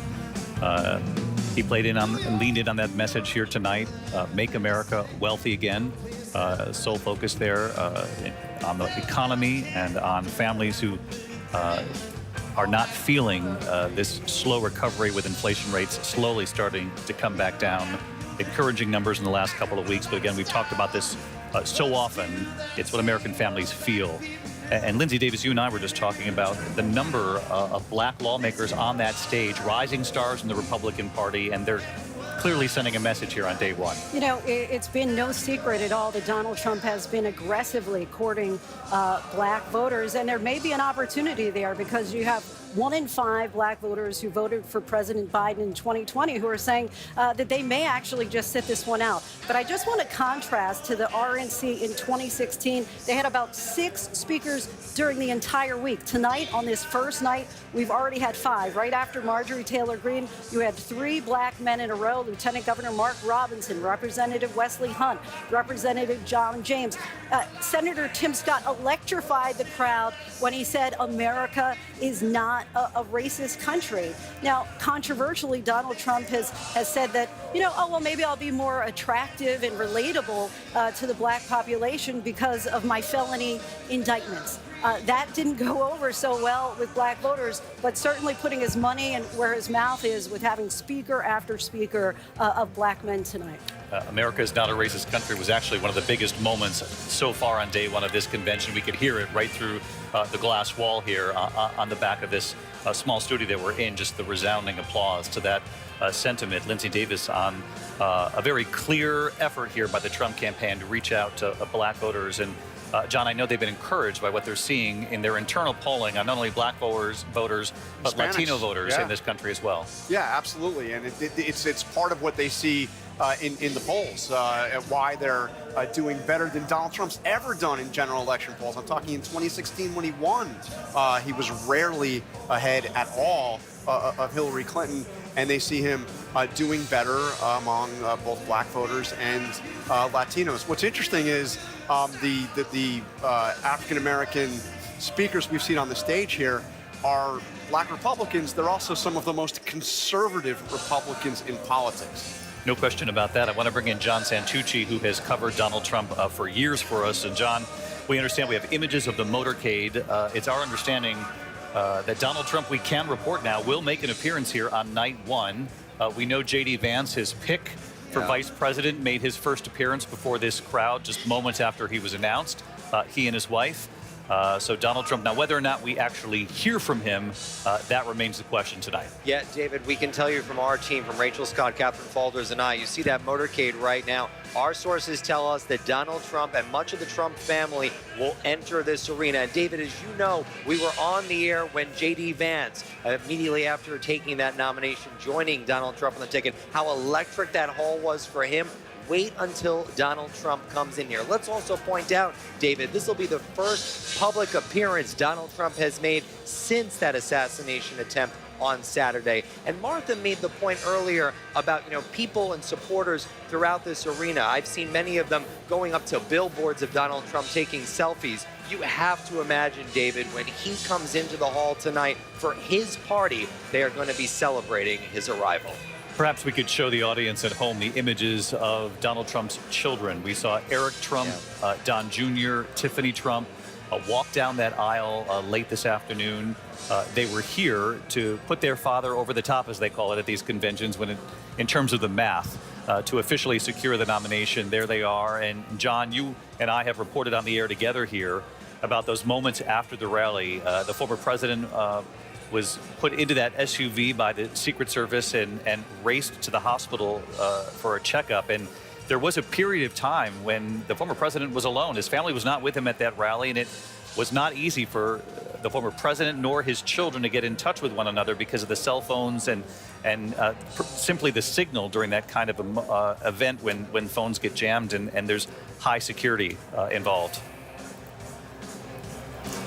Going through a CAT scan, going through checkups, making sure everything was fine. His children, of course, contacting their old Secret Service protection just to make sure, like all Americans, that Donald Trump was okay. Tonight, though, David, is going to begin what has been a very rare event for the Trump family, having everybody all together. And I think as the week goes on, we're going to see other members of the Trump family. Former First Lady Melania Trump, we're told, is expected, and potentially a spotting of Ivanka Trump, too. That would be the first time, David, since before Donald Trump left the White House in 2020, that in a political setting, we would see the entire Trump family together. John Santucci with us here. John Santucci, who's covered the Trump campaign, and John knows full well that this convention hall will erupt into something we have not seen yet. When they do see Donald Trump for the first time, it will be the first time that we see him collectively since what played out on Saturday.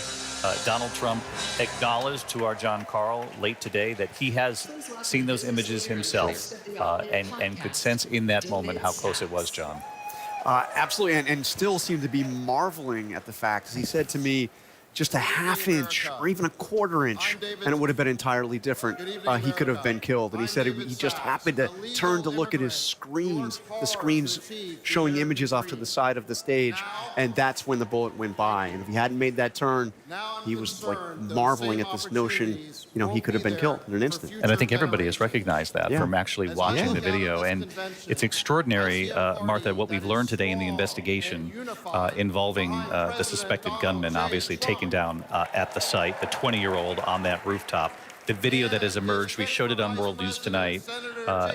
Now we know the gunman actually scaled the outside of the building where law enforcement was actually staging inside the building. That was an incredible thing to learn today. And that he had been on the roof for a period of time, and people actually pointing to him. At least 86 minutes, probably longer. The video that you see is about that long. 86 seconds. Yeah. But he had people around him pointing, saying, there's a guy up on the roof. You see a police officer in that video kind of just wandering around. Those are the huge questions that the Secret Service is going to have to answer about why it took so long for that counter sniper, that Secret Service counter sniper, to focus in on a man on the roof who should not have been there with a rifle. And 48 hours ago, that was just 2 days ago that happened. And I just want to say a couple of words about the adult children of Donald Trump as well. They didn't know how he was. They weren't watching that video. They did not see it. They were elsewhere. And I kept thinking of the attempted assassination of Ronald Reagan. When he waved, when he got into that car in 1981, but then you later learned he had been shot and was pretty seriously injured. So when even I saw that video and saw Donald Trump, it took a while before you really knew that he was okay. So for those adult children, the Eric and Don Jr. and Tiffany and Ivanka and whoever else was watching, they didn't know right away whether he was okay. And when they came in here tonight, that's what I was thinking about. Yeah, extraordinary change, obviously, in energy and in tone, the smiles and the excitement of putting their father over the top. But that certainly doesn't erase for them the extraordinary sort of roller coaster that the family has been on the last couple of days. And that threat continues. When I checked into the hotel today, we were all told to stay in our rooms. I happened to be in the lobby, and a huge assault team came in because apparently a helicopter had seen someone on the roof. And SWAT teams came in, and they were all charging upstairs, and it turned out to be an air conditioning man. HVAC, right? HVAC on the roof. HVAC on here the in roof. Milwaukee. But everybody is on a hair trigger. They don't want anything else to go wrong. They are very, very vigilant right now and worried. Let's bring in Pierre Thomas, our senior justice correspondent. Pierre had an exclusive interview with the head of the Secret Service. And Pierre, we were all, it left us to hear from the head of the Secret Service that she as well was shocked and that it was unacceptable in looking back at how that played out on Saturday. David, I was struck by that answer, too. She had a human response that, like all Americans, she was shocked. She confirmed some of the details from our reporting that there was actually local law enforcement in the building where the sniper shooter got on top of the building, somehow did not notice them. You can tell that she's deeply concerned about what took place. I asked her if she should stay at the job. She says she wants to stay at the job. She's aware that some members of Congress are calling for her to step down.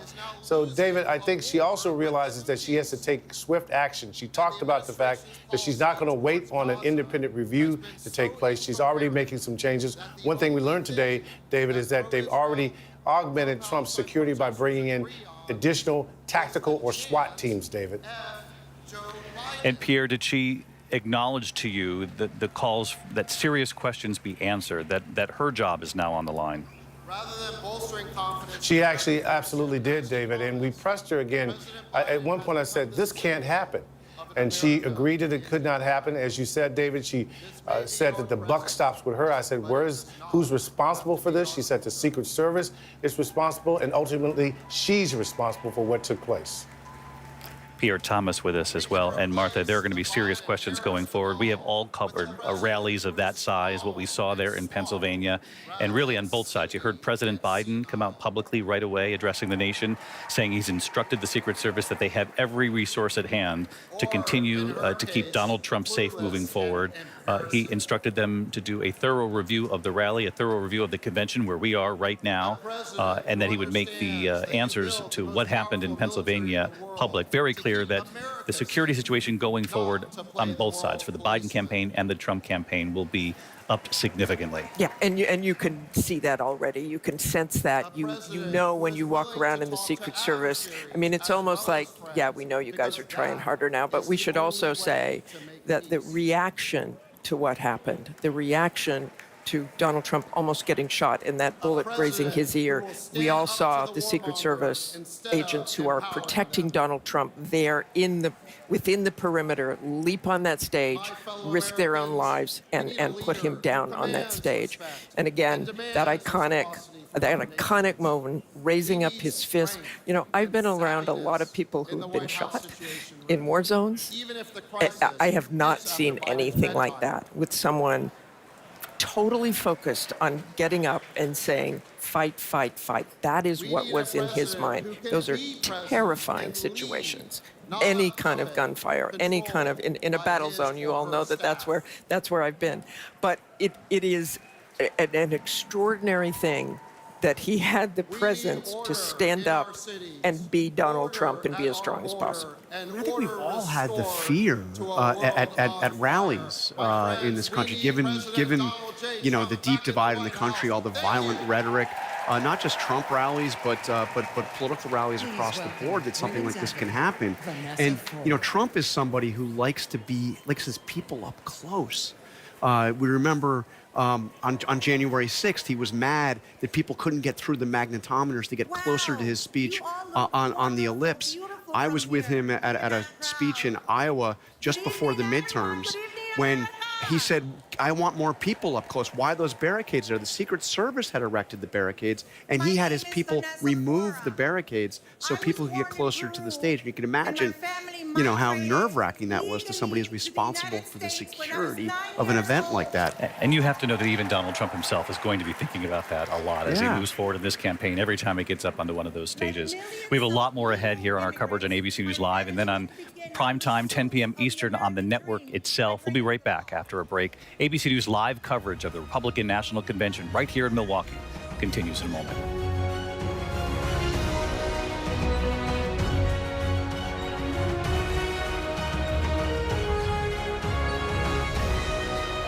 ABC News Live coverage of the Republican National Convention from Milwaukee will continue in a moment.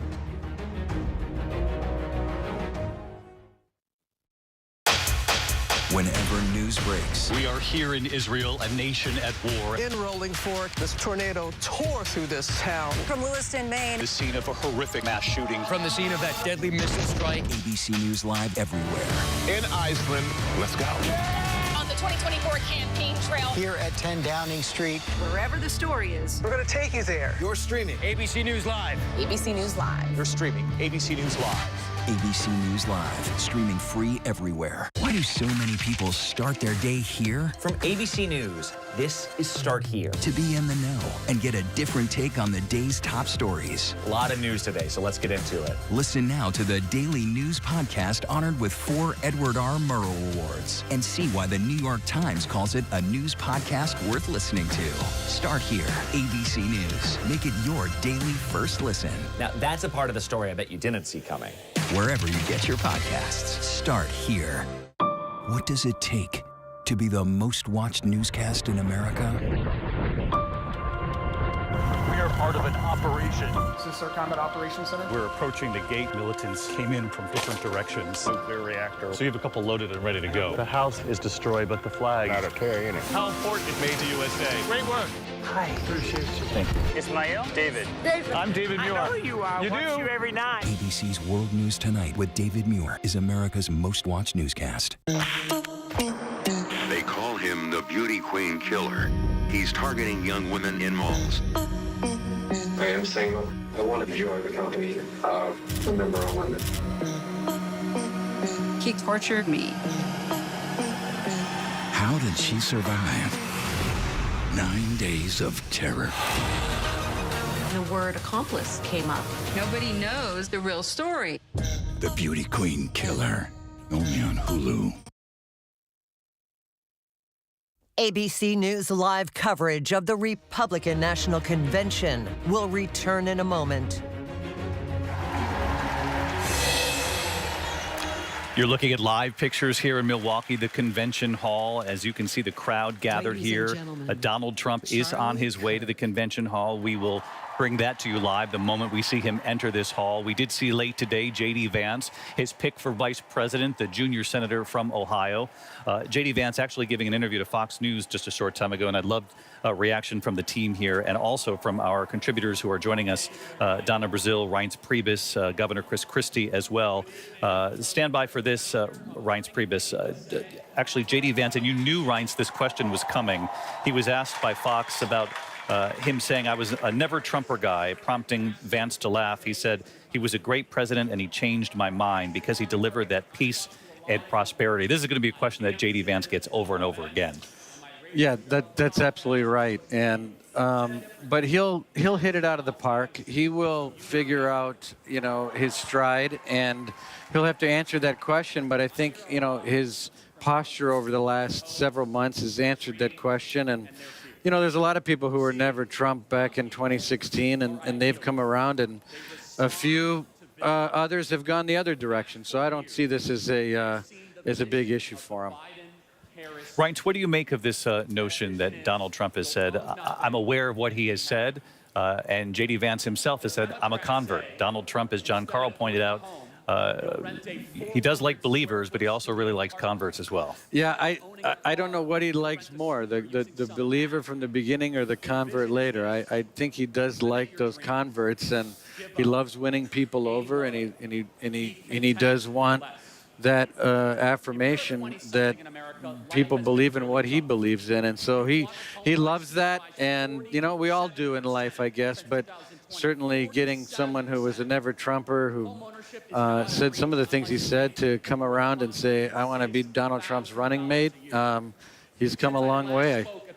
Governor Chris Christie, what do you make of this choice of J.D. Vance? Oh, look, I think it's a base choice.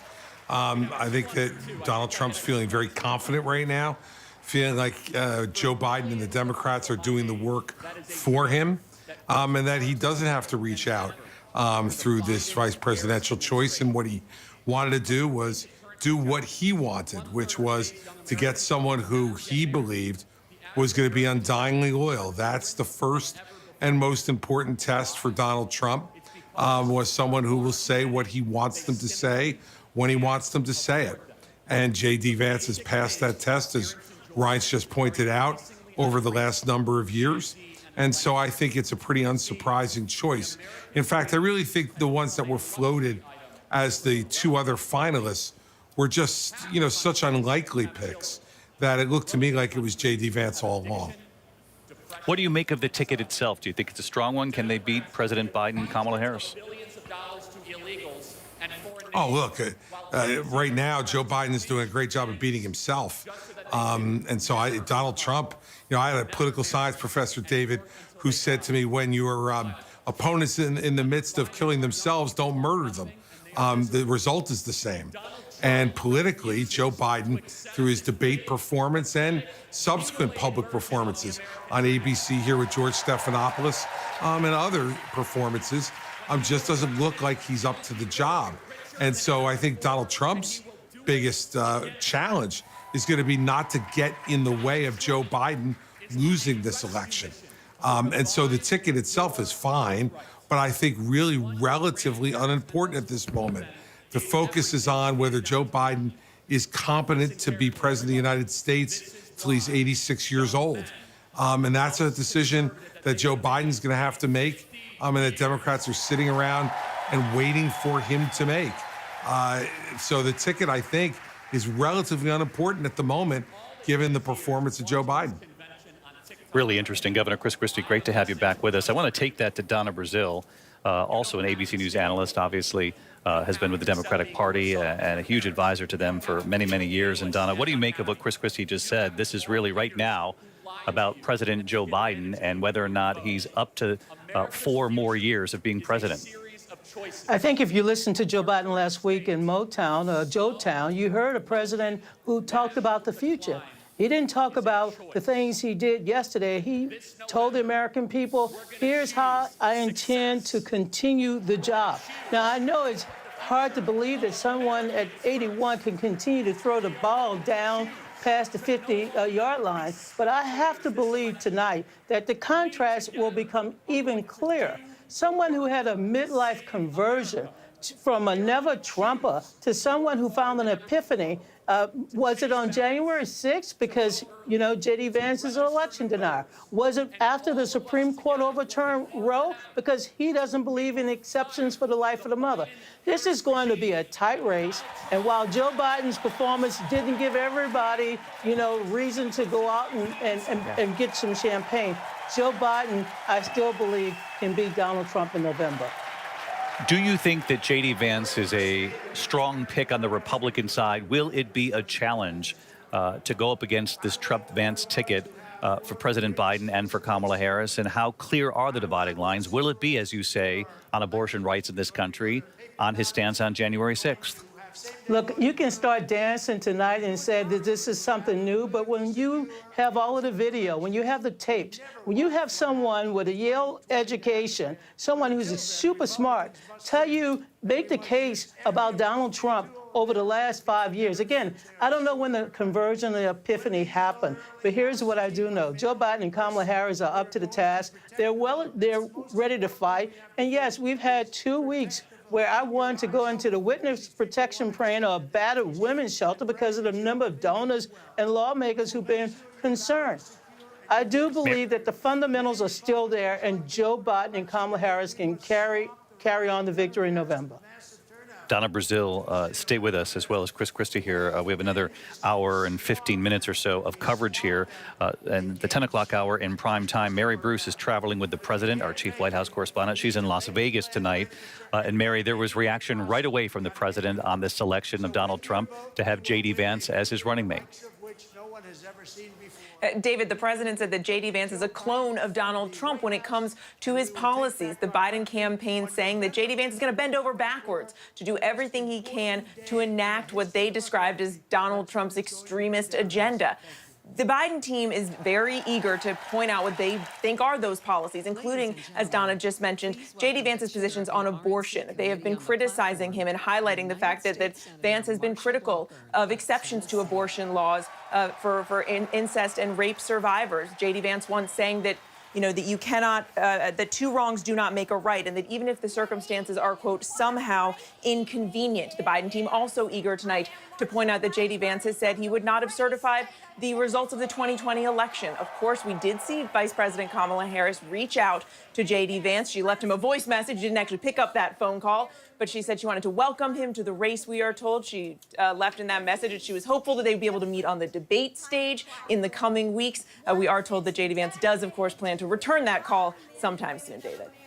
Senator Marsha Blackburn, thank you, Mary, from Tennessee, has just taken to the podium. Let's listen here at the Republican National Convention. Brad leads Bordeaux medals.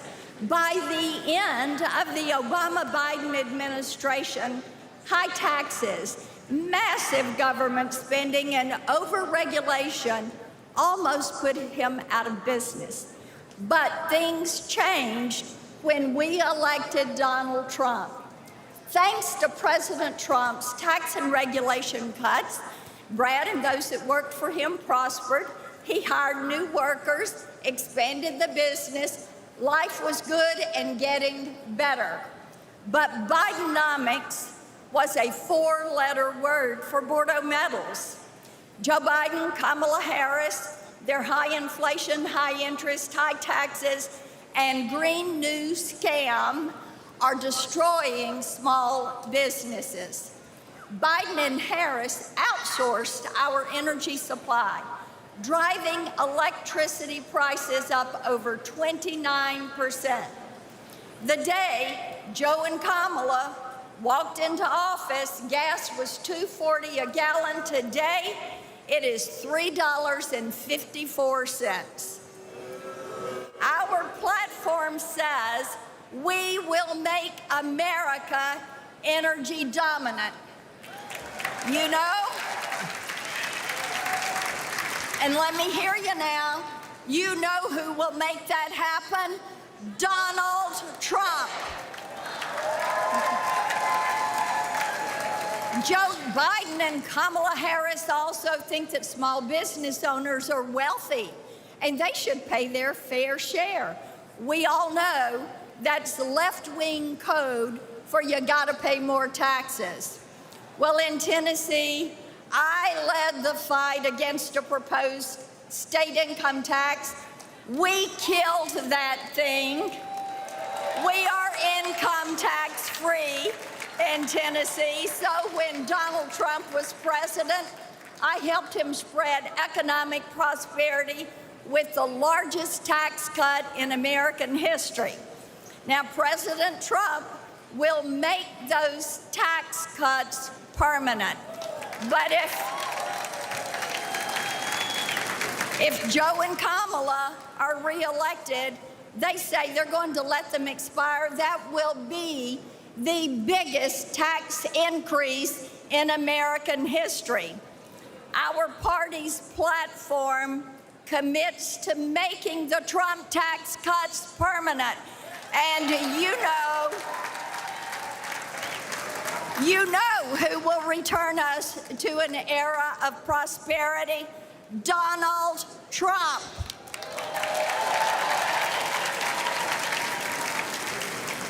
Now, Joe and Kamala, bless their hearts, they couldn't help themselves. They hired 85,000 new IRS agents to harass hard-working Americans. IRS penalties have surged 300%. And they're not on big corporations. They're on gig workers, freelancers, small business owners, and the self-employed. Let me ask you a question. Who is going to look at those 85,000 IRS agents and say, "You're fired"? Donald Trump.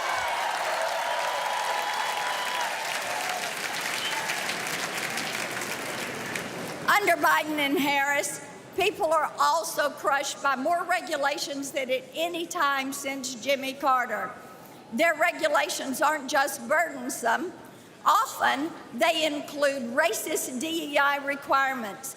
Many small businesses are going bankrupt. Some are throwing up their hands in disgust. Our party's platform pledges 7 times to cut regulations that are killing jobs and costing you thousands of dollars. Now, you know who will slash that red tape and return this country to economic greatness? Donald Trump. The harmful Biden-Harris policies are why so many small business owners, like Shayna Gray, she is a black female owner of Gray Jet Cafe right here in Milwaukee. She voted for Biden in 2020, and in 24, she is voting for President Donald Trump. Our platform is a promise to people like Shayna, people like Brad, and President Trump will keep his promises just like he did the first time. So I've got one more question for you. Who should be the next president of the United States? Donald Trump. God bless you, protect you, and God bless and protect the United States. Thank you. Marsha Blackburn, Tennessee. there on the stage. It's our understanding that Donald Trump is now in the building here at the Milwaukee Convention Center. There you see J.D. Vance, his pick as a running mate. We saw earlier some images coming in already of the campaign plane, his name being added. You've seen it on some of the handheld sort of placards and posters here in the convention hall. People have written in Trump Vance on their signs, getting ready for the campaign ahead in this final sprint to November. Keep in mind, there you see right there, the artistry inside this convention hall on full display. You can't overstate how important it will be for the people who are gathered here in Milwaukee to see who they're here for. Donald Trump, just moments away here, John Carl, and the first time we've seen him since really the country and the world witnessed what happened on Saturday. Yes, and David, you're going to see a triumphant Donald Trump. Think about the 2.5 weeks or so that he has had. He had the debate, which was such a disaster for Joe Biden, followed by Democrats coming out to actually call on Biden to get out of the race. He had the Supreme Court immunity decision, which seemed to do away with much of the special counsel's investigation. He had the ruling today in Florida, which did throw out, at least for now, the special counsel investigation into the classified documents case. He had the attempted assassination attempts and his, rally-inducing moment where, with the bloodied face, he raised his arm and has become such a rallying cry here. He had Elon Musk just tonight has promising to start a new super PAC and to spend upwards of $45 million per month between now and November. Extraordinary move, and he came out right after the attempt on Saturday and said, I fully endorse Donald Trump. That was a big move for the Trump campaign, and obviously they have tried to reach out to tech in general, but Elon Musk, obviously, at the very top of that list. But you have 2.5 weeks that have utterly transformed this campaign for Donald Trump. You're looking at Don Jr. right now, beaming in that audience of supporters for his father, Eric Trump, Lara Trump, who now leading figure in the RNC, as we all know. They're about to see their father appear before these supporters in the hall for the first time since his life was almost taken on Saturday in Butler, Pennsylvania. Obviously, he informed the country shortly thereafter that he was fine. President Biden reached out to the former president. Both sides have said that call was a good one. I'll see you at the top of the hour with the entire team on the ABC network, 10 p.m. Is some kind of a bold demon here. Somebody is killing young black women. The fear was just insane. I was not gonna stop until I found out who did this. Knew all of his victims. He portrayed himself as a good friend. Now Friday, the prison interview with the killer. Once I touched him, it's over. And the first interview with the only surviving victim. 2020, Friday night on ABC. Let's go. The ship is incredible. It feels like living in a science fiction movie. We just saw what no one has seen before. Wow, look at that. Oh my gosh. Well, dead ahead. Tag on! We are heading into the unknown. Hammer, hammer, hammer. It doesn't get any more cutting edge than this.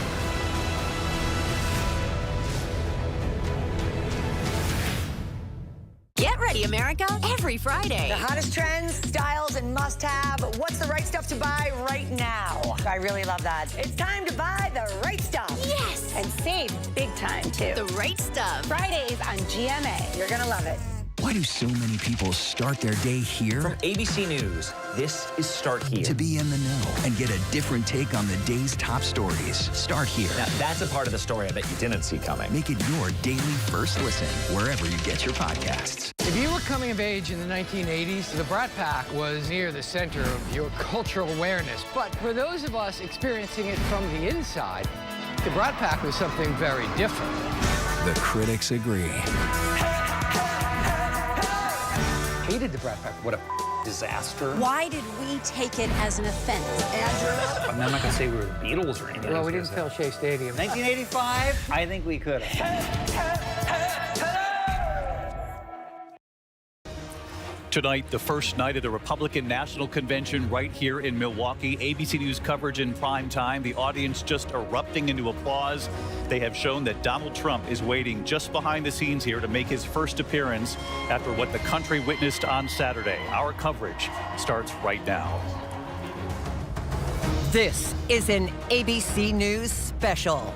Right now, Republicans come together in Milwaukee to make their case to America and officially nominate Donald Trump and his new running mate, Senator J.D. Vance, to take on President Biden in the race for the White House. The Republican National Convention, live from Milwaukee, Wisconsin. Now reporting, David Muir. Good evening from the Republican National Convention right here in Milwaukee, where it's already been a consequential day. I want to show you right over my shoulder here. You can see the stage here in Milwaukee and a large video screen, Donald Trump waiting to come out. You can see actually a bandage over his right ear, obviously a sign of what happened on Saturday in Butler, Pennsylvania. The assassination attempt, that bullet grazing his ear, embracing obviously that bandage here tonight. This will be his first public appearance since the attempted assassination during that campaign a little more than 48 hours ago. He will be welcomed here, of course, by thousands of delegates who just hours ago officially cemented him as the Republican presidential candidate for them. Donald Trump also announcing his running mate late today, Senator J.D. Vance of Ohio. Vance and his wife, Usha, greeted by the crowd early today. Let's take you to the floor and let's listen as they welcome him to the stage. Donald J. Trump.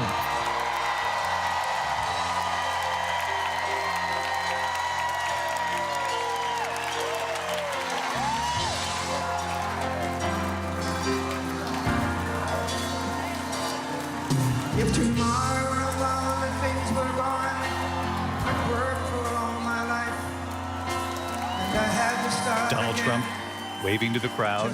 Obviously, the bandage, as I mentioned, on his right ear. You know, it's very interesting. They erupted into applause when they saw that he was going to walk out. But this crowd is remarkably quiet right now, Linsey Davis, as they watch and see Donald Trump for the first time. We've heard so many of the speakers tonight talk about the power of prayer and that prayer works. And I think that there is that sentiment there as you see many people with their hands outstretched, like you might see it on a Sunday morning at any given sanctuary of a church. And he seems even a little more solemn. I mean, prior to him coming out, I would have said, look, that the intensity, the excitement and anticipation was palpable, but now a total change really seems reminiscent of a Sunday morning. John Carl, who spoke with the former president late today, he was very honest with you about that moment, what it felt like as the bullets were flying past him. He recognized certainly the gravity of the situation he had just been in. He was marveling at the fact that if he had turned just an inch, or he said half an inch, even a quarter of an inch, that he could have been killed. He is here tonight to show his courage, his defiance against somebody who tried to kill him. You will not take this man down. He has the courage, the strength, and he will be the next president of the United States.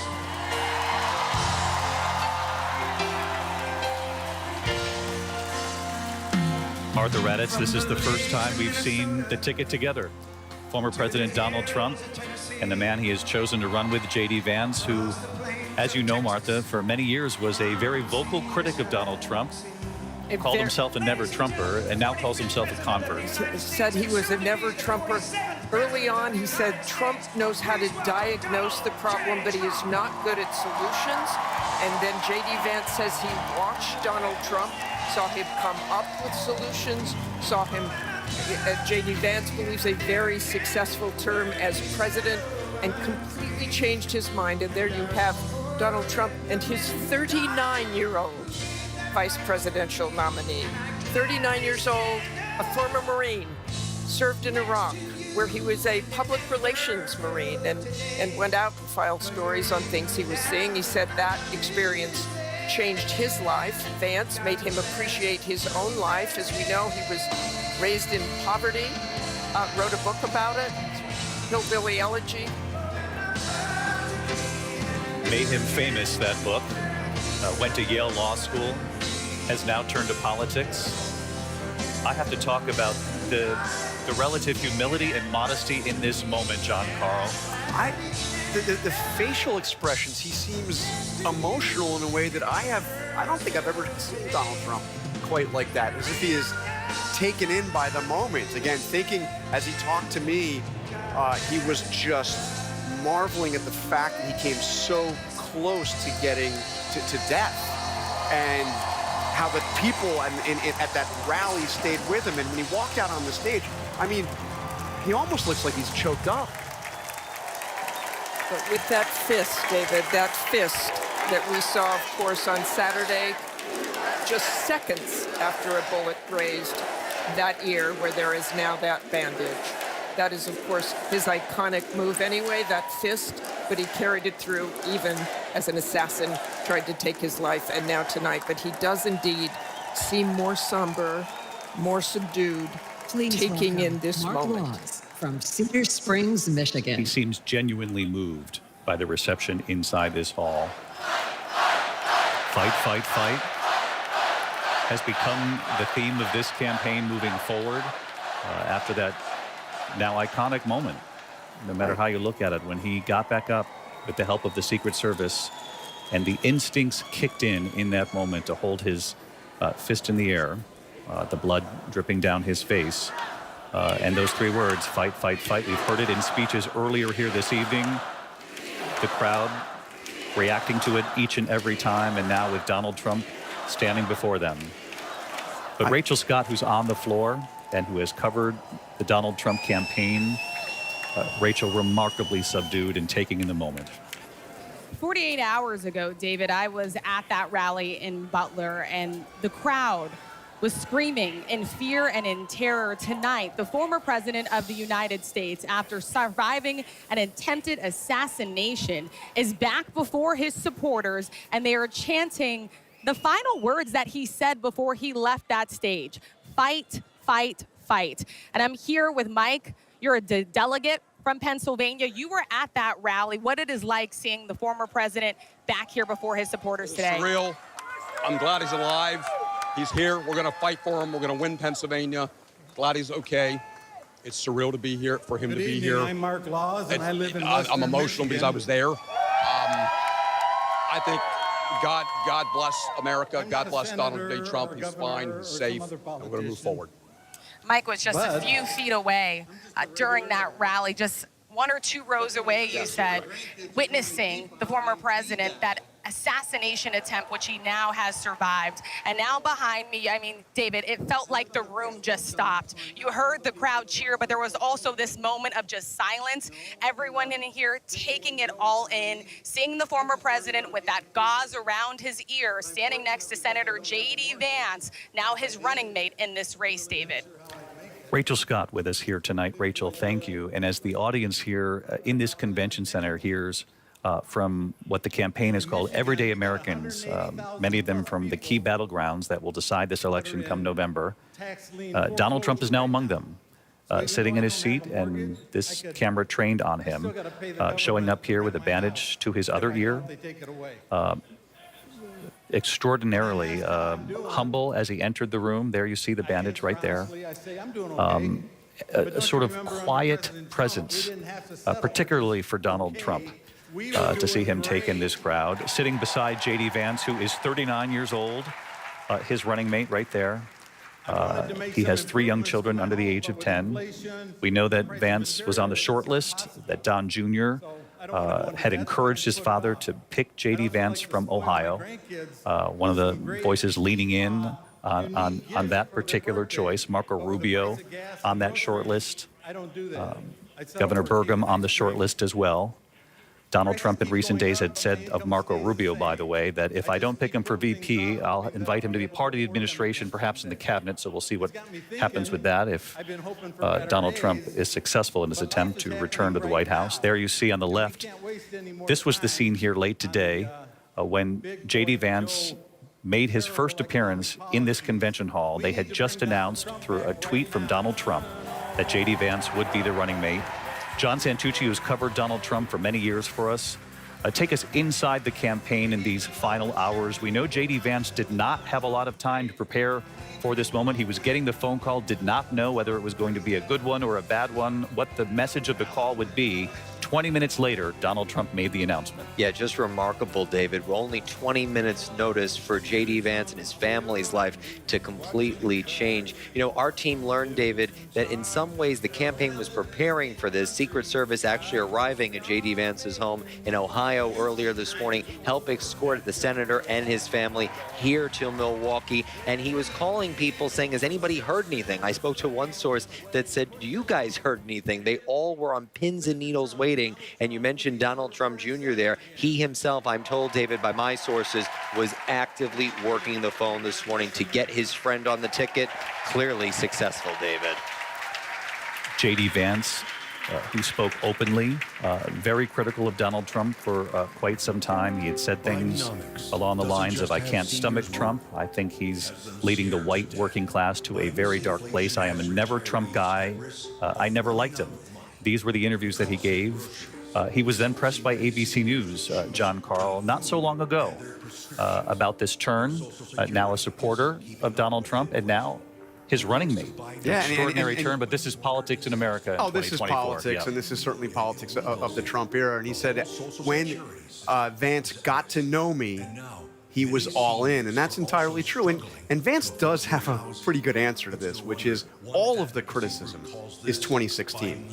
So all of the criticism that and it was very harsh criticism that J.D. Vance had, and we're going to hear a lot from Democrats, I am sure, over the next 4 months, but all of it was before Donald Trump was president. So now he can simply say that was before he was president, he became president, he convinced me. I think he's great. I want to say one other thing, by the way. Trump, in that moment before he came out into the hall, when they showed that video, got one of the biggest applauses when he pointed to the bandage in his ear. He's very aware of the symbolism of that bandage. And today, when I asked him, how are you doing? How is the injury to your ear? His answer to me was, I'm doing fine. And I think the bandage is going to be off by Thursday night when he gives the big speech. Night. Very aware of image. Focused on the image. Speaking of the speech, I want to bring our audience in as we're looking at this live picture. Donald Trump, obviously, here at the convention center in Milwaukee. John, you asked about the speech. Donald Trump was very honest with you when he said that I had a speech. I'm not going to give that speech. Now, obviously, it's 3 days from now. There's a lot of time between now and then. But he indicated to you that this message that he plans to give has changed given what played out. He said he had written a speech that was, in his words, a humdinger, meaning it was going to really tear into Joe Biden, tear into the Democrats, be a classic vintage Donald Trump political speech. He says he's thrown it out and written an entirely new speech. He says the focus will now be more on unity. Now, again, it's 3 days from now.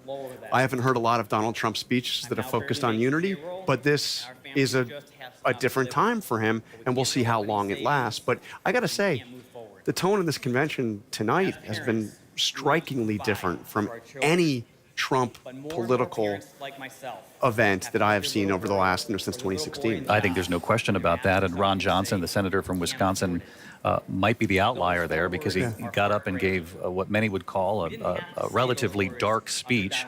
Martha Raddatz, Ron Johnson then pressed about that afterward and said they had loaded the wrong speech in the prompter. He said it did not make him happy. It was because the teleprompter had an old speech, but he went ahead and read it anyway. During his speech, Johnson said, today's Democrat agenda, their policies are a clear and present danger to America. What he wanted to say, he said, what he wanted loaded in the prompter was that we needed a somber moment in history. We should heed President Trump's call to unite, to be strong, to be determined. We must heal. He said, I don't know how the other one got in there and screwed up the teleprompter. But again, he went ahead and read it. Let's hope Donald Trump's teleprompter is loaded correctly. Listen, correctly. In broadcasting, we've all been there when the wrong thing has been loaded into the prompter. But on the best of nights, we try to be fully aware of what it is. We try not to be Ron Burgundy and distribute whatever. Exactly. In the thing. You know, looking at him, David, he does look tired. He does. I mean, he's not only somber, and I'm sure he is tired after what he's been through in the last 48 hours. But you can kind of see that on his face and his demeanor as well. he doesn't seem to have the normal energy that we would see typically. I mean, I might describe him as demure or meek, and words that we normally don't would not want to hear that. with Donald Trump. And when we were looking at that split screen just a little while ago from Saturday with the blood-splattered face and the fist pump in the air, he really had once again cemented his reputation for being tough, for being that gritty politician that so many people here love. But at the same time, as we say, you know, picture is worth 1,000 words, this video seems to say so much more. Now, who knows how long this will last? Who knows if maybe he's just, feeling weary over the last 48 hours, what has transpired. But quite something different that we're observing with Donald Trump. Dare I say he looks human to everyone in this moment. You know, we've all seen what's happened to him. The world has witnessed it. And I think that he has come out here not only as a presidential candidate tonight, but as someone who has been through something truly horrific and has survived it. Hello. My name is Amber Rose is now on the stage. Let's listen to her, model, rapper, television personality, ex-girlfriend of Kanye West. But most importantly, she's endorsed I'm a Donald mother. Trump. Let's listen. My whole world revolves around providing for my children, keeping them safe, and giving them an opportunity for a better life.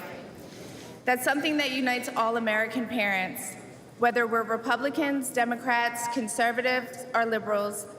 We all want a better country for our children.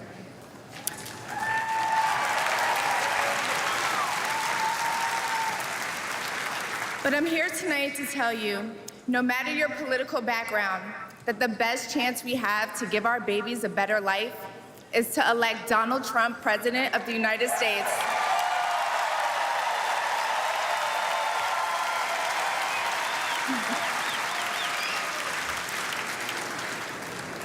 Now, you may be wondering why I'm up here telling you this. I'm no politician, and I don't want to be. But I do care about the truth. And the truth is that the media has lied to us about Donald Trump.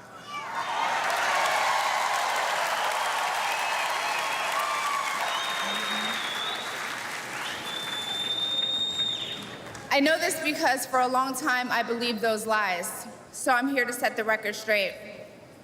The first person I knew who supported Donald Trump was my father. I was shocked. My entire family is racially diverse. And I believed the left-wing propaganda that Donald Trump was a racist. My father said, "No, he's not, Amber. What are you talking about?" And when I insisted, he said, "Prove it."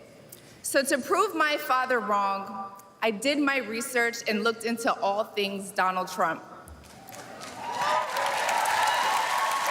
People have to do their research.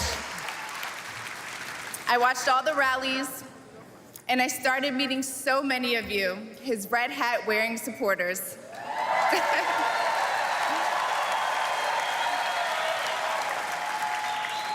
I realized Donald Trump and his supporters don't care if you're black, white, gay, or straight. It's all love.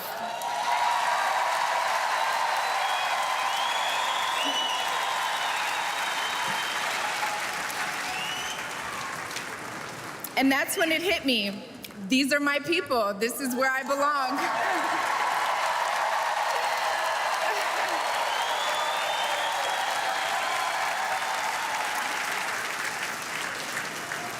So I let go of my fear of judgment, of being misunderstood, of getting attacked by the left, and I put the red hat on too.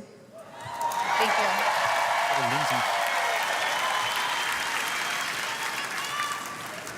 Love you too. I never felt more free and more love for my country than I do now.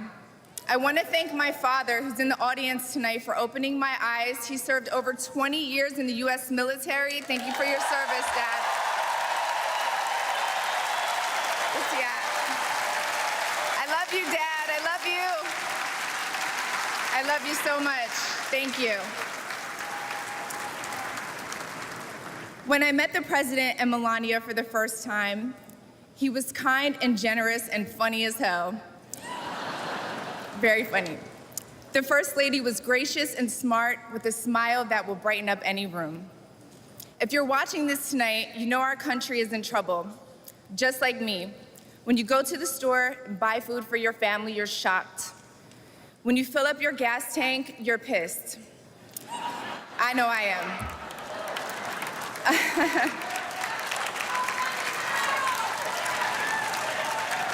And when you turn on the news, you are just exhausted. Inflation is out of control. And you know in your heart it was not like this under Donald Trump.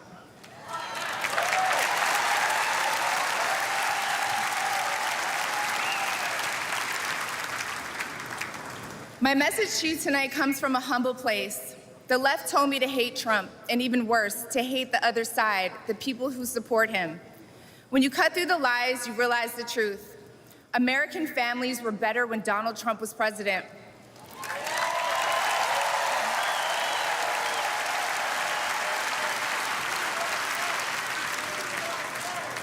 We were safer, wealthier, and stronger.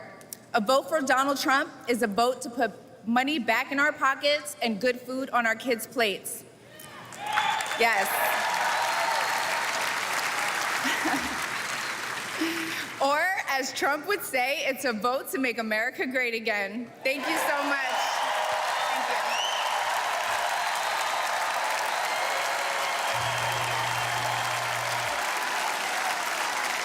Please welcome Latino Donald Trump American on his feet to applaud Amber Rose, model, rapper, television personality, and Linsey Davis, who you and I were talking earlier about the number of black leaders in the first hour here at the convention in prime time.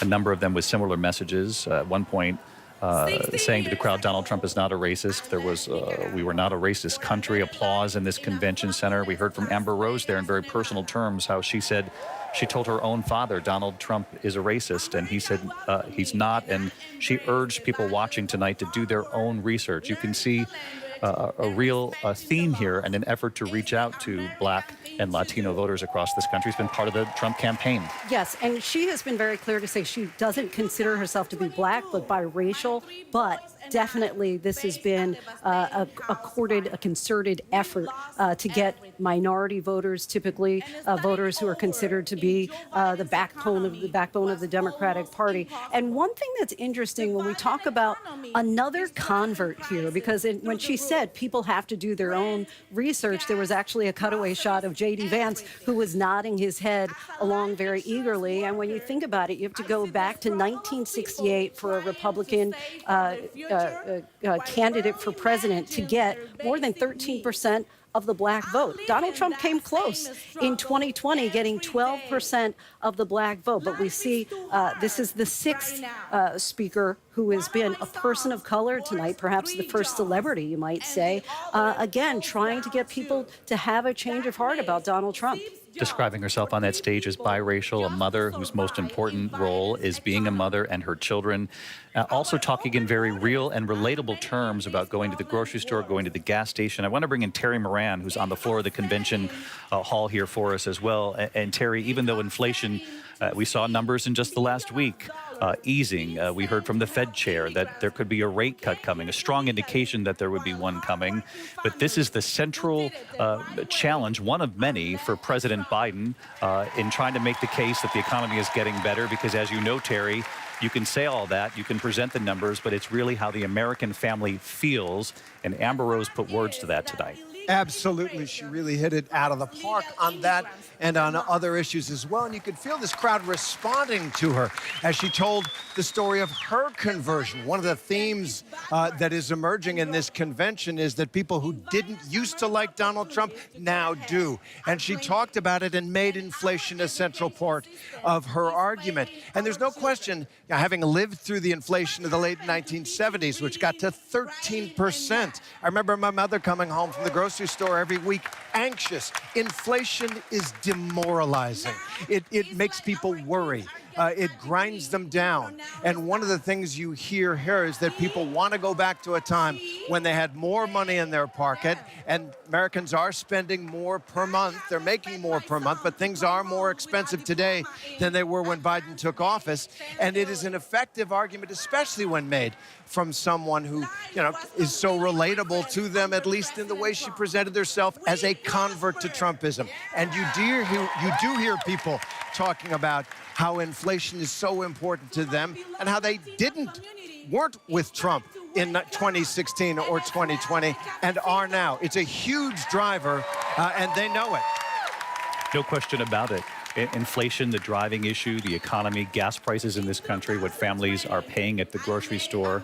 And obviously, one of the other key issues on full display here tonight, as we look at Donald Trump in that screen there, next to him is J.D. Vance, as we pointed out, 39 years old, his pick for a VP, very young. And even Donald Trump has said in recent years, there he is right there, Speaker Johnson also to J.D. Vance's left there, that the pick for vice president isn't all that important. And that was the message before. But now, in light of what we witnessed on Saturday, in light of what we're seeing in the Biden campaign, the focus on age, the performance in that first debate, and I want to bring in our chief White House correspondent, Mary Bruce, into this conversation because, Mary, the role of vice president and the VP pick playing an outsized role in this presidential election. When you look at J.D. Vance, there'll be an intense focus on his stance on abortion rights, his stance on the 2020 election on January 6th, whether he would have certified the election. There's going to be intense focus on Kamala Harris and whether or not she would be able, if circumstances change between now and the election, and certainly after the election, a focus on whether or not either one of them are truly ready to take what is the most important role, the leader of the free world. David, there's no question that both Kamala Harris and J.D. Vance are going to be under a microscope in a much more intense way in this race than in previous races. And we saw that today reflected in just how quickly and forcefully the Biden campaign came out and criticized Donald Trump's pick of J.D. Vance. The president coming out saying that he was a clone of Donald Trump. The president a short while ago saying it's not surprising that Donald Trump, in Biden's words, would pick someone who would simply just back up and support everything that he would want to do. And they have been very critical of Vance's policies, especially on abortion, David. Mary, thank you. I want to bring our viewers back to the convention floor. Sean O'Brien, the general president of the International Brotherhood of Teamsters, here on the stage, caused some controversy when he said he would come. Invited by the Trump campaign, they have not endorsed yet. And we all know that President Biden became the first sitting president to walk a picket line. So let's listen. For opening the RNC's doors to the Teamsters Union and inviting me to speak before you tonight.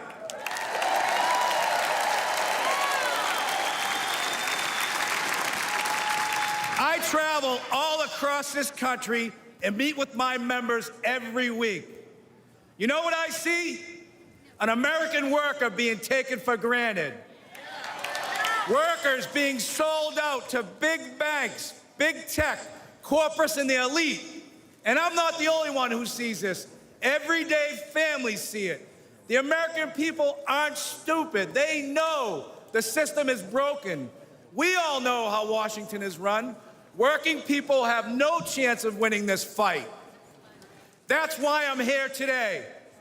Because I refuse to keep doing the same things my predecessors did.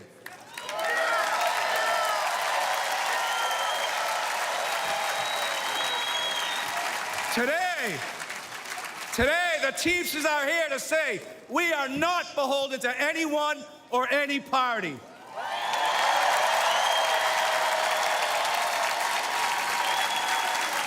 We will create an agenda and work with a bipartisan coalition ready to accomplish something real for the American worker.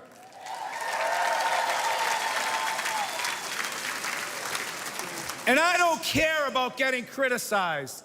It's an honor to be the first Teamster in our 121-year history to address the Republican National Convention.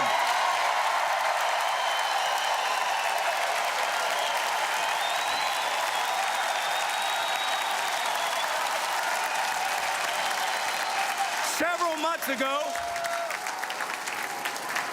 I asked the RNC and the DNC for the opportunity to speak. To be frank, when President Trump invited me to speak at this convention, there was political unrest on the left and on the right. Hard to believe.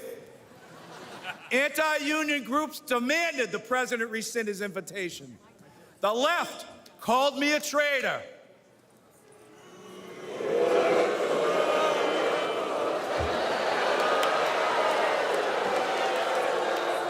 And this is precisely why it's so important for me to be here today.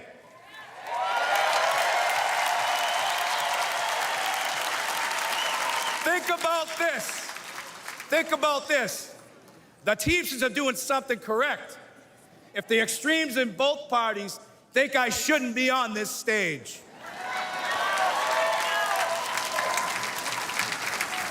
President Trump had the backbone to open the doors to this Republican convention, and that's unprecedented.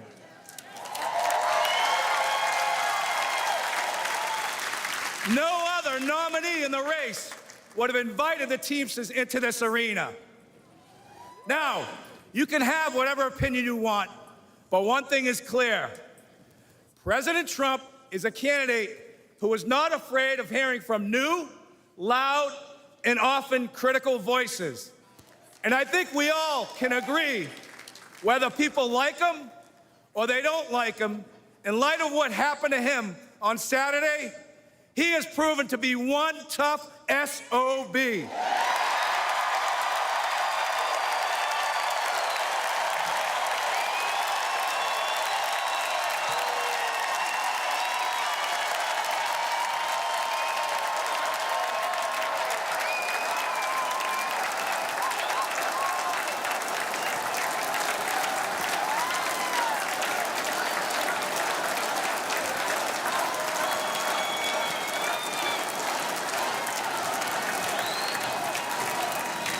Now, when I won the presidency of the Teamsters in a national election 2.5 years ago, we started reaching across the aisle.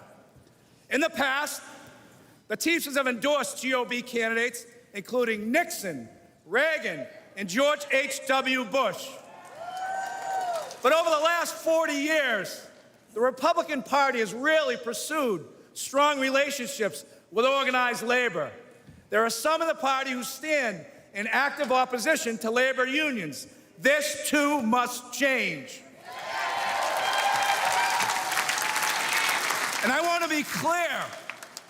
At the end of the day, the Teamsters are not interested if you have a D, R, or an I next to your name. We want to know one thing. What are you doing to help American workers?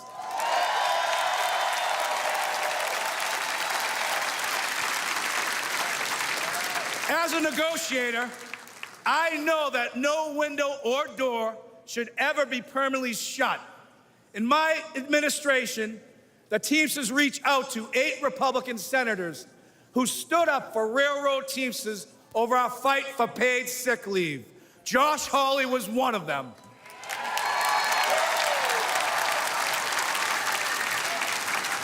We started talking. Senator Hawley changed his position on national right to work. Then we started walking. Senator Hawley walked a Teamsters picket line in St. Louis and a UAW picket line in Wentzville, Missouri.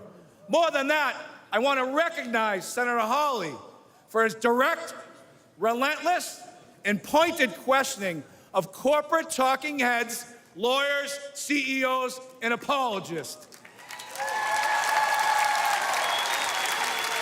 He has shown he is not willing to accept their pillaging of working people's pocketbooks. I know from a career in negotiating that you get nowhere by slamming your fist on the table. The first step is to listen. The Teamsters and the GOP may not agree on many issues, but a growing group has shown the courage to sit down and consider points of view that aren't funded by big money think tanks. Senators like J.D. Vance, Roger Marshall, and Representatives Nicole Malliotakis, Mike Lawler, and Brian Fitzpatrick are among elected officials who truly care about working people. And this group is expanding and is putting fear into those who have monopolized our very broken system in America today. There are far too many people on both sides of the aisle still caught up in knee-jerk reactions to unions, who subscribe to the same tired claptrap that unions destroy American companies. Take a moment to consider United Parcel Service, which is the largest private sector logistics company, and it's been unionized for more than 100 years. More than 350,000 Teamsters make it run. We work for good middle-class wages, quality health care, and secure pensions. There are work rules that ensure fairness and due process for both sides. UPS is the most efficient package delivery company in the world.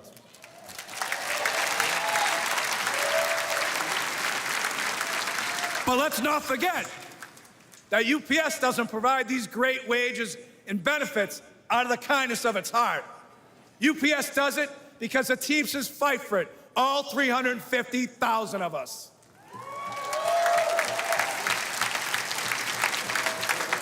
You know, corporatists hate when working people join together to form unions. But for a century, major employers have waged a war against labor by forming corporate unions of their own. We need to call the Chamber of Commerce and the business roundtables what they are. They are unions for big business. And here's another fact.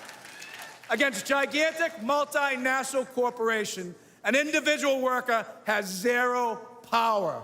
It's only when Americans band together in democratic unions that we win real improvements on wages, benefits, and working conditions.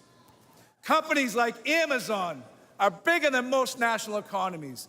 Amazon is valued over $2 trillion. That makes it the 14th largest economy in the world. What is sickening is that Amazon has abandoned any national allegiance. Amazon's sole focus is on lining its own pockets. Remember, elites have no party, elites have no nation. Their loyalty is to the balance sheet and to the stock price at the expense of the American worker.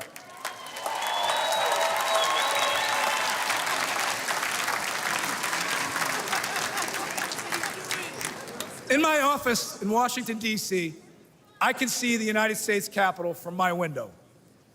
I see well-intentioned people arrive in Washington and get eaten up by an unforgiving system. The responsibility to average Americans takes a back seat. The objective now becomes survival. Fundraiser after fundraiser, corporate consultants hedge every initiative.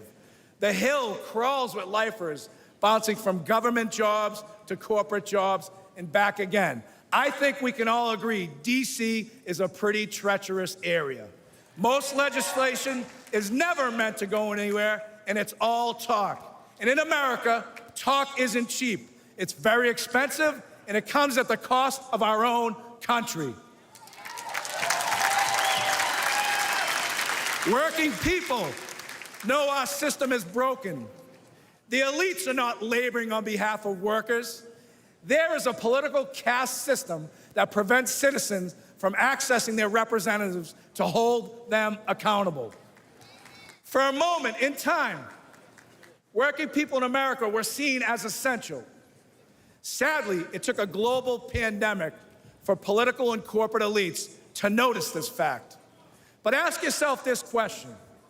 Since the end of the pandemic, when was the last time you heard major news outlets regularly refer to workers as essential? You haven't.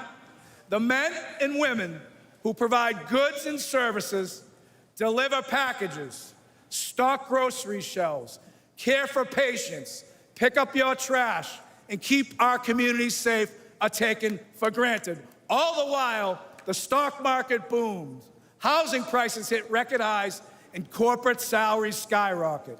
But the income of everyday Americans are shrinking in the face of inflation. At the gas pumps, at the grocery store, with the electrical bill, and with the car insurance. This has got to change.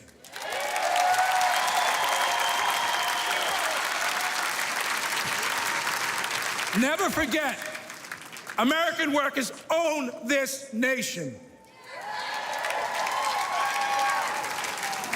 We are not renters. We are not tenants. But the corporate elite treat us like squatters, and that is a crime. We've got to fix it. Now, this will shock you. This will shock you. To paraphrase Senator Mark Wayne Mullen, it's time for both sides of Congress to stand their butts up. We need trade policies that put American workers first. It needs to be easier for companies to remain in America. We need legal protections that make it safer for workers to get a contract. We must stop corporations from abandoning local communities to inflate their bottom line. We need meaningful bankruptcy reform. Today, corporate vultures buy up companies like Yellow Freight with the intent of driving them into bankruptcy and feasting on their remains. The courts leave workers begging for crumbs as third-tier creditors. Labor law must be reformed. Americans vote for a union but can never get a union contract. Companies fire workers who try to join unions and hide behind toothless laws that are meant to protect working people but are manipulated to benefit corporations. This is economic terrorism at its best. An individual cannot withstand such an assault. A fired worker cannot afford corporate delays, and these greedy employers know it. There are no consequences for the company, only the worker. We need corporate welfare reform. Under our current system, massive companies like Amazon, Uber, Lyft, and Walmart take zero responsibilities for the workers they employ. These companies offer no real health insurance, no retirement benefits, no paid leave, relying on underfunded public assistance. And who foots the bill? The individual taxpayer. The biggest recipients of welfare in this country are corporations, and this is real corruption. We must put workers first. What could be more important to the security of our nation than a long-term investment in the American worker? In 2021, Teamsters nationwide elected me to fight for them, and that's precisely what I'm doing. Something is wrong in this country, and we need to say it out loud. I will always speak for America and the American worker, both union and non-union.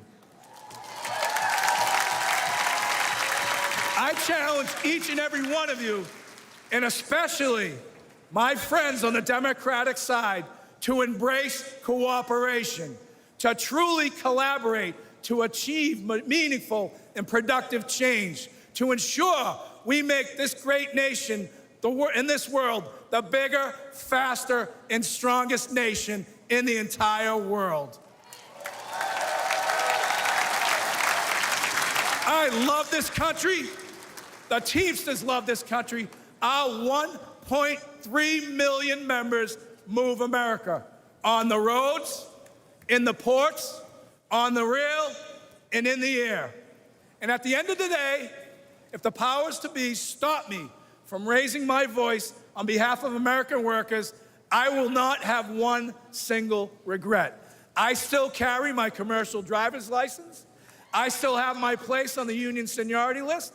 You'll find me back in Boston driving a tractor trailer, delivering equipment for Shaughnessy and Ahern, because I have the protection of a union contract that gives me the freedom to speak my mind and to fight like hell. God bless the greatest nation. Thank you very much. Well, that was an extraordinary political moment. Sean O'Brien, we all looked at each other here in the studio wondering, is he running for something tonight? The head of the Teamsters, 1.3 million workers. The first time speaking at a Republican national convention saying American workers are being taken for granted. And he said when the extremes from both parties are upset with you, you know you're doing something right. And I saw Donald Trump react to one thing he said in particular, with the biggest smile perhaps of the evening so far. You heard Sean O'Brien, the head of the Teamsters, say, I think we can all agree whether people like him or they don't like him. In light of what happened to him on Saturday, Trump has proven to be one tough SOB. And that is going to be a key theme of this Republican National Convention for sure. In a moment here, insight from inside the Trump family, what this moment has been like for Donald Trump inside this convention hall, also inside the motorcade after the rally on the way to that hospital Saturday night, what played out at the hospital. Key insight into what the family is saying about this tonight and how the Biden campaign is reacting to night one of this Republican National Convention. A lot to get to with the whole team here in just a moment. ABC News Live coverage continues right after the break.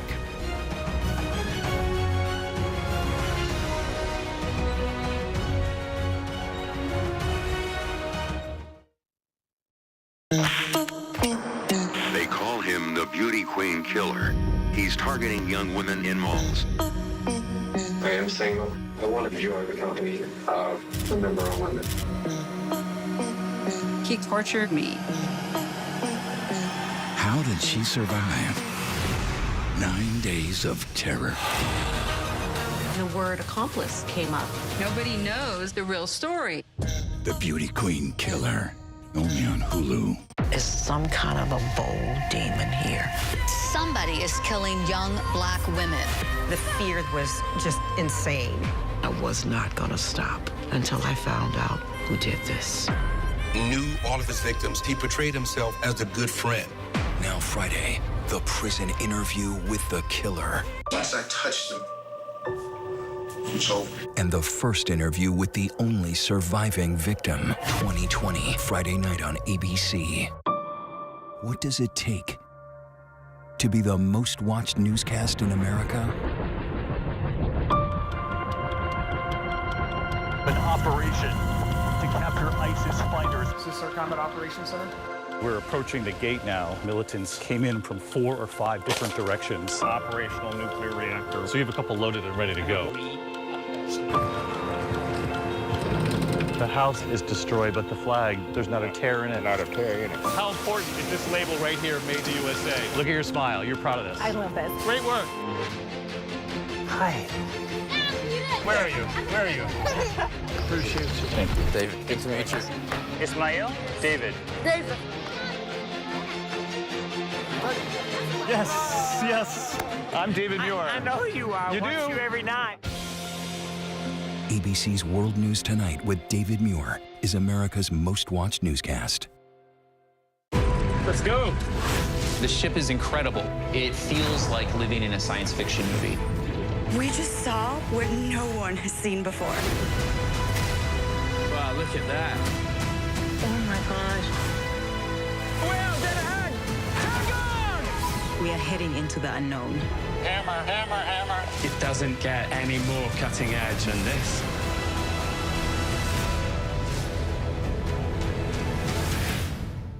If you were coming of age in the 1980s, the Brat Pack was near the center of your cultural awareness. But for those of us experiencing it from the inside, the Brat Pack was something very different. The critics agree. Hated the Brat Pack. What a disaster. Why did we take it as an offense? I'm not going to say we were the Beatles or anything. Well, we didn't fill Shea Stadium. 1985? I think we could have. Whenever, wherever news breaks, it's so important to always remember that lives are changed. Here in London, in Buffalo, Uvalde, Texas, Edinburgh, Scotland. Reporting from Rolling Fork, Mississippi, Ukrainian refugees here in Warsaw. We're heading to a small community outside of Mexico City. Getting you behind the stories as they happen. ABC News Live Prime. We'll take you there. Stream ABC News Live weeknights wherever you stream your news. Only on ABC News Live. Hi, I'm Andy. And I'm Sabrina. And we're moms, juggling tons of stuff every day, like all you moms out there. And you know what we love? Really love? Pop culture. So what happens when being obsessed with pop culture collides with being a mom? You get us. So listen now to our new podcast, Pop Culture Moms, wherever you get your podcasts. ABC News, America's #1 news source. Welcome back to ABC News Live coverage of the Republican National Convention here in Milwaukee. We witnessed a remarkable moment just moments ago, the benediction by James Romke, a Lutheran pastor from Kenosha, Wisconsin. Take a look at this. This was as the pastor was approaching the podium here in this crowd, and he gives his best impression of Donald Trump. Let's listen. Great pleasure to see President Donald Trump safe.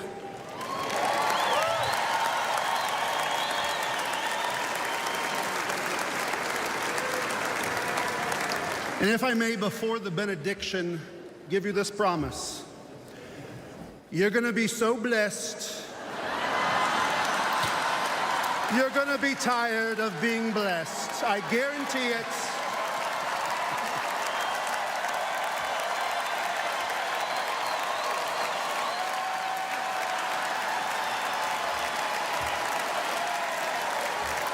Believe me. Let us pray. In the name of the Father, and of the Son, and of the Holy Spirit. Amen. Almighty God, you have given us this good land as our heritage. Grant that we remember your generosity and constantly do your will. Bless our land with honest industry, truthful education, and an honorable way of life. Save us from violence, discord, and confusion, from pride and arrogance, and from every evil course of action.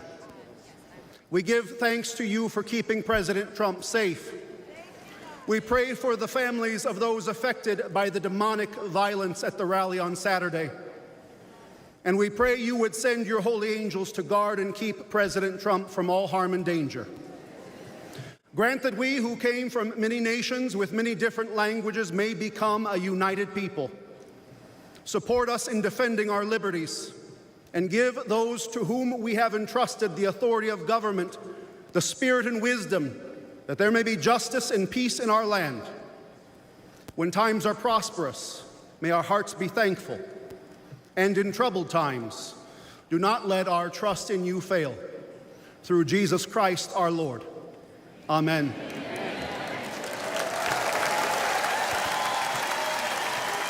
And there you have it. We knew that faith would be a significant part of this convention, with Donald Trump making his first appearance before his supporters, before this country, since what we watched unfold on Saturday evening.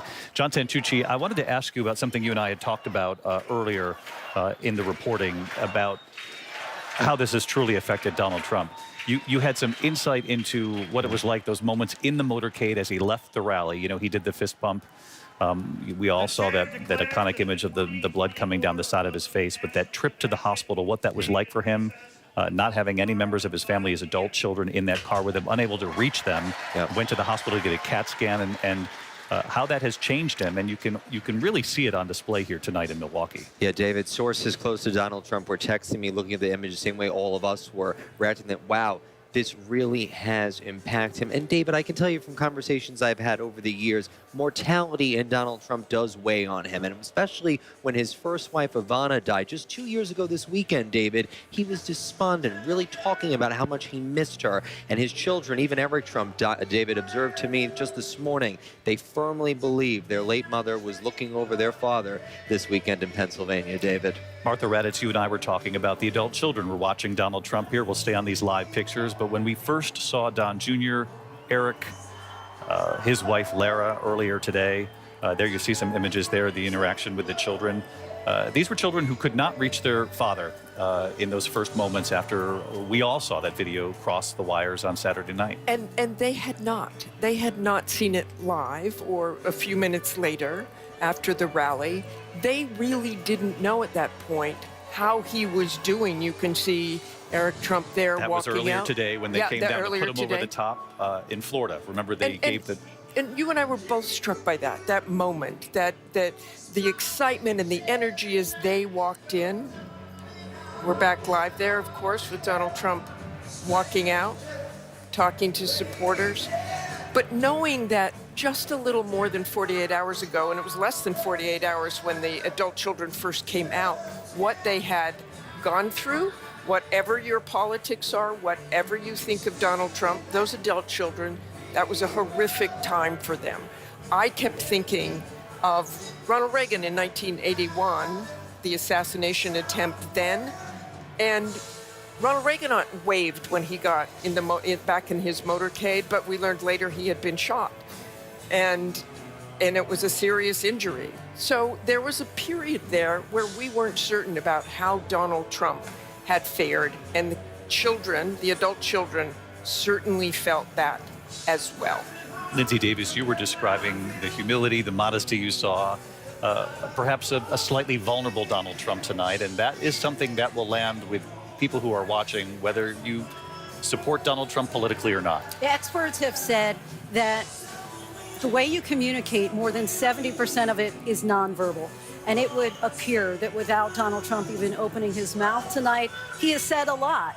At the same time, I'll just go from a quote from J.D. Vance in his book, Hillbilly Elegy, where he says, I don't believe in transformative moments, as transformation is harder than a moment. So we're going to have to see what happens, obviously, in the days and weeks to come here. But it's not lost on me that less than a mile away from here at a hotel in 1912, it was here in Milwaukee when Teddy Roosevelt, the attempted assassination on his life, and it was that iconic moment for him. Of course, he didn't go on to win, but it was a moment that certainly was iconic, and people were reminded of his toughness. He, of course, went on to give that speech that day after he had been shot in his chest. It weighed heavily then. These moments weigh heavily on the American people, as they should. And I think that we've heard from the Trump campaign and certainly from the Biden White House a call for unity to denounce political violence. Something that was really interesting, John, was that I heard you ask former President Donald Trump about the phone call with President Biden. We heard President Biden come out publicly and say it was brief, but it was good. And I would have to believe that the American people, again, no matter where you are on the political spectrum, need to hear that. And you heard from the former president something very similar. He said it was a nice, very nice call, but he said Joe Biden couldn't have been nicer. And I just can't imagine hearing those words coming out of his mouth. I mean, these were two men that refused to shake hands at the start of the debate. But he, I asked him if this experience had changed him, and he said, he said, I don't like to think about it that way, but yes, this has clearly had an impact.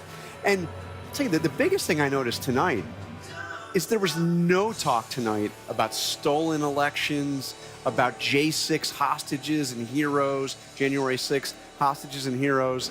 It was a very different tone.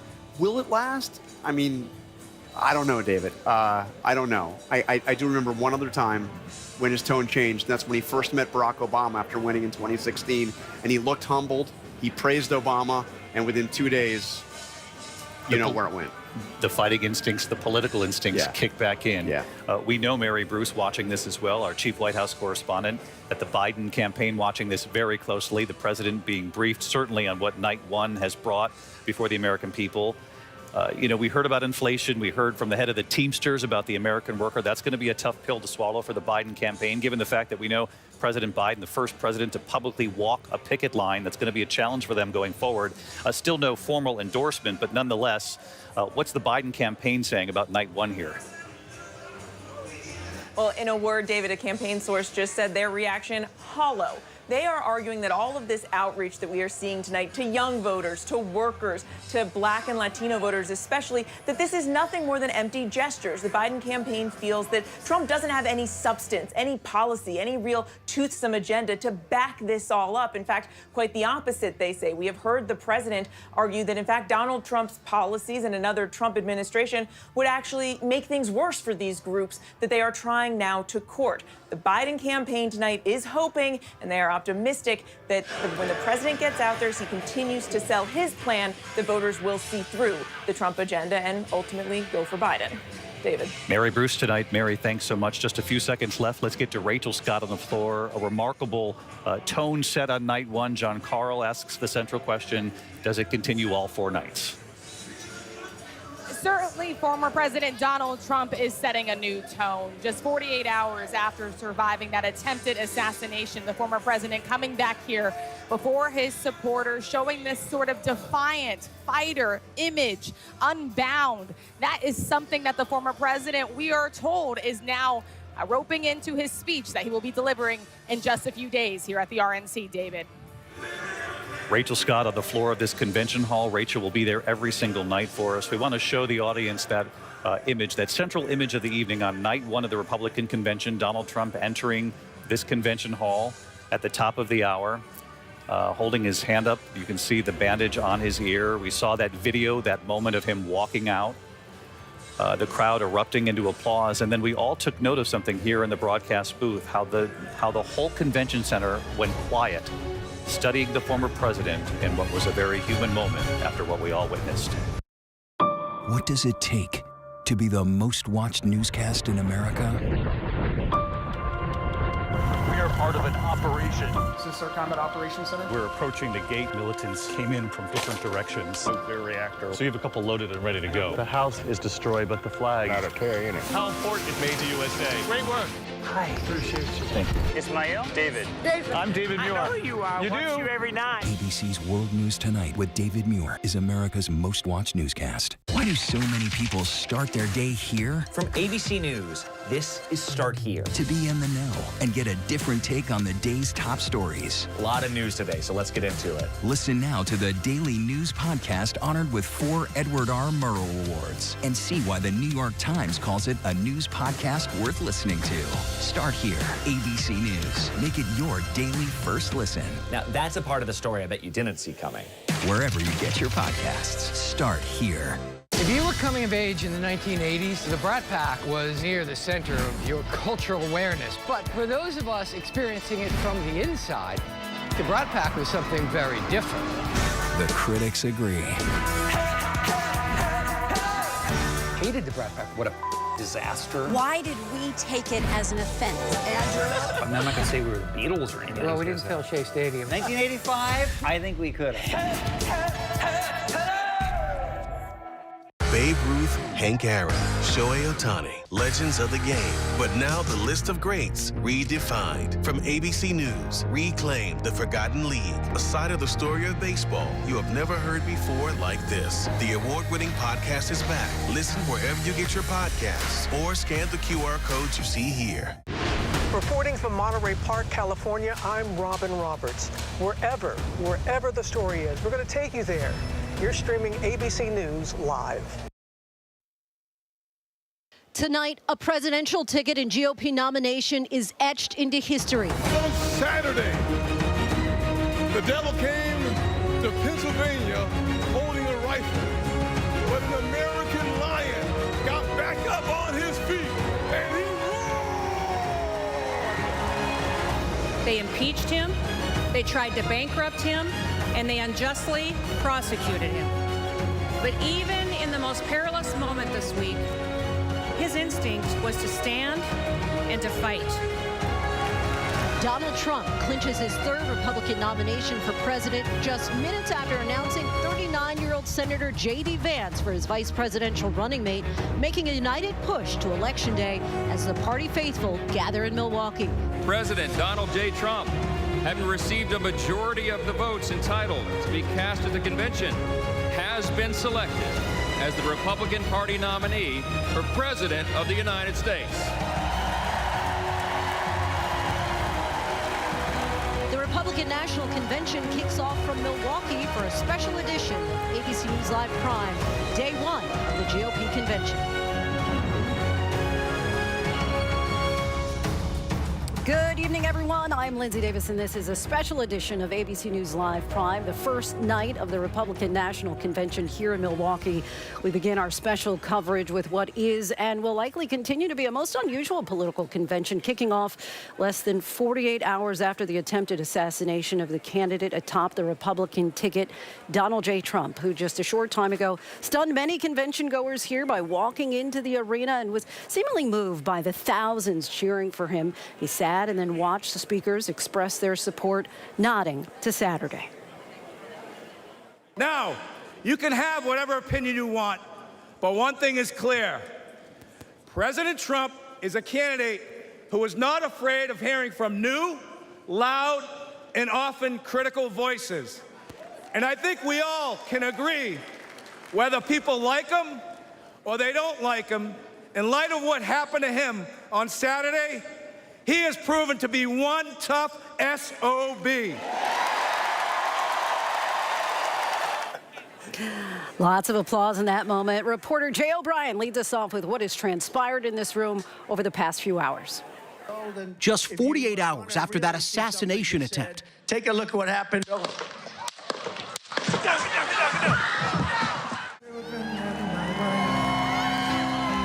Thank my lucky stars. Former President Trump making a surprise, dramatic appearance at the first night of the Republican National Convention.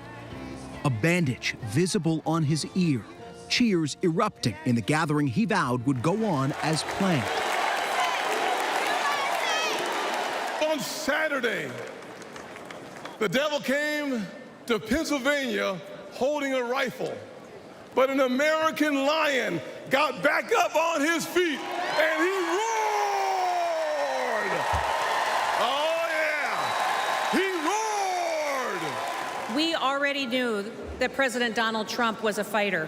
They've attacked his reputation, they impeached him, they tried to bankrupt him, and they unjustly prosecuted him. But even in the most perilous moment this week, his instinct was to stand and to fight. Fight! Fight! Earlier, the crowd chanting, "Fight, fight, fight." Those words former President Donald Trump mouthed after narrowly missing that assassin's bullet. And Trump making a crucial decision, picking Ohio Senator J.D. Vance as his running mate. Vance celebrating on the convention floor, formally nominated as the VP pick. Ladies and gentlemen, I am proud to announce that Senator J.D. Vance has the overwhelming support of this convention to be the next Vice President of the United States. At the convention, Monday's message, the economy. Even GOP firebrands like Congresswoman Marjorie Taylor Greene and North Carolina gubernatorial candidate Mark Robinson sticking to the theme. Donald Trump has and he will make America successful again. Under Joe Biden, grocery prices have skyrocketed and gas has nearly doubled. In North Carolina, factories just like the one I worked at are closing, leaving families feeling hopeless. But there is hope. And I'm proof. Also at the podium, rising Republican stars. And if there was ever a time in our nation to come together, that time is now. And celebrities. A vote for Donald Trump is a vote to put money back in our pockets and good food on our kids' plates. The convention beginning with Trump formally clinching his party's nomination, each state pledging its delegates. The great state of Nevada proudly casts all of its 26 votes for President Donald J. Trump. The great state of Hawaii pledges all 19 votes for the future President of the United States, Donald J. Trump. For Kentucky, convention attendees booing Senate Minority Leader Mitch McConnell, who, despite endorsing Trump, has had a frosty relationship with him since the 2020 election. Madam Chairman, the Commonwealth of Kentucky proudly cast 46 votes for the next president, Donald J. Trump. Trump's home state of Florida officially putting him over the top, formalizing his nomination. His son Eric pledging the delegates. Hereby declaring him the Republican nominee for President of the United States of America. But hanging over this first night, that assassination attempt on the former president that killed 50-year-old former fire chief Corey Compador. That fire chief, he jumped on his daughter and his wife to protect them and gave his life in the process. Oh, it gets me every time. The convention holding a moment of silence for Saturday's victims. And we pray for those who were injured, demonstrating their commitment to our democratic process. Let us offer a moment of silence. Our thanks to Jay O'Brien for that recap. And joining us now, RNC Chairman Michael Whatley. And thank you so much for coming on the show. Really appreciate it. Good to be with you. It's a great night tonight. It feels like an unspoken theme tonight was, in fact, unity. Well, I would say it's a spoken theme. I think that we are very, in a great place with Donald Trump having united the Republican Party. Now it's time to unite the country. And I think that with what we saw on Saturday, with these horrible, horrific shooting that we saw, everybody needs to step back and take a moment to reflect on what's really important in this election cycle, and that is American families. That is making sure that we are going to succeed as a country, and we're going to do that only if we are unified. Did you get a chance to talk to the former president tonight? I did, and absolutely. Can you share any of the sentiment of the conversation? What I told him was that when he showed up here tonight to see the delegates and to see the hall, that he was going to get an absolutely, truly amazing response, and he certainly did. I think there were tears all across because everybody understands how fortunate we are, how blessed the president is. I mean, this is a straight-up miracle that he is with us and that we are holding this convention tonight.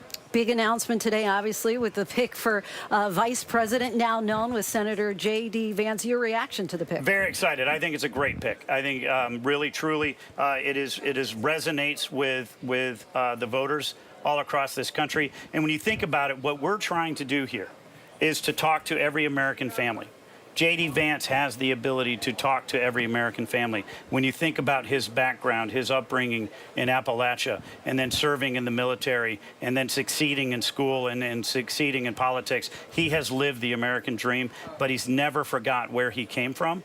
And it truly adds an immense story to this ticket and to this race. J.D. Vance, just 39 years old, exactly half of the age of Donald Trump. Is this what the future of the Republican Party looks like? It is. I think it's great. And we saw tonight not just J.D. Vance, but we saw a number of great speakers throughout the course of the day. Wesley Hunt, Byron Donalds, and others. That is the future of this Republican Party. For those like J.D. Vance who have said in the past that they would never support Donald Trump, and yet here we see them today arm in arm, how do you square that with the Republican Party and those who are trying to understand the disconnect? Look, the Republican Party right now is more unified than we have been in generations. And we're unified because we understand right now America is at a crossroads. This is an inflection point for the country in terms of this election cycle, that we are either going to continue down Joe Biden's failed policies, which have unleashed inflation and an invasion across our southern border upon America, or we are going to go in a different direction where we're going to restore our southern border, we're going to restore our economy, and we're going to restore our standing in the world. In the last few seconds that we have here, what you're looking for most for tomorrow? Well, I think we are going to continue our discussion talking to American families and the fact that we are going to be talking about keeping America safe and what does that mean all across the political spectrum. And we're going to continue to hear from real American people. We're going to continue to hear from people that I've never heard of before, that you've never heard of before, who are telling their stories about what this election means to them and their families. RNC Chairman Michael Whatley, we thank you so much for your time. Really appreciate you coming on the show. Absolutely. It's great to be with you. And want to go now to Rachel Scott, who is live on the floor. Now, Rachel, as we saw, quite a lot of energy at tonight's convention, really palpable. It's also the first time seeing former President Donald Trump since his assassination attempt. How did the people react, and what did you hear from them? Yeah, at times it was hard to tell where exactly the stage was. Was it right behind me, or was it toward the back of the arena where the former president had a box full not only with his new running mate, Senator J.D. Vance, but also members of his family and other Republican members of Congress, including Speaker of the House Mike Johnson. There was a crowd already forming once word got out. And then you had this moment, the former president of the United States, just 48 hours after surviving an attempted assassination on his life, walk through this arena back in front of a crowd. 48 hours ago, I can tell you, Lindsay, I was there. The crowd was screaming in horror and terror. They were diving for cover. Now the former president coming back in front of this crowd, chanting his name, USA, USA. There was just this moment where the former president was just really taking it all in. It was just, quite frankly, it looked like a humbling moment for the former president. You have to just imagine what was going through his mind. I could tell you, as someone that was just there at that rally, being back in front of a large crowd, being around so many people is enough to just make you just a little slightly on edge. But the former president, we are told, he even wanted to get back up on that stage after he was grazed by that bullet and continued delivering that speech. Ultimately, Secret Service told him that it was not safe. Now he's making this early appearance here at the RNC, trying to set the tone, a different tone than what we have seen during this campaign, a tone that he says is going to be unity, bringing people together. We'll have to see how that goes, Lindsay. And Rachel, you're regularly at his appearances. Did this seem like a different Donald Trump to you tonight? Oh, absolutely. And, I think John Carl was spot on a little earlier. I mean, I have been to almost every single campaign rally this cycle. And at every single one, there is this tone of just complete and utter defiance. There is this political heightened rhetoric against President Biden. There are claims that the 2020 election was stolen, claims that we know are obviously false. There was none of that tonight at all. There was this sense, especially when the former president was in the room, that this was about moving forward. This was about uniting the country, taking that sort of next next step. This is a stark contrast to what we have seen in just a few weeks ago from the Trump campaign. The question is, does that continue? How long does that continue? The former president clearly seeing an opportunity here to sort of change directions. In fact, so much so, we are told that he's sort of ripping up his speech that he already had written that he was supposed to give in just a couple of days to incorporate these new themes after he survived that attempted assassination, Linsey. Rachel Scott for us. Thank you so much. As always, now I want to bring in our dynamic powerhouse political team, John, and Martha. And Martha, we'll start with you, and let's just get everybody's reaction to tonight. Well, I think obviously it was a very somber Donald Trump. I think that was what all of us really focused on, how different he looked. First of all, he did look very tired, and you can understand why he looked very tired, but a really serious Donald Trump. And I think that was the most striking to me, but also the mood of everyone here. I mean, it was a completely energized crowd. I know you walked around down there too, just walking from delegation to delegation and listening to people how proud they were of Donald Trump, and in particular because what they went through, what the whole nation went through just a little more than 48 hours ago. But that energy and that enthusiasm somehow leveled itself when Donald Trump came out. I mean, there was, it went from yay, there's Donald Trump to sort of a somber respect for the candidate, and I think that was the biggest difference. I mean, even when J.D. Vance first came out, and there was so much excitement and people were cheering, it was just different tonight. It was very different, and just the whole evening. I mean, you've been talking about this evening too, Linsey. I mean, you had we had numerous black speakers. It was very, very different from 2016. Just the whole mood, and all of that is understandable given what happened on Saturday night. And looking at Donald Trump's adult children, we've been talking about that all night. But I really was struck when they walked in and they're cheering and they seemed the same, right? But you had to realize what they went through. And John, of course, Santucci knows so much about that and what they went through. But I think anybody who looked at that and thought, I can't even imagine if that was my father or mother or someone, I can't imagine the fear. And you know, they're around and they can get in touch with people, but they didn't have such an easy time that night. It seemed, John, like a humanizing moment, even when we had that first statement come out from Melania Trump, where she talked about him and his sense of humor and him as a husband, not as a president of the United States. If it had happened, if there was death, how she knew that her life, her son Barron's life, would dramatically change, Linsey. Very human, as Martha said, which I think is exactly case in point. And even the moment, I agree with Martha completely, that, you know, the family seemed normal. But there was one moment, looking at Donald Trump Jr., the way he looked at his father's eyes when he shook his hand. I mean, I spoke to Donald Trump Jr. the moments after that shooting. He was out on a boat and not watching it and was saying, I don't know what's happening. And it took him several hours, Linsey, to reach his father Saturday night. They hadn't seen each other in several days because everyone was not with him. You know, this was a rare campaign event, actually, to not have a member of the Trump family with their father. They were all getting ready for the convention. They were told, wish we knew, but they were told, don't worry, I'm not announcing my VP pick tonight, so stay home, pack, I'll see you in Milwaukee. But the fact of the matter being that it was a real human moment, that they cannot reach their dad. They finally did, heard he was okay, and definitely put their worries at ease. John Carl, I was sitting right next to you when you said, hello, Mr. President, and you took that call just a little bit before we went on earlier tonight. I'm curious if you had any idea when you were talking to him that did his tone or attitude seem different at all just through the phone conversation? He seemed a little bit toned down. He was upbeat, but his voice was a little bit lower, talking a little bit more slowly.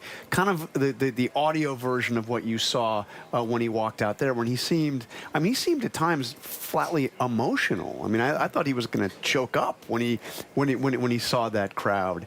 And when I spoke to him, he was clearly anticipating what was going to happen here. I asked him a question about how he was doing. How's the injury to your ear? And he said he was doing fine, but then he immediately pivoted to the bandage. and he said, "Yeah, I think the bandage will be done. We'll be off by Thursday," when he gives this big primetime speech. And he noticed there was a moment when they had the camera on him when he was backstage before he came out, when he pointed to the bandage. And the crowd went nuts, of course. But, you know, I mean, if there's one thing Donald Trump knows, it's image. And that bandage is the visible image of what happened Saturday. So I imagine, you know, that's going to be, you know, we're going to see that for the next few days. And if he tells me he thinks it's going to be off by Thursday, I think it's going to be off on Thursday. You know, you had a good question earlier. Any idea if we're going to see Ivanka Trump here? You know, I've been told by multiple sources, Linsey, that it is quite possible we would see her. Now, look, I do think, you know, the difference of 8 years later, right? We talked earlier about the image of the sons putting their father over the top. 8 years ago, it was the 2 adult sons and Ivanka Trump that put him over when they all lived in New York State in the roll call. You know, it's interesting that the dialogue between daughter and father has definitely improved. Let's recall, she's been nowhere on the campaign trail so far. She was the one that introduced Donald Trump in June of 2015 with the famous escalator ride. She's not been anywhere near the campaign trail. I'm told it's possible she shows up, most definitely not a speaking role. And one of the things you have to remember is that Ivanka's life, along with all the children, has changed dramatically since Donald Trump went down that escalator. She was the only one that went with him to the White House. If he is to win, I can pretty much guarantee from my sources there's no way Ivanka and Jared go back to Washington. John, Martha, we thank you all so much. The brain trust here could go on, but I'm told that we got to continue on with the show, and want to bring in our chief White House correspondent, Mary Bruce, who is also here. Mary, what are you hearing from the Biden White House tonight about day one of the RNC?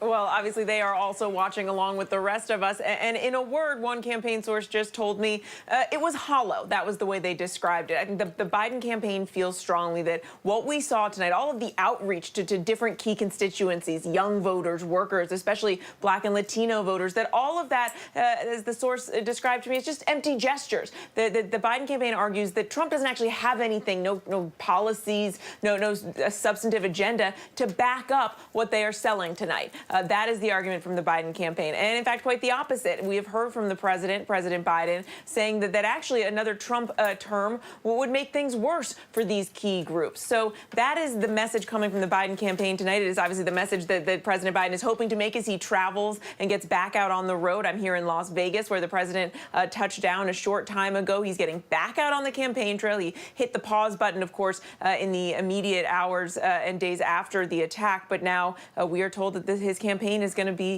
back at it full steam ahead, Linsey. And Mary, is President Biden also having to tone down his speech and be more careful with his word choice on the heels of Saturday? We saw him issue an apology, basically, for talking about putting Trump in the crosshairs earlier, but he really just meant the focus on Trump, not anything violent. Yeah, look, this is a real balancing act, because obviously you have President Biden out there making this urgent plea for all Americans really to come together and to cool off, to lower the political temperature in this country. But at the same time, we are told that the president is going to continue to draw a very sharp contrast with Donald Trump. Of course, a central message of the Biden campaign, the real central theme, is his argument that Donald Trump is a danger to American democracy. That is not going to change. And in an interview earlier today, the president was pressed on whether he and his rhetoric, needs to cool off as well. And he was pressed about that comment that President Biden made in a donor call last week, where he said that it is time to put Trump in a bullseye. And what the president said was that he admitted it was a mistake. He said it was a mistake to use that word bullseye. But he stressed that the argument he was making was that it was time for the Democratic Party to stop fighting amongst themselves over the future of the Biden candidacy and to come together and to start really to set their sights on the Trump agenda and to make it clear to the American people, what's at stake in this election, Linsey. Mary Bruce, our thanks to you. I now want to bring in the principal deputy campaign manager for the Biden-Harris campaign, Quentin Folks. Quentin, thank you so much for joining us. How has the campaign changed its messaging just in the last 48 hours? And when does this grace period, so to speak, end? Well, look, first of all, thank you for having me tonight, Linsey. I would say that we haven't shifted our message. We have been focused on the issues that matter. What happened to former President Trump is horrific. You heard President Biden say that it has no place in our politics. We are going to have disagreements. Republicans are going to continue their campaign, and we are going to continue ours, talking about the differences of character, vision, morals, for the next term of who is going to serve as president of the United States. And our campaign has been focused on the issues like reproductive rights and freedoms, issues like making sure that Social Security and Medicare remain intact, issues like the Affordable Care Act. That is where our focus has been since the outset of this campaign, and we're going to continue to communicate the stark contrast and the very, very different visions for America on those issues to American voters. A small but vocal group, as you know, of House Democrats have told the campaign that Biden should step aside, and a majority of registered Democrats say the same. Can you say with 100% certainty that President Biden will be at the top of the ticket come November? Absolutely. And a majority of registered Democrats also voted for President Biden in the primaries, about 14.5 million, 87%, as well as the 3,900 delegates that President Biden has earned. And so President Biden has said himself he will be the nominee, and we look forward to hosting our convention in Chicago, where we can talk to American voters and Democrats about President Biden's vision and agenda for America. What is your pitch to Americans that Biden, not Trump, should be president for the next 4 years? Well, look, I think that comes down to a range of issues, as these two individuals could not be more different. I think one of the first and main ones is that President Biden will not allow Republicans to institute a national abortion ban. Republicans time and again have said that they want to put in place a national abortion ban. President Biden wants to expand health care. Republicans have time and again said that they want to get rid of the Affordable Care Act. President Biden wants to expand Social Security and Medicare. Republicans want to get rid of that. President Biden wants a fair tax code so that the wealthiest are paying their fair share in America. Republicans do not want that. They want to continue to tax the middle class at the expense of big corporations and the wealthy. President Biden wants to continue to finish his work of making sure that Big Pharma is on the level playing field and that Americans aren't paying out of pocket extreme costs for prescription drugs. Republicans want to undo that. So these things could not be more clear when it comes to the issues and the differences of President Biden's agenda versus that of former President Trump's. There are at least 7 swing states. The election is less than 4 months from now. You can only do so much with an 81-year-old candidate. What is your campaign strategy in those swing states? Well, that 81-year-old candidate is going to continue to hit the battleground states as he has been since the outset of this election. Since the debate, he has hit every single blue wall state. He is in Las Vegas now. He will be doing the NAACP and the UNIDOS conferences where he will be talking to core constituencies of the Democratic Party, and him and the vice president are going to continue to campaign across this country, talking about the stakes of this election and the vision that they have, including all those issues that I mentioned in my former answer. Quentin Fulks, we thank you so much for your time. Really appreciate you coming on. Thank you, Lindsay. And Terry Moran joins us now. Terry, of course, the Republicans' theme this evening was Make America Wealthy Again. Ultimately, it's not just the two candidates who are different from each other, it's their platforms as well, as we just heard from Quentin there. How does the Republican platform differ from the Democrats in terms of the economy specifically?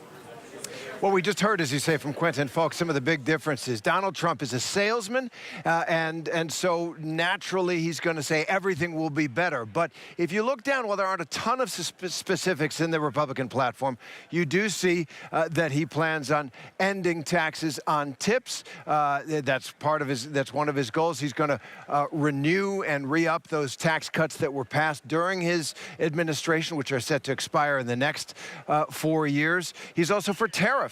Big trade tariffs on trade partners across the world. He believes that protecting American industries will make the economy stronger.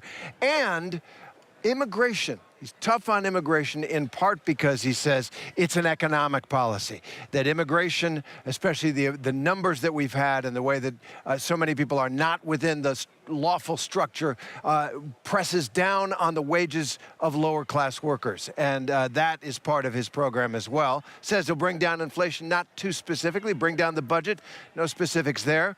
The Democrats, as just heard Quentin Fulks talk about, have a totally different plan. More government spending on infrastructure and on energy, and raising taxes on the rich, as well as keeping the trade partners more open. So it's a very, very dramatically different platforms in both parties that the voters will have to decide on. And part of the Republican messaging as well is, quote, end inflation and make America affordable again. But many Republicans, including Trump, are pushing for increased tariffs on imports, which, according to economists, can make inflation even worse. Do any Republicans seem troubled by a potential disconnect there? They do. Look, Donald Trump is remaking the Republican Party in his image and in the image of J.D. Vance. His vice presidential candidate is very populist on a lot of these economic policies and more isolationist on the international policies. And you do sense a little bit of friction in conversations around the edges here. You know, people talking about, well, more traditional Republicans, business Republicans, are anxious about the embrace of labor and certainly about things like tariffs, that they say that American people will continue to trust in the trade that has made the country so wealthy. Donald Trump thinks it's wrecked American industries and American communities. That remains kind of a friction within this party. But by picking his vice president, J.D. Vance, who's strong on those issues as well, he sent a message: this is not your grandparents' Republican Party anymore. Certainly is not. Terry Moran, our thanks to you as always. Still much more context and analysis to get to here on this special edition of ABC News Live Prime, the GOP convention. We're here in Milwaukee this week for all 4 nights of the Republican National Convention. Our team of correspondents and analysts are breaking down the most notable moments of the day and what's coming next.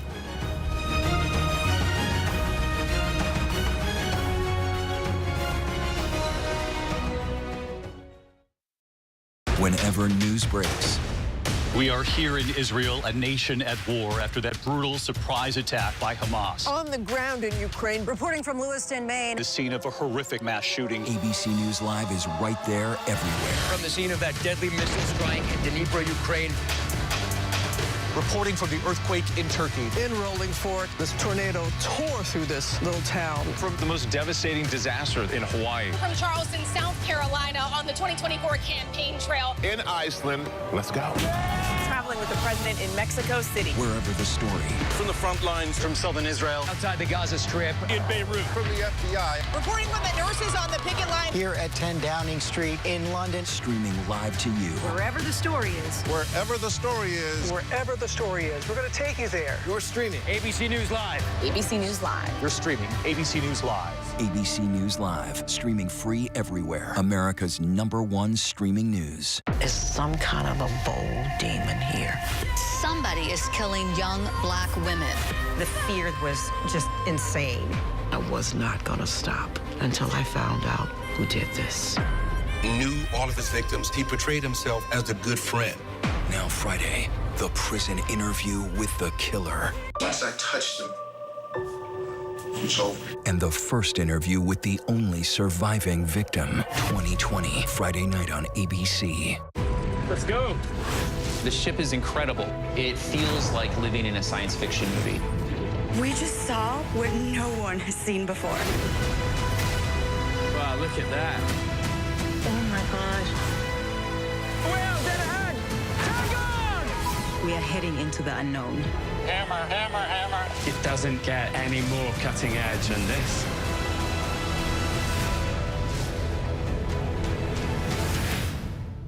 If you were coming of age in the 1980s, the Brat Pack was near the center of your cultural awareness. But for those of us experiencing it from the inside, the Brat Pack was something very different. If you could have the Brat Pack name not exist, would you?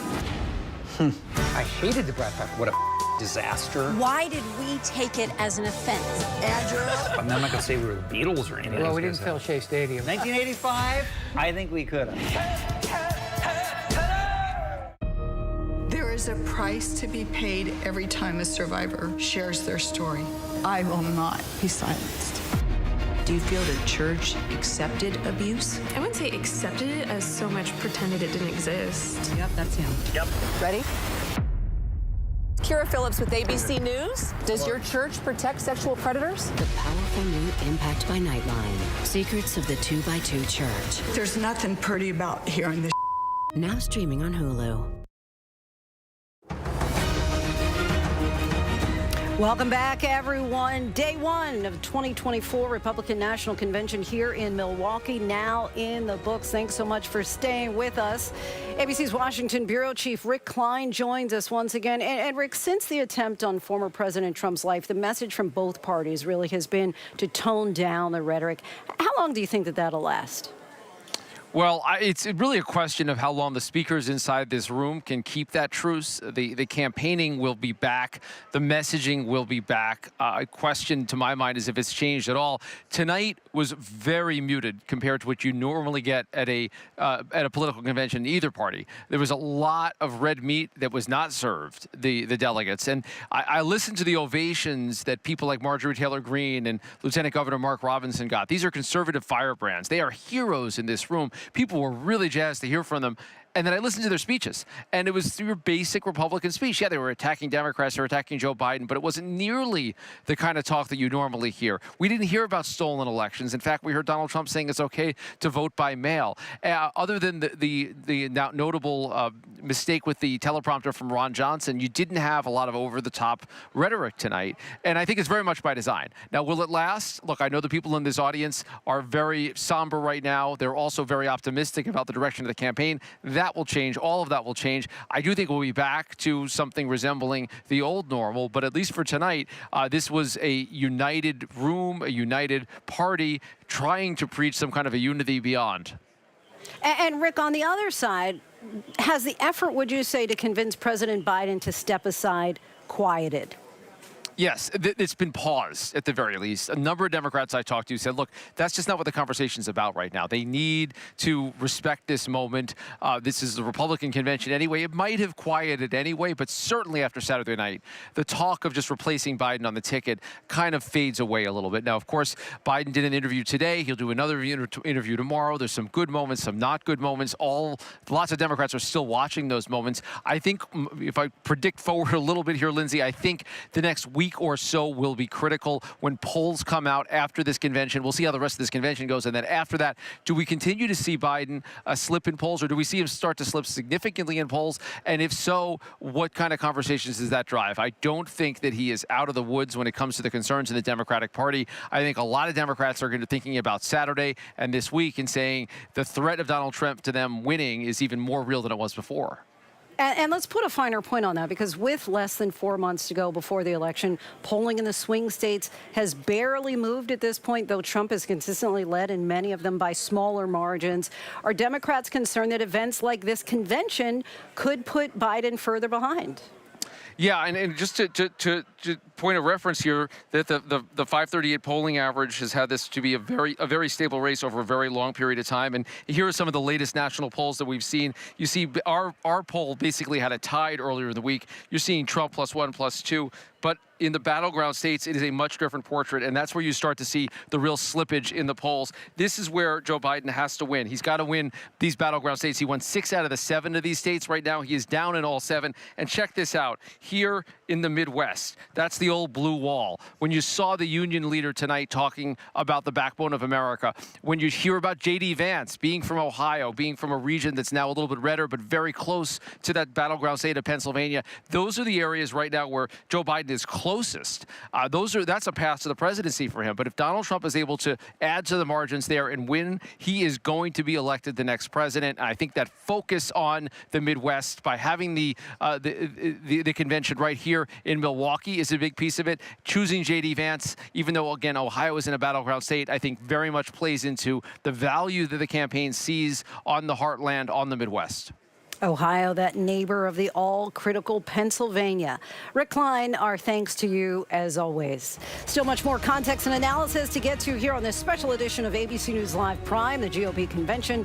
We're live here in Milwaukee, where former President Donald Trump was officially named the nominee earlier today and also announced Senator J.D. Vance as his vice president. How pivotal that choice could be and what's at stake here in Wisconsin. All coming up next. Stay with us.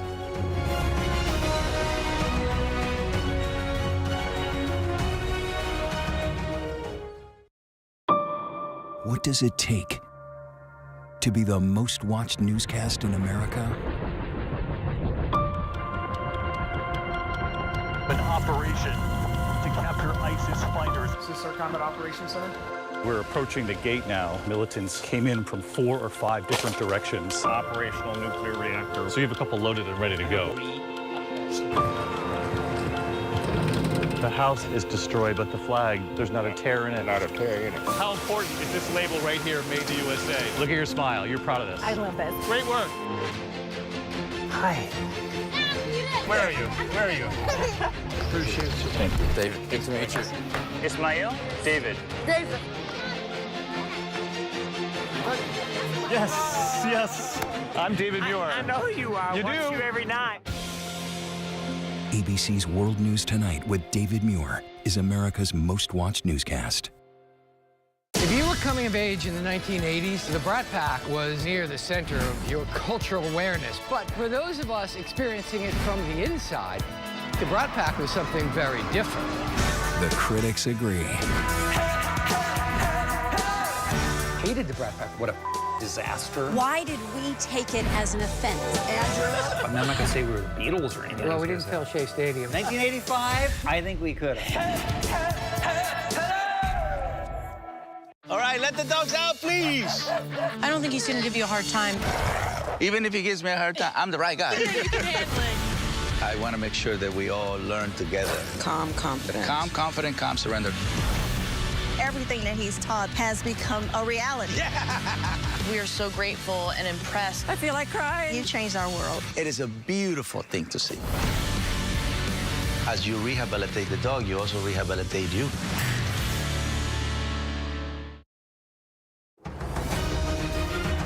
Everyone, we are live day one of the Republican National Convention. Earlier today, Donald Trump named Senator J.D. Vance as his vice presidential nominee. What could that do for the campaign? Now let's bring in 538's Galen Druk for more.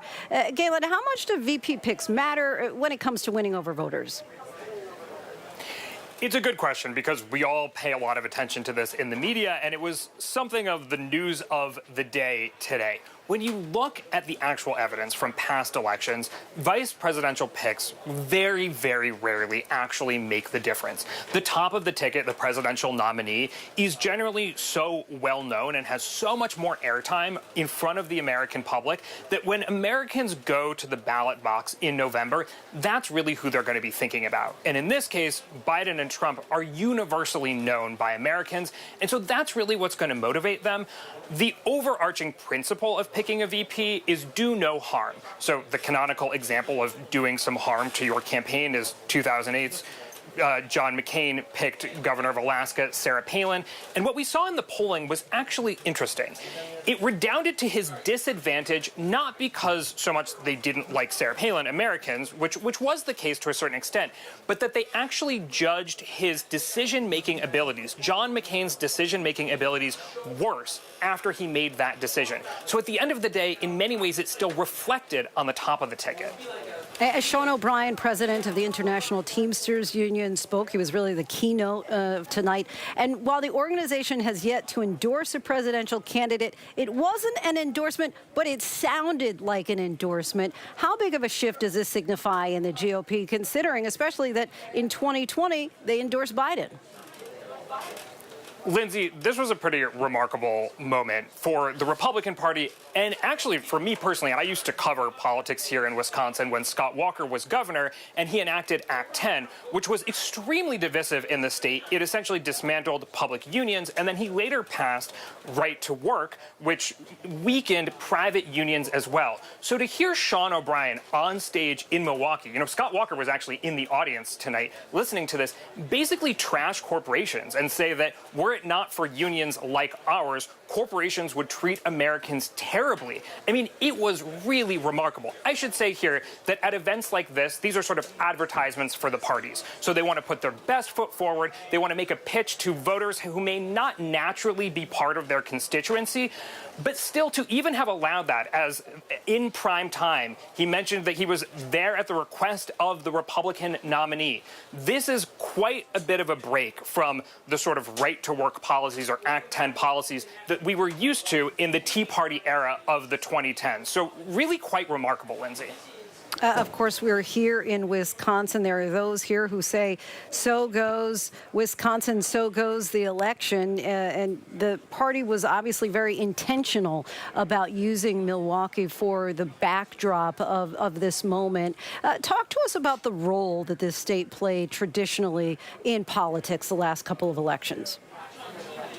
Yeah, Linsey, add my name to the voices who say, as goes Wisconsin, so goes the election. In both 2016 and 2020, Wisconsin was the tipping point state as we measure it at 538, which is to say its delegates, to the electors, to the Electoral College, put the winning candidate over the edge in back-to-back elections for both Trump and Biden. And both times, it was by about 20,000 votes that the winning candidate won Wisconsin. And so this is definitely one of the epicenters of the campaign. And Milwaukee in particular has also seen some interesting developments. You know, the core of Milwaukee has long time been very friendly to Democrats, while the suburbs of Waukesha, Ozaukee, and Washington have been more Republican friendly. But over the past decade, we have seen Democrats in the core of Milwaukee have not turned out, or voters in the core of Milwaukee have not turned out for Democrats at the same levels as we've seen historically, while suburban voters in those what they call the WOW counties, the collar counties around Milwaukee, have swung away from Republicans. So both parties have seen openings here in the Milwaukee area and Wisconsin more broadly to try to pick up votes. And as I mentioned, just basically dozens of votes at this point are what campaigns are going to be trying to gather and add up to win the election, potentially, here in Wisconsin. We can tell you are formerly a resident of the Badger State. Galen Druk, our thanks to you. Appreciate your expertise as always. And be sure to check out our friends at 538 for the latest election data and analysis all throughout the day, night, and in the coming days and weeks ahead at their website, 538.com, or by simply scanning the QR code below. Be sure to check them out. Still much more ahead tonight with regard to context and analysis on this special edition of ABC News Live Prime, the GOP convention. The theme for tonight, Make America Wealthy Again. The economy taking center stage, as well as Senator J.D. Vance, who's now the Republican vice presidential nominee. What this could all mean for the future of the party. Next.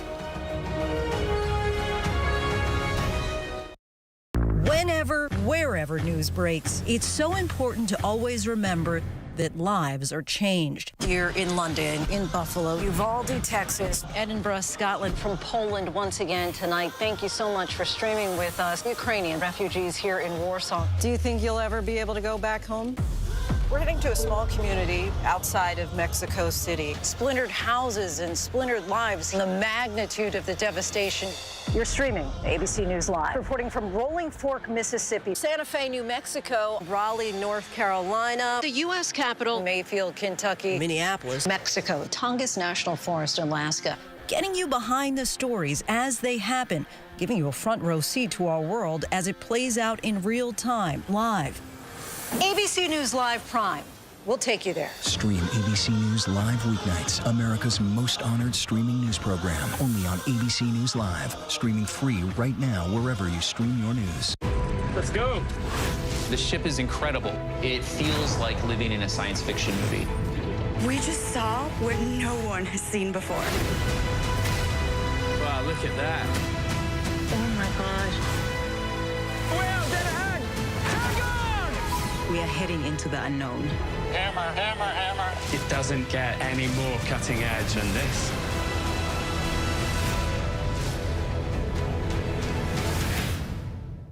Is some kind of a bold demon here. Somebody is killing young black women. The fear was just insane. I was not gonna stop until I found out who did this. He knew all of his victims. He portrayed himself as a good friend. Now Friday, the prison interview with the killer. Once I touched him, it's over. And the first interview with the only surviving victim. 2020, Friday night on ABC. There is a price to be paid every time a survivor shares their story. I will not be silenced. Do you feel the church accepted abuse? I wouldn't say accepted it as so much pretended it didn't exist. Yep, that's him. Yep. Ready? Kira Phillips with ABC News. Does your church protect sexual predators? The powerful new Impact by Nightline. Secrets of the 2x2 Church. There's nothing pretty about hearing this. Now streaming on Hulu. Get ready, America, every Friday. The hottest trends, styles, and must-have. What's the right stuff to buy right now? I really love that. It's time to buy the right stuff. Yes! And save big time, too. The right stuff. Fridays on GMA. You're going to love it. Now streaming on Hulu. I'm a rock and roll star.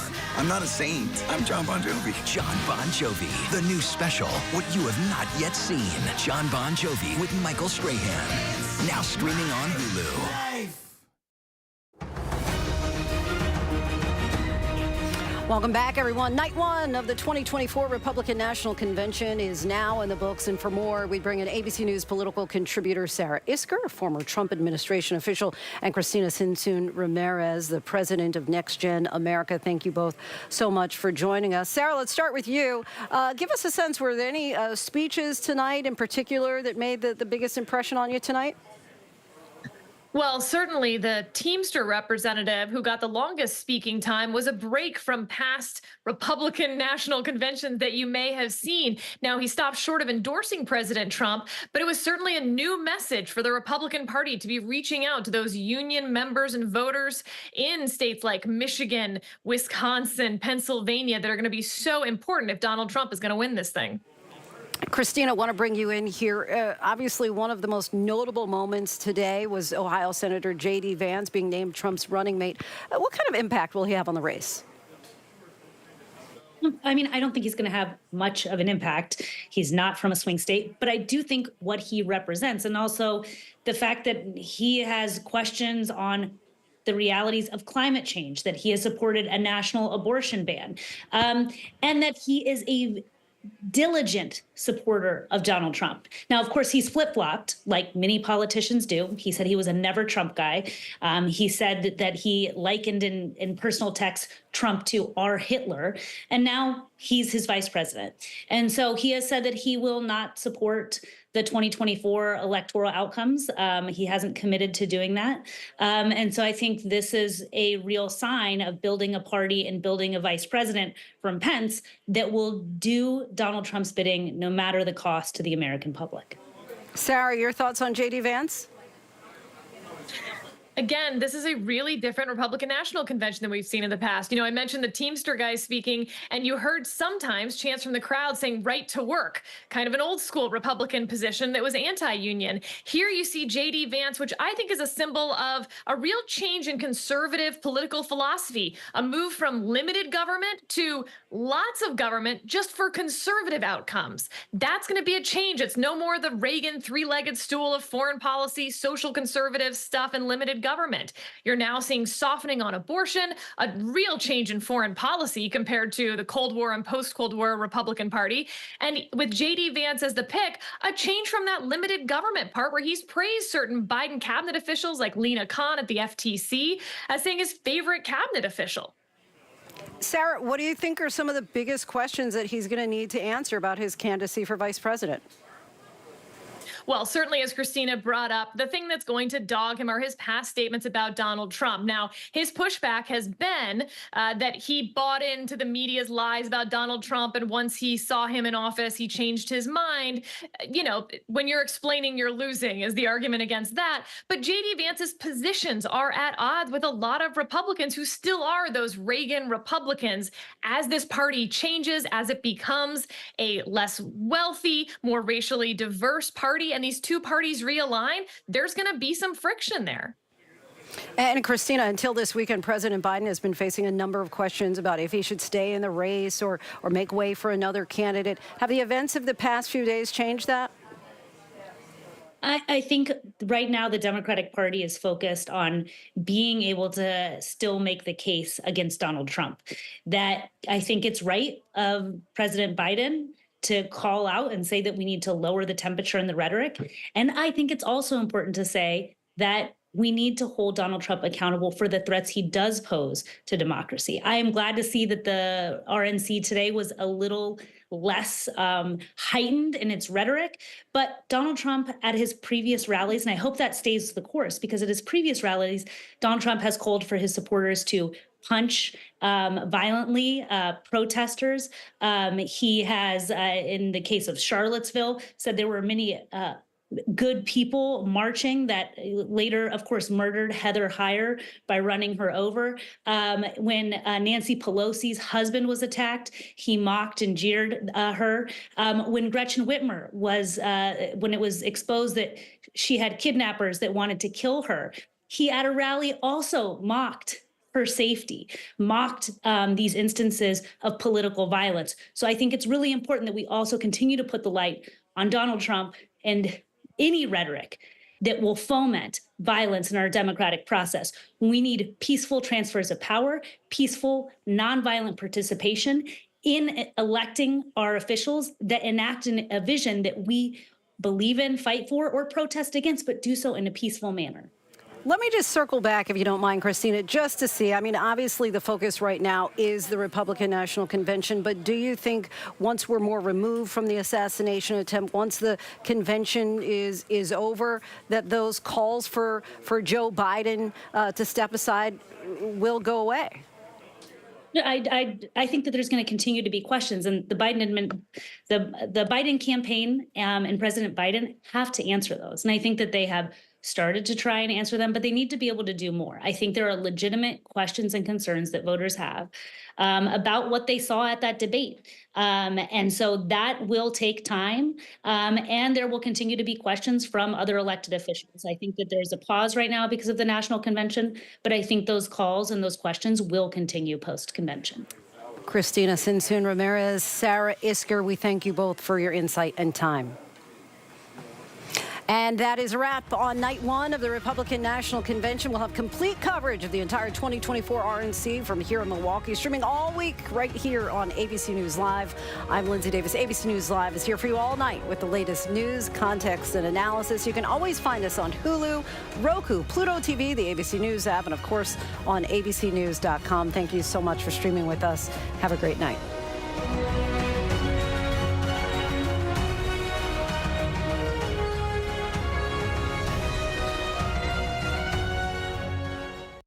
Why do so many people start their day here? From ABC News, this is Start Here. To be in the know and get a different take on the day's top stories. A lot of news today, so let's get into it. Listen now to the Daily News Podcast honored with 4 Edward R. Murrow Awards and see why the New York Times calls it a news podcast worth listening to. Start Here, ABC News. Make it your daily first listen. Now, that's a part of the story I bet you didn't see coming. Wherever you get your podcasts, Start Here. What does it take to be the most watched newscast in America? An operation to capture ISIS fighters. Is this our Combat Operations Center? We're approaching the gate now. Militants came in from 4 or 5 different directions. Operational nuclear reactor. So you have a couple loaded and ready to go. The house is destroyed, but the flag, there's not a tear in it. Not a tear in it. How important is this label right here, Made in the USA? Look at your smile. You're proud of this. I love this. Great work. Hi. Where are you? Where are you? Appreciate you. Thank you. David, good to meet you. Ismail? David. David. Yes, yes. I'm David Muir. I know who you are. You Watch do? you every night. ABC's World News Tonight with David Muir is America's most watched newscast. Whenever, wherever news breaks, it's so important to always remember that lives are changed here in London.